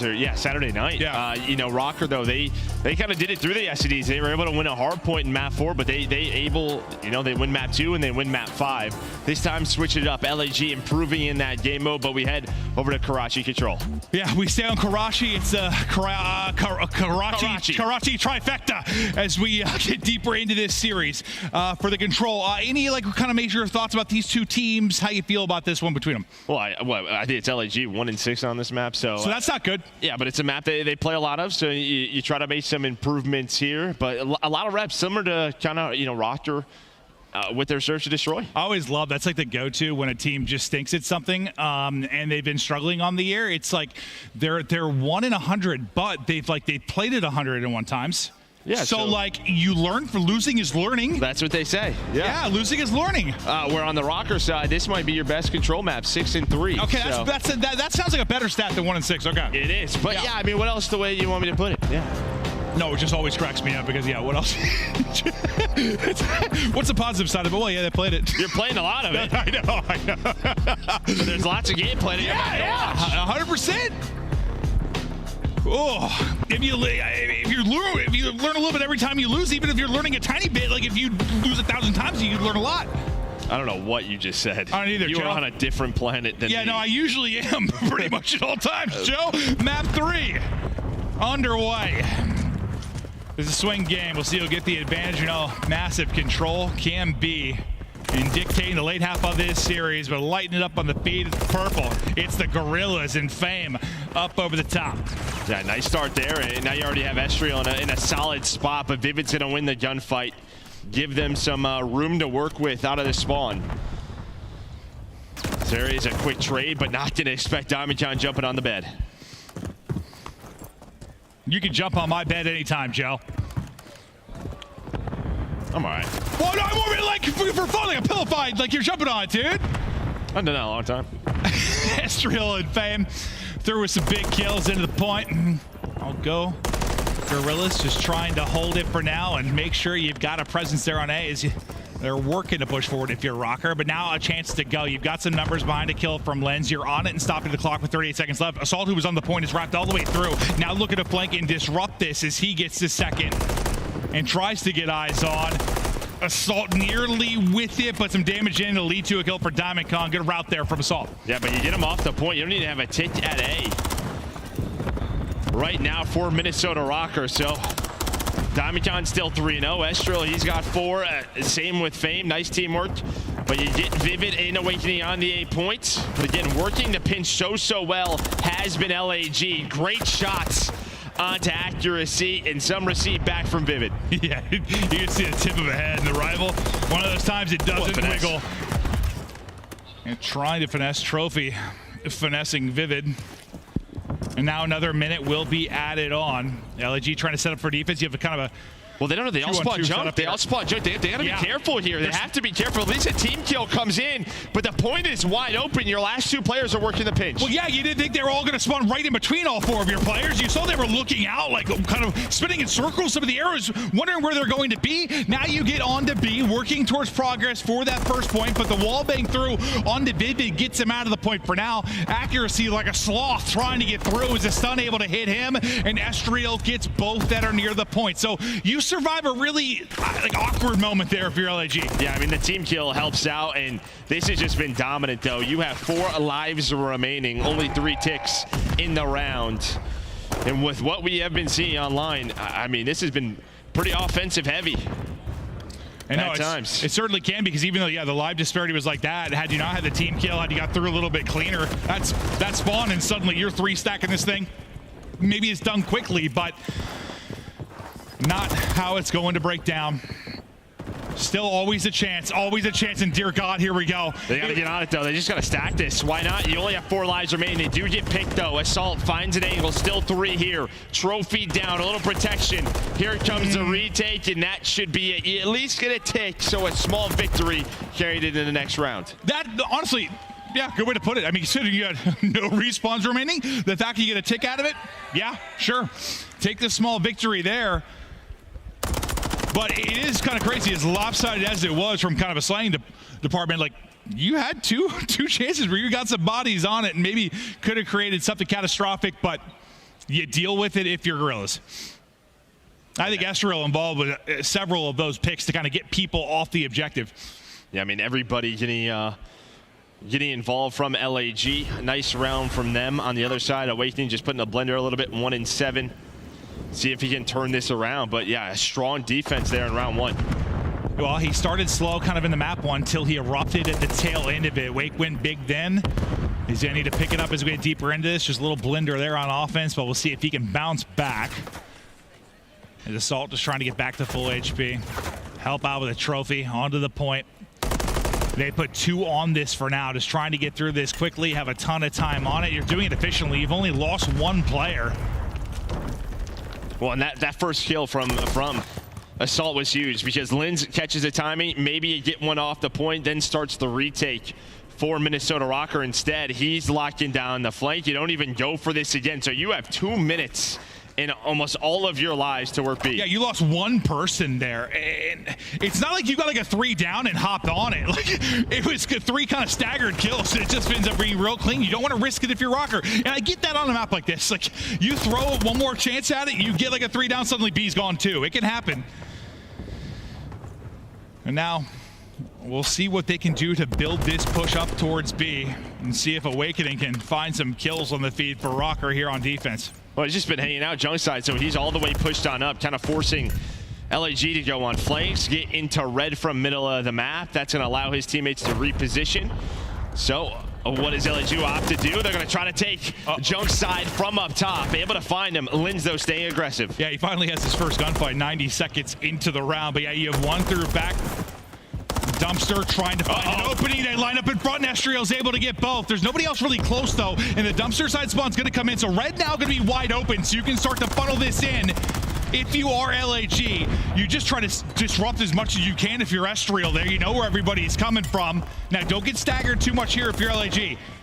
Yeah, you have the close spawn. You saw Assault does have that cruise to work with. Diamond Con with the rival able to connect. Now it's dead. All 4, and we're stacking this point. And LAG. That's done. Should be up 2-0. This should be done. It is flying. You've got everybody on it, and it is flying. They don't get another chance at it. That is a threat of a 4 down on the objective. Wipe them off the map. 4 stack is in. 2-0 up. As LAG continue to go, and now those stats we were talking about, all right, whatever, never mind. Told you, more reps. Yeah, more reps, yeah. You're learning, but I think the big thing, it's like, obviously, you don't want to risk that sort of transition point happening, but giving them a full 2 minutes, all 29 lives, it just takes a close spawn at B, and it feels like sooner or later you're going to break on through. Oh, I was just trying to justify what was done, but like I didn't really get it. Like I understand if that was a 3 down or 4 down, and it's like, okay, we might get caught scrambling back. I get it, but that's not what it was. It was just like 3 kind of spread out kills, and then they were like, oh, all right, we're done. And I was like, all right, okay, well. They're gonna have a lot of time. Yeah, eventually, with that much time on Karachi, it's like eventually you're gonna burst through, find some kind of opening. Now a streak is in from Assault. You're up to 14-6. Lovely little double there out of the cruise. They don't get the first bit of objective if you're a Rocker. You throw the streak into this, you're going for the jug dealer. You're trying to knock this one out. Well, they're trying fashion. Yeah, they're trying to get them in the same trap they had them last time. So they kind of allow them to get onto A, then use the cruise, a nice double. You get right back into it, but you just have all the power positions now if you are LAG. Finally, some trades for Rocker, but it's a lot different here. And look at this, 3 spawn up, and they might just try to go right towards B. That might be the play call. Lindsay's going to spawn up close, and it is a foot race over to this point. Yeah, I mean, you have everybody kind of spawned up Junker, like close red. You're just like, we're going to go, see if we can make a play onto this and sort of flip the narrative on offense on this map. If we can get a B side first cap, first bit of progress, there it is through, trying to win some big gunfights.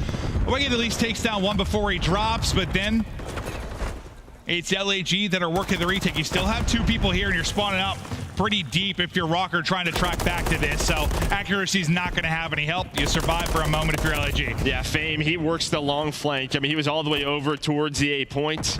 And well, you had a couple of players right side, but they don't spot Fame. He's the man that finds the first kill onto the point, and that just opens things up for LAG. But you get the 2 ticks, and now you're on to A. So it's looking a lot better than the start of this round for Rocker.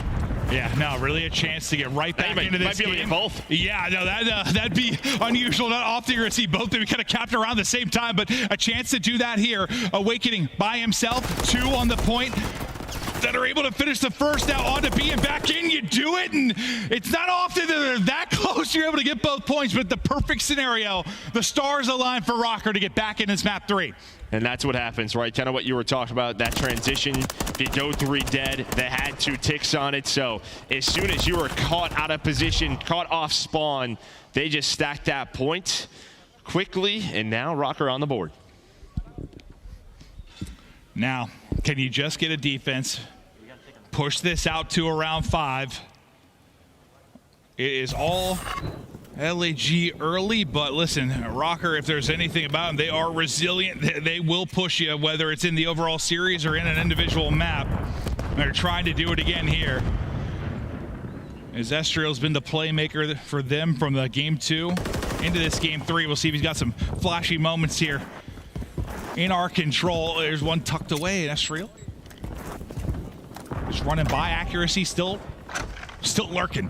Yeah, I don't know what accuracy was looking at there, but okay, I actually was worried that we were about to get a restart because he didn't move for a sec there. I was like, huh? Yeah, so accuracy, yeah, I don't know, just watching a different spot, but he's going to get caught, and now you have Estriel in a position where he's just kind of playing this transition point, maybe trying to find a kill or 2.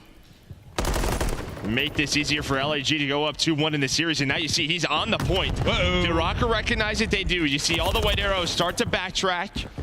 And now Estriel, I mean, he's just doing a good job. He's just being a distraction. Joe, in order to get A, both times they've lost 1 life. That's pretty good. Yeah, no, 2 total lives across those captures. Very, very efficient. And now we set up with, again, 2 minutes and maybe a streak going to be thrown into this as well as Diamondcon's 19-11, a chance 4-6 in a row. With Salto pushing towards back dumpsters, a little bit awkward, but he's able to recenter and snap. There's the streak earned as well. There's 3 down. A chance for the jugular now as you've already got 1 player near, set up in assault. Diamond now rallying over, maybe trying to get inside and start thinking about this streak, but he's holding on now. Gunny up, backing down Awakening. Yeah, I mean, the good thing is you had Lens pushed up, so the players off spawn out. Focus on him, but Diamond with 3. Trying to stay alive. Now he's got help from Estriel. He's a walking streak. Who needs the missile when they're coming out of your gun? Diamondcon pops, looking to shut it down. Game 10 spree. And this man has had his moments throughout the year. So consistent respawns for this team, and he does it again. Yeah, I mean, he was the pillar of light for them early on, like the one consistent factor typically in Hardpoint. I mean, he was one of the top players in that mode early for his team, but here it's the control, just a tear down the stretch, a 10 spree to close it out. And like up to that point, think about it. I mean, he barely, and he's almost lowest damage despite the fact that he goes nuts like that at the end. So maybe it was slow at times, but an absolute eruption, volcanic at the end of that. Yeah, I mean, and then on the other side for Rocker, just 2, I mean, not great defenses at all. Awakening has a very tough game at 8-17. Just could not put anything together, could not track these players, but LAG, their guns got hot, their comms got hot in map 2, and they carried it here into the control.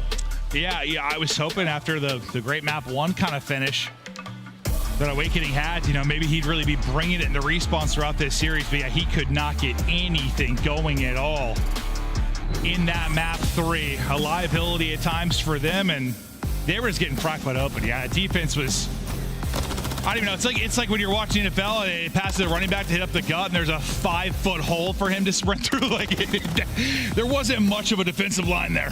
Yeah, prevent defense that just allows everybody to run up the field. That's pretty much what it was.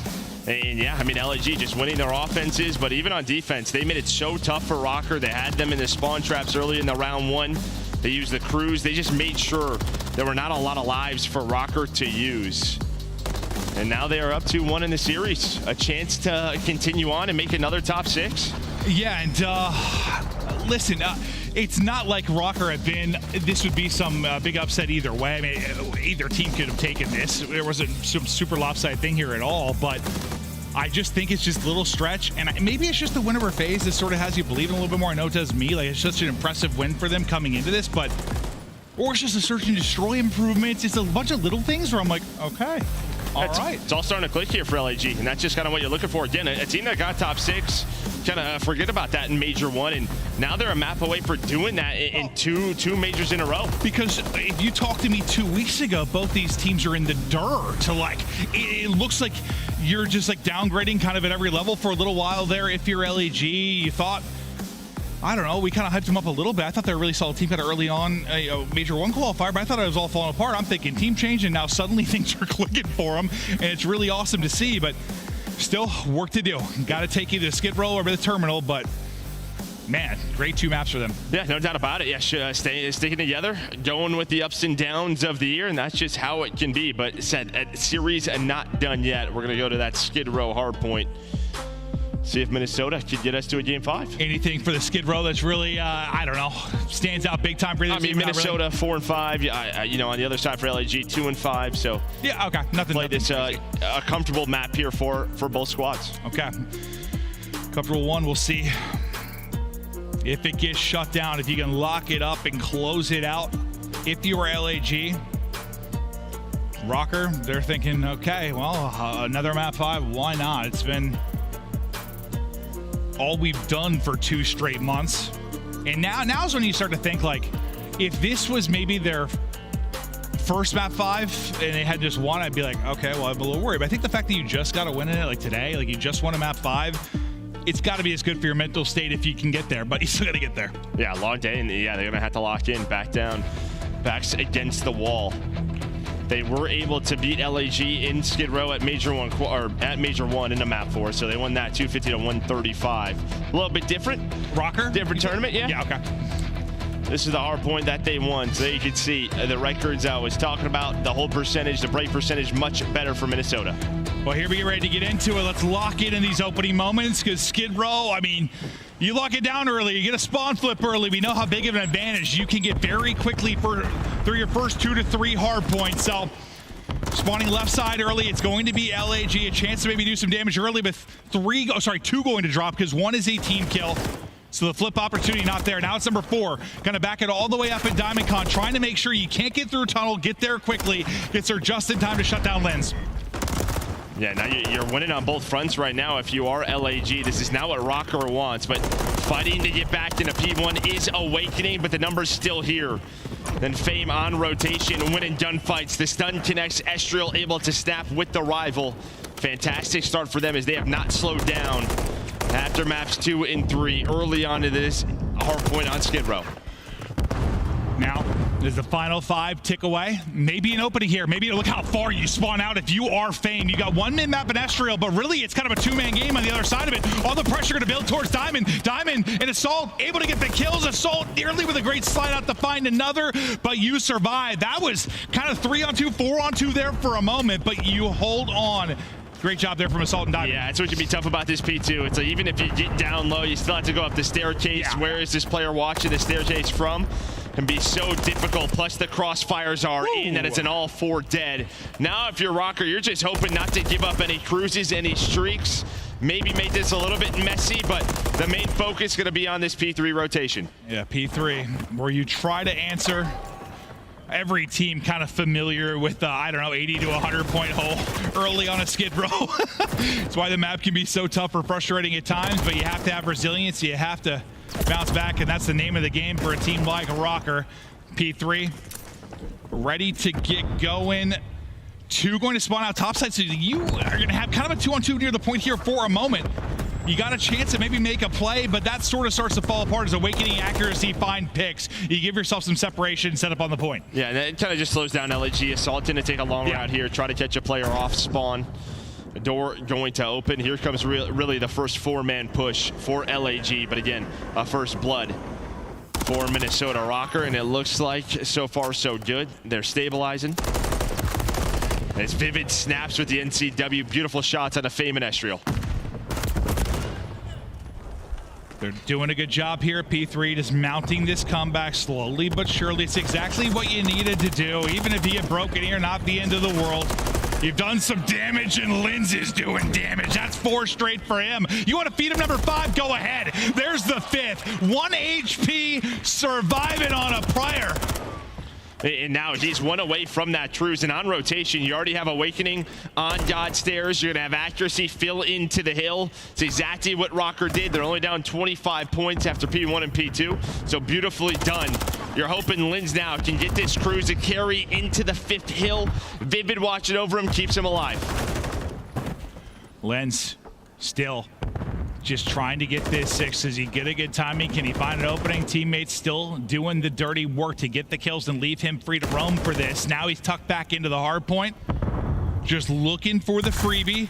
Lead change now. Rocker survived the early onslaught. They go out in front. It's exactly what you need to do on Skid Row. Beautifully done. Nice gunfight win. Linz, a cruise now in the back pocket. And what looks so good for LAG early, where it's all Rocker now, baby. Yeah, now you can really just invest, this cruise right away at this P5. So you get all this scrap time, maybe you try to find some map control. Does Rocker, but still some time to work with 10 seconds left on this hill. You're allowed to work up to the 50-yard line. Yep. And then use this cruise on the P5, and Vivid's gonna find the first one. That should be the trigger to use the cruise. Yeah, like your 3 deaths aren't that big of a deal because you had the time to spawn up and get back to mid. Vivid's more crucial because that comes right as the hard point swaps. As you said, time for the cruise. Everybody scrambling, trying to get to safety. It's going to hit. They'll take down 2, but lose 2 at the same time. The player in the hard point able to stay up. So Assault is still here. Fame trying to transition over to get a little bit of help, but you get in towards the point at least. So maybe you'll get a ton of time. Maybe it stays messy, but you've disrupted behind the streak a bit, or have you? Because now Fame is popping. Yeah, Fame, that player was weak, but a beautiful snap onto the head. So he's able to take down 2. And a nice job by LAG to stabilize. Wow. And after the cruise, it does not turn into time as it's multi-kill central on the map. Never mind, okay, ignore me. It looked like they made it enough of a mess, I thought, for a second, but then individual moments from Fame and Diamond, and the lead goes back the other way over to Gorillas. Now you start to work on streaks on the other end of it. It's 4 in a row for Assault, and he's getting closer and closer. Estriel making plays. 3 straight for him, 3 straight for Fame. They're erupting now as they try to bring it back. Estriel is working it right now. Yeah, the stun, though, doesn't allow him to heal. But the number's still here as Diamond Con with the rival finds the double. On the rotation, it looks like it's going to be Rocker into that spot for P2. So Awakening starting to creep on up through tunnel. But you're going to take the rest of this time, more than likely, if you're LAG. So Rocker, it could come down to this to try to stay alive in this map to have a great P2 hold. Yeah, so far it's been a game of responding, right? Like, you're able to respond off the early blow. If you are Rocker, you answer right back. If you're Gorillas and take the lead, now it's your turn, Rocker. Your turn to answer here as the P2 5 seconds away. And if they get the time, which you imagine they will, we're talking a tie game. Or is there some sort of crazy break that maybe Estriel and the Gorillas are able to do? But from Awakening's POV, we'll watch it. He'll be the point man inside of the point.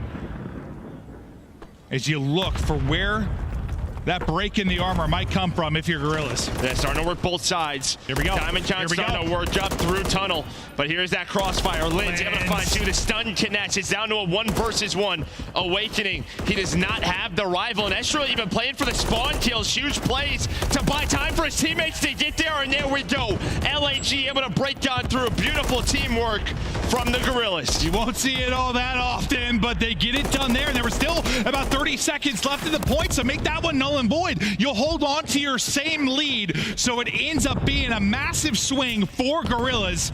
Now we focus on the fights that are about to develop on the other side of it as we get ready for P3. Rocker already showed the first time through. This is where they can answer. Yeah, you're waiting on accuracy here to find Estriel, because Estriel's already through. You're not going to realize he's here, and there we go. A nice little two-man push to make sure that player can't develop a pinch. Spawning far out is LAG, and as you said, yeah, P3 last time was great for Rocker, but they're going to have to do it again. Yeah, so far so good. You're doing it, you're 15 seconds in. Now you're starting to get sort of your first real push towards the actual point. Vivid can't get back to try and help, so you have a 3-on-4. Now Vivid spawning out deep. You got to go massive with your players inside of the point. You trade about as well as you can, but it's not going to be Lins with 5 in a row this time. He is going to drop. Things fall apart for him there. Yeah, LAG able to break on through. Up to 210 now, 20 seconds left. Vivid, though, trying to fight his way through the hill, at least get him off of it, trying to keep this game within contention.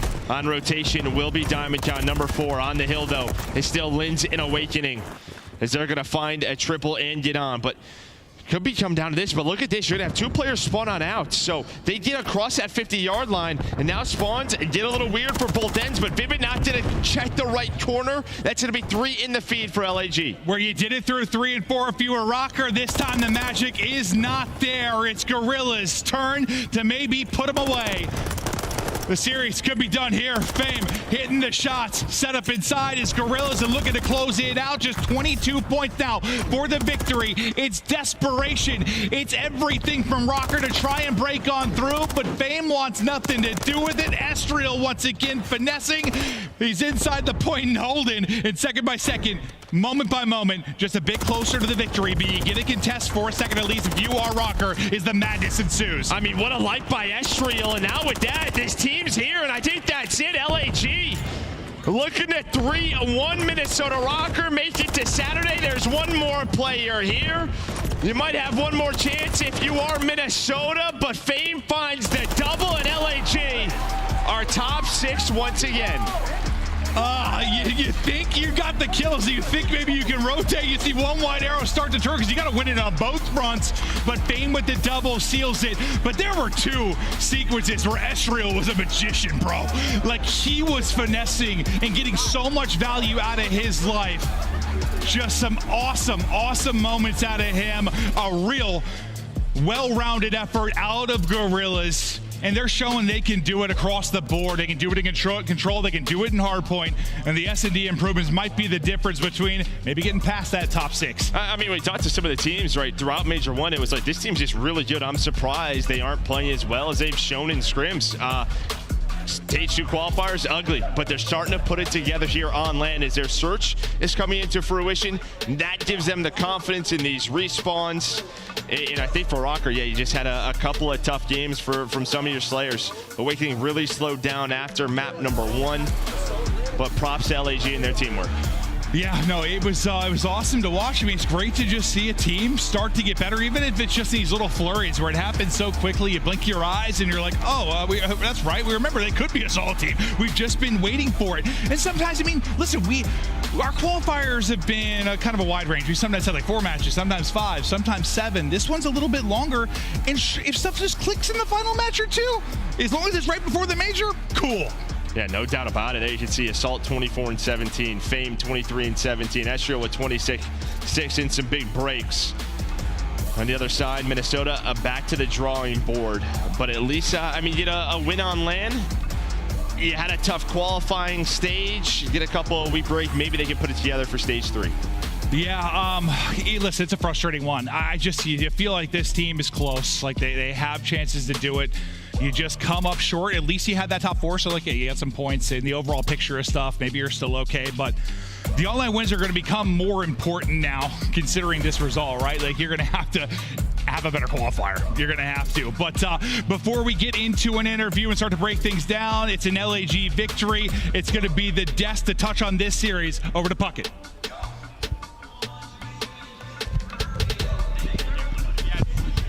A very long day of action at the end of our elimination bracket. We have LAG, the 12th seed, powering into day 3. Allie, I think you called it first. I followed you. What was it about this match? Crazy, and now you're saying I get handed it. Well, I think LAG just really impressed me with that series earlier, and Estriel and DiamondCon showed me they have come to be consistent here on LAN, and from what I saw from Minnesota Rocker, it was a couple of missteps in this series. They're kind of beating themselves, so LAG, they did what they needed to do. Fundamentals were on point, slang was on point, and they could make a run. Nameless, you were confident in Minnesota's game coming into this. They had just beaten Boston in a 3-2. What went wrong for Minnesota in this one? I mean, a lot went wrong. One, I think Big Wake definitely needs to step it up. I feel like Minnesota probably making a roster change after this tournament. Them and Boston need to just make a roster swap, switch 2 players for 2. It's just tough at this point. When you face that many Game 5 losses, you lose confidence, and you can see it in their game. We'll be breaking it down with all the highlights in just a moment, but right now, we got to send it to the main stage. We got Guy Blaze with our Monster Winner Spotlight. Thank you so much, Chris. Sorry for the delay. Adam was so electric on the stage, he short-circuited our mics for a little bit, so we had to get that one fixed. But Adam, a 3-1 victory here against Minnesota. Talk to me about how you feel, and how did you guys get that one done? It feels great to win that. I think online we've had a lot of struggles recently. We're very excited to come back to LAN. I think our online split is kind of shit, so that's why we kind of struggle online sometimes. But came to LAN, we're feeling confident and playing good. Definitely are feeling good, and that was kind of going to be my next question. The woes that was happening online, but to come to LAN and then secure that top 6 yet again, how does that feel, even though you got more work to do? It feels good. Our S&D is looking just as good as it did online. I think right now we're probably like a top 4 S&D team, at least. I think we're on like a 4 or 5 win streak now. So each year we go into, we're just like, let's quote-unquote steal a respawn, even though our respawns looked phenomenal this event. So honestly, just got to keep Just gotta keep going. Just gotta keep going. And now, your S&D is looking good there. I know you guys are gonna go back and work on some things there. Now, as it comes to tomorrow, okay, what do you want the fans to know that's at home, that stayed up to watch these games, cheer for you as you guys get ready to figure out who you're gonna end up playing next? Honestly, I don't know who we play, but fans at home. Not decided yet, but I have no idea. But yeah, fans at home, bet on us. We're gonna keep coming. Hey, keep betting on these guys on the main stage, okay? The Gorillas are looking to keep going.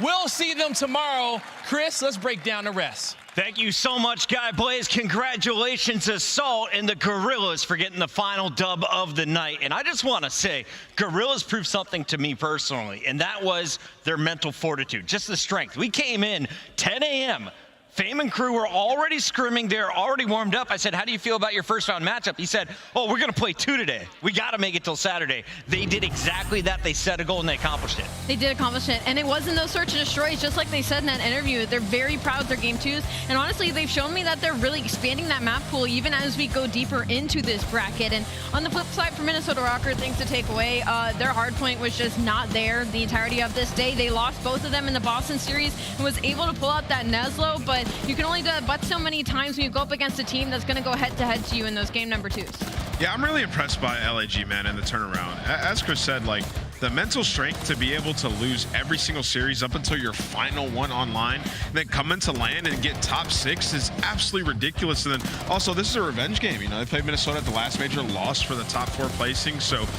very much like you're building off what you did at Major 1. He said that their online split isn't great. So when they get to LAN, they get even more confident. Well, what's different this time around is Estriel is coming to play. He's getting confidence, and you've seen his ability throughout this series. The kid is elusive. He's nasty with an SMG in his hand. If he needs to pull out an AR, he can also make plays. This is a dynamic team. Gorillas camp having faith in their roster, and their roster is coming through for them on LAN. Nameless, a lot of people overreacting potentially in the chat right now. Are you expecting some roster swaps after this event? Yeah, I think Minnesota and Boston will both make roster changes. I feel like you almost kind of have to, so given the point situation, your performances at these last 2 tournaments, I think a great roster can be born out of both of those teams if they decide to make a change. All right, we'll see what comes from that after the event, but we still have 2 more days, and of course, one more scuff. Play of the game, it's Estriel this time around, the man with the best hair on LAG, according to Allie. You want his hair.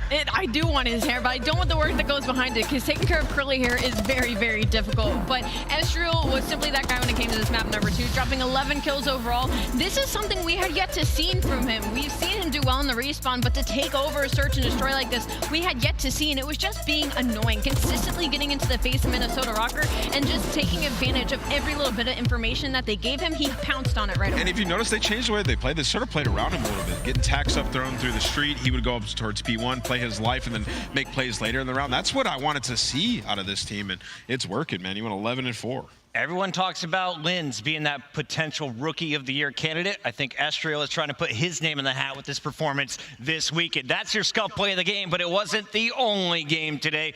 Let's recap it, going all the way back to the beginning here of day 2 with Boston versus Minnesota. Mini coming in as the underdog. Boston falling down from the winner's bracket after losing to the Subliners. Boston unable to get it done in a game 5. We said their weaknesses was search. Showed again here in the final map. Yeah, it painfully showed again here. I think Boston, this should have been a series that they took home. They got both those respawns very, very handily in the hard points, and I think that invasion control was kind of the map in this series that they could not afford to lose. I talked about it. They were a top 2 control defense team, and they got invasion for map number 3. To get 3-0'd on that map, for me, it's just unacceptable. Although I will say I don't agree with them making any type of roster change. I love the Boston roster. I think they should stick together.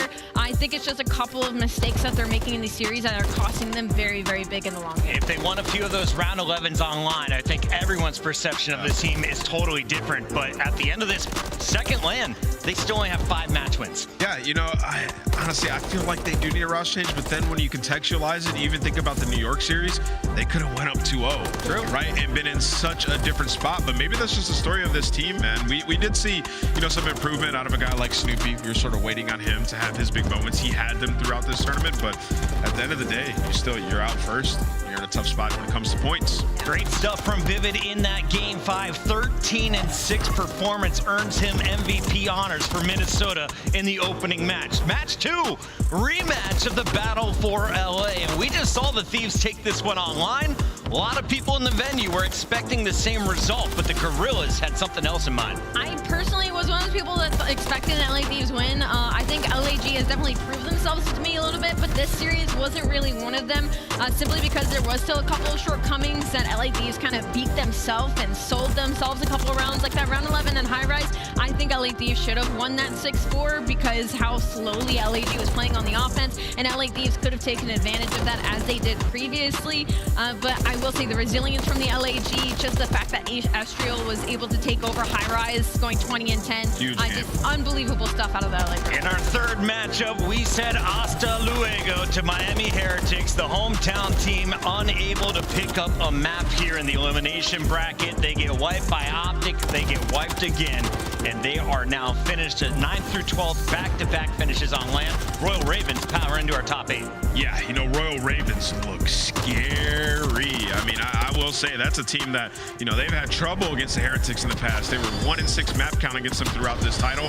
They come in today, and I don't know what happened, what type of practice they got. Maybe them just all being in the same building, they got that extra chemistry. But win today, another beast, and then Clay in the S&D absolutely going. Absolutely. I know we talk about Linz being kind of the front runner for Rookie of the Year, but I think Wayne kind of solidified that for me today. I think he's probably taken leaps and bounds now with the success of Carolina Royal Ravens, especially on land, and the fact that he's been able to do it consistently with his team. Is he their best player? I think right now, yes. He sure is looking like it, and of course we will see the Royal Ravens back in action against Las Vegas, who are able to take their series against Seattle Surge. Now this one, no one really expected Surge to come out on top, but I was impressed that they were able to at least take a map off a strong Vegas squad. Yeah, I mean, it's what you expect out of the Vegas Legion, right? Like they're a top team. We've seen it.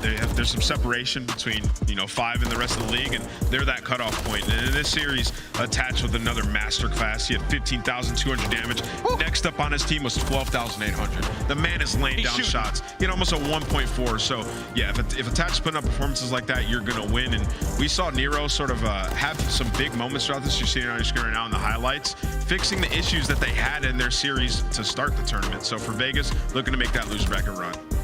Vegas still in it. Surge out at 9 through 12. And tomorrow, the action continues. We hope you enjoyed the games tonight. I have to ask, as we're loading up some of the standings here, Allie, what was the biggest surprise for you in our first 2 days here from Miami? I have to open up with the LAG. I know I've said it way too much of how much they've impressed me recently, especially on local area network, but to go on the losing spree they did, get that 1 win versus Atlanta FaZe, and now be in our top 6 for Saturday, like, you got to take the top 8. You're the catalyst, right? Because of my hair? Yeah, if you never That's put that out crazy. there, that prophecy into the world, it wouldn't happen. That insane caster. Belly button piercing is still on the line, LAG. If you win the tournament, I'm just saying. Let's take a look at our Major 2 standings, where we're at right now and where we are heading. Remember, all these teams fighting for a spot in the top 8 at the end of the year. That's where you need to be if you're going to make it to Champs, Nameless. Yeah, absolutely. You need those points, and you know you get those extra points for match wins on land this year. You can see our bracket is shaping up. We got Royal Ravens versus the Vegas Legion, Attach versus Clayster for a ticket to top 6. And don't forget about our winners bracket. We're going to have those matches tomorrow. And of course, we've been keeping track of all of the stats. Shout out to Easy Mac behind the scenes, who's been getting them all ready for us. Here are your KD leaders. After 2 days, you got the Royal Ravens in the 1-2 spot, and then 3 members of Optic right behind them. Listen, I'm going to tip my hat to Glenn, man. You know, he made some suspicious tweets on the timeline, but he's been backing them up with some of these numbers that he's been putting up. He's firing up Clayster as well. 4 members of Optic in the top 8, and they are back in action. Everybody you play tomorrow. Heretics. That's right. You play Miami, you got a chance to earn some big stats, but they're gone tomorrow. The competition fiercest it's been all weekend, as we see Carolina versus Vegas for a spot in the top 6. Atlanta versus Subliners will be first at 3, and then we get that showdown of Optic versus Toronto on land this time, Nameless. Dude, that schedule is stacked. is If you're going to be in insane. this arena tomorrow, make sure you're making some noise, because we got some bangers. Big shout out to everyone who tuned in. Remember, Warzone Mobile is out. Get your thumbs on it. We'll see you tomorrow bright and early, 1:15 for headquarters.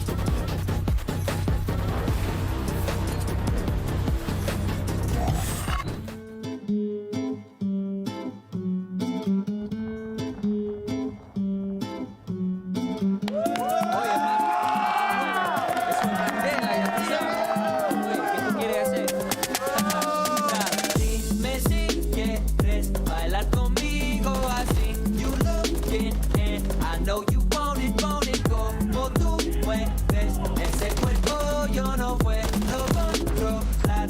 You know I want it. Baby, she my little Nefertiti, coming over at 2 in the morning just to see me. Yeah, I got it like that, have a little nightcap. Dime que tú quieres, mami, empty these martinis. Hugging her body like Giannini, tastes so good like I'm eating fettuccine. Magical body like if it was made by Houdini. Serenaded with a little bachata, see it like ooh. Mami, tú eres mi sol y yo quiero darte todo mi amor. Quiero curar tu dolor porque reconozco todo tu valor. Tell me who got it like that? Can you even name one that's got it like that? Bet you ain't nobody got it like that. But I give it to you cause I know you like it like that. Me si quieres bailar conmigo así. You looking in, I know you want it, como tú mueves ese cuerpo, yo no puedo controlar. You know I want it. I know you want it. You know I want it. I know you want it. You know I want it.